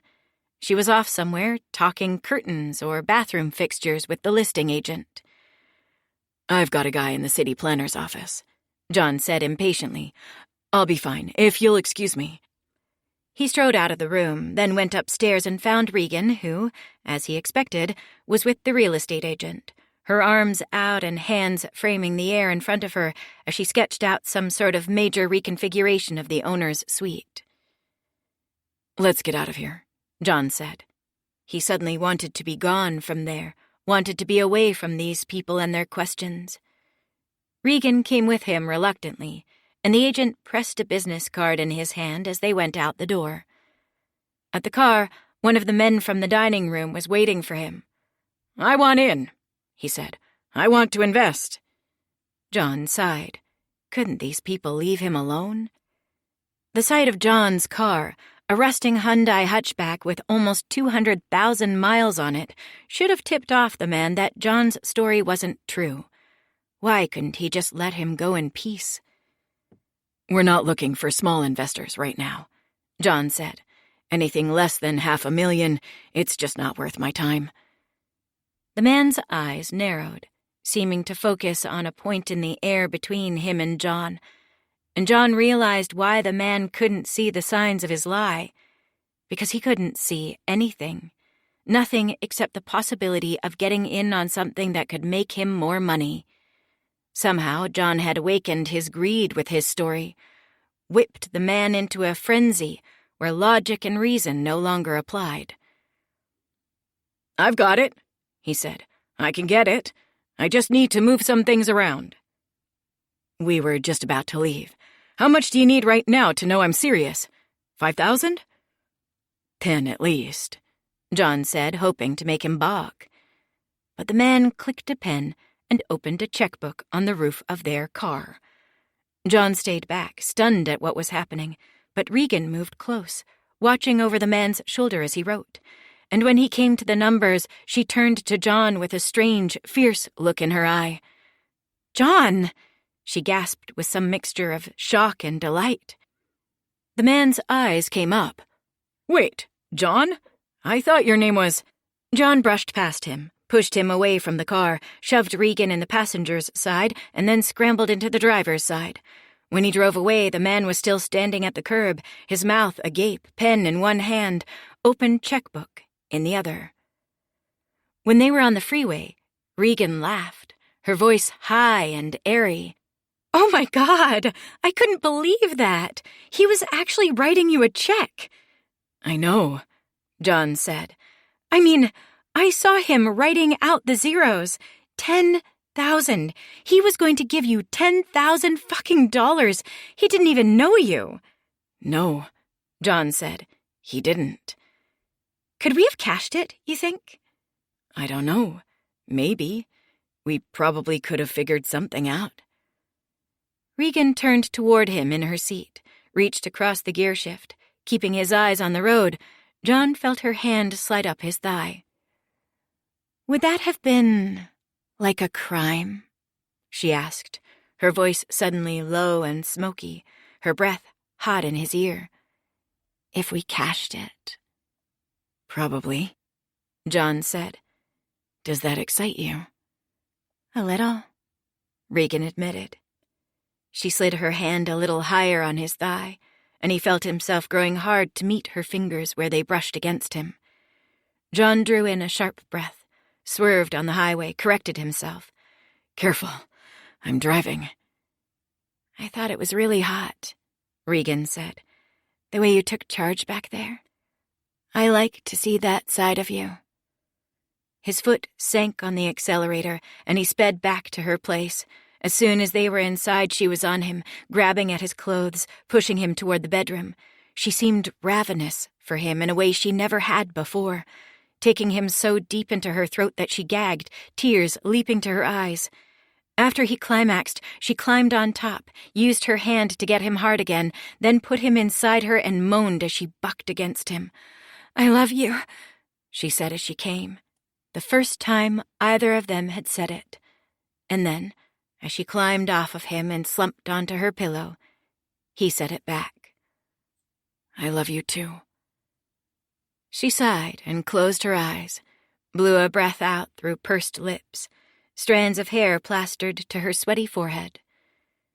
John simply watched her, realizing the magnitude of everything he still didn't know about her, the things that were still, and would always be, a mystery. More cons followed, crashing a rich couple's wedding by the river in downtown Minneapolis. They went as Roger and Veronica again, got them a free steak dinner and access to an open bar. But Regan seemed nervous the whole night, and when they went home that night, they didn't have sex, just went to bed. Thinking back and realizing that it was perhaps the money that had so turned Regan on the last time, the check with all the zeros, John speculated that the problem with the wedding was that it was too safe, too boring, not enough like a real con. And so, for the next con, he brought them to a club and concocted a whole story for a pair of high-as-hell club kids. He and Regan were high-end drug dealers who'd just made a big score, but the money was stuck at a storage locker at the bus stop. He didn't even know if they had storage lockers. And the police were casing the place, knew their faces. 15 grand just sitting there. But if someone the cops didn't know would go in and pick up the money, they could get it out without anyone knowing. The catch was that they just couldn't trust a stranger to retrieve the money. What if they ran off with it? So in exchange for the locker key, just some random padlock key John had found lying around, they'd need some money, just as insurance. A bit of incentive for the retriever of the money to come back and split it, or a consolation in case they still bolted. Of course, there was no money, no locker, but the kids bought it, went to the ATM for $1,000 and shelled it out, a wad of bills, as John put the key on the table. As he and Regan left the club, John realized he hadn't even given them a locker number. In the car, he couldn't hide his excitement. Can you believe it? I didn't think they'd go for it. The girl seemed suspicious for like a second, but then they fucking did, both of them. God, my heart was going so fast when he was giving me the money. Regan was silent in the passenger's seat next to him, holding the money in her hand, just looking at it. What is it? John asked. Are you all right? I'm fine, Regan said. It's just... What? When they realize what really happened, what then? Did you see how high they were? They won't even remember what we look like. We're never seeing them again. It's ours. Regan smiled at him, and John felt something stirring in his chest. He'd made her happy. Back at Regan's apartment, John was the one to make the first move, the one to reach for her. She accepted his touch, opened herself to him, drew him toward her on the bed. "You didn't give a name this time," she whispered in his ear. "What?" "You didn't give them a fake name." "Casey," John said without thinking, as he slid his hand up her leg, past the folds of her skirt, to the soft flesh of her thigh. "My name is Casey." Regan blinked, and her breath caught in her throat, the name seeming to pass through her head without catching anywhere. She clutched at his arm, her fingernails clawing into his skin, bringing pain. "I'm a poor boy," John said, exploring with his fingers, pushing past lace to the wetness beneath. "Trying to be good enough for you." "Yes," Regan said, gasping. "Yes." "I did something terrible," John went on. "Years ago, I committed a crime, and now I'm running from it. You're the only one who can save me, the only one who can save me from these things I've—" "Stop," Regan said, her eyes wide open and alarmed, her body suddenly gone stiff beneath John's hands. She pushed him away, nudging his forearm until his fingers came out of her. She scooted up on the bed, crept away from him, drew her knees toward her chest. "I'm sorry. Did I say something wrong?" "I didn't like that," Regan said. "I'm nobody's savior, John." "It was just a joke," John said. "Just a story. You know, a poor boy trying to make it with a rich girl. I thought it could be like, I don't know, role-playing." "I know what you were trying to do. I just—" She slid away to the other side of the bed and sat with her back to him. "I don't want to do this anymore. I'm done."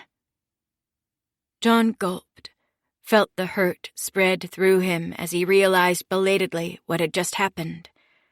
The way she'd recoiled after he told her the truth about himself. "Maybe," he began. Regan looked back at him. "Maybe what?" "Maybe I should go." Regan nodded, accepting it. John left her in the bedroom and found his keys on the kitchen counter. That night, he went back to his apartment and slept there, alone, for the first time in months. Chapter 25.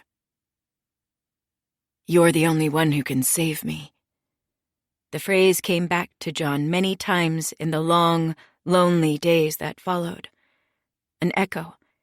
Each time he heard it, played it back in his mind, he closed his eyes and groaned, humiliated that he'd said such a thing out loud to Regan. The fact that it was true made it worse. Worse because the truth about him was what had made Regan pull away from him, and also because this same truth was what bound him to Regan, what made it impossible for him to leave her. It pushed him toward her even as speaking it aloud seemed to push her away. She was the only one who could save him. John couldn't quite say why this was true, but it was. Ever since he'd first laid eyes on her, he'd sensed it. This beautiful woman, emerging from the dull scrum of a corporate networking event, an angel in a hotel conference room. Something in his soul had fixated on her in that moment, had oriented itself toward her as the one thing he lacked, the one thing that was keeping him from wholeness. Though in his mind he knew there were other women in the world, other relationships that might make him happy, John couldn't reason his heart out of its obsession, its primal want. He'd applied himself to the study of Regan so diligently that he no longer knew how to be interested in anyone else. Only by being with her, he felt, could he finally shake loose the shame that hounded him wherever he went, the grime of sin and poverty and Casey, poor, pathetic, loser Casey, that clung to him everywhere he went. Only by convincing Regan that he was good enough for her could he finally be good. If John could make her love him, make her happy, then he felt he'd know that he himself was someone worthy of love and happiness. But maybe she couldn't love the real him, couldn't love Casey. She'd made that clear by the way she'd pulled away from his absurd role-playing confession, the story he'd half-jokingly whispered in her ear when his fingers were inside her.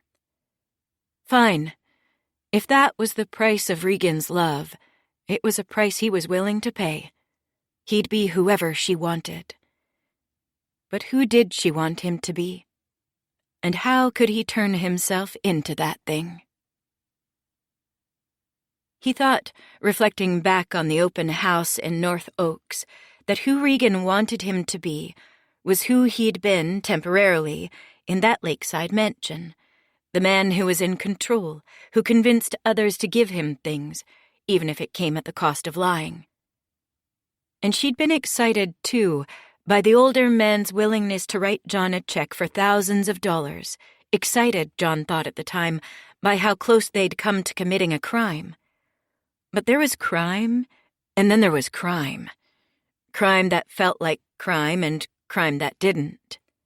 There were thieves and con men in the world, but there were also respectable businessmen who fleeced their marks in socially acceptable ways, who got rich and also got off scot-free. Regan, John thought, wanted him to be that kind of man, the kind of man whose crimes, ethical lapses, momentary compromises with morality, were indistinguishable from the legitimate work of the world: finance, sales, and politics. Maybe what had turned her on was her momentary vision of him as a man who could get her everything she wanted: money, freedom from her parents, and a gleaming, spotless life at the water's edge. If it took some corner-cutting to get there, well, maybe she didn't want to know about that. This thinking led John back to his business, the financial consulting business, which could, theoretically, make him a rich man, and Regan a rich wife if he succeeded at it. But he wasn't succeeding at it. His client list was building too slowly. Some of the people he reached out to didn't get back to him. Others agreed to meet with him, but then he'd never heard from them again. And even those who agreed to become his clients generally didn't have that much to invest, a couple $100 a month, most of them, put right into a mix of mutual funds with modest returns. Even after taking his fees, John was barely making enough to pay for his little one-bedroom apartment, for food and electricity and health insurance and all the dates with Regan. Somehow, each month he ended up behind, overdrawing his checking account, putting expenses on a rotation of credit cards, his debt a little worse every day. About 6 months into dating Regan, he thought about getting a side job, but quickly rejected the idea.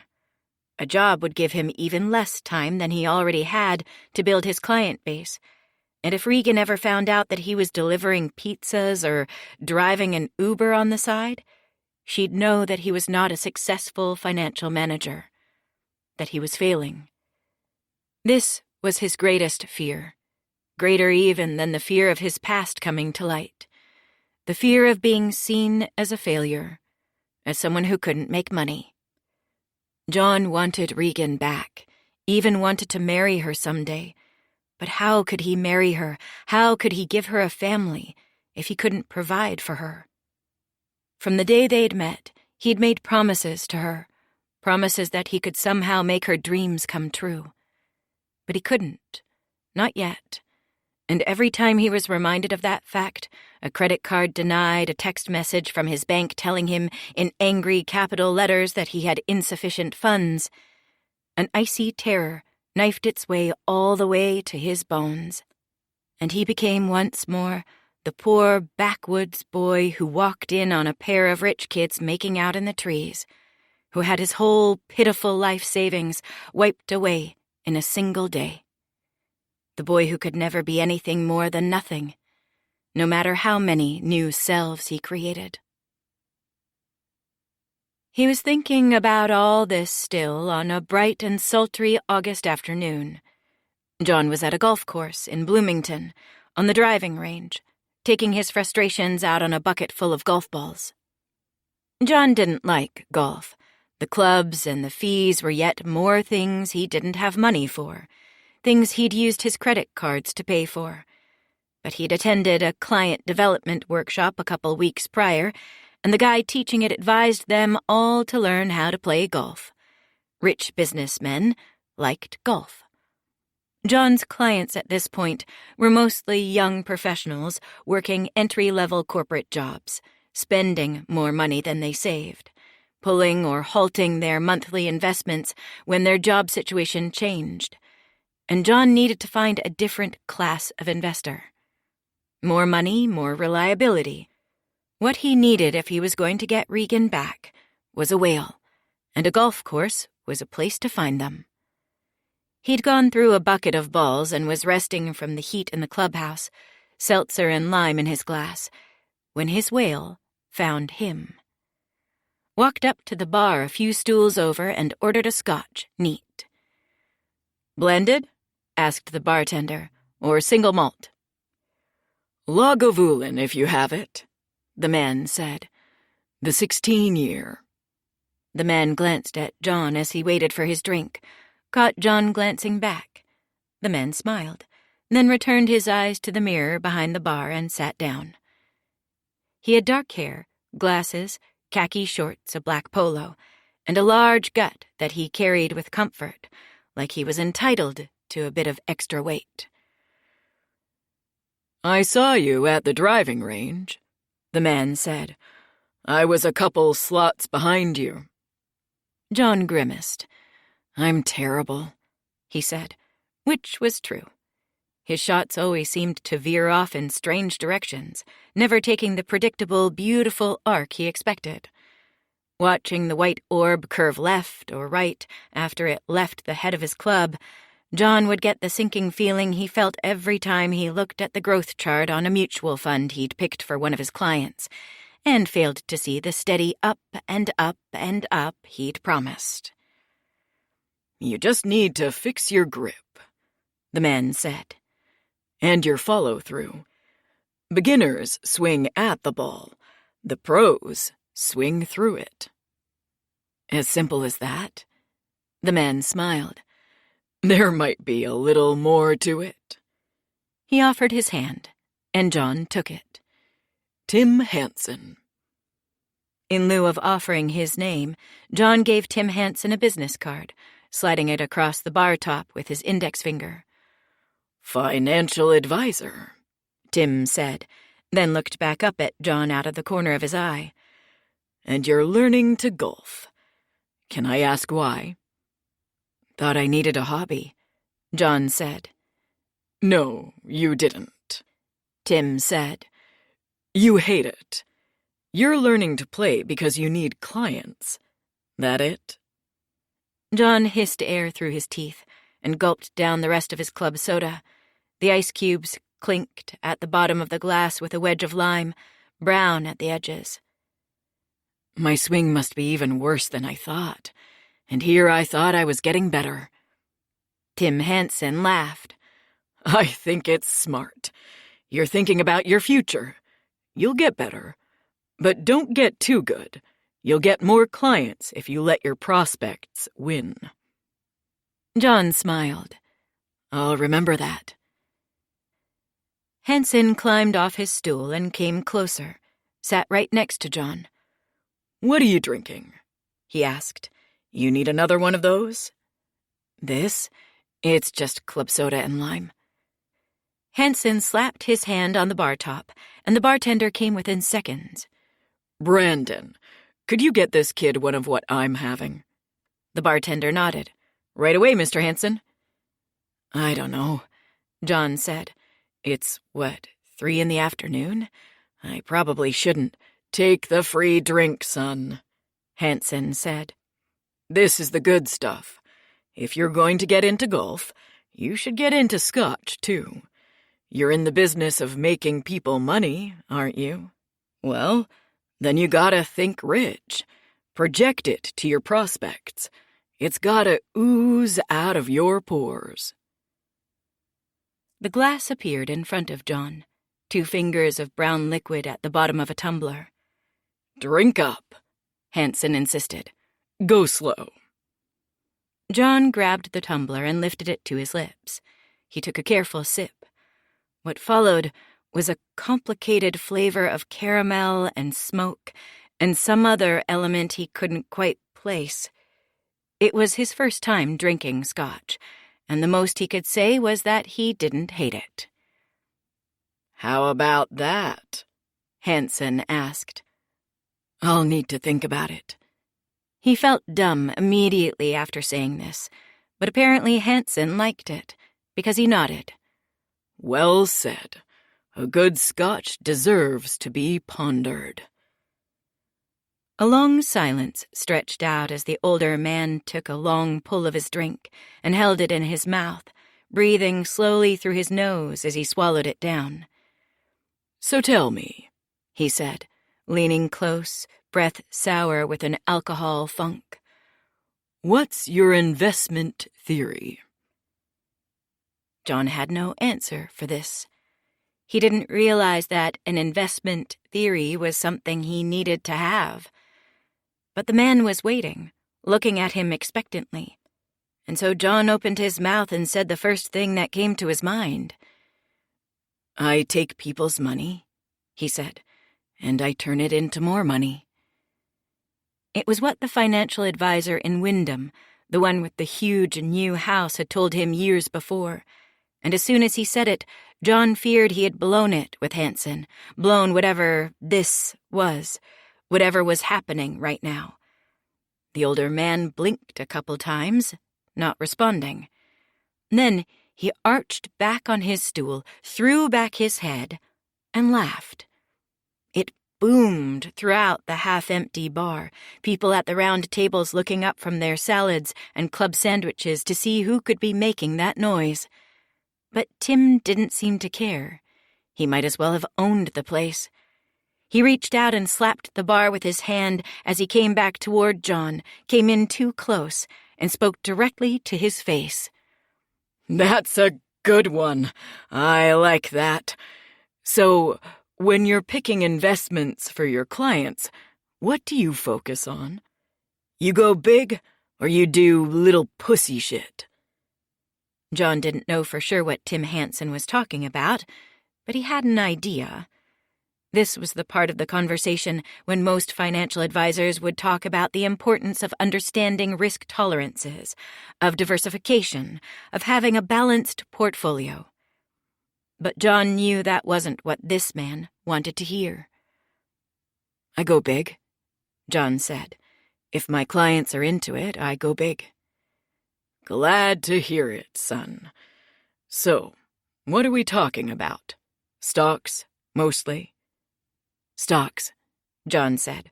Bonds, money markets, currency arbitrage, precious metals, cryptocurrency. Whatever my clients have the stomach for, I'll do it to make them money. This was patently false. At that point, 100% of John's client base was in relatively conservative mutual funds, at his urging. But he could tell that Tim Hansen wanted someone with a bit of swagger. He sensed a whale, and he didn't want the conversation to end. Okay, Hansen said. Okay. Now let me tell you a little bit about me. Tim Hansen was a rich man.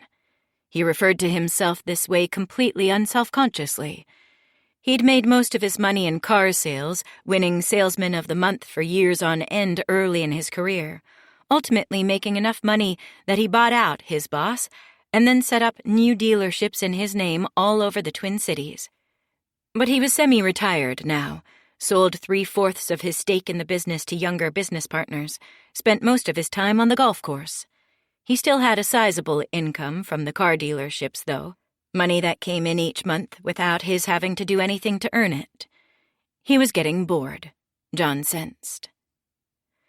I've got financial advisors already, Hansen said, but they don't seem to work too hard for me. They take my money, move it around, and I suppose I should be happy with them. They're not losing money, though they take plenty in fees. It's just that they're happy getting 4-5% returns each year, and they tell me I should be too. They say that at my age, I should have a low-risk investment portfolio. Pussy shit, John offered. Hanson snapped his fingers. Exactly right. So, what do you want? John asked. What's your goal? Cars, houses, a trust for your kids or grandkids? I've got all that, Hanson said. I've got everything I want. What then? John asked. What's wrong with modest returns if you've got enough money already? Hanson bared his teeth, angrily aspirating a long pull of the scotch, his third pour on his palate.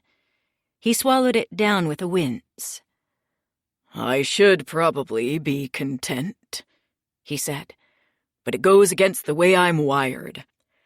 I came up working my ass off for more sales, more commissions, more revenue, more market share.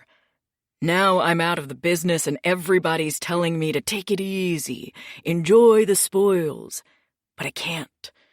I don't know what to do if I'm not pushing. You like to watch the numbers go up, John said, thinking of years ago how it felt to count out the money he was saving, the meager stack of bills growing in that rusted-out old coffee can. You like to watch a pile of money grow larger. Hanson surprised John by actually slapping him on the back, grabbing him by the scruff of his neck and pulling him close, shaking him with excitement. That's it, Hanson said, releasing him. That's fucking it. John rubbed the spot on his neck where the older man had grabbed him. I get it, he said. And he did. He hadn't felt that feeling himself in a long time. These days, the numbers in his bank account were a little larger than they were when he was a teenager, but they were going in the wrong direction. He hungered for it just as much as Hanson did. More, maybe. Look, Hanson said. This may be stupid, but I'm having fun talking to you, and I see something in you, kid.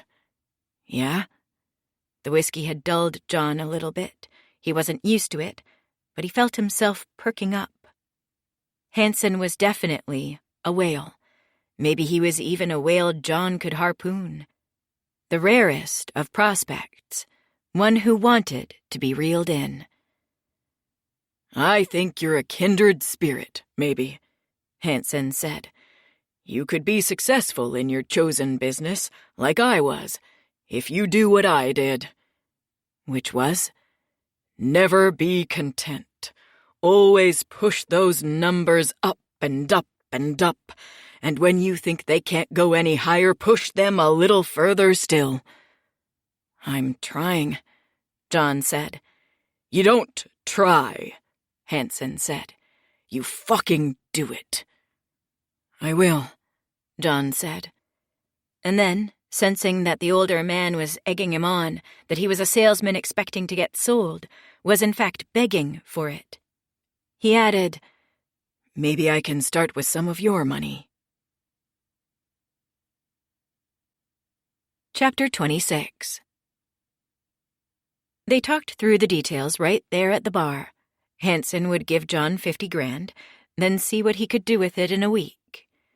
John almost fell off his chair when he heard the number. Hanson's investment alone would double John's income for that month. A week wasn't much, though. The conventional wisdom among financial advisors was that investment was a long game. You put money in the market and then didn't touch it for years, riding out the big swings up and down to end with a modest year-over-year gain. The fee on Hanson's money would help John make all his payments that month, pay down his credit cards, maybe even put some money away in his own emergency savings account. But to keep the rich man coming back for more with only a week's worth of performance, he'd have to pick a couple stocks that would just happen to move big in the next few days, then sell fast before there was a market correction. He spent the rest of the weekend researching hot stocks, obsessively reading The Motley Fool, Morningstar, Bloomberg, kept CNBC on in the background. He looked at growth charts, visited the websites of startup companies that had just gone public. If a stock was going to break big, it would usually be one from a newer company, not an established one. In the end, he picked a pharmaceutical company that was alleged to be on the verge of some breakthrough for rheumatoid arthritis. The buzz said that they were going to bust out big in the coming week. He might have picked a few other stocks, maybe some fund shares to even out the risk on Hansen's investment. But that would reduce his gains, too, and Hansen seemed to be expecting a lot. He put in an order for the full amount. His whole future as a financial advisor, it seemed, riding on the fluctuations of a single drug manufacturer. That Monday, the market opened big, and the stock spiked up 10%. Then it quickly dropped 5, then 15, below the level of John's initial investment, then back up 20, all within 15 minutes of opening. John was breathless with nerves. He had some meetings later that day, new prospective clients, so he turned off his market tracker and drove to them.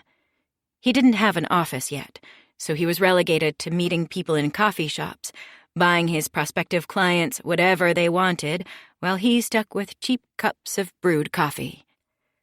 "I just don't understand why I need you," said his 10:30 appointment, a woman in her 20s who he'd met at another of those young professionals networking things. They had proven to be a decent source of clients, the networking events. He could usually walk away from them with at least a dozen business cards. The young corporate climbers who attended them usually had money to spend and a low cost of living.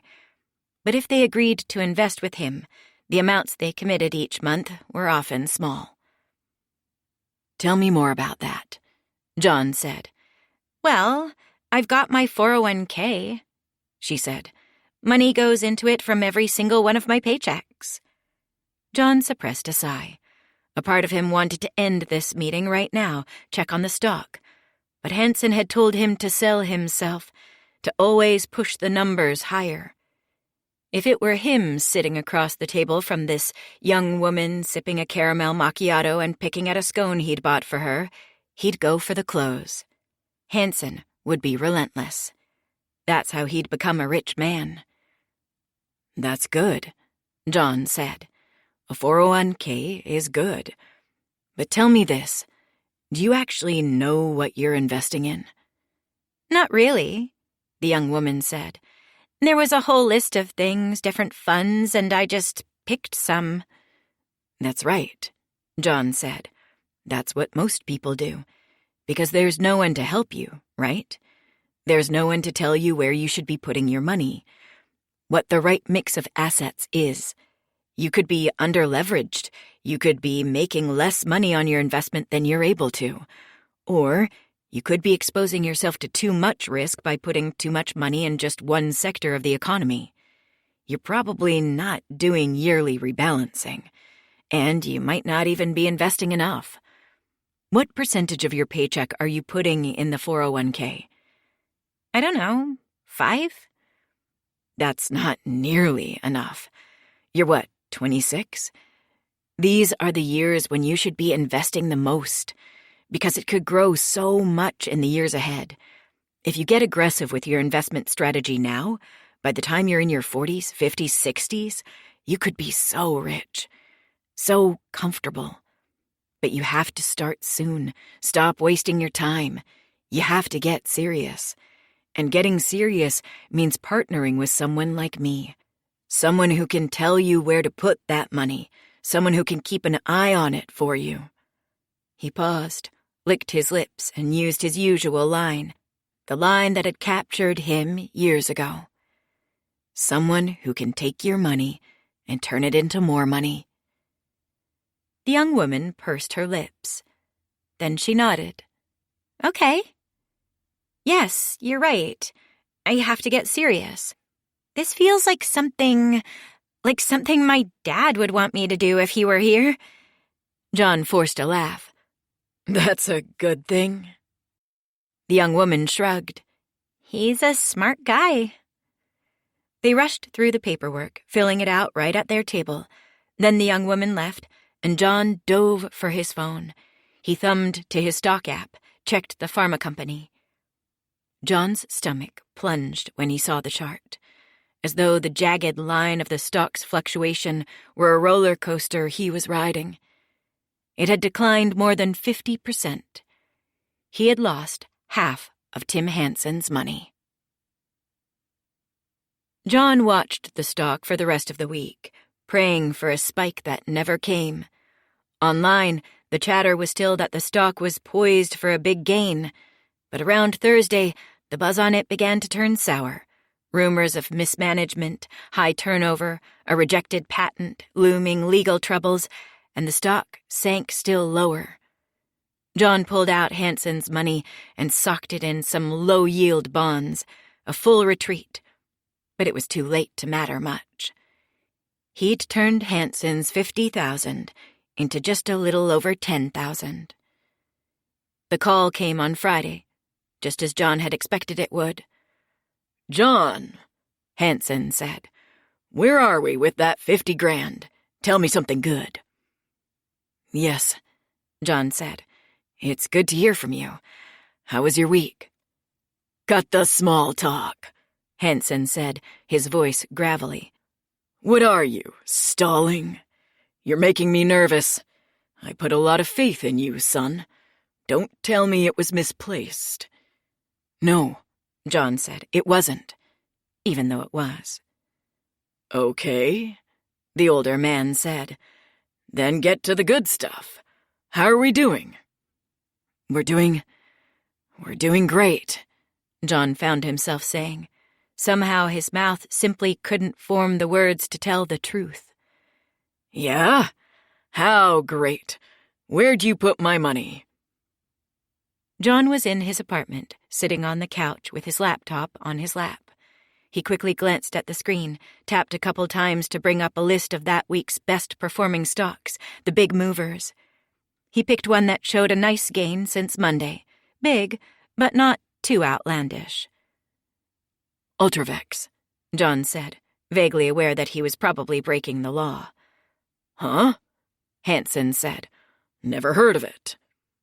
Me neither before this week, John said. It doesn't matter. It's up more than 30. 30%? Damn. My money's still in there, or did you get out? We're still in, John said, thinking maybe the stock would go down before the end of trading, and he'd somehow find the courage to tell Hansen about the loss sometime over the weekend. Either that, or he'd have to come up with 40,000. Get out, Hansen said. John's heartbeat pulsed in his temples. He felt lightheaded. You're cashing out? You don't mind paying the capital gains?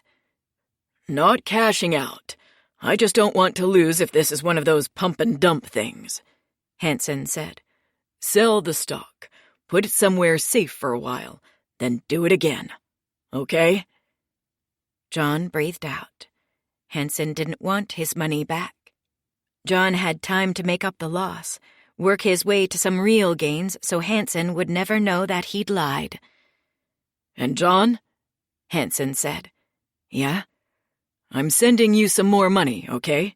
You're my guy from here on out. How much are we talking about? Millions, John.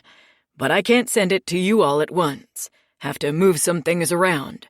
You know how it is. Of course, John said, as though he knew anything about what it was to be so rich that you didn't even know where all your money was, what it was doing. I'll start you with 100 grand, Hansen said. Let's make the transfer before close of business if we can. Sure thing, John said. I appreciate your faith in me. Yeah, Hansen said. It's not faith. If you hadn't made me money this week, I would have dropped you like a handful of dog shit. Of course, John said. I won't let you down. I hope not. Mr. Hanson, John said timidly. What is it, son?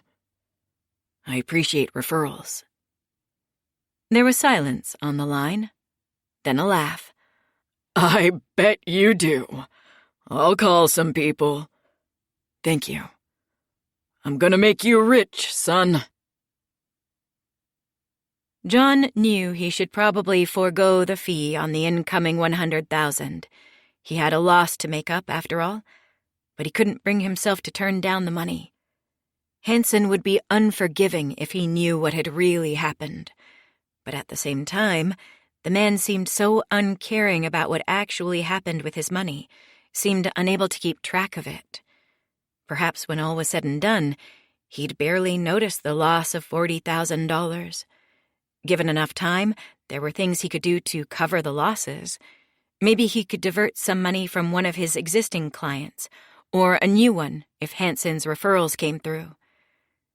Jittery with adrenaline, John suddenly saw that money coming in the door could cover a multitude of sins, if there was enough of it. He just had to be careful, claw his way back to even, then do everything above board from then on out. He called Regan that evening. Hey, he said, I'd like to see you. I want to talk. Regan breathed out on the other end of the line, and John realized that she was as relieved to hear his voice as he was relieved that she'd picked up. Talk? She asked. Uh-oh. No, it's nothing bad. It's just, I feel like we fell out of touch this week. Work was nuts, Regan said, and John perked up again. Maybe she wasn't giving him the cold shoulder. She seemed normal, seemed as though she was willing to act like the club, the money, the cons, all of it, had never happened. You gotta get out of there, John said. Start your interior design business. I'm trying, Regan said. I need some startup money. You'll get there, John said. We'll get there. We? What's this we? I don't know. I'm part of your life, aren't I? All right, Regan said. We, then. So, can I see you? I was planning on some drinks with friends. I could blow it off. Do it. You want me to come over? Is this a booty call? John could hear the smile in her voice. No, he said. Dinner. I'll pick you up. Wear something nice. John expected another joke. Ooh, something nice, huh? But something in the way he was talking had put a hush into Regan. Okay, she said. He hung up the phone, then went online and made a reservation at the most expensive restaurant he could find. Then he drove to the mall, went to a jeweler's, and bought an engagement ring. Chapter 27. One evening, some years later, John came home from work late, a frequent occurrence. The business was bigger now, enough to warrant an office. No more working from home, no more client meetings at coffee shops. He and Regan had been married a year, and they had a house in the suburbs. Everything had changed. It was about to change even more. Regan was waiting for him in the living room, sitting on the couch facing the door. She stood and walked to him, put something in his hand. He looked at it. The plastic object was something he'd never held before, but he'd seen enough commercials to recognize it, after a beat, as a pregnancy test. The indicator window showed 2 pink lines. He didn't know what that meant, but the way Regan had presented it to him gave him a pretty good hint. Wow, he said. In the moment, it was all he could muster. The day had been long, and on the way home he'd been soothing himself with the thought of a beer, something from the fridge, maybe a bit of TV. Not this ambush as soon as he walked through the door. Wow? That's all? I'm adjusting to the information. Aren't you happy? John saw that Regan was hurt. He stopped himself, actively tried to reorient himself to the situation. Regan had probably been sitting with this information all day, bursting with it, dying to share it with him. Maybe this was how it happened, John thought. 1 minute you were going along with your life head down, then you looked up and everything had changed. A house, a wife, a baby on the way. Regan was waiting for his response. Of course I'm happy, he said. He smiled, barked out a laugh. Then he closed the distance between them, wrapped her up in a hug. It seemed like the thing to do. In movies, people were always tearfully celebrating when they found out that they were having a baby, the news drawing joy from someplace deep within them. But John merely felt self-conscious, like his reaction was being watched, not just by Regan, but by someone else. Some hidden camera outside the house, piercing the walls with its gaze. The people in movies were actors, and that's what he was doing too. He was acting. This is great, Regan, he said into her hair. Her body was stiff in his arms. She pulled away from him. Is it? She asked. Her eyes sparkled with tears. I wasn't sure what you'd think. I'm happy, John said, but even he could hear the dullness in his voice. I really am. Just a little surprised is all. I didn't even know you were taking a test. Why didn't you tell me? Because I didn't know, she said. I didn't want to do the thing from the commercials, waiting together. If it wasn't positive, I don't know what I would have done. I couldn't. Not in front of you. I needed to do it alone. I'm sorry. She burst into tears. John laughed and grabbed her by the shoulders, ran his hands up and down her arms. Regan, don't apologize. It's okay.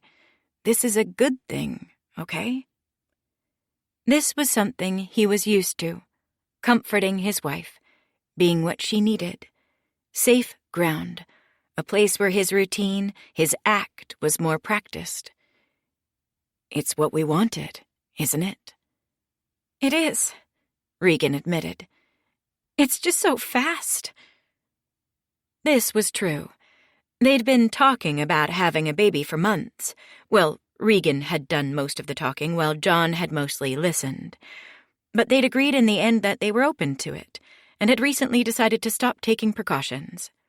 If John was honest, it had happened a little fast. Too fast. Some people, it takes a really long time, Regan said. I know, John said softly, still fully committed to the role of supportive, wonderful husband. Maybe he could do this. But it's a good thing, right? That we didn't have trouble? That's a painful thing for a lot of couples. It still isn't a definite, Regan said. I could have a miscarriage. That took John by surprise, and he didn't know what to say at first.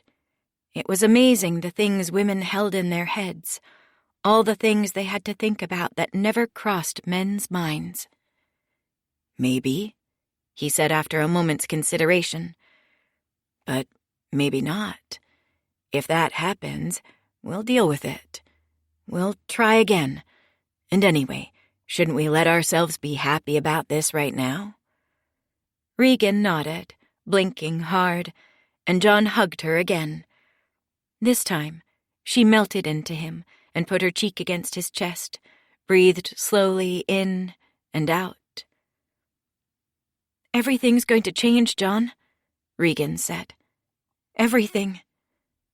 I know, he said, letting his face go slack now that Regan could no longer see his expression. He was feeling something now, finally. Fear. How did I get here? John asked himself the question all the time. He'd chosen everything, technically. His wife, his house, his job, even his name, which most people had given to them when they were babies. And yet, When he paused and looked around, he couldn't precisely remember how it had happened, how he'd ended up with this life and not a different one.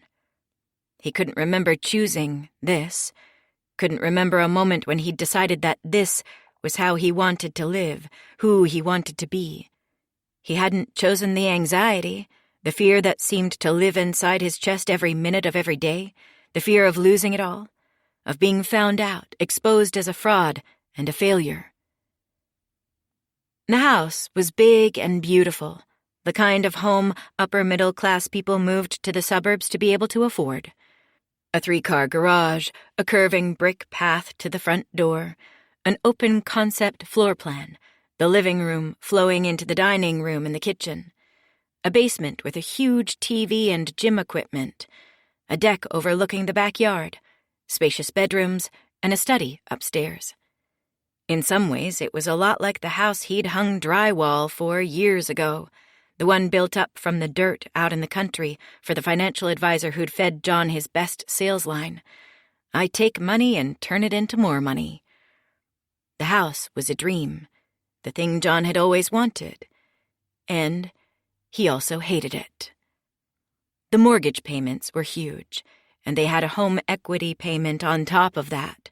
They made the payments each month, paid their bills with some to spare, but the mortgage was simply a reminder of how much they owed, the anchor tugging constantly at their lives, the level of income John would have to maintain to keep them afloat. They couldn't lose the house. That would be too humiliating. The only thing to do was to work like hell to keep it. A big house also needed furniture and decorations to fill it, repairs and improvements, and this was largely Regan's domain. The home equity loan had gone toward knocking out some walls, setting up that open concept on the main floor. Kitchen tile, an island with stone countertops, a gleaming backsplash, and a breakfast nook overlooking the backyard. Regan chose all the furniture, and her tastes ran expensive. Her parents were rich, so she was used to nice things. "They last longer," she said. "IKEA stuff falls apart. I want the house to look nice." Aside from the decorating, there was also the stuff in a house that fell apart and needed fixing. The privacy fence was wobbly in the northeast corner. The plumbing was a little weird. The furnace was old, and they needed a new roof. Now, on top of it all, there was a baby on the way. They'd have to turn a room into a nursery. There'd be painting, a crib, a dresser, a rocker, a changing table, clothes, diapers, food. Everything was money. Everything led back to the business. And the business was not going well. From the outside, Greenleaf Financial Consulting was a huge success. John had a large list of clients, with money coming in every month and a steady stream of new prospects. He'd rented an office in a gleaming glass building with a dentist, a chiropractor, a couple lawyers, and a center for diagnostic imaging and lab tests. The office granted him legitimacy, made people more likely to sign with him and give him their money, as did the website and the string of secretaries he stationed in the reception area to welcome his appointments and offer them coffee while they waited. He could never keep a secretary for long. It was an entry-level job, and the young women he hired generally moved on fast. But it didn't matter. There was always a new girl waiting to take the place of the one that had left, and she didn't need any particular experience. She only needed to be young and polite and pretty, needed to charm the men. It was mostly men, the ones who had money and were dumb enough to hand it over without asking too many questions, upon whom his livelihood depended. Because on the inside, the business was crumbling, forever on the verge of collapse. A fragile house built of paper, of spreadsheets and charts and numbers, insubstantial as gossamer. John needed that constant influx of new clients, of new money, because without it, everything would fall apart. The Hansen investment, choosing poorly, losing most of the money, then lying about it, had been the original sin, the error from which the whole fraudulent scheme sprang. Hanson's money kept flowing in, as did his referrals. Men who'd made modest fortunes in home renovating, in carpet cleaning, in appliance sales, or in local restaurant franchising. But John was never able to cover the original loss, never able to put together a string of investment wins to bring the value of the portfolio up to the false gains he'd reported to Hanson. He took to diverting money from other clients to cover the losses in Hanson's account, but that only created deficits in their accounts, which had to be covered by money from yet other clients, and so on, the lie ballooning until it touched every part of his business. By the time Regan dropped a positive pregnancy test on the arm of the couch, John had no client whose reported investments were not at least partly fraudulent. Put not into the market, in stocks or in bonds, but into the business, into another client's partial payout, or into John and Regan's own bank account. For the first couple years of the fraud, John never took more than the fee to which he was legally entitled as a part of every investment. This was his last redoubt for a time, the one ethical principle he took refuge in, even as he flouted every other. He would not take more than he was owed. The rest of the money he took from people, he said to himself, would go toward trying to recoup the hidden losses. In this way, he fooled himself for years, told himself the delusional lie that the deficit was still recoverable long after it had ballooned well past his ability to manage it, that he could turn things around and return the business to legitimacy. But during Regan's pregnancy, he dropped the delusion. He began skimming larger amounts for himself, starting small at first, a few hundred extra here or there for a crib, a dresser, a stroller, a car seat. John felt extraneous to Regan's pregnancy. He'd supplied half the genetic material to make the baby, but after that, everything about it was something that was happening to Regan, not to him. He looked on with fascination as her body bloomed, as her breasts grew larger and her belly bulged, listened to her complaints of nausea and back pain, put his hand on her when she asked if he wanted to feel the baby kick. But try as he might, he couldn't understand or empathize with what she was going through. It was too alien to him. No. If he had any contribution to make, he thought, it was to support Regan and the baby financially, to keep bringing in the money to keep the roof over their heads, to put food in the refrigerator, and to have a few $100s extra when Regan wanted it for a fancy bassinet that rocked and played lullaby music, for a couple's birthing class, for a doula who'd stand by the bed and cheer her on when it came time to push the baby into the world. John was extraneous at the labor and delivery, too. Regan did everything. Regan and the army of nurses and midwives she'd gathered around her. John was lost, a man in a world of women. The doula they'd paid to be there mostly brushed him aside, rushed into the space next to the bed where he should have been standing, sent him on errands for styrofoam cups full of ice chips. When it came time to push, he went to the other side of the bed and held Regan's hand. But when the pain got really bad, she let go of it, braced herself against the mattress, but went on gripping the doula's hand on the other side of the bed. He was useless here, good for nothing, except perhaps to pay the hospital bill once it was all done. Even after the baby came out, after Regan fell back against the pillow sweaty and exhausted, John had little part in the proceedings. The nurse put the squalling baby on Regan's chest, and she cuddled up under her mother's chin and stopped crying. "Do you have a name?" the nurse asked. "Henrietta," Regan said, saying the name they'd agreed upon. "Etta, for short." "Beautiful," the nurse said. Regan looked to John. She seemed to be expecting him to say something. "You did it," he said. "Yes, I did." She looked down at the baby on her chest, then back to John. "Do you want to meet her?" John smiled, something in him cracking. "I do," he said. "But the two of you look so peaceful. She's sleeping." "Just give her a kiss," Regan suggested. John moved close and leaned over the bed. Whirls of dark hair were matted to the baby's head, and there seemed to be a fine white down all over her skin. John gave her a little kiss right behind her ear. She squirmed and cooed. Regan let out her own little sound of surprise and delight. "Oh, John, she likes you." "She likes you," John said, thinking of his own mother, of Darlene. Had she ever held him like this? Had he ever, in some dim prehistory he couldn't remember, snuggled up to her like she was the absolute center of the universe, the sun and moon and stars in his sky? "Kids always love their mothers. You'll be her whole world." "We both will," Regan insisted.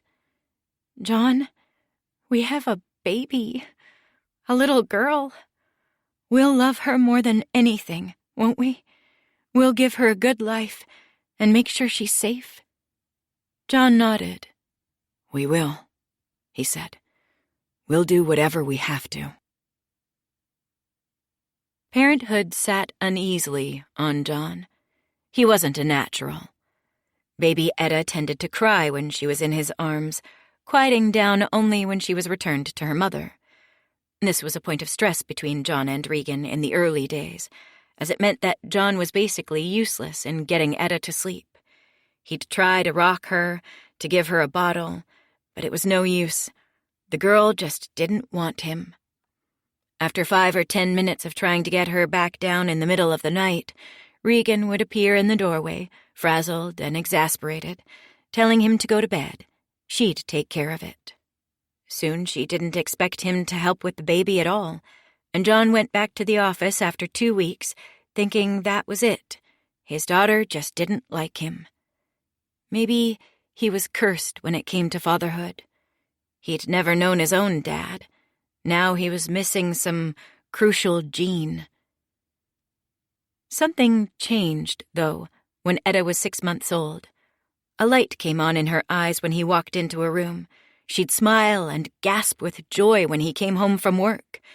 When he was doing something else around the house, looking at his phone, watching TV, she'd crawl to him, grab at his pant legs, demand that he drop to the floor and pay attention to her, making faces or playing peekaboo until she giggled. He felt himself becoming a father, then, studying his daughter's face, putting his nose on the top of her head and breathing in her smell, squeezing her chubby arms, feeling her hands and her tiny fingers, hugging her gently against his chest when she reached for him.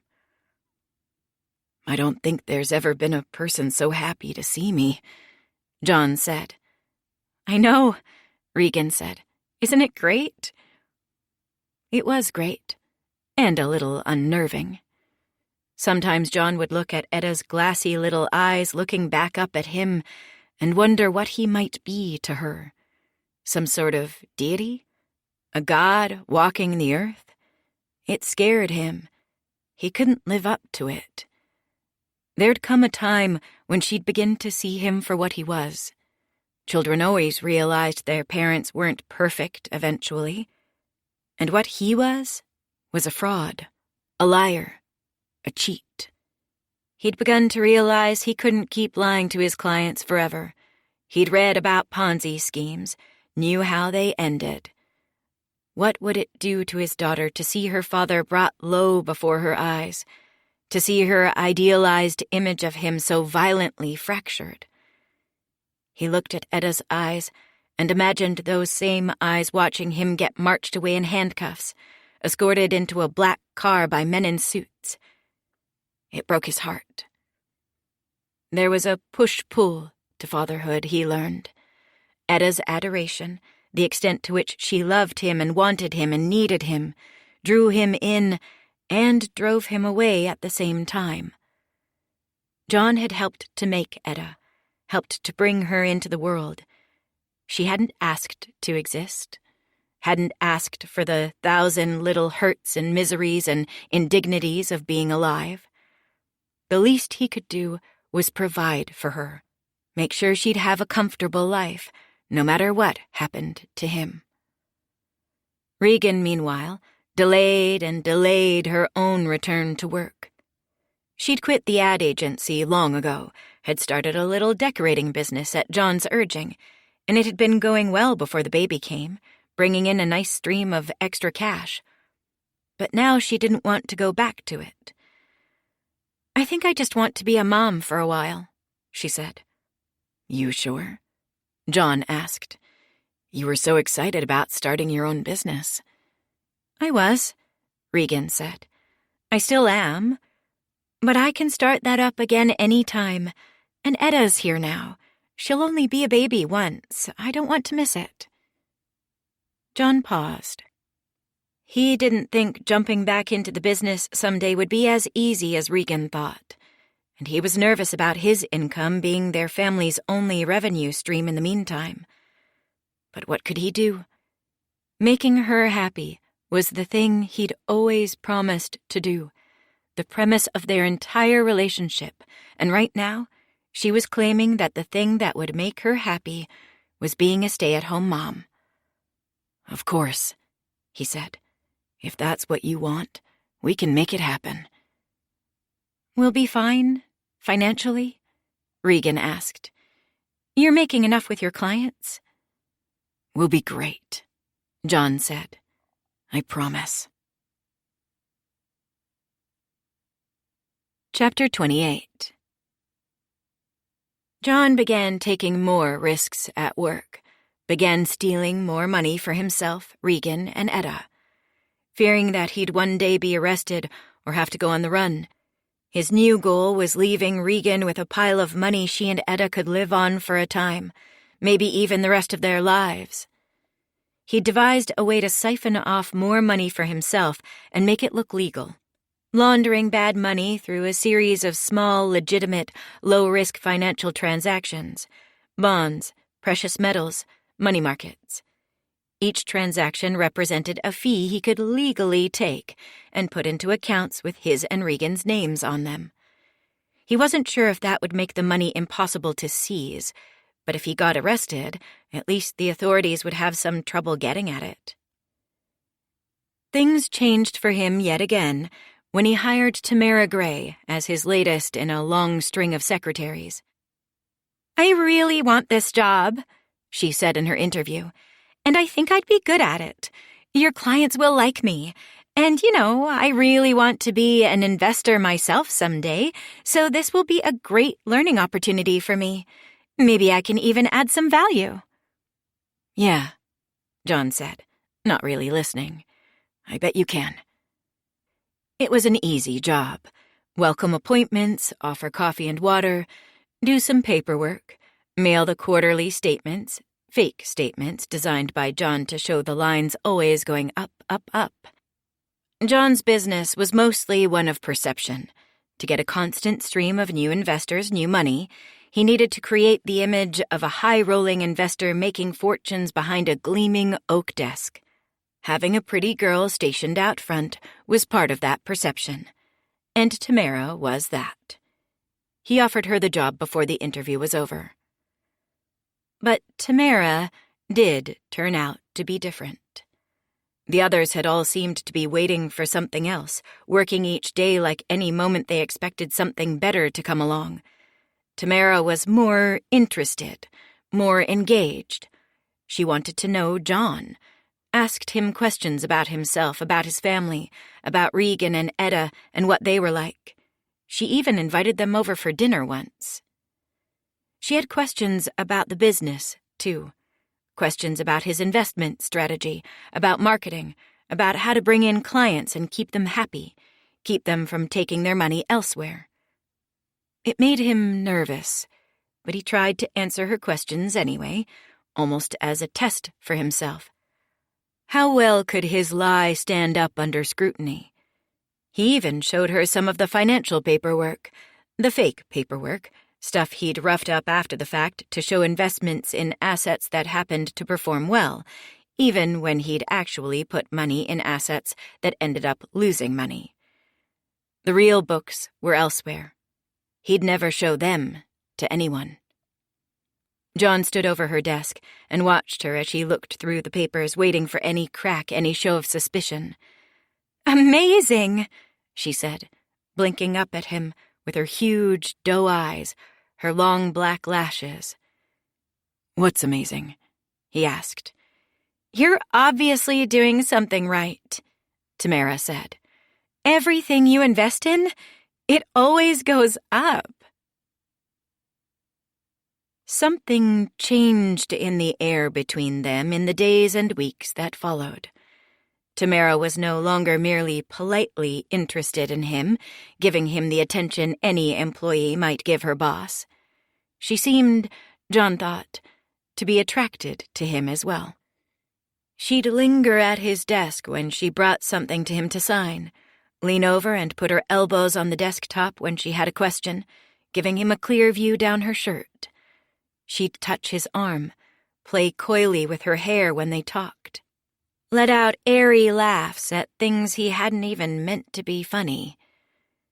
Her questions for him also changed, subtly, but noticeably. She'd always been interested in his family, in Regan and Etta, would often ask on a Friday what they had planned for that weekend, remember Regan and Etta's birthdays, ask after Etta's health when she was recovering from a cough or a runny nose. But now she began to ask more probing questions about John and Regan's marriage specifically. "People always say marriage is so hard," Tamara said once, during a lunch break, both of them eating salads out of plastic bowls that she'd picked up from a takeout health food place at the strip mall across the street. "I suppose they do," John said, poking at his salad, wondering why he hadn't asked for a sandwich. He was always still hungry after a salad. "Is it true?" John glanced up at Tamara, but didn't say anything right away. He wasn't offended, wasn't annoyed, just unsure of what she was driving at. This was a delicate dance they were engaged in, and John didn't want to be caught misreading Tamara's intentions. "I'm sorry," Tamara said. "I don't mean to pry." "No," John said. "I don't care about that. Just trying to figure out how to answer. What do you want? Relationship advice? Got a boyfriend? Wondering if he's marriage material?" Tamara laughed. "I'm single as a nun," she said. "No boyfriends? No dates?" She shook her head. "Nope." "I find that difficult to believe," John said, leaving the crucial part of that communication unsaid.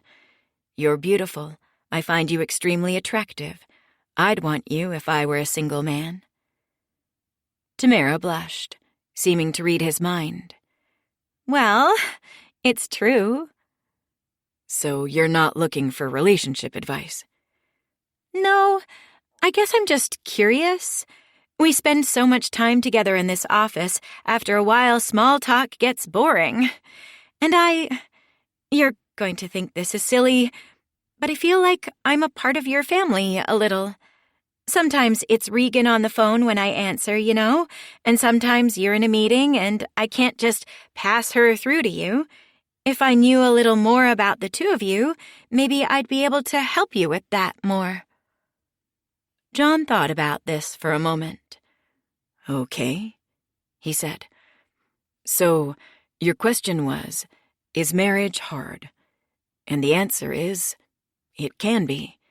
Even a good marriage has problem spots, times when it seems like all you do is fight, and you have to work on it to get to the other side of it." John paused, realizing that these were all meaningless platitudes. He hadn't yet offered anything real. "Regan and me, for instance, our big tension is how much I work." "You're still here when I leave most days," Tamara said. "Yeah, and meanwhile Regan's at home with Etta," John said. Parenting a 1-year-old is hard work. How do I describe it to someone without kids? It's really consuming. It takes all your attention. But it's also really boring at the same time. A lot of the time. That's Regan's day-to-day, consuming and boring. While I'm here, she's doing almost all of the parenting, and that causes problems. Tamara looked down at her salad, chewing daintily, thinking. My older sister had a baby with her husband, Tamara said. Her voice was even, slow, cautious. She told me once... What? John asked. What did she tell you? She told me that for the first 2 years afterward, they basically didn't have sex at all. John froze. This seemed to him to be a pretty clear declaration of something. Tamara was asking about his sex life, wondering if he was satisfied. And he had no clue how to respond. It was true that John and Regan were having far less sex than they used to before Etta came along. In the early days, there were the changes to Regan's body to think about, the damage that childbirth had done. Sex hurt for her for a long time afterward, and she just simply didn't want to do it, understandably so. But even after she'd fully recovered, after there was no more pain, they kept not having sex, and not having it, and not having it, and not having it. In fact, it seemed to John that they'd often go days, weeks even, without so much as touching each other. He'd try, sometimes, reach for her after crawling into bed at the end of a long day. But almost always, these overtures ended before they even started. John, I'm so tired, Regan would say. Etta's in a really clingy phase. She's all over me all day. I need to not be touched for a little while. You understand? I do, John would say, though he didn't. He hadn't been with Etta all day. No one had been touching him. Regan was drowning in affection, in human touch, but John lived in a desert of it. He could be aroused by as little as a hug. A peck on the lips turned him on. A glimpse of skin, a flash of thigh, of cleavage, could turn him incandescent with lust. He was full of sexual energy that had no place to go. Burning with it. Angry with it. Yes, John said finally to Tamara. Yes, for some people that can be a real problem. Things came to a head between them a few days later. Tamara poked her head in John's office around 5:30. Need anything before I go? She asked. No, John said. I think I'll be okay. He was preparing himself for a late night. He needed to create his clients' quarterly statements, an easy job for most financial advisors who simply output the totals from the same software they used to make and track their investments. But John wasn't most financial advisors. He had to build fake financial statements, weighing the real financial situation of the company against how much gain he had to promise his investors to stay in their good graces, and how much false gain he'd told them they'd made last quarter. It was exhausting, holding these two competing realities in his mind, the real one and the false one, and he hated the job.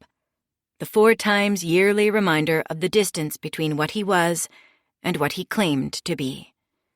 Perhaps that was part of the reason for what happened next. He was feeling sad and small, and Tamara's attentions made him feel wanted and important and good again. Tamara came into the office even though he'd told her he didn't need anything. And as she came out from behind the half-closed door, John noticed that she wasn't wearing her coat, even though she claimed to be heading out the door. You work so hard, Tamara said. It's a big job, John said, taking care of people's money. I wish you'd let me help you, Tamara said. I can take on more, you know. John's hands clenched on his keyboard. So Tamara had started to realize that not everything was normal about her job. Most financial advisors would have given the job of preparing the quarterly statements to an assistant. But John couldn't, because to do it for his firm required a knowledge of his fraud and just how deep it went. Any task more complicated than answering the phone, than scheduling appointments, than making coffee and arranging the flowers in the sitting area required an accomplice. And so far, John had acted alone. I like to do the statements, John said. Keeps me close to the portfolios. This was a reliable deflection, one John had used before. You don't need to pay attention because I'm so dedicated. I pay attention for you. At least let me get you a drink, Tamara offered. She moved across the room toward a sideboard with glasses and a crystal decanter of blended scotch. He let his silence be his assent. If he had to do this miserable job, he might as well be drunk while he did it. The tink of glass on glass, the burble of liquid falling and pooling at the base of the tumblers, came from the side of the room. Tamara turned and walked to the desk with 2 glasses. "Hope you don't mind," she said. "I thought we could share a nightcap. I've got no plans tonight." No hot dates? John asked. "You know I don't," Tamara said, pushing his glass across the desktop. There were 2 fingers of whiskey in his, barely a half finger in hers. "Cheers," she said, then leaned a little forward to touch her glass against his over the desk, her breasts bulging out of the top of her blouse. John drank carefully, watching her over the top of the glass. She bolted the whiskey in one gulp. Then she laughed when she saw the way he looked at her. What? John asked. "You're so serious," she said. "You need me to rub your shoulders or something?" You don't have to, John said, but she was already coming around the desk. John hurriedly minimized the window on his computer screen that showed the fake statement template, the numbers and charts and graphs he manipulated every 3 months for his clients. The screen went blank, and then her hands were on him, warm and soft. "Is that good?" Tamara asked. Yes, John said woodenly. Very nice. Thank you. "It's my pleasure," Tamara said. "I'm your secretary. It's my job to make your job easier, to make you happy." Her hands began creeping down past his shoulders to his chest, then lower. John sucked in a breath. Tamara, he said, swiveling his chair around. And then, suddenly, she was straddling him on the chair, her thighs squeezing hard against his hip bones, her skirt hiking up so far toward her waist that he could see her panties, black, silky, just a little bit shiny. Her mouth was on his, open wide, and he found that his was open too, that his tongue was moving against hers, tasting her. God, it had been so long since he'd touched a woman, really touched one, and without quite deciding to, he reached a hand up and set it on her breast, reached into her blouse and moved aside her bra to feel her nipple. She moaned against him. He felt the vibration of it in his teeth. I don't do this, he said, pulling his head back, breaking the touch of their lips. This isn't something I do. Tamara studied him, brushed a finger from the line of his chin up to his temple. You sure about that? I am, John insisted, though even as he said it, he knew that he didn't mean it, that he was only putting up this last bit of resistance for the pleasure of knocking it down, blowing past it, giving in completely. Just once, then, Tamara said. Just once, then it won't be something you do. It'll be something you did. A fun little memory to have as your own. Chapter 29. But it wasn't fun. John's blood came down as they drove to the new Holiday Inn Express down the highway, and while he waited in the car for Tamara to get them a room, the whole thing started to feel seedy, not sexy.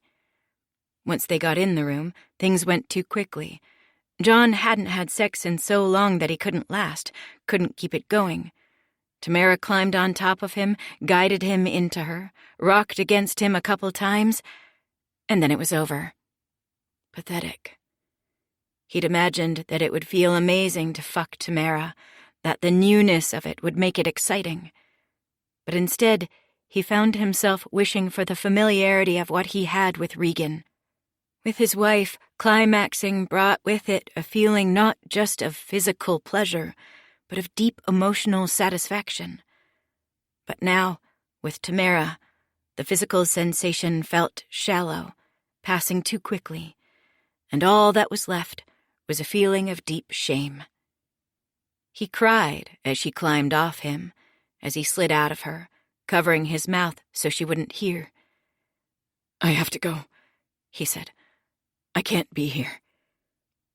She was quiet as he dressed, as he walked out of the room.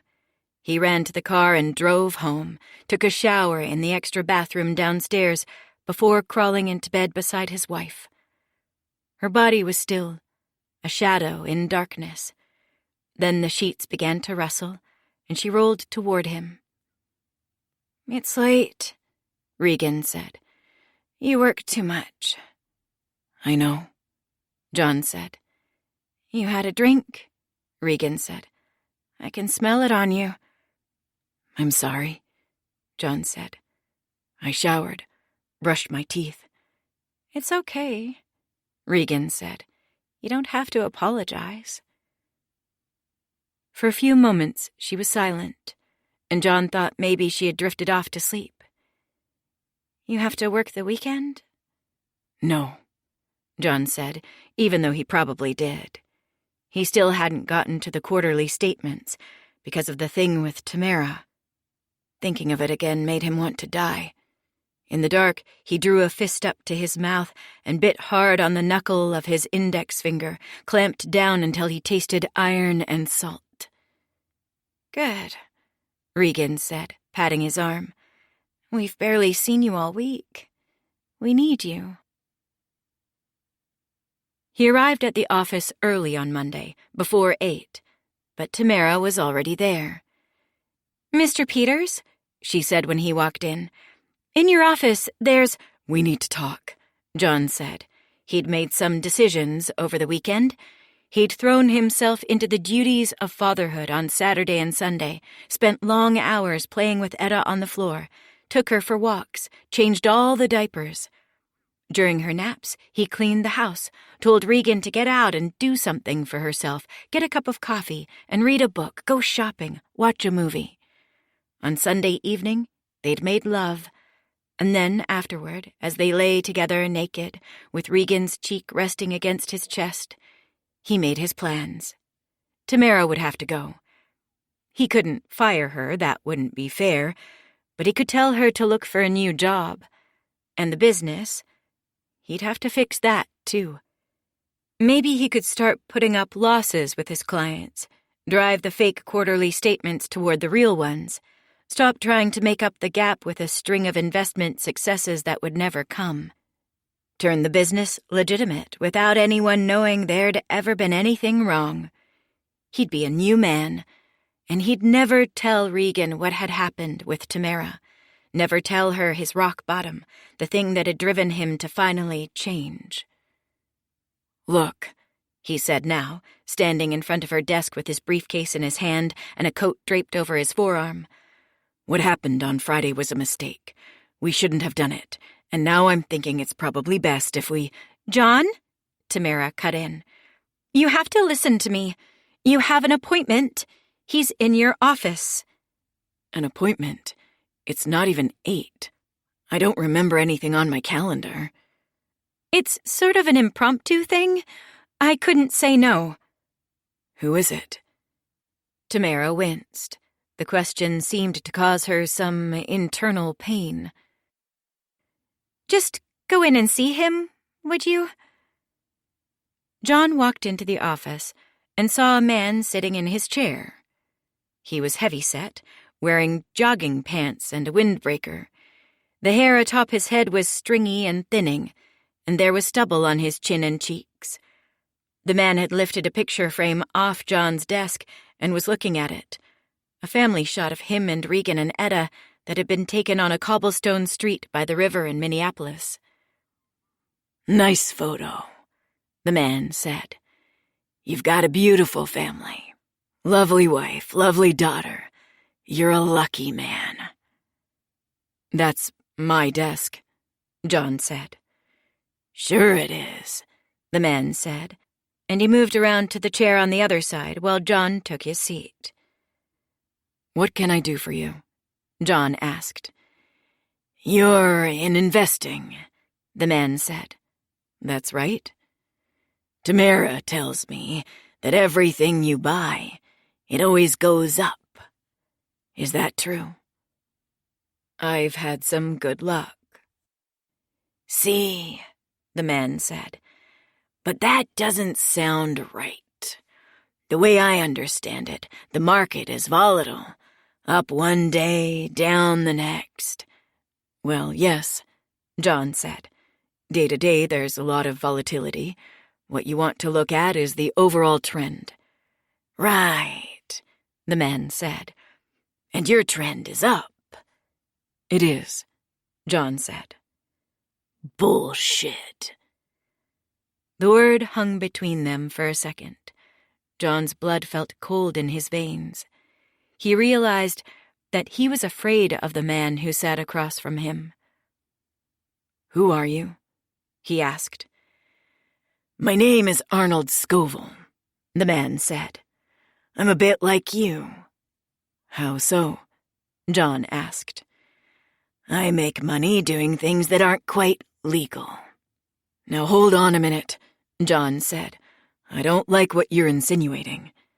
Oh, knock it off with that, Arnold Scoville said. You can drop the act. I know you're cooking your books, but I don't care about that. So you can save your breath denying it. What I'm here to talk to you about is a partnership. A partnership? Yeah. I make my money doing things the cops wouldn't exactly like if they could prove it. A lot of money. More money than I'm able to explain. You understand what I'm driving at? John thought for a second. Money laundering. Scoville nodded. I figure you make money appear out of nothing for your clients. Maybe you can do it for me. No, John said, remembering all his plans, becoming a new man, being there for his family, his wife, and his daughter. No way. Scoville grimaced, sucked air through his teeth. See, here's the thing, he said. I'm not fucking asking. He reached into his pocket, and John's hands clamped white on the arms of his chair, thinking Scoville might be about to pull out a gun. But it was only a phone. He put it on the table and slid it toward John. What was on the screen made John's body seize up again. It was a grainy black and white photo, showing him and Tamara having sex in the hotel room. Like I was saying, Scoville said, you've got a lovely family, a beautiful wife. There's no reason for her to see something like this. You made a mistake, but it doesn't have to ruin your life. John stared at the photo, stared at the black and white image of himself, his head thrown back and his eyes closed as Tamara rode him. He looked pathetic, weak. In that moment, he'd have done anything to prevent anyone from seeing the photo, anything to destroy it, to expunge it from his memory even as it imprinted indelibly in his mind. If I agree, John said, you'll delete that. Oh, I don't know, Scoville said. putting the phone back in the pocket of his windbreaker. "I think I might hold on to it, actually. I need to trust the people I do business with. Having this helps me trust you." He stood and began walking toward the door. "I'll be back in a couple days to work out the details," Scoville said. "You think about it in the meantime. Get used to the idea." And then he was gone. A few minutes later, Tamara crept into the room. "Mr. Peters?" she called from the door. "Go away." But she didn't go away. She came inside, went to the sideboard, poured a glass of scotch, and brought it to him. It was so much like how things had started between them on Friday night that he felt his stomach turn, felt himself overcome by the sudden urge to stand up and shove her away from him, send her sprawling across the floor. He kept still, though, stayed in his chair, unmoving. "It's early," John said. "I haven't even had breakfast yet." "Just drink it," Tamara said. And he did, threw it down in one gulp. Tamara sat across from him, in the chair where Scoville had been minutes before. "I'm sorry," she said. "I really am. I owed him money. A drug thing. I party sometimes, buy stuff for the weekends, and I got a little ahead of myself, and my paychecks from you aren't quite enough to... Anyway, I owed him, and he said I could pay it off another way." "Just stop," John said, putting a hand to his forehead, bridging his thumb and forefinger across his temples. "Stop talking, please." The thing that hurt the most right now was not the betrayal, not the shame. It was the embarrassment, the humiliation of realizing that Tamara had never wanted him. He'd enjoyed being the one pursued for once, but it had been a lie all along. She hadn't been attracted to him. She'd only been setting him up. "Look, I know you probably don't want to talk about this right now," Tamara said, "but I was hoping that maybe you could not fire me. I really need this job." "Fine," John said in a kind of exasperated surrender, almost laughing at the ridiculousness of it. This would be his life now, he realized, doing what others told him to. The moment he kissed Tamara, he'd given up the right to be the master of his own fate. This was what he deserved now. "Fine. Fuck. Whatever." "I can help you, okay?" Tamara said. "I can make it up to you. You're going to need help moving that much money, and I've been thinking. I've got some ideas for how we can make it work." Chapter 30. Laundering money for Scoville actually wasn't so bad at first. The task came for John with a sense of resignation and even relief. The relief of taking orders rather than being in charge, of no longer being responsible for what he did, because he had no other choice. Before, John had been alone with his mistakes, the only person to bear the weight, the unbelievable anxiety of the things he'd done. The money moved from one account to another, the fraudulent reporting of gains, the desperate desire to claw his way back to even. He'd been the only one accountable, the only one to know the truth. If his crimes were made public one day, he'd be the only one who'd deserve punishment, since he'd kept everyone else in the dark and had no accomplices. Not anymore. Now he was following orders, taking direction. It was still technically John's business, his name on the paperwork and on the nameplate down in the lobby, but he was no longer in charge. He'd gone from boss to employee, and there was something about that was nice, something that relieved him of a portion of his anxiety about being found out. Now, if he was ever discovered, he'd have an excuse, someone else to point the finger at. It wasn't me, it was him. I didn't have a choice. Scoville called the shots. Tamara, too. She all but ran the financial advising business now, created the money laundering scheme from the ground up. At first, John had figured that he'd just do for Scoville what he'd been doing for his clients, reporting false investments on stocks that happened to have made big gains in order to justify the sudden appearance of previously unreported sums of money. But Tamara pointed out that this method was too vulnerable to detection if anyone came looking, and in partnership with Scoville, the chance of someone coming looking increased exponentially. What she devised instead was a system in which a collection of shell companies, LLCs listed in filing paperwork as consulting firms or logistics companies, invested excess cash in each other's businesses, an engine into which money entered dirty and exited clean, scrubbed shiny by a cloud of false valuations and dividend payments, hundreds of thousands of dollars appearing as if from nowhere. John couldn't keep track of it himself. Tamara ran the show. She turned out to be an accounting whiz, halfway to an MBA in finance from Carlson School of Management, an institution far better and more distinguished than the shitty night school from which John had obtained his license to practice financial management. Another thing that was not just tolerable, but actually good about laundering money for Arnold Scoville was the sudden influx of cash, dirty money that came every week in stacks of fat yellow envelopes.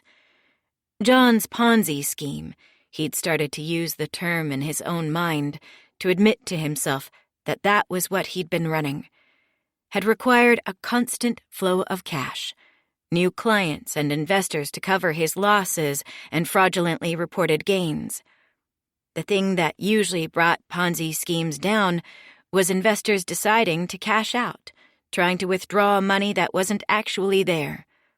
But Scoville's dirty money gave John a nice cushion. If any of his clients decided that they wanted their money back, he'd now probably have the cash to cover the difference between what was actually in their accounts and what they expected to be there. Scoville might even float John the money to keep his clients from going to the cops if it came to that. Surely the gangster, that was what he was, wasn't he, would want the man cleaning his money to stay out of jail. John's usefulness to Scoville was protection, a shield from ever being found out for what he truly was. For a time, John was even home more, being attentive with Etta and Regan, leaving the office and the business and the money laundering almost completely to Tamara, who was an accomplice now, as complicit in it all as he was. She could carry part of the burden now, maintain the shadow books, create and send the fraudulent quarterly reports, while John tried again to be a father and a husband. "What's this about all of a sudden?" Regan asked one day, surprised to see him once more returning from the office early, only at 3 in the afternoon, when normally he came up the drive at 6 or 7 o'clock. "Did you lose some clients?" "It's fine," John said. "The new girl I got at the office, Tamara, you met her. She's great. She's helping more than I even thought she could." "So, this is a regular thing? You're going to be home more all the time?" John shrugged. "We'll see. I hope so." Regan made a non-committal noise, like she'd believe it when she saw it. But when John next got a glimpse of her face, she was smiling. He sank to the ground, not even removing his suit jacket or taking off his wingtips, and began playing with Etta, who was then about 2.5 years old. In the weeks that followed, they entered one of the best eras of their marriage, as carefree and happy in its way as their newlywed days had been before Etta. John went to work a little late each day, arrived home a little early, and used that extra time to help around the house, to take Etta to the park and on walks, to make Regan's life as a mom just a little bit easier, a little less stressful, and more enjoyable. John was surprised to find that the small amount of extra work he did around the house and with Etta made a world of difference to his wife's mood. The time they spent together as a family no longer characterized by seething resentment, by passive-aggressive comments and barely concealed sighs, but by laughter and happiness. As he was making dinner or cleaning up the toys from the living room floor, Regan would surprise him with a hand running up his stomach to his chest, a kiss that was more than a peck, her mouth opening, her tongue darting past his lips. "What was that for?" he'd ask, something stirring deep in his belly. She'd simply smile and shrug coquettishly as she turned away and left him to his work. At night, they started having sex again. Not every night. Still not as much as they had when they were dating or engaged or newly married. They were still parents of a young child and went to bed most nights exhausted. But more often than they had during the long drought years following Etta's birth. Maybe once or twice a week. And in its own way, the sex was good, even great, better in some ways than it had been when everything between them was so new and full of discovery. Now the surprise was how good sex could be when it was familiar and safe, when there was no element of fear or of performance or self-consciousness about their bodies. Afterward, when they'd roll away from each other, John would drift off to sleep completely satisfied, as contented as a baby, thinking to himself that this was always where real life had been. Here, lying next to his wife, with a toddler sleeping in the next room over. How foolish he'd been to have forgotten, to have strayed. But he was back now, and he'd never leave again. He'd think about the business sometimes during those lovely months of reprieve, his mind turning back to the Ponzi scheme and the money laundering, Tamara and Scoville, as he watched Etta come down a slide at the playground, or measured out a glass of milk for her at dinner time. He'd think about it, his ongoing crime, and worry, but not too much. Criminals like Scoville went years without being caught, even lifetimes. Maybe John could have the same luck. With Scoville, he was safe to build the good life he'd wanted from the beginning. Life with a beautiful family and a house and enough money to be comfortable. John did wonder sometimes where all the money was coming from, what Scoville's business really was. He asked Tamara once at the office, but she only gave him a pained look, as if he'd made some social faux pas, said something that would have better gone unsaid. "Do you really want to know?" "I don't know," John said. "I think so." "What good would that do? Would it make you feel better about it, you think?" Implied in Tamara's questions, John realized, was that knowing would actually make him feel worse, that whatever Scoville was involved in was so bad that the best defense was simply not to know about it, which only wanted to make him know more. "What is it? Drugs? I know it's drugs. That's how he got you, but what else? Does he steal stuff? Run fraud schemes? Does he kill people? I need to know where it's coming from, Tamara." "John," she said, using the voice of someone who needed the other person to just stop already. "You're running a Ponzi scheme." John bristled. Tamara had been doing this with him lately, ever since they'd had sex. Something about that night had flipped the power dynamic between them, put her on top. She thought less of him than she used to, or perhaps she'd never thought much of him, and only now felt free to show it. Either way, she was the boss now, he the underling. She seemed to be implying that he was no better than Scoville, that he was dirty too, and had been for a long time, so who was he to complain? What grounds did he have to be offended at anything Scoville did to earn money? He'd been compartmentalizing his own crimes for years now, keeping them from his clients from Regan, keeping them even, for long stretches of each day, from himself. He needed to in order to survive, to go on being a person who could function. What right did he have to demand the truth from Scoville when he could barely tell the truth to himself? His only job was to keep his head down and count the money. Still, he stayed curious, and one day when John was getting ready to leave the office, late again, he locked up and turned around to find Scoville waiting for him in the hallway. John jumped when he saw him standing under the red light of an exit sign, scenes from Goodfellas and The Sopranos playing through his head. Surprise whackings, parking garage executions, the sound of a gunshot, and the spatter of blood. Jesus Christ, he said, putting his hand to his chest. You scared the shit out of me. Come with me, Scoville said. We're going for a ride.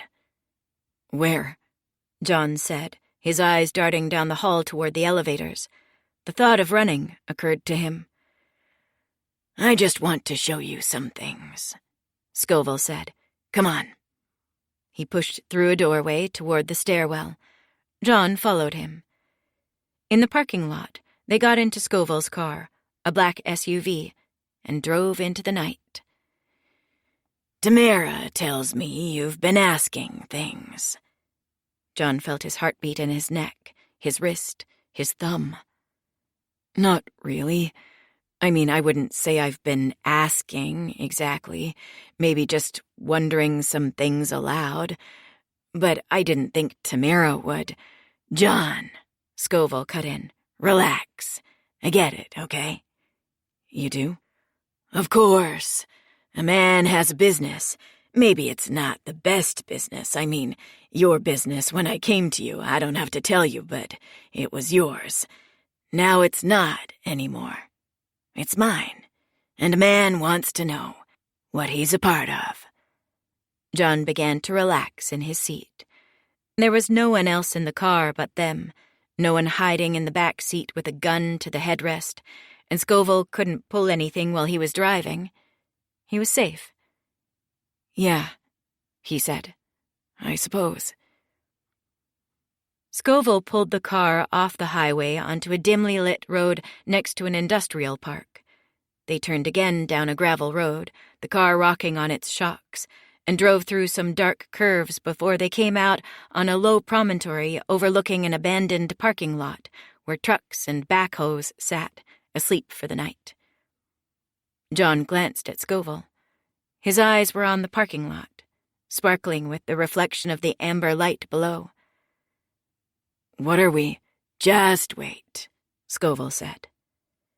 They sat in silence for 5 minutes, 10, 15.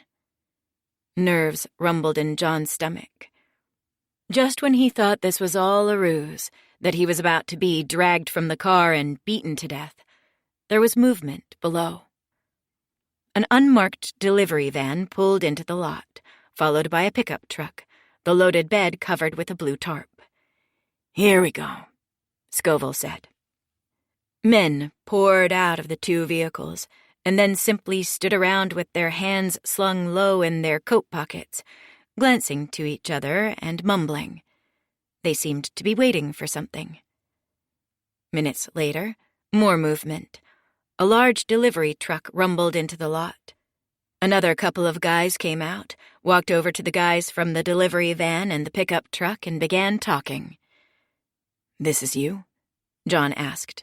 They're with you? The guys in the delivery truck, Scoville said. The others, they're not with me, but we do business with them. We do today, anyway. The guys from the truck looked inside the van, peeked underneath the blue tarp in the pickup truck, and nodded. A brown package changed hands. Money, probably. And then the men went to work, flung the tarp to the ground, opened the doors of the delivery van wide. They began transferring boxes from the van and pickup truck to the larger delivery truck, while Scoville's two guys looked on.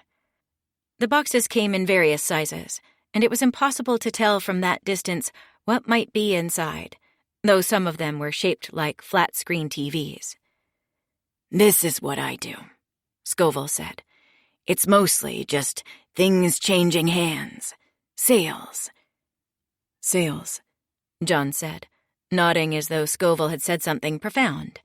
So much of the world of work came down to this: sales, distribution, imports, exports. Items moving out of one hand and into another. "Say someone finds themselves in possession of something and they don't know what to do with it," Scoville said. "Doesn't matter what it is. Electronics, car parts, high-end clothes, credit card numbers, prescription drugs. Doesn't matter how they got it, either. Could be stolen, could be obtained legally, I don't care. What I care about is, I know what to do with it. I know how to get it sold, you see. I'm a businessman, just like you." After the boxes had gone into the delivery truck, the guys piled into the van and the pickup truck and left. The two guys with the delivery truck waited. "What happens now?" John asked. "There's another thing," Scoville said. "Just wait." About 10 minutes later, another car passed into the light of the parking lot. It was another SUV, like the one Scoville drove. Two more guys got out of the front, then opened the truck and pulled out a man who'd been stripped to his underwear. A gag tied around his mouth, his arms zip-tied behind his back. John drew in a sharp breath. The man's face glistened under the lights with blood and tears, and one side of his face had swelled up purple. The man looked to be middle-aged, his body soft and wrinkled, every vulnerability exposed in the cold air of night. Next to John, Scoville started the car. "What are we doing?" "You'll see," Scoville said. He backed the car, turned it around, and then drove down toward the parking lot.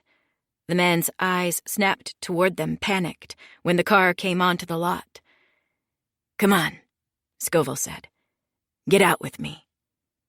John looked at him and shook his head. "I don't want to be a part of this."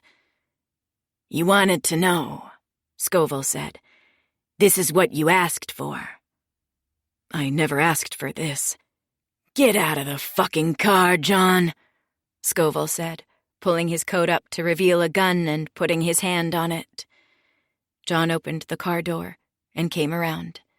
He felt the man's eyes on him, but he couldn't meet his gaze.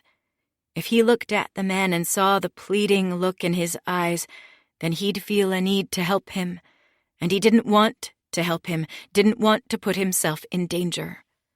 All he wanted was to survive whatever happened in the next few minutes. "Put him on his knees," came Scoville's voice. One of Scoville's men kicked the man in the back, and he fell down with a groan, all the way to his face. Then Scoville's guy picked him up by the neck, faced him toward Scoville. "Take the gag out. What do you have to say for yourself?" The gag was removed from the man's mouth, and he immediately started blubbering. "Arnold, please don't do this. I made a mistake, okay? I know I did a stupid thing, but I know better now, and I won't do it again." "You stole from me," Scoville said. "I don't take very kindly to people who steal from me." "I know," the man said. "I know, and I promise you it'll never happen again. It was my kids, Arnold. My oldest is going to college, and my daughter needs braces, and—" "That sounds to me like an excuse," Scoville said. His eyes turned up. "You believe this? Guy's half naked in a fucking parking lot, beat to shit. He's trying to make excuses with me." Scoville's goons laughed, but the man sniveled harder, began to cry. "I'm not, Arnold. I'm not making excuses. I'm just trying to make you understand. It was a moment of weakness, okay? Just a moment of weakness. I'll pay you back." Scoville itched the back of his neck, winced. "Thing about trust is. Once it's gone, it's gone. I can't trust you anymore. So there's only one thing that can happen here. He reached to his side and came out with the gun. The man cried out, hung his head in despair. John closed his eyes, afraid of what would come next. But the next thing he heard was not a gunshot, but his own name. John. It was Scoville. He opened his eyes. Scoville held the gun out to him. You want to do the honors? John was silent, staring at the gun. He hadn't held one in years. Not since that day. The day he shot the old man. The day he became a murderer. Scoville laughed and let the gun drop to his side. I'm just kidding with you. John sighed with relief, and so did the man on the ground. Thank you, Arnold, he said. Thank you. You're not going to regret this. I'm going to make this up to you. You'll see Scoville pointed the gun at the man's head and fired before he had a chance to finish his sentence. He moved so quickly that the recognition of what was about to happen had barely come upon the man's face before he fell back dead, the gravel behind him spattered with blood.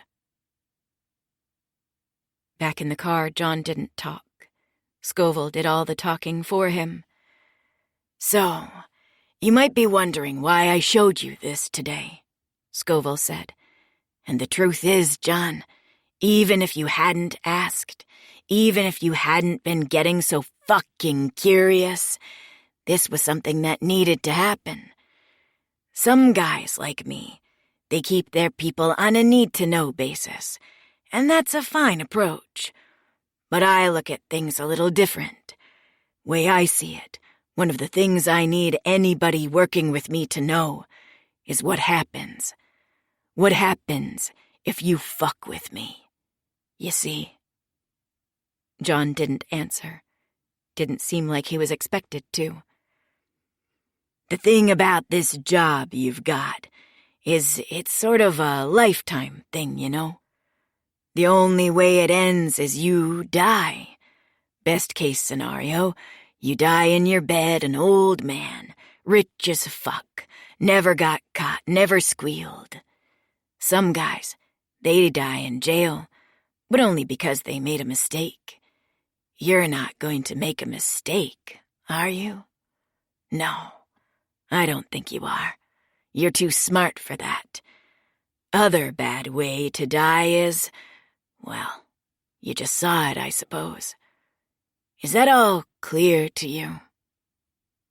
A silence drew out, and now John knew that he was expected to say something. Yes, he said. Crystal. Good, Scoville said. He was pulling into the parking lot outside John's office now. John's own car was the only one that was left. Everyone else had gone home for the day. Now, let's get you back to your family.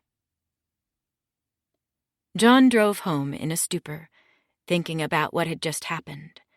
Add it to the list of things he'd seen, the things he'd done. Sometimes it all felt like too much to live with. But it was easy, really.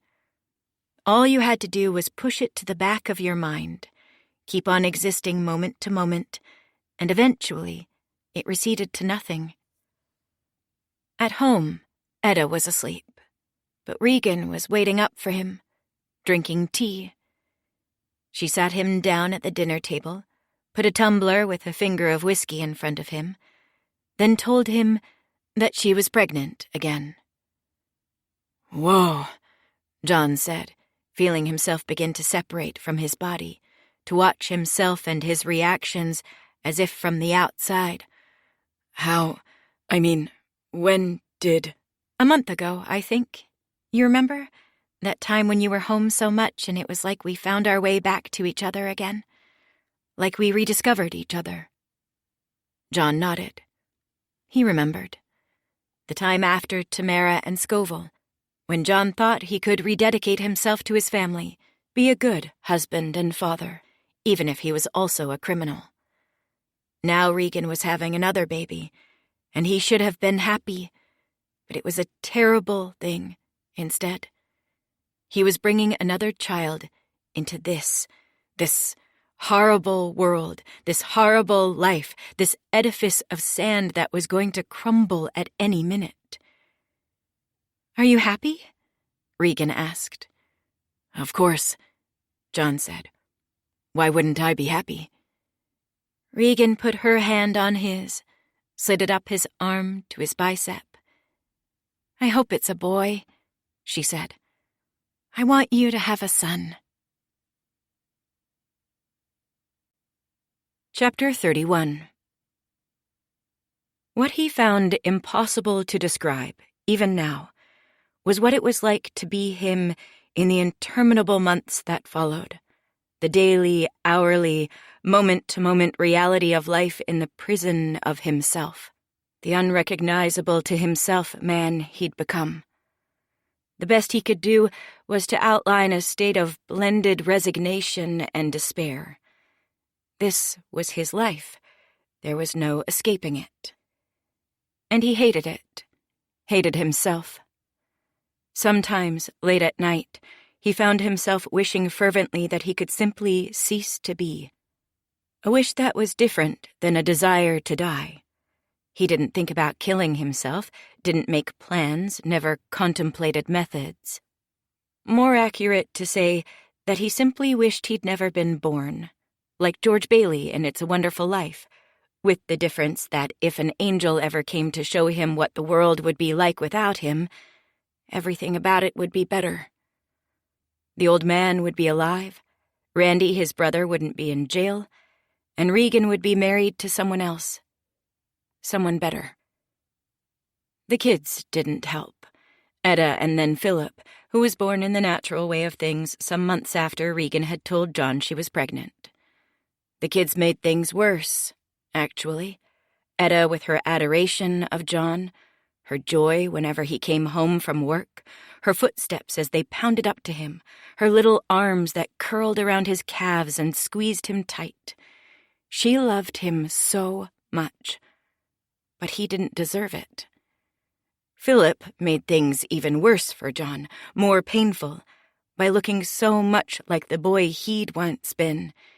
Casey. His name had been Casey. That John could barely stand to look at him. So overcome and confused was he by the emotions that flooded over him when his son looked in his eyes. There was at once a deep sadness for the lonely child he'd been, grief and shame at the utter wreck he'd made of his life, a desire to make things better for the boy sitting in front of him, and a fear that he couldn't. The things he'd done would catch up with him, with all of them, eventually. Philip reminded him of one specific thing he'd done. He'd walked out on Leah, his girlfriend for a time, when she told him she was pregnant. He'd become an absent father, just like his own dad had been. He'd kept tabs on Leah. It was easy these days with Facebook and Instagram. Easy to lurk, to spy, to look up photos and torment himself with what he'd done, with what might have been. He'd seen pictures of his son online. His name was Matthew. He was a teenager now, and he also looked like John. Leah wasn't married. Matthew didn't have a stepfather. And John compensated for this fact by sometimes sending them money, cash in an envelope, mailed to Leah's parents' house in Wyndham, from a mailbox an hour outside the Twin Cities, so they'd never be able to track the postmark. Plagued by all this guilt, all these memories, John ultimately came close to a real breakdown in the wake of Philip's birth. It happened late one night, another sleepless night with the baby. He slept terribly, Philip did, and as a result, they slept terribly too, Regan and John splitting the nighttime feedings. On this particular night, Philip had woken up every hour, and when he woke up yet again like clockwork at 1 a.m, it was John's turn, since Regan had breastfed Philip then rocked him to sleep at midnight. John pulled himself out of bed, trudged practically sleepwalking to the kitchen to warm up a bottle of milk Regan had pumped from her breasts, then brought it in to the baby. This was how he remembered it. He settled in the wing-back chair they'd bought for the nursery, then began feeding his son. Philip quieted immediately when he got his lips on the nipple of the bottle, latched, and then began pulling at it with his gums, made the clicking sound that was the sign that he was eating. John gazed at his face. It was like looking in a mirror. They said newborn babies look like their fathers to create a bond with their male caretakers. But John found Philip's similarity to him more off-putting than anything. Holding his son, John found himself remembering, or reflecting since he couldn't actually remember, that he'd been a baby once as well, unmarked by life, full of possibility. How he'd squandered it. There was no possibility in his life now. He was who he was. He'd become something he hadn't anticipated, and there was no undoing any of it. John finished feeding Philip, then put him into his crib asleep, milk-drunk, and slunk back to the bedroom. When he reached his side of the bed, he was surprised to realize that he was crying. He put his fingers to his eyes, and they came away wet. His shoulders quaked. He was astonished at himself, unsure where this was coming from. He put a hand on his chest, felt his shaky breath, and then realized that what he was feeling was envy. He was jealous of his own son. In that moment, he wanted nothing more than to go back to the beginning, to do it all over again. He turned around and put his hand on Regan's shoulder, lightly shook her sleeping form. She came awake and then said with some annoyance, "What?" John didn't know how to answer. Why had he woken her up?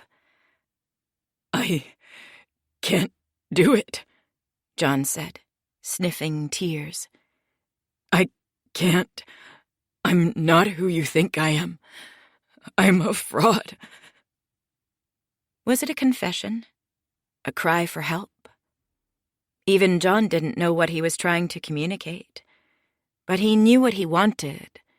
He wanted Regan to comfort him, to hold him and rock with him, the way they did with their children, surrounding them with love, with safety. That's what he wanted for himself, the thing he'd never gotten. She told him to shut up and let her sleep. No, Regan and the kids weren't a solace, weren't a refuge. They were a complex trap, like one of those gift shop contraptions that squeezed tighter on your fingers as you tried to pull out of them. Being with them made him feel guilty, reminded him of the ruin that was waiting for them if he failed, which drove him deeper into the Ponzi scheme, the money laundering, the need to take as much for his family as he could, to make a soft place for them to land in the event that he was arrested or killed. Sometimes he even found himself hating them, because it was the pressure to provide for them, to make a good life for them, houses and cars and food and toys and college funds, that had driven him to these lengths in the first place. What they needed from him most of all was not his time, not his presence, not his love. It was money. So much money. Ultimately, the mix of emotions, loving Regan and the kids but hating them and himself at the same time, was too confusing to process, so he just stayed away as much as he could. He haunted the office, stayed late even when there was nothing he had to do, made excuses to Regan. Often he drank late into the night, emptied the crystal decanter of scotch, watched the orange lights come on in the parking lot as the sky above darkened. Sometimes he realized that he was waiting for something, but he wasn't sure what it could be. It was on one such night that John looked out the window and noticed a man in the parking lot waiting by his car. John waited and watched for about an hour, nursing the Dewars rolling around in the bottom of his glass. As the parking lot emptied, he became more certain. Yes, the man was definitely waiting by his car. Leaning against it, in fact, sitting against the bumper with his eyes to the building. John couldn't see the man's face, but clearly he was waiting for John to come outside. And then do what? John couldn't imagine. He thought about calling the police, but then decided not to. He had become uncomfortable around cops, his jaw tightening when he saw one on the highway. He thought that they must know on some level that he was breaking the law, that they could smell it on him. An absurd fear, but still, he thought, no cops. He could sleep in the office. He'd done that plenty before, on nights when he just couldn't bear to drag himself back home. But he'd been spending long hours at the office for the last week or more, and if he didn't get home at a reasonable hour tonight or some night soon, there'd be a fight with Regan. Finally, as the lights of the parking lot blinked on against the darkening sky above, John had an idea. He dug his keys out of his pocket, fumbled them onto the floor. He was a little drunk by then. Then he grabbed them again and hit the panic button on the fob. Out in the middle of the parking lot, an island in a sea of empty lines, the car came to life. The headlights and taillights flashed. The horn honked, then went silent, then honked again. The man seemed unperturbed. He stood slowly, then raised his hand in a wave. John realized that the man must be able to see him now that dark had fallen.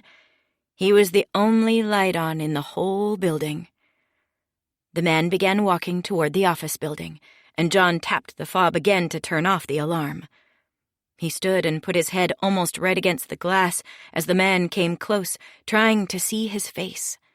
Was it one of Scoville's men? But the man disappeared into shadow just as he passed under the window. Now John couldn't see him. He was at the entrance, which was locked this time of evening.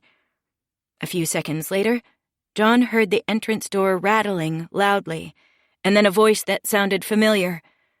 John's blood chilled as he realized what the man was shouting. "Casey? Casey? I know you're in there, Casey!"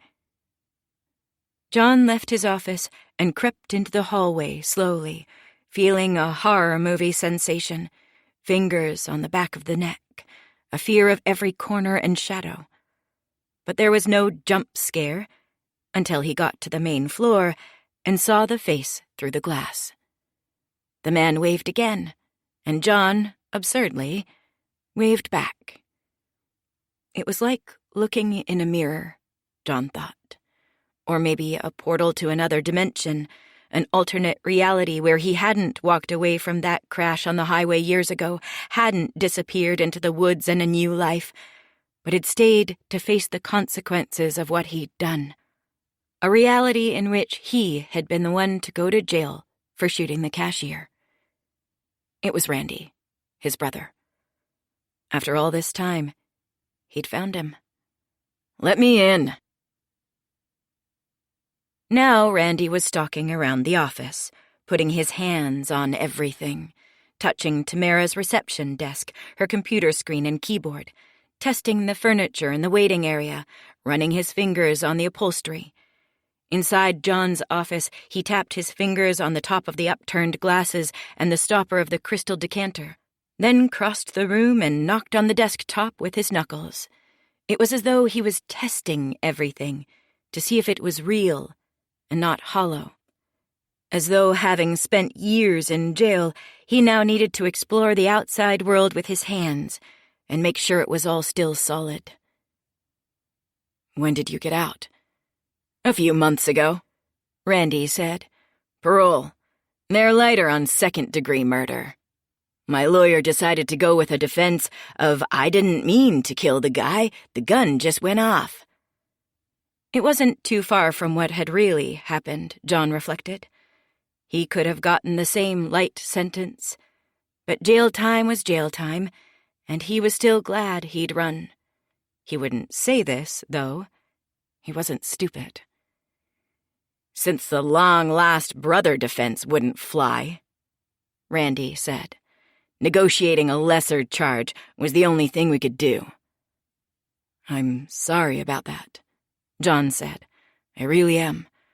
I want you to know that. I never intended for this to happen to you. But you're not too sorry, are you? Not so sorry that you decided to help me, no. It was good for you that I went to jail for the guy you shot. Me going down for it meant that nobody looked too hard for you. Maybe John should have tried to deny that, but he didn't. It was true, besides which a denial would have only made Randy angrier. John wondered where this was going, what his brother wanted now that he was out. Revenge? He started looking around the office for heavy objects he could grab if he had to. The decanter, the tray it was sitting on, his nameplate on the desk, a colored glass paperweight. I was afraid, John said, and it was true, just as he was afraid now. I bet you were, Randy said. You always were a fucking pussy, weren't you?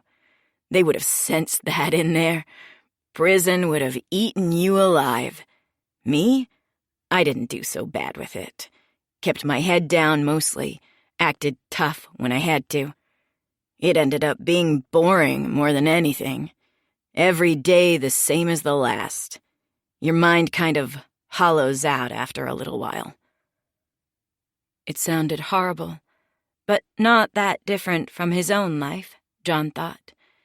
It had been years since he'd read a book, since he'd been surprised or delighted by an exciting thought.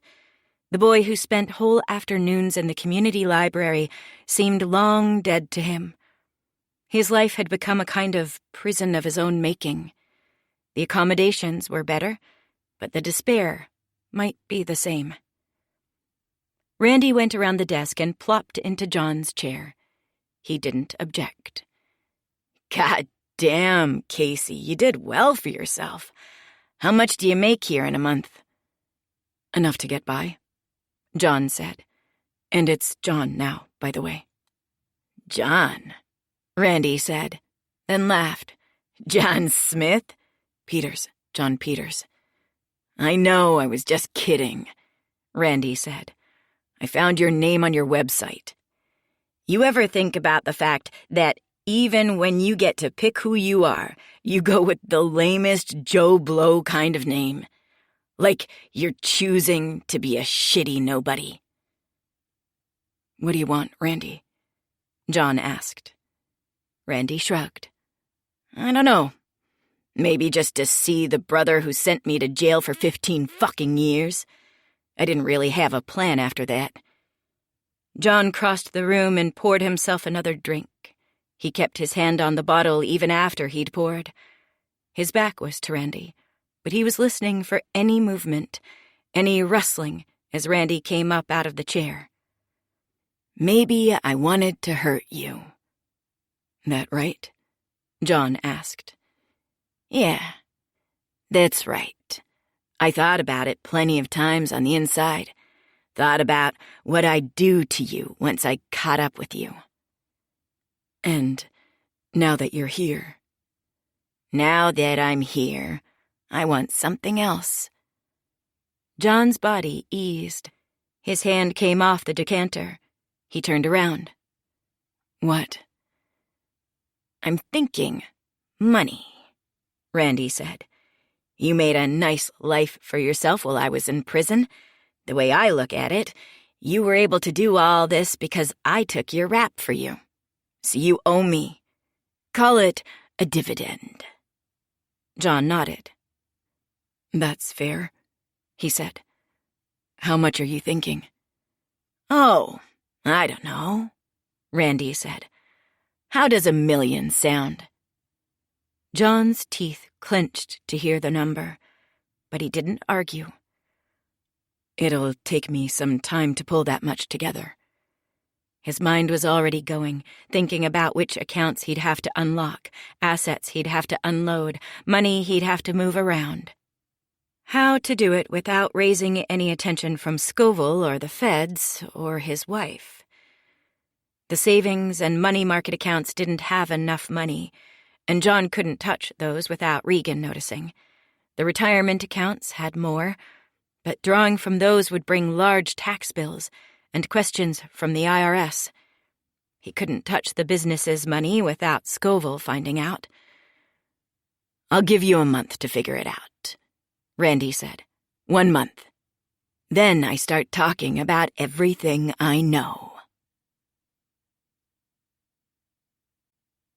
Chapter 32. The next morning, John was considering the problem of where to get Randy's money when Tamara knocked on his door and came walking in. "What is it?" he asked. "We have to talk," Tamara said. It's something bad." John waved her in with a kind of resignation. Everything was bad.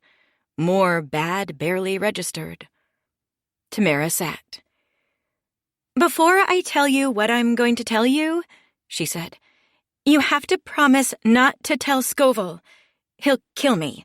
I'm serious about this, John. I'm telling you because you have a right to know. To make plans for yourself, but I really shouldn't tell you. I shouldn't even be talking to you." "What is it?" John asked, his panic rising. "Tell me." "I got picked up last weekend." "Picked up?" "Yeah," Tamara said. "By the police, on a drug thing." John's stomach dropped. "Tamara, no." "I was selling just some pills at a club I was at. It was entrapment. This lady asked me if I had anything extra she could buy off me, but she must have been undercover because before I knew it, I had cuffs on my wrists and I was in a cop car headed to the station." And I'm cutting a deal, John," she said. "The Ponzi scheme, the money laundering, all of it. I can't do this anymore. I have to stay out of jail. I have to get clean." John's head was in his hands. He stared at a spot on the desktop, a knot in the oak. The world felt as though it was shrinking down to nothing around him, his whole future seeming to narrow to a point no bigger than that would not. Reality was closing in fast. "You're ruining me," John said. "My life is over." "I'm telling you to warn you," Tamara said, "so you can make a plan for yourself. Maybe you can cooperate, too. Scoville's the one they want. He's bigger than you are. If you can give them anything on him, they might give you immunity." John blinked, kept staring at that knot. He shook his head to himself. Immunity might be an option for Tamara, not for him. He was in too deep, with too many other crimes that could come to light in the course of an investigation. The fake identities, the cashier he shot dead, a crime he'd let his brother go to jail for. No matter what he did, how much he cooperated with the authorities, he'd never walk free. "Or you could run," Tamara said. Running. Yes, that was better. He'd done it before, and he could do it again. Go somewhere, lay low, regroup, start over. He'd have to leave Regan and the kids behind, but maybe he could find a way to send them money from wherever he ended up, or take them with him somehow. He just needed time to figure it all out. "How long do I have?" "I don't know," Tamara said. "Maybe a month, maybe less. I've only just started working with them. I've got to bring them things, financial records, evidence, recordings. I don't know what yet. They told me to just go in today, pretend everything is fine, await instructions." "Stall them," John said. "How?" "I don't know. Tell them you can't get at the records. Tell them I'm watching too closely, that I've destroyed things, moved files, whatever. I just need time. I need that month. Please." "Okay," Tamara said. But I have to give them something eventually or I'll go to jail. And I can't stall them forever. The paper trail is there. It's discoverable. They'll find what they're looking for eventually, and then they'll arrest you." "Just a month," John said.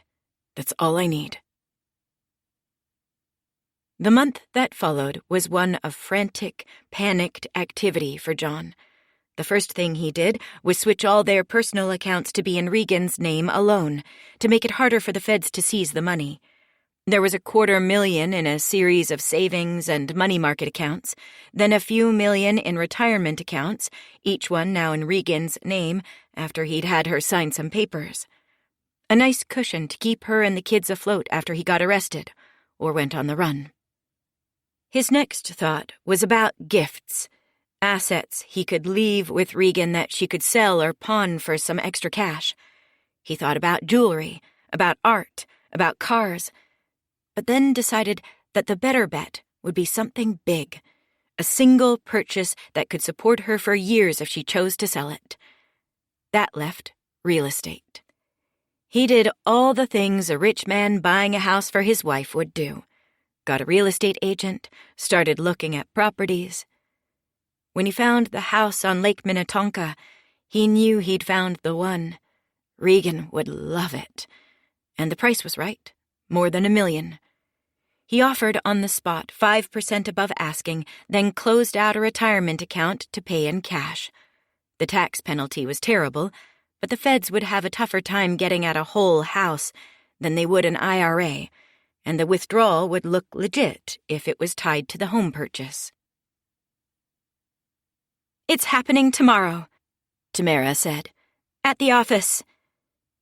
It was Regan's birthday.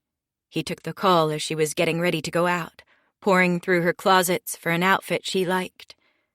"Thank you," John said, and then hung up. It was happening earlier than he'd have liked, but he thought he could make it work. He had a plan, and he needed to stick to it. "Who is that?" Regan said from the top of the stairs coming down. She wore dark jeans and a ribbed cream sweater that came down to her thighs, and John thought she looked gorgeous, as pretty as the day they'd met. He realized with a pang that soon he wouldn't get to look at her anymore, wouldn't be able to admire the beauty of the woman he'd married, and he cursed himself then for spending so much time at the office, for dedicating himself to a job that didn't even give him any joy, only misery. He should have spent far more time with Regan, drinking her in, storing her up inside him for the day he'd have to leave her. "It's nobody," John said, thumbing the phone dark. "It's my birthday," she said. "You're not going to spend all your time on your phone, are you?" "Nope," John said, rising, crossing to the bottom of the stairs and curling his arms around Regan's waist.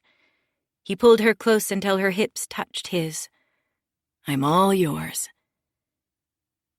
She loved the house, was totally stunned by the surprise, and John enjoyed the feeling of walking through the rooms with her. For a moment, he could almost believe that they'd get to enjoy the house together, that he'd be around long enough for that. But after closing, when they went back to the empty house and made love on the living room floor, it felt like a goodbye. That afternoon, he brought Regan back home and then left without saying goodbye. He couldn't bear it, feared he'd cry if he tried to give her a peck on the cheek, and then Regan would know something was up. So he simply slipped out the front door instead, spared a single glance back at Regan and the kids. He'd miss them, but they'd be better off without him.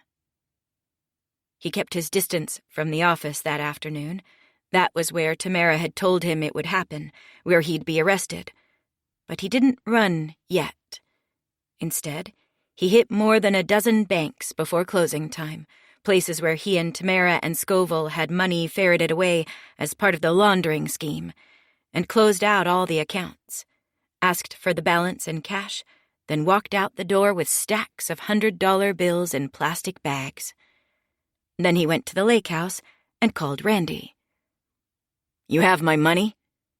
"I have it," John said. He gave Randy the address. But wait until dark, would you? I don't want anyone to see you. Randy showed up around dusk, driving up in a rusted-out pickup truck that made more noise than John would have liked. John left the front door open a crack and then went to wait inside, where he'd put all the money in a leather bag on the kitchen counter.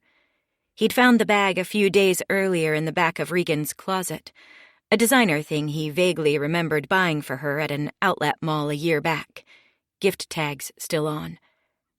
Randy came inside, looking around at the empty rooms. "Some house," he said. "It's yours?" "Where are you living?" John asked, ignoring his brother's question. "Grandpa's old shack," Randy said. "You remember." "I do," John said. "Does Mom ever come out to visit you there?" "Nah," Randy said. "She keeps her distance." "I see," John said. Randy's eyes fell on the leather bag. "That's it. Looks like a lady's bag. This where you keep your tampons?" He bellowed a laugh. John's jaw bulged. Randy hadn't changed a bit. "Why don't you look inside?" he suggested, and Randy stepped toward the island, pulled on the zipper. "So, that's what $1 million looks like, huh?" "I guess so," John said. "It's all there? Should I count it?" John shrugged. "If you really want to. 100 stacks of 100 hundreds. Pretty easy math." "I'll take your word for it." Randy pulled the zipper closed, lifted the bag by both straps, heaved it off the island. "That's it?" "That's it," John said. "Well," Randy said, "good doing business with you then. See you never." He turned and walked back toward the front door, and that's when John began to move. He reached with smooth, unshaking hands toward a drawer, slid it open, then grabbed at the object he'd hidden inside. A crumbling red brick he'd found outside the front door. He gripped it in one hand, the chipped edges cutting against his fingers, the flat of it pressed against his palm, and walked calmly to the entrance behind Randy. He'd taken off his shoes so his footfalls would be quiet on the tile, so his brother wouldn't turn and see him coming up behind. Randy was just at the door, putting his hand on the knob, when John caught up with him and swung the brick round, feeling the pleasing momentum of its arc pulling on his arm. He landed a blow on the back of Randy's head, felt the skull cave beneath the force. Randy fell to the floor. Blood pooled on the tile, ran through the grooves of it like water filling a dry riverbed. What surprised John was how calm he felt, how little what he'd done upset him. He was reminded of how it had felt to shoot the cashier, the out-of-bodiness of the whole thing. Standing there, he could almost convince himself that it had not been him who'd done what he'd done, but someone else, and he'd just happened to walk in on the aftermath. He took off Randy's clothes, moving his dead limbs and rolling him over to work him out of his shirt, his pants. Then he took off his clothes and put on Randy's, put his on his brother's corpse, along with his wallet and his driver's license and credit cards. It was dark by the time he pulled the body to the water's edge, the heels dragging along the grass and dirt as he pulled it by the armpits. His legs and arms were exhausted by the time he heaved Randy into the boat, but he still had to row to the middle of the bay. Randy was propped up in the bow, and the waves jostled his body so that he looked like he might still be alive and watching John through the darkness. Chilled by the black hulk of his brother in the dark, John moved quickly once he got to deep water, heaving the cinder block into the water, the rope attached to the cinder block unreeled from the bottom of the boat, then tugged Randy's body to the edge. John had tied the rope around his chest. The boat rocked, almost capsized when the corpse caught on the edge, but with a panicked heave, John was able to push it free. There was a splash. Then the water swallowed Randy, and then, finally, he was gone. John rowed back to the shore, left the boat at the dock, ran up the grass to the driveway. He left the money in the trunk of his car in the garage. Regan would find it first, he hoped. Then he got in Randy's truck, started it, and roared away. He drove north, back to the cabin, the place where this story had begun. He arrived late, after midnight, and slept in a chair, the same tattered lazy boy that had been there when he was a kid. In the morning, he thought about going farther, driving up to Canada, then disappearing. But he stayed where he was, paced the floor, and wondered why he wasn't running. What it was that was keeping him in that place. Soon enough, he realized. He was waiting. Waiting for Regan. Waiting for his wife to come and find him. Part 3. Chapter 33. "You're a fucking asshole," Regan said. "Huh?" "I said you're an asshole." John blinked at her. He'd been talking for a while, forever, it seemed. Not that Regan had let him tell his story without interruption. In fact, it had turned out less like a story and more like a long, epic marital argument. Curving, winding, spinning off into tangents and eddies as Regan disputed parts of his memory of things, insisted that it had happened differently. For instance, she argued for almost a half hour that John had been the one who was turned on by the cons, not her. And on the night of his quasi-confession, she insisted that she'd been the one to have just finished feeding Philip, not him. Still, his story had gotten told, for the most part. Now he felt as though he was climbing out of a dream, still half embedded in the accounting he was giving of himself, and he experienced her pronouncement as a kind of rupture, something so out of context as to be almost incomprehensible. Asshole. Fucking asshole. For a few seconds he sputtered, unable to summon a response, and into his silence Regan poured more words.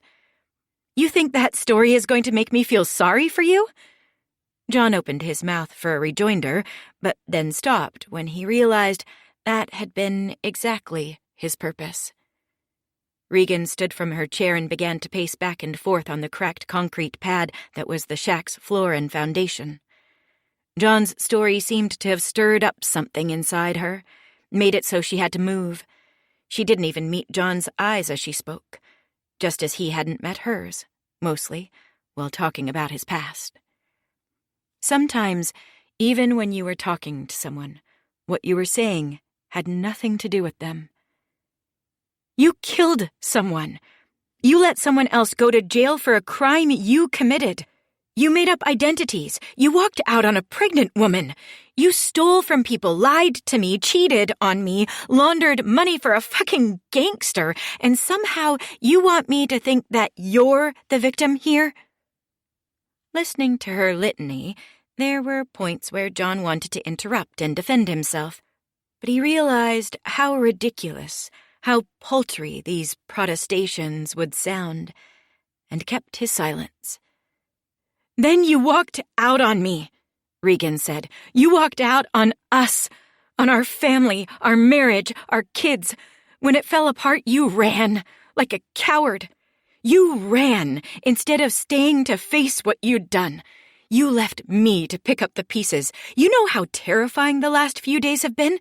Scoville, your gangster friend, he found us, John. He texted me a picture of you fucking your little drug addict girlfriend. You have any idea how that feels? To get a picture on your phone of your spouse having sex with another person?" "I don't," John said, his voice gone small. "It must have been horrible." Regan didn't seem to hear him. "I thought he was going to kill us. He actually did kill Tamara, you know that? And I was the one who had to walk in on her. I was the one who found the dead body of the woman who fucked my husband." She let out a kind of desperate laugh at the absurdity of it all. She was breathing too fast, practically hyperventilating, and under different circumstances, John might have jumped up and grabbed her hands, tried to calm her down. but he didn't think she'd take very kindly to being touched by him right now. She stopped pacing, drew both hands up to her forehead in a kind of panicked, jerky movement, then let them slide over the top and down the back of her head, smoothing down her hair. Then the hands coming down moved again, one to cover her mouth, one to grip the opposite elbow, and suddenly she was crying. Silent, but her shoulders quaking, tears positively squirting out of her shut eyes. John felt like shit. Worse than shit. There was a special place in hell for men who made their wives cry, and he was in it. "You're just," Regan began. "You're a bad person. A bad husband, a bad father. I can't believe I didn't see it before. I can't believe I married." She trailed off, let her arms fall, gestured toward him. "This." John was still sitting, planted in the same tattered, mouse-chewed recliner that had been there since the day 2 decades ago that he went looking for Randy.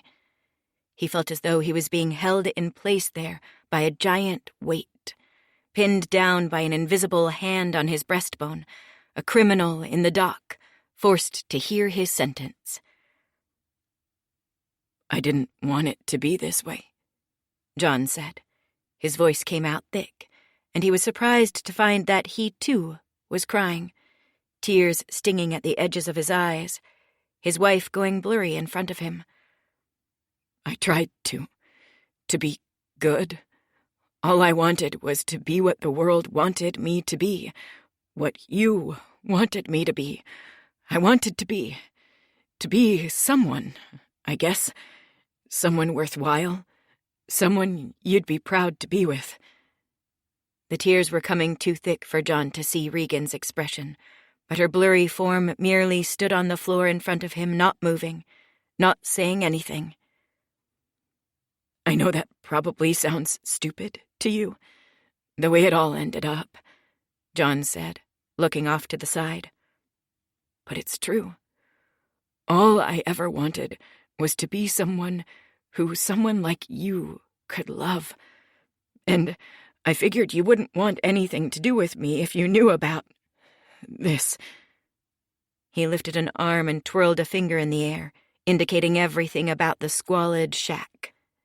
The uncovered pipes, the rat droppings in the corner, the unraveling braided rug, the bucket catching a leak in the roof when it rained, the mouse-gnawed boxes of food, the rusty back door hanging off its hinges. This was the core truth of his life. The shameful truth. Poverty, squalor, desperation. He was not John, but Casey, a scared boy with no future, a criminal, a coward, a human dead end. He felt something touch his knee, and looked up to find that Regan had come to him, sunk to her knees in front of the recliner, and was now pulling at his arms with some mixture of franticness and anger. "But you could have told me, you idiot," she said. "You didn't have to pretend, didn't have to hide. You could have told me the business wasn't going well. I could have helped.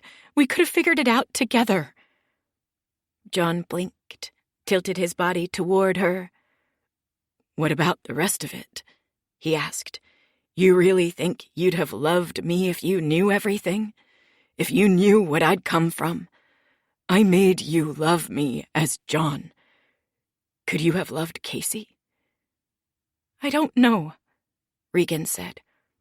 "Maybe. I wish you'd at least given me the chance." Somehow, her hand had found its way into his. Their fingers fumbled together, then clasped, and Regan gave his hand a squeeze. The pressure of it was something he felt all the way up his arm and into his chest, deeper than that even, all the way to the core of him. It felt to him like a possibility, the possibility that he might still be worthy of being loved by Regan, that there was still something inside him, a small something perhaps, but something that was worthy and valuable and good. God, John said. I've really fucked everything up, haven't I? Regan leaned toward him, and he leaned in too, and soon their foreheads were touching. John closed his eyes and just stayed like that for a while, breathing slowly through his nose, listening to his wife's breath rise and fall with his. And then another sound. Outside, distant, the crunch of gravel under tires, the low groan of a car engine. John sat up, pulled his hand from Regan's, broke the contact between their bodies as he stood. He ran to the front window and peered through the clouded glass. Past the front steps were a couple of rusting lawn chairs, an old moldy couch, and a long stretch of bare ground for cars to park. Beyond that was a winding gravel lane that snaked its way up through the trees to the blacktop road beyond. John peered up into the trees and saw a flash of shiny black, an SUV wending its way through the switchbacks toward the shack. John's stomach plunged. "Fuck," he breathed. "What is it?" Regan asked. He whirled around to face her. "They're here." Chapter 34. John was hers now. He belonged to Regan, body and soul. She had every last bit of him, every piece of his story, every secret shame and embarrassment, every hope, every dream, every lie, every sin. She knew it all, finally. It was what she'd always wanted, she supposed, what she always thought a marriage should be, to be so connected with a person that there were no borders between you and them, the distinctions blurring until it was almost as though you were a single body, a single mind, a single soul. Two become one. And yes, she was furious with him. She'd never been angrier. His story was sad, she had to admit, and it was also self-serving bullshit. A typical self-pitying male fantasy. In his own telling, John was not responsible for any of the things that had happened to him, the things he'd done. Someone else was always to blame, usually a woman, his mother to begin with, then Tricia, the girl from the resort, Leah, Tamara, and Regan, most of all. Regan and her wanting a nice life, a stable life, wanting kids, wanting to be a mother. Somehow these things in John's mind were what had driven him to lie to his clients, to steal money, to break the law. As if he hadn't made his own choices, his own mistakes, every step of the way. But she loved him, too. She realized this as she watched him rush around the room, locking the door, pulling the blinds, running to a wooden chest at the side of the room, kneeling at it. She was stunned at the realization. She still loved John. Loved him more, perhaps, than she ever had before. What was love, anyway, but the feeling of being tied up with someone, so deeply connected that it was impossible to root them out of your life without pulling out whole pieces of yourself? It didn't have to be a good thing, a pleasant thing. Love could be terrible, too. John unlatched the chest, lifted up the lid. "What are you doing?" John reached into the chest and took something out with both hands, set it on the ground in front of him. Regan gasped when she saw it, felt her heart shift into another gear. It was an object she only knew from movies as a machine gun, the kind gangsters or terrorists used, pulling the trigger to let off a spray of shots. It was sleek and black, seeming almost to swallow the slanting evening light that fell from the windows across the room. "Is that real?" "It's an automatic rifle," John said. "Randy was a bit of a gun nut." He took out another gun, a handgun, and slipped it into the waistband of his jeans at the small of his back, then stood with the automatic and held it out to her. "I'm not touching that," she said.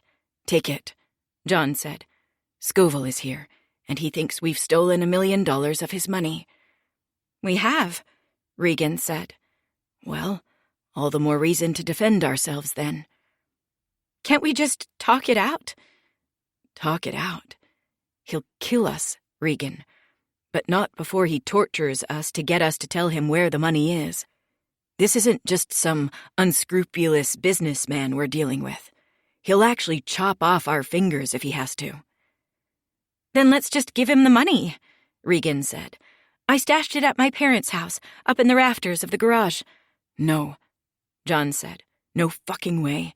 I took that money for you, so you and the kids can get through this mess and have something for yourself.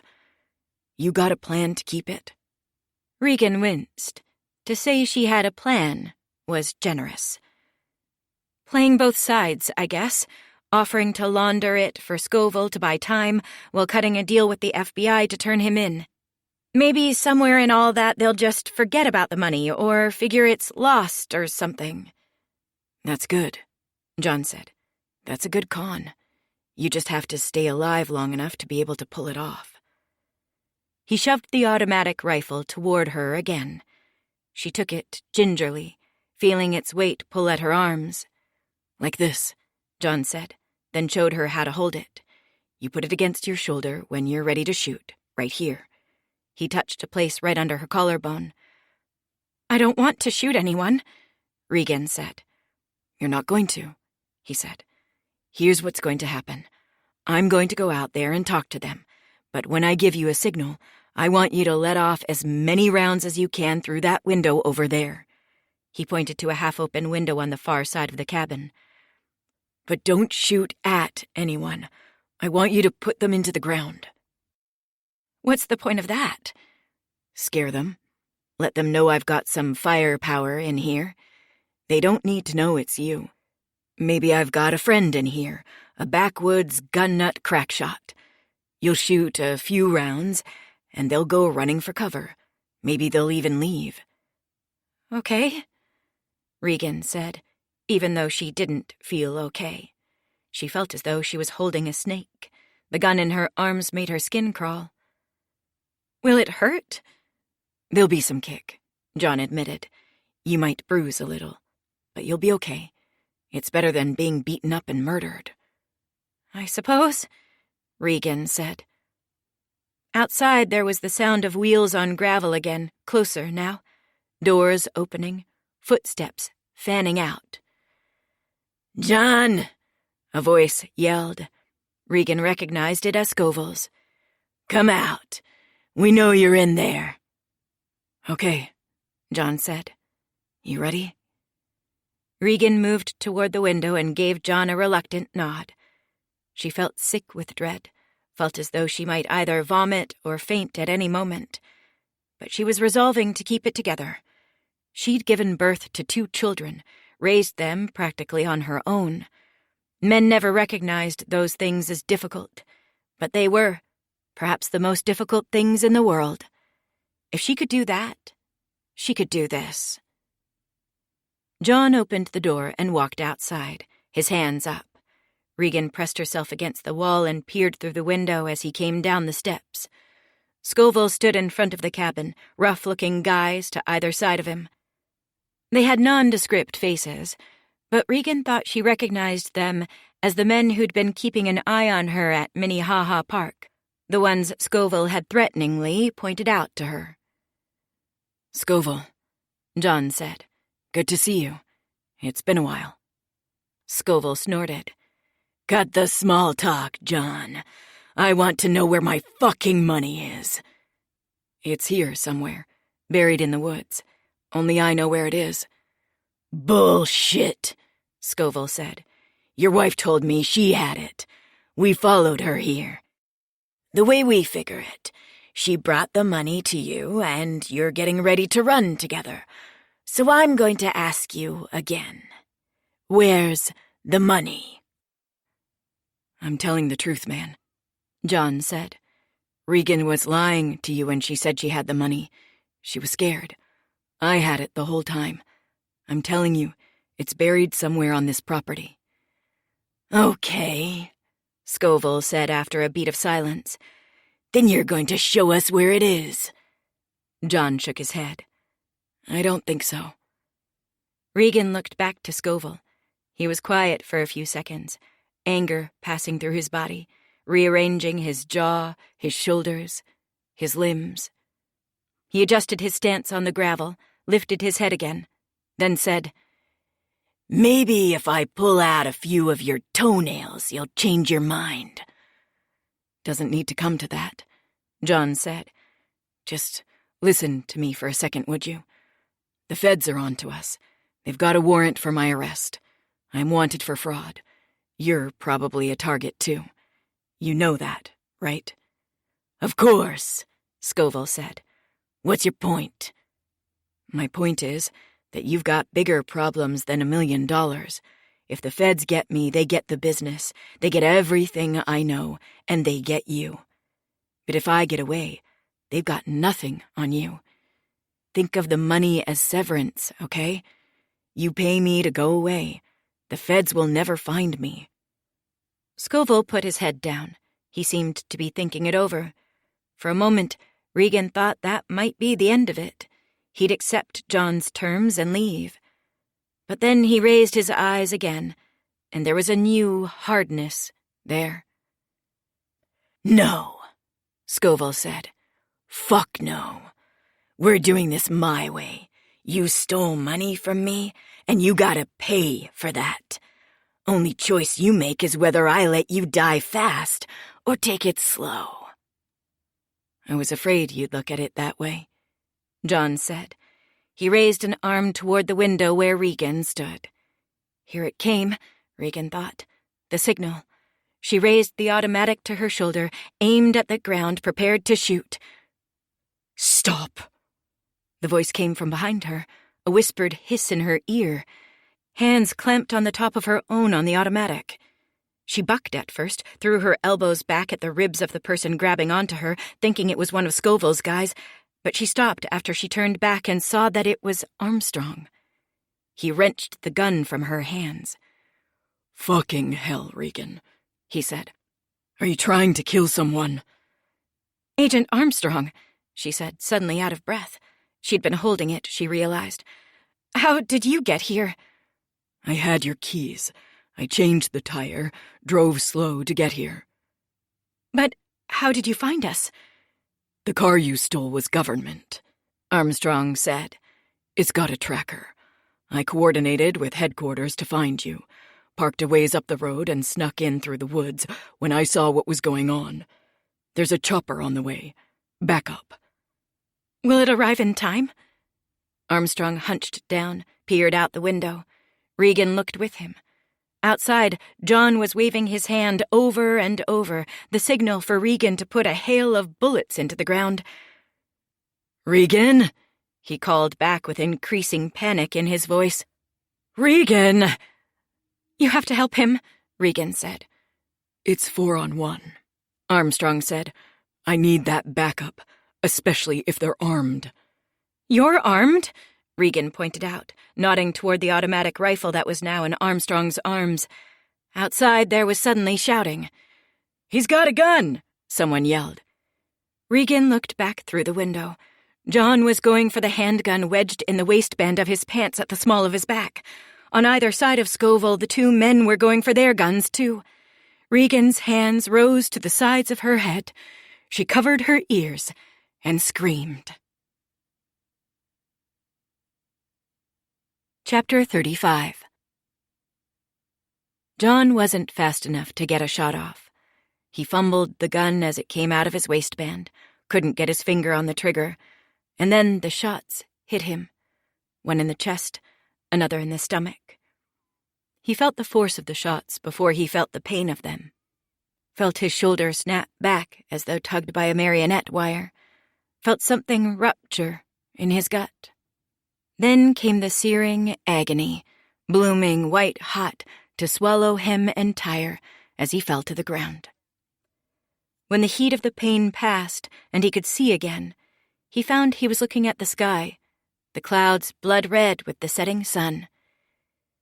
"Fuck's sake, you idiots," Scoville growled somewhere out of sight. "I didn't want you to kill him. We need him to tell us where the money is." But he was going to shoot you, boss, one of the goons said. Scoville let out the sigh of a man who was beset by incompetence, an employer whose underlings were constantly letting him down.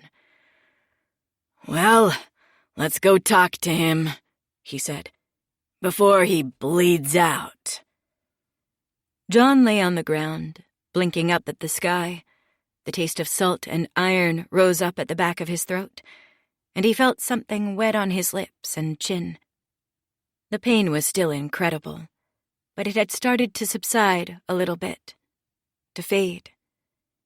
He blinked again, and suddenly the 3 men were standing over him, Scoville and his 2 goons. "Where's the money, John?" Scoville asked. "I'm not going to tell you," John said. There was an unmistakable gurgle in his voice. He felt as though he was speaking through some kind of liquid, drowning in it. Scoville lifted his foot from the gravel and pressed it against John's shoulder. The pain came back, lit up the nerve endings throughout John's torso. He groaned, closed his eyes. Some part of him welcomed the pain. It meant he was still alive, still breathing and feeling things. And he summoned a smile as his eyes came back open. "Fuck," he began, pulling his head up, concentrating hard to put some breath behind the word, to spit blood on Scoville's shoes before finishing the sentence. "You..." Then he let his head drop back to the dirt. Scoville sighed, took his foot away, and looked up to the cabin. "Someone get in there," he said. "Maybe the wife knows something." "Got it," said one of the goons, the younger one, and he walked to the cabin. "No," John said, rolling to his side, reaching after the guy's pant leg, but it was too late.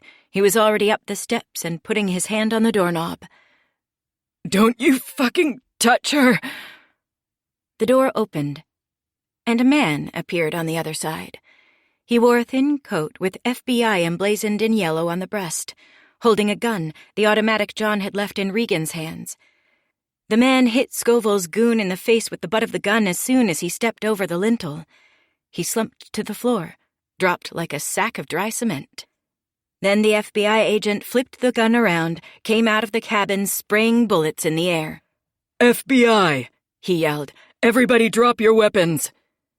There was a flurry of footfalls as Scoville's other guy ran off into the woods, but Scoville only sighed, put his hands in his pockets, and leaned back against the SUV.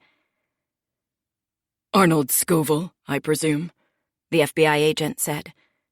"Yes, sir," Scoville said. "You gonna go after him?" "He won't get far," the agent said. "We'll find him soon enough. It's you I'm most interested in." "Yeah," Scoville said. "Why's that?" "I'm placing you under arrest," the agent said. "For, well, shooting him, for one." John couldn't see the agent, but he knew he was talking about him. "I didn't shoot anyone," Scoville said. "I was just along for the ride. I had no idea what my associates were planning to do. If I had, I would have tried to stop them." "Right," the agent said. "We'll see about that. You stay where you are." "Oh, you don't have to worry about me," Scoville said. "I'm not much of a runner. My knees." There were footsteps, and then the FBI agent's face appeared above John's head. "There's an ambulance on the way," he said, "and just in case there was any doubt, you're under arrest too." It wouldn't matter, John knew. They were too far out for help to get there in time. "I hid the money," John said, struggling to speak through the blood filling his mouth, gagging him. "You'll never find it." "What money?" the agent asked. "His fucking money," John said, pointing a finger toward where he thought Scoville was, though he'd become disoriented, no longer knew for certain which direction was which. He'd begun to feel a drunken kind of sensation, the world spinning around his head. My wife had nothing to do with it, with any of it. You remember that? Okay, the agent said. Whatever. Just don't talk anymore, okay?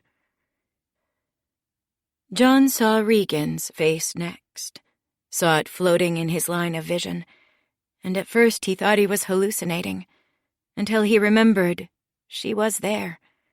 She was with him. It was really her. My wife?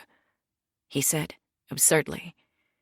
He felt a stab of pain in his shoulder once more, dimmer now. Hold it tight, the FBI agent said, and don't let up until the paramedics get here. He looked down and saw Regan's hand against his chest, holding a cloth there, trying to slow the bleeding. He smiled, trying to meet her eyes, but she was focused on the wound, her face pale, as though she was the one losing blood. Regan was always so good to him, even now, after everything that had happened. So good. Regan? He said. The kids. You have to tell them. He coughed, gagged, then swallowed down the blood pooling in his mouth and forced himself to go on. You have to tell them. I love them. They have to know. Regan nodded. They'll know. I'll make sure of it. And you, he began, but Regan cut him off. No, she said. Just don't. It can wait. It can't, John insisted. I need to say this. Fine. What? With you, John said. The person I was with you. That was the best version of me. John realized as he said it how pathetic it sounded. What a terrible self-judgment it was. The man he'd been with Regan had still been pretty bad. But it was also true. He loved Regan, and he also loved who he'd been with Regan. The man he'd sometimes become, at his best, for her. Okay, Regan said, brushing her free hand lightly across his forehead, cupping his cheek. Quiet now. Help is on the way. Just lie back. There came a sound from above, a thwomp, thwomp, thwomp, that John recognized as the rotor blades of a helicopter slashing at the sky. The rhythmic pulse of it grew louder, even as John's heartbeat grew softer, more faint, as he himself began to fade. Just a little bit longer now, Regan whispered to him. You're going to be okay. Yes, John said. Of course I will. It was a lie, he knew. The last lie he'd ever tell her. He was feeling thinned out, woozy and light, and he knew it wouldn't be too much longer now. It was okay, though. If this really was the end, the last thing he saw might as well be his wife. His beautiful wife, the woman who'd made him believe, briefly, that he could be good. Epilogue. It was a simple storefront, red brick with tall square windows and a sign designed in sleek, modern lettering hanging above the door. The name Regan had given her business was Abide, all lowercase, and underneath the name were 3 more words vaguely detailing what the establishment offered: design, furnishings, provisions. Parked across the street, Armstrong squinted to see past the glare on the glass. It didn't look to him like there were any customers inside. It was still early, not even 10, but he could see Regan, sitting at a computer, the light of a huge Mac screen shining on her glasses. He'd never seen her wearing glasses before. She looked nice in them. Pretty. "What are we doing here?" Torres asked. She sat in the passenger's seat. Technically, they weren't supposed to be here. They were on their way to a new investigation, a non-profit embezzlement case with some interstate implications. But Armstrong had argued for the detour. "I don't know," Armstrong said. "I guess I just wanted to see it." The case was long over by now. It had been more than a year since that day outside the clapboard cabin up north. A year since John Peters had died of multiple gunshot wounds, and Arnold Scoville had been arrested on a host of charges ranging from fraud to racketeering to murder. Armstrong no longer had any reason to speak to Regan, no official reason at least. And yet something had stuck with him about the case, about Regan, if he was honest with himself. He'd read every newspaper article that mentioned her name, watched every TV story where she appeared on camera. Online, he'd tracked the progress of her business from coming soon social media pages and websites to full operation on a corner of Minneapolis's East Lake Street. But he'd never stepped inside the shop, never seen it with his own eyes. "Why do you care so much?" Torres asked now. "I don't know," he said. "Doesn't it bug you a little?" Torres was silent, and when he looked at her, there was a little smile on her face. He smiled back. Working together for as long as they had, they now knew each other almost as well as married couples did. Torres knew when he wasn't really asking her a question, not even looking for her opinion, only looking for an excuse to tell her what he thought. "It bugs you," Torres said. "So out with it already." "I don't know," Armstrong said. "I just think sometimes about how it went down, with the money." Regan had never gone ahead with the deal she'd cut with the federal prosecutor. She'd never worn a wire, never got Scoville on record admitting to money laundering or all the other crimes he was suspected of. But the prosecutor honored the deal anyway, let Regan keep half of the assets John had left to her in exchange for the cooperation she was still able to give. She testified in court to everything she knew: Scoville's threats, his attempts at blackmail, his admitting to her, albeit not on tape, that he'd killed Tamara. And then, of course, the scene in the woods, Scoville dispatching his men to shoot her husband dead. It couldn't have worked out any better for her, Armstrong thought. In the press, her cooperation with authorities to bring down a gangster made her a hero.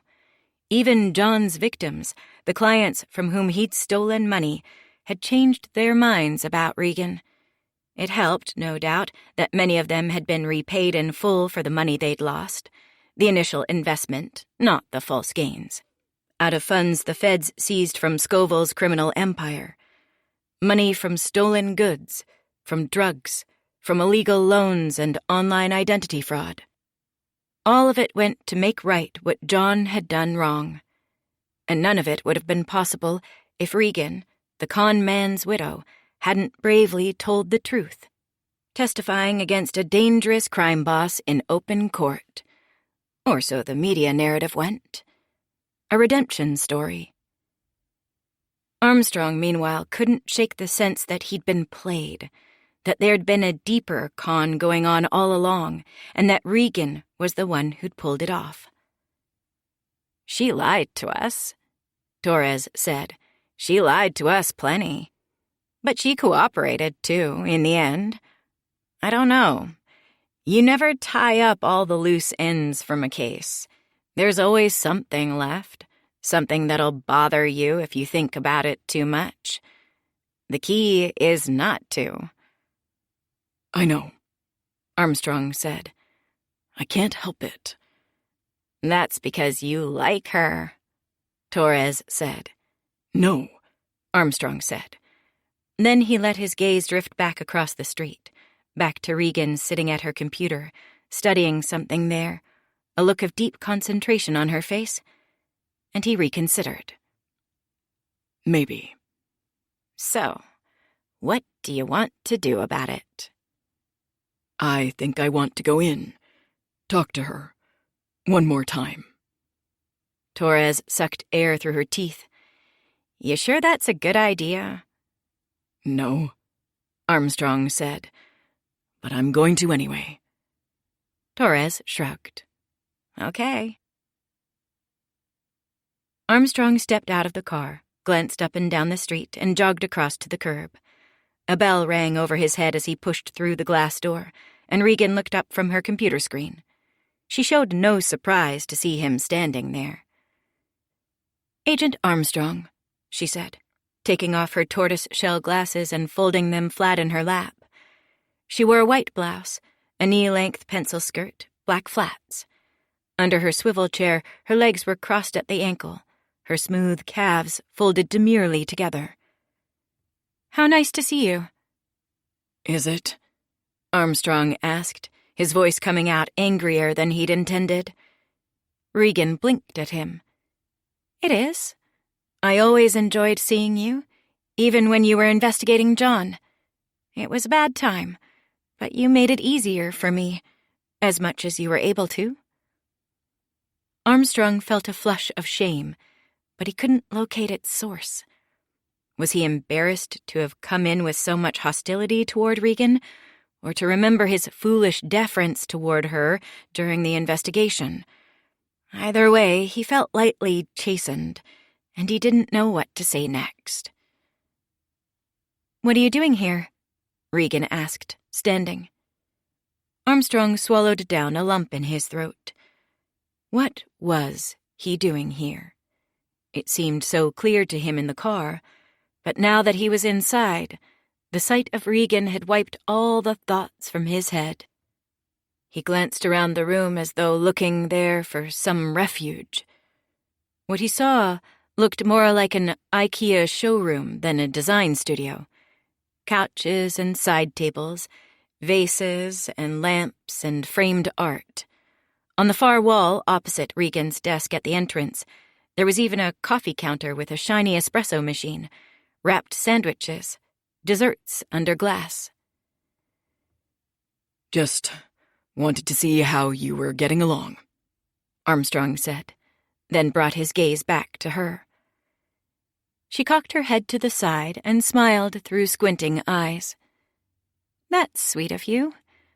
I'm fine, trying to juggle the kids and getting a business off the ground, as you can see.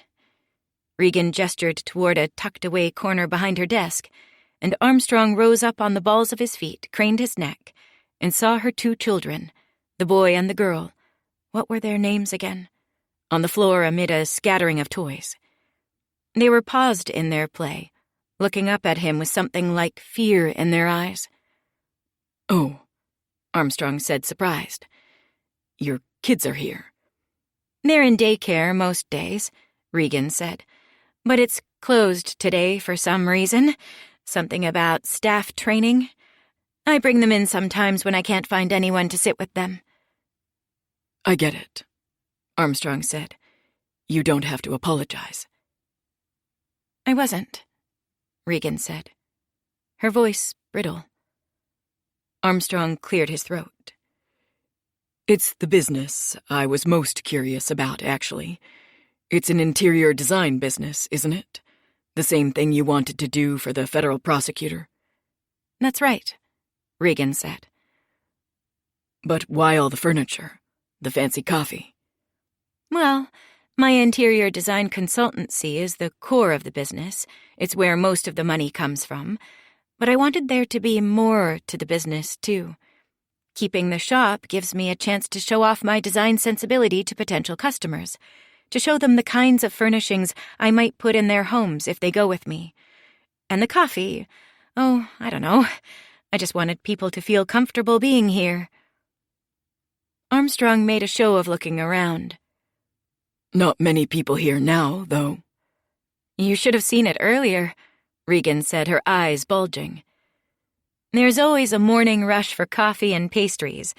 Then things tend to quiet down until lunch. The weekends are when we get most of our initial consulting appointments and walk-ins looking at the home furnishings. The rest of the time, I work on client projects. That's what I was doing when you walked in, actually. A nice couple down in Tangletown.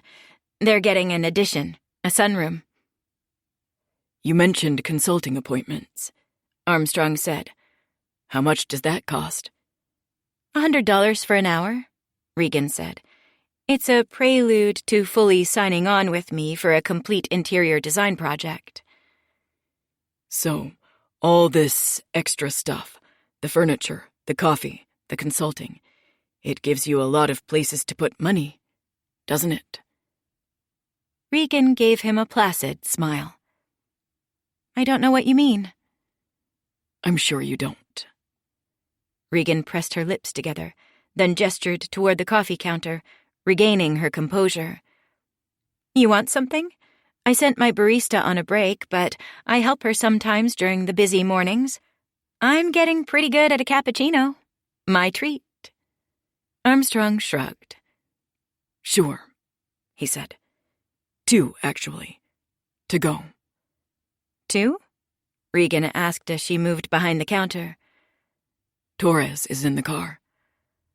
Oh, Agent Torres, Regan said, her voice bright, as though Armstrong had just mentioned a long-lost mutual friend. I hope you'll say hi to her for me. I will, Armstrong said, then put his hands in his pockets and watched Regan bustling around behind the counter, pouring the espresso shots, steaming the milk, setting out 2 white cardboard cups. There's another thing I'm curious about, he said as she began to pour the espresso and the hot milk into the cups. Okay? Out by that cabin, before your husband died. Remember? Regan's face went cold. I don't like to think about it, or to talk about it in front of. Her eyes darted past him, and he glanced back to see the kids still staring, not playing with their toys. Armstrong lowered his voice. I'm sorry to bring it up, but I have to. Before John died, he said something about some money he stole from Scoville. Regan shook her head. I really don't know anything about it. Scoville said it was $1 million in cash. Yes, that's what I heard. Regan put tops on the drinks, pushed them across the counter, but Armstrong didn't pick them up. You have any idea where that money might have gone off to? John said he buried it in the woods, Regan said. So you do know something about it. Regan put her head down and gave him a thin smile that said he was being tricky, and they both knew it. I know what John said before he died. And you think it's true? She shrugged. Someone must think it's true. I hear there are people searching those woods looking for it. Treasure hunters coming from all over. There was a story about it in the Star Tribune, wasn't there? So you have no idea where that money could be? None, she said. Armstrong studied her face for a long moment, looking for some hint of what? Guilt? Deceit? Armstrong didn't know. He reached down and took the coffees, then turned and walked back to the front door. I'd love to see you back sometime, Regan said, following after him. Maybe you could come in for a consulting appointment. Bring your girlfriend. Men don't always think about how to make spaces beautiful, but women do. It's important for a relationship. It makes a house a home. Armstrong turned back. I don't have a girlfriend, he said. I didn't know that, Regan said, cocking her head. I'm surprised. A man like you should have a girlfriend. A man like me, Armstrong said, then let it drop, gave a shrug. It doesn't matter. I'm too busy with my job. It doesn't leave much time for relationships. What a shame, Regan said. You'd make a good catch. for someone. That's what I meant. A silence descended. A long, electric silence, full of possibility. There seemed to be an invitation in it. The moment called for a decision, and Armstrong made one. "Goodbye, Regan," he said, then turned and walked through the door before she had the chance to say anything back. At the car, Torres took her coffee from Armstrong's hand. "Thanks," she said. "You get what you need?" "No," he said. "Anything there we should be thinking about?" "No," he said again. "There's nothing." Torres considered that for a moment, then nodded. "All right." Armstrong gave one last glance at the shop. Regan stood at the window looking out. Above her head was that sign, and looking at it, Armstrong felt annoyed all over again. "Abide," he read. "What the fuck does that even mean?" A smile came to Torres's face. "I think it's sort of a play on words. Abide like live in a place, a home, but also abide like be, maybe, exist, persist. In a sort of, I don't know, a Zen sense. It's clever, if you think about it." "I guess." "Just let her have it, Armstrong," Torres said. "It's not so easy, you know." "What's that?" "Being a woman in this world." He still felt like arguing, but there wasn't anything he could say to that. Maybe she was right. Maybe he should just leave Regan alone. "All right," he said. "You win." "We're going then?" Armstrong nodded. "We're going." He started the car and drove away. Regan stood at the front windows, arms crossed over her chest as she watched Armstrong walk to the car. He spoke for a few moments to someone in the passenger's seat, that must have been Torres, then pulled away from the curb and slid down Lake Street. Maybe she should have been worried. Maybe they were investigating her again. But she didn't think so. The way Armstrong had said goodbye had a finality to it. She'd never see him again. She felt almost sad to think about that. There was a time when she thought something could have happened between them, that if she'd ever choose to be with a man again, it could be a man like Armstrong. A silly thought, she realized. That was over now. Whatever there'd been between them, whatever kindness, whatever affection, it was gone. Regan felt a presence next to her, something brushing up against her leg, and she looked down to see Etta standing there, blinking up at her. "What is it?" Regan asked. "Do you need something?" Was that the man who wanted to put Daddy in jail? Regan let out a breath through her nose. She'd hoped the children would have forgotten Armstrong by now, but children's minds were like sponges. They absorbed everything and didn't let go. "Yes, Etta," she said. "It was." Are bad things going to start happening again? Regan sank down to her haunches and looked Etta in the eyes. "No, sweetheart. Nothing bad is going to happen. Not anymore. We're done with bad things for a while." Etta seemed to think about that. Then she nodded, accepting it. Okay. Philip walked up beside Etta, cheeks round with smiling, eyes squinting into the sun at the windows. Mama, happy? He asked. "Yeah, bud," Regan said, her heart swelling. "I am happy. So happy." Because of us? Etta asked. "That's right," Regan said, her voice full with sudden emotion. "Because of you. Come here, both of you. Mama needs a hug. Etta and Philip fell toward her, and she caught them in her arms. She gave each a kiss on the top of the head, breathed in the smell of their hair, and for a moment she was so overcome that she feared she'd burst out crying. This was what it had all been for.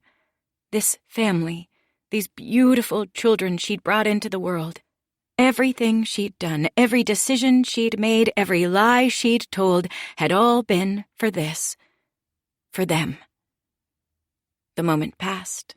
Regan regained her composure, and she let Etta and Philip go. "Come on," she said. "Why don't you go back to playing? Mama's got a bit of work to do." She rose, and together they walked back to the desk. Philip and Etta went back to their play, Etta to a coloring book, humming and talking to herself as she colored in a cartoon cat, while Philip picked up a toy truck, making motor sounds as he pushed it along the floor. Each retreating to imagination, to dreaming, to the private and fragile world of childhood. Regan sat at her computer and nudged her mouse to awaken the screen. She pulled up a spreadsheet, the business ledger, and keyed in a new line. Armstrong consultation. She added the date and then the amount, $100. It didn't even register in her mind as a lie. She and Armstrong had discussed interior design after all. They'd even talked about the cost of the consultation. And then, with movements so smooth and rapid it was almost as though she wasn't even thinking about them at all, she pulled open the desk drawer, thumbed a $100 bill out of a thick envelope, and put the money in the till. Her thoughts, as she closed the money drawer, drifted again to Agent Armstrong. Perhaps it was for the best that she'd never see him again. After what had happened with John, she should probably be done with men for a while, maybe even forever. She was providing for her children, making ends meet, pursuing her dreams. Those were the important things, the things that mattered most. What she'd done to get there didn't have anything to do with anybody else. That was her business.